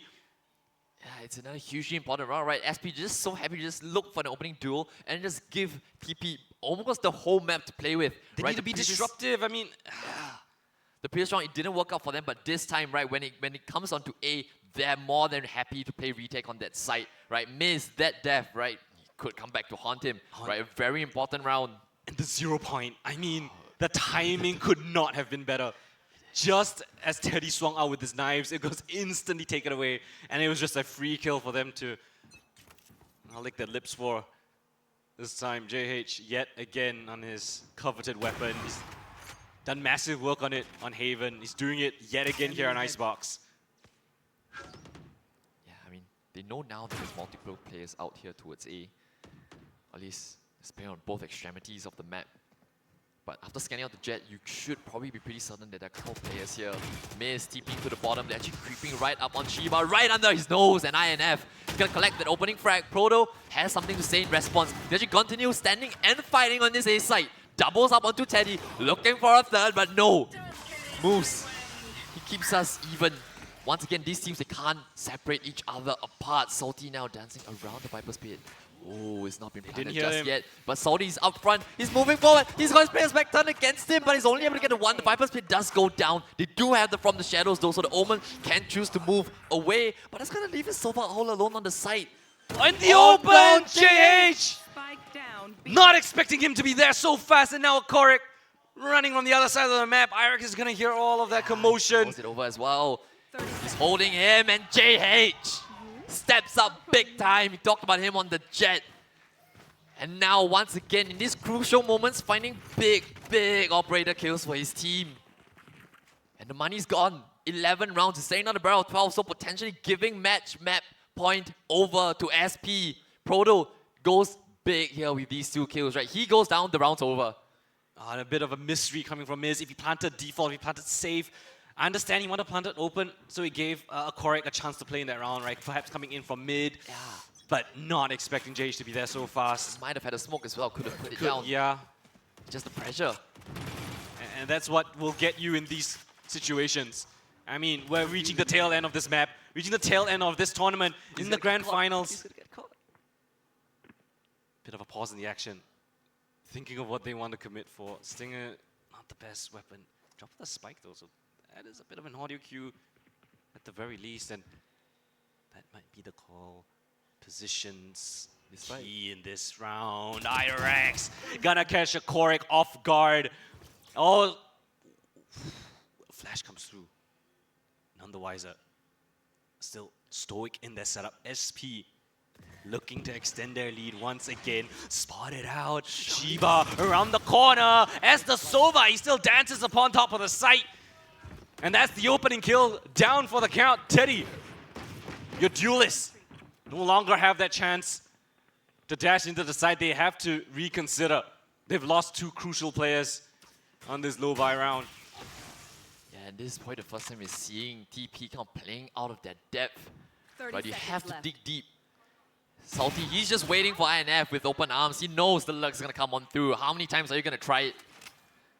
And the miss now gets followed with the alarm bot. TP's across. Sure, you can do that, but they know as well. They know exactly where you are. Time's not on their side.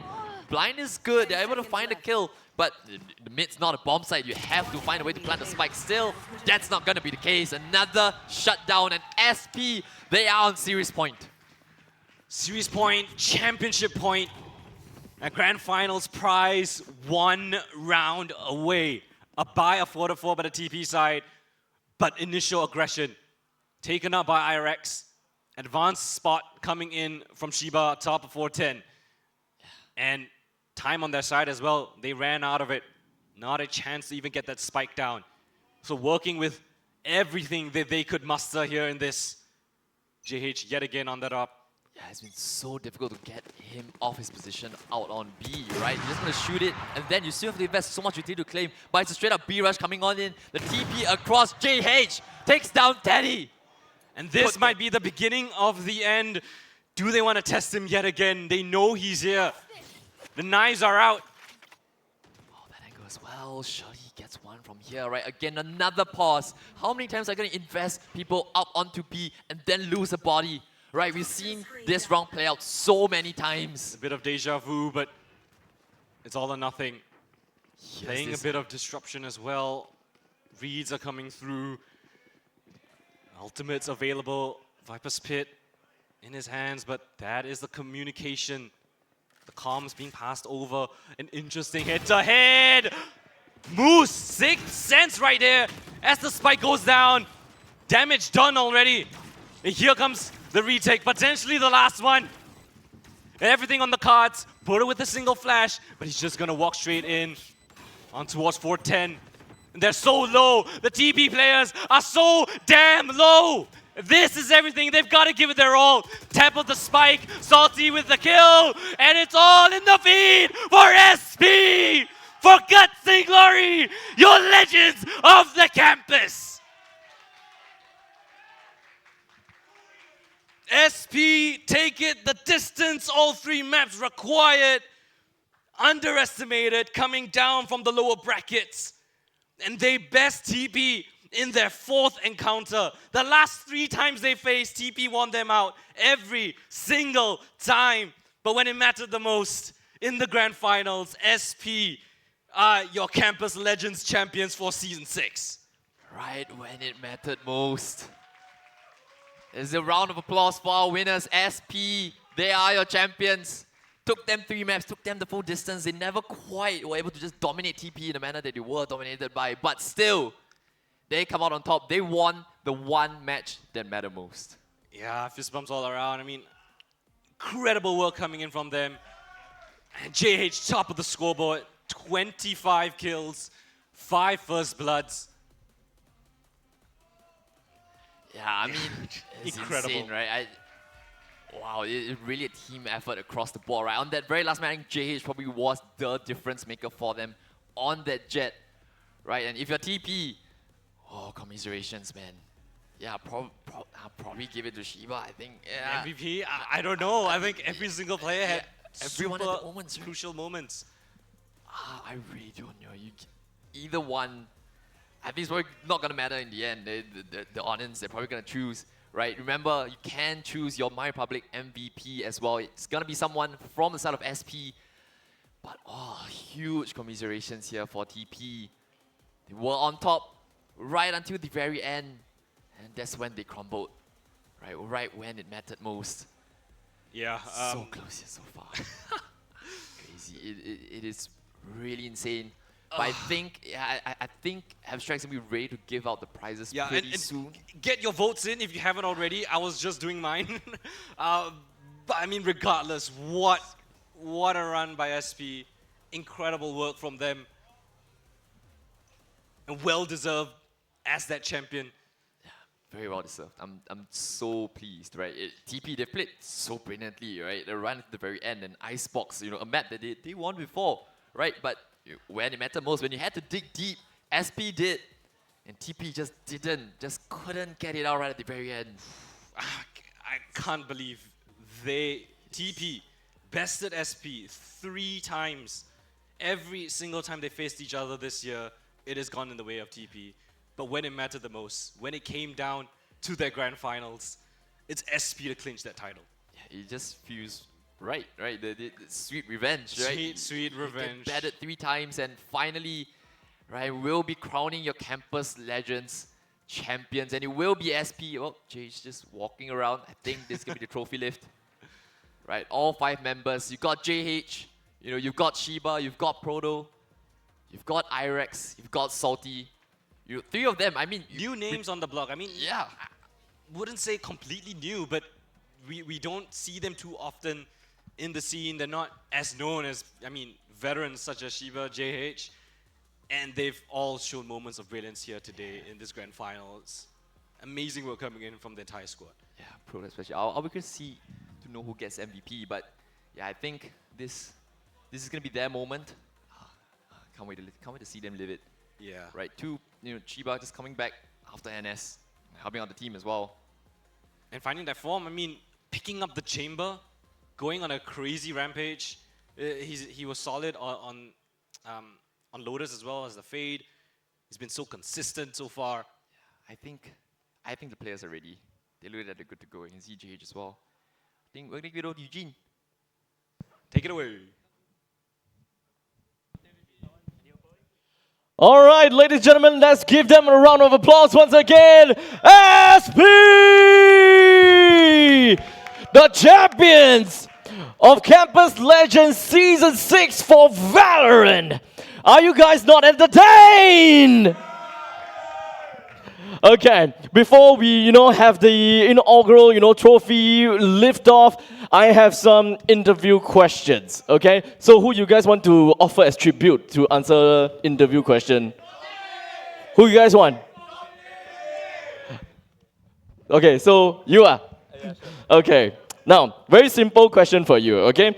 So, what was the change required for your team in order for you guys to win against TP after losing in series after series after series? Just come to LAN and be confident, and we just aim. Okay, I completely forgot I got microphone here, so let's make things a little bit better. Test the microphone. Hello. Okay, perfect. People can hear your beautiful voice now. So, to come into LAN and to be confident, does that mean that you need to do jumping jacks? For them, they need. For them, they need. So you're saying that they are inferior. Yeah. I didn't expect that, guys. Okay, so coming in to win in season 6. You guys, at least for SP, haven't won in season 5, and when it comes down to season 4, you guys only got second runner up. How does it feel to take champions now? It feels amazing. Amazing, hey! And what's next for your team? Go home, spend money, makan. Wait, spend money? What you guys gonna do with the... okay, so now then, what you guys gonna do with the prize? Do you know what you're going back home with or not? I don't know. You don't know? Hey! So, once again, let me reiterate to everyone and, of course, the players here so that now you all can sink in already. You know that this is yours already. Okay, you guys will be going back home with $1,200 in cash and scholarship with 5 of the Aegon by AOC AG275QXR monitor and 7 premium collectibles by XM Studios. All of this together cost a total of $4,045. How does that feel? Shook, right? Need more. Need more? Okay, then if you guys see the video, right, XM Studios, they are collaborating with Campus Legends. So if you guys use this promo code and you'll buy some of their collectibles, right, an amount of it will go into the pool for next season of Campus Legends. So it will only become bigger and better. So, use the promo code and then tell your friends about it also. I see you have a lot of fans here, right? Yeah. Yeah. Are they collectible fans also? Do they like to collect stuff? No, they just like to eat Hai Di Lao. Time to make them into liking to collect some collectibles, huh? Yeah. All right. So I will take the microphone back now. Thank you so much once again. I believe that it is now time for you guys to hog the spotlight, to take the glory. As ladies and gentlemen, on the count of 1, you will now lift the trophy. All right? Ladies and gentlemen, Campus Legends Season 6 Valorant Champions 3, 2, 1, lift off!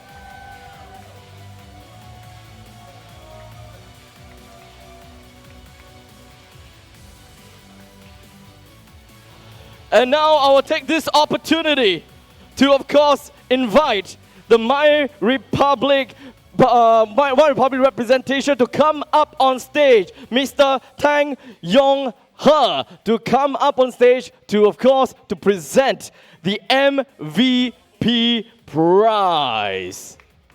Mr. Tang, please. Thank you.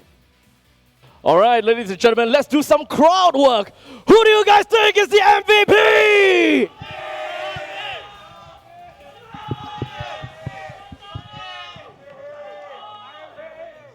I'm hearing quite some names, but they're all very mashed up. So far, I've got 2 names that's a little bit louder. Try again. Who can I have?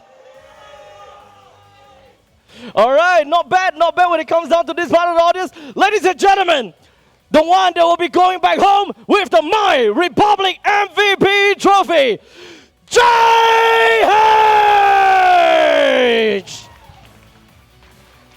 Going back home with the My Republic MVP trophy, shopping vouchers worth $200 and the My Republic mystery bag.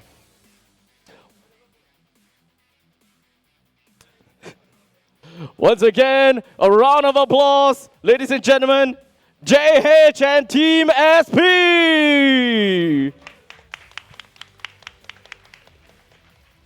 All right, I believe picture opportunity over at the side there as well. A quick one.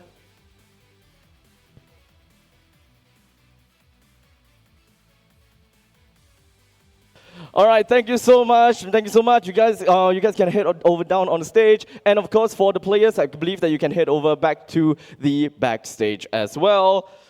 My, oh my. Okay, this one is a bit annoying. This one very big. I'm just going to put it down here.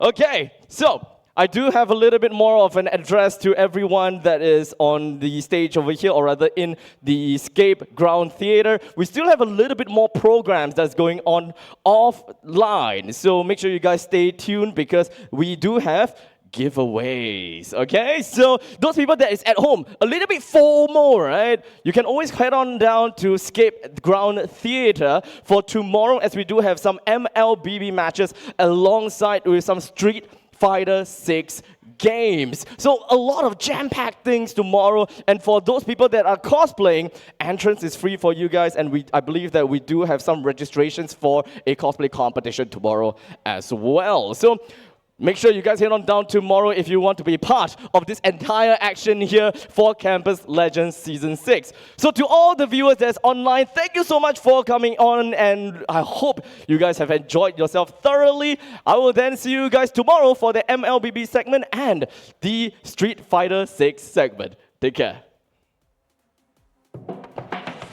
And now,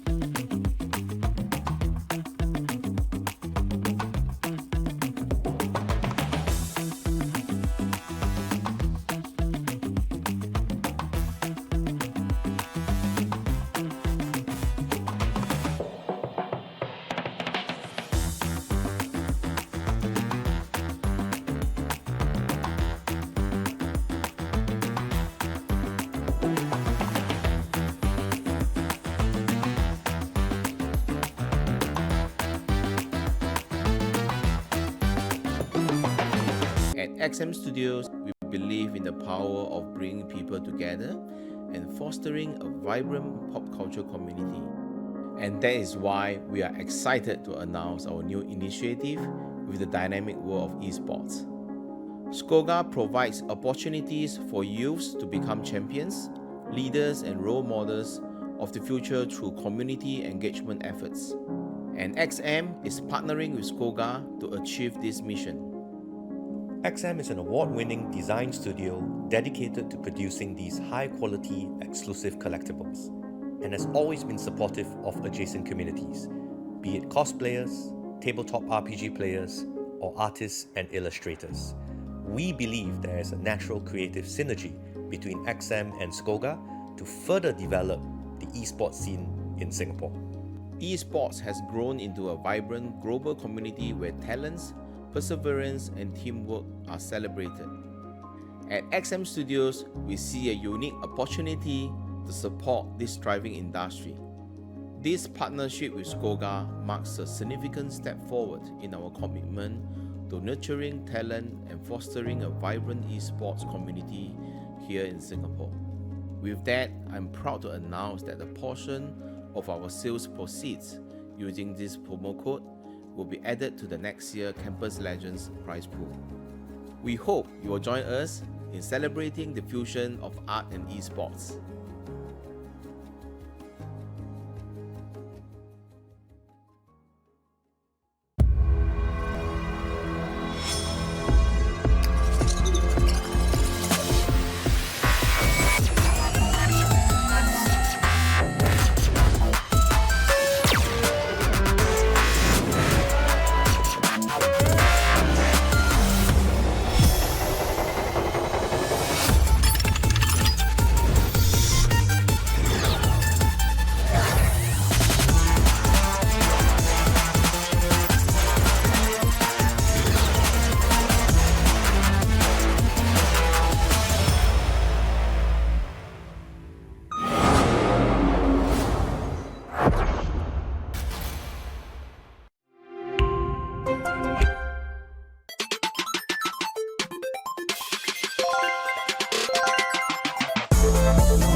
Jumpstart your game with Razer Gold. Available on thousands of games. You'll also earn Razer Silver to spend on exclusive rewards and promotions. With millions of online and offline touchpoints to top up, amping up your gameplay has never been simpler. So whatever you play, pay with Razer Gold.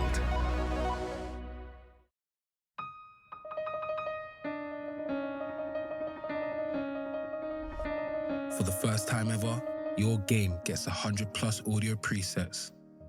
Now you decide what you want to hear most.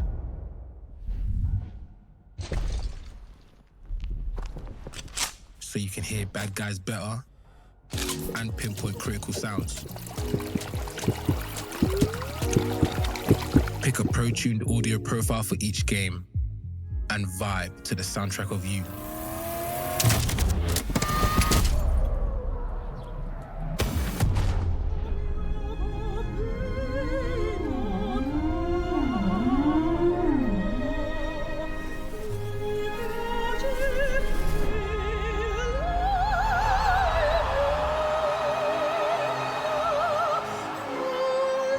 That's the thing about glory. You don't just hear it, you feel it.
This portable monitor is free. Yes, it's free. Purchase any of these AOC OLED or mini LED monitors between July 5th and 31st and receive a free AOC 16T3E portable monitor worth $329. It has an IPS panel and a resolution of 1920 by 1080, and it even comes with a wall mount. Whether you are working on the go or working from home, the AOC 16T3E portable monitor is going to be your perfect companion. So what are you waiting for? Get yours at sgstore.aoc.com now.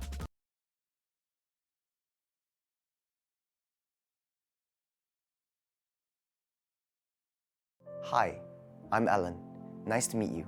Currently studying at university, and when I'm not studying, my hobbies are gaming and eating. So when did you first start gaming? Well, that's a good question. Started gaming in secondary school. Landshots was popping up. Just relax. It's a great way to escape. What's your happiest gaming moment? Well, winning, of course. Especially when your whole team moves together, synchronizes their movements. It's just an awesome feeling. So I'm curious, how much have you spent on gaming? I guess I never thought that a simple game could take over my life. At first, I thought spending a small amount in game was okay, but then I started spending money on skins and other in-game items. But it got out of hand when I found out about skin betting. I began spending more than what I intended till it began affecting my life. Did you mention skin betting? Could you explain more about it? Skin betting is a form of online gambling using virtual items called skins, which are cosmetic enhancements in video games. These skins can be traded, sold, and used as currency in gambling activities. Due to their rarity and desirability, some skins become highly valuable, creating a secondary market. While it often starts as harmless fun, it can quickly become addictive, leading to financial and emotional issues. So, what did it cost you? Well, everything. Sleepless nights, lost friends along the way, and the list goes on and on.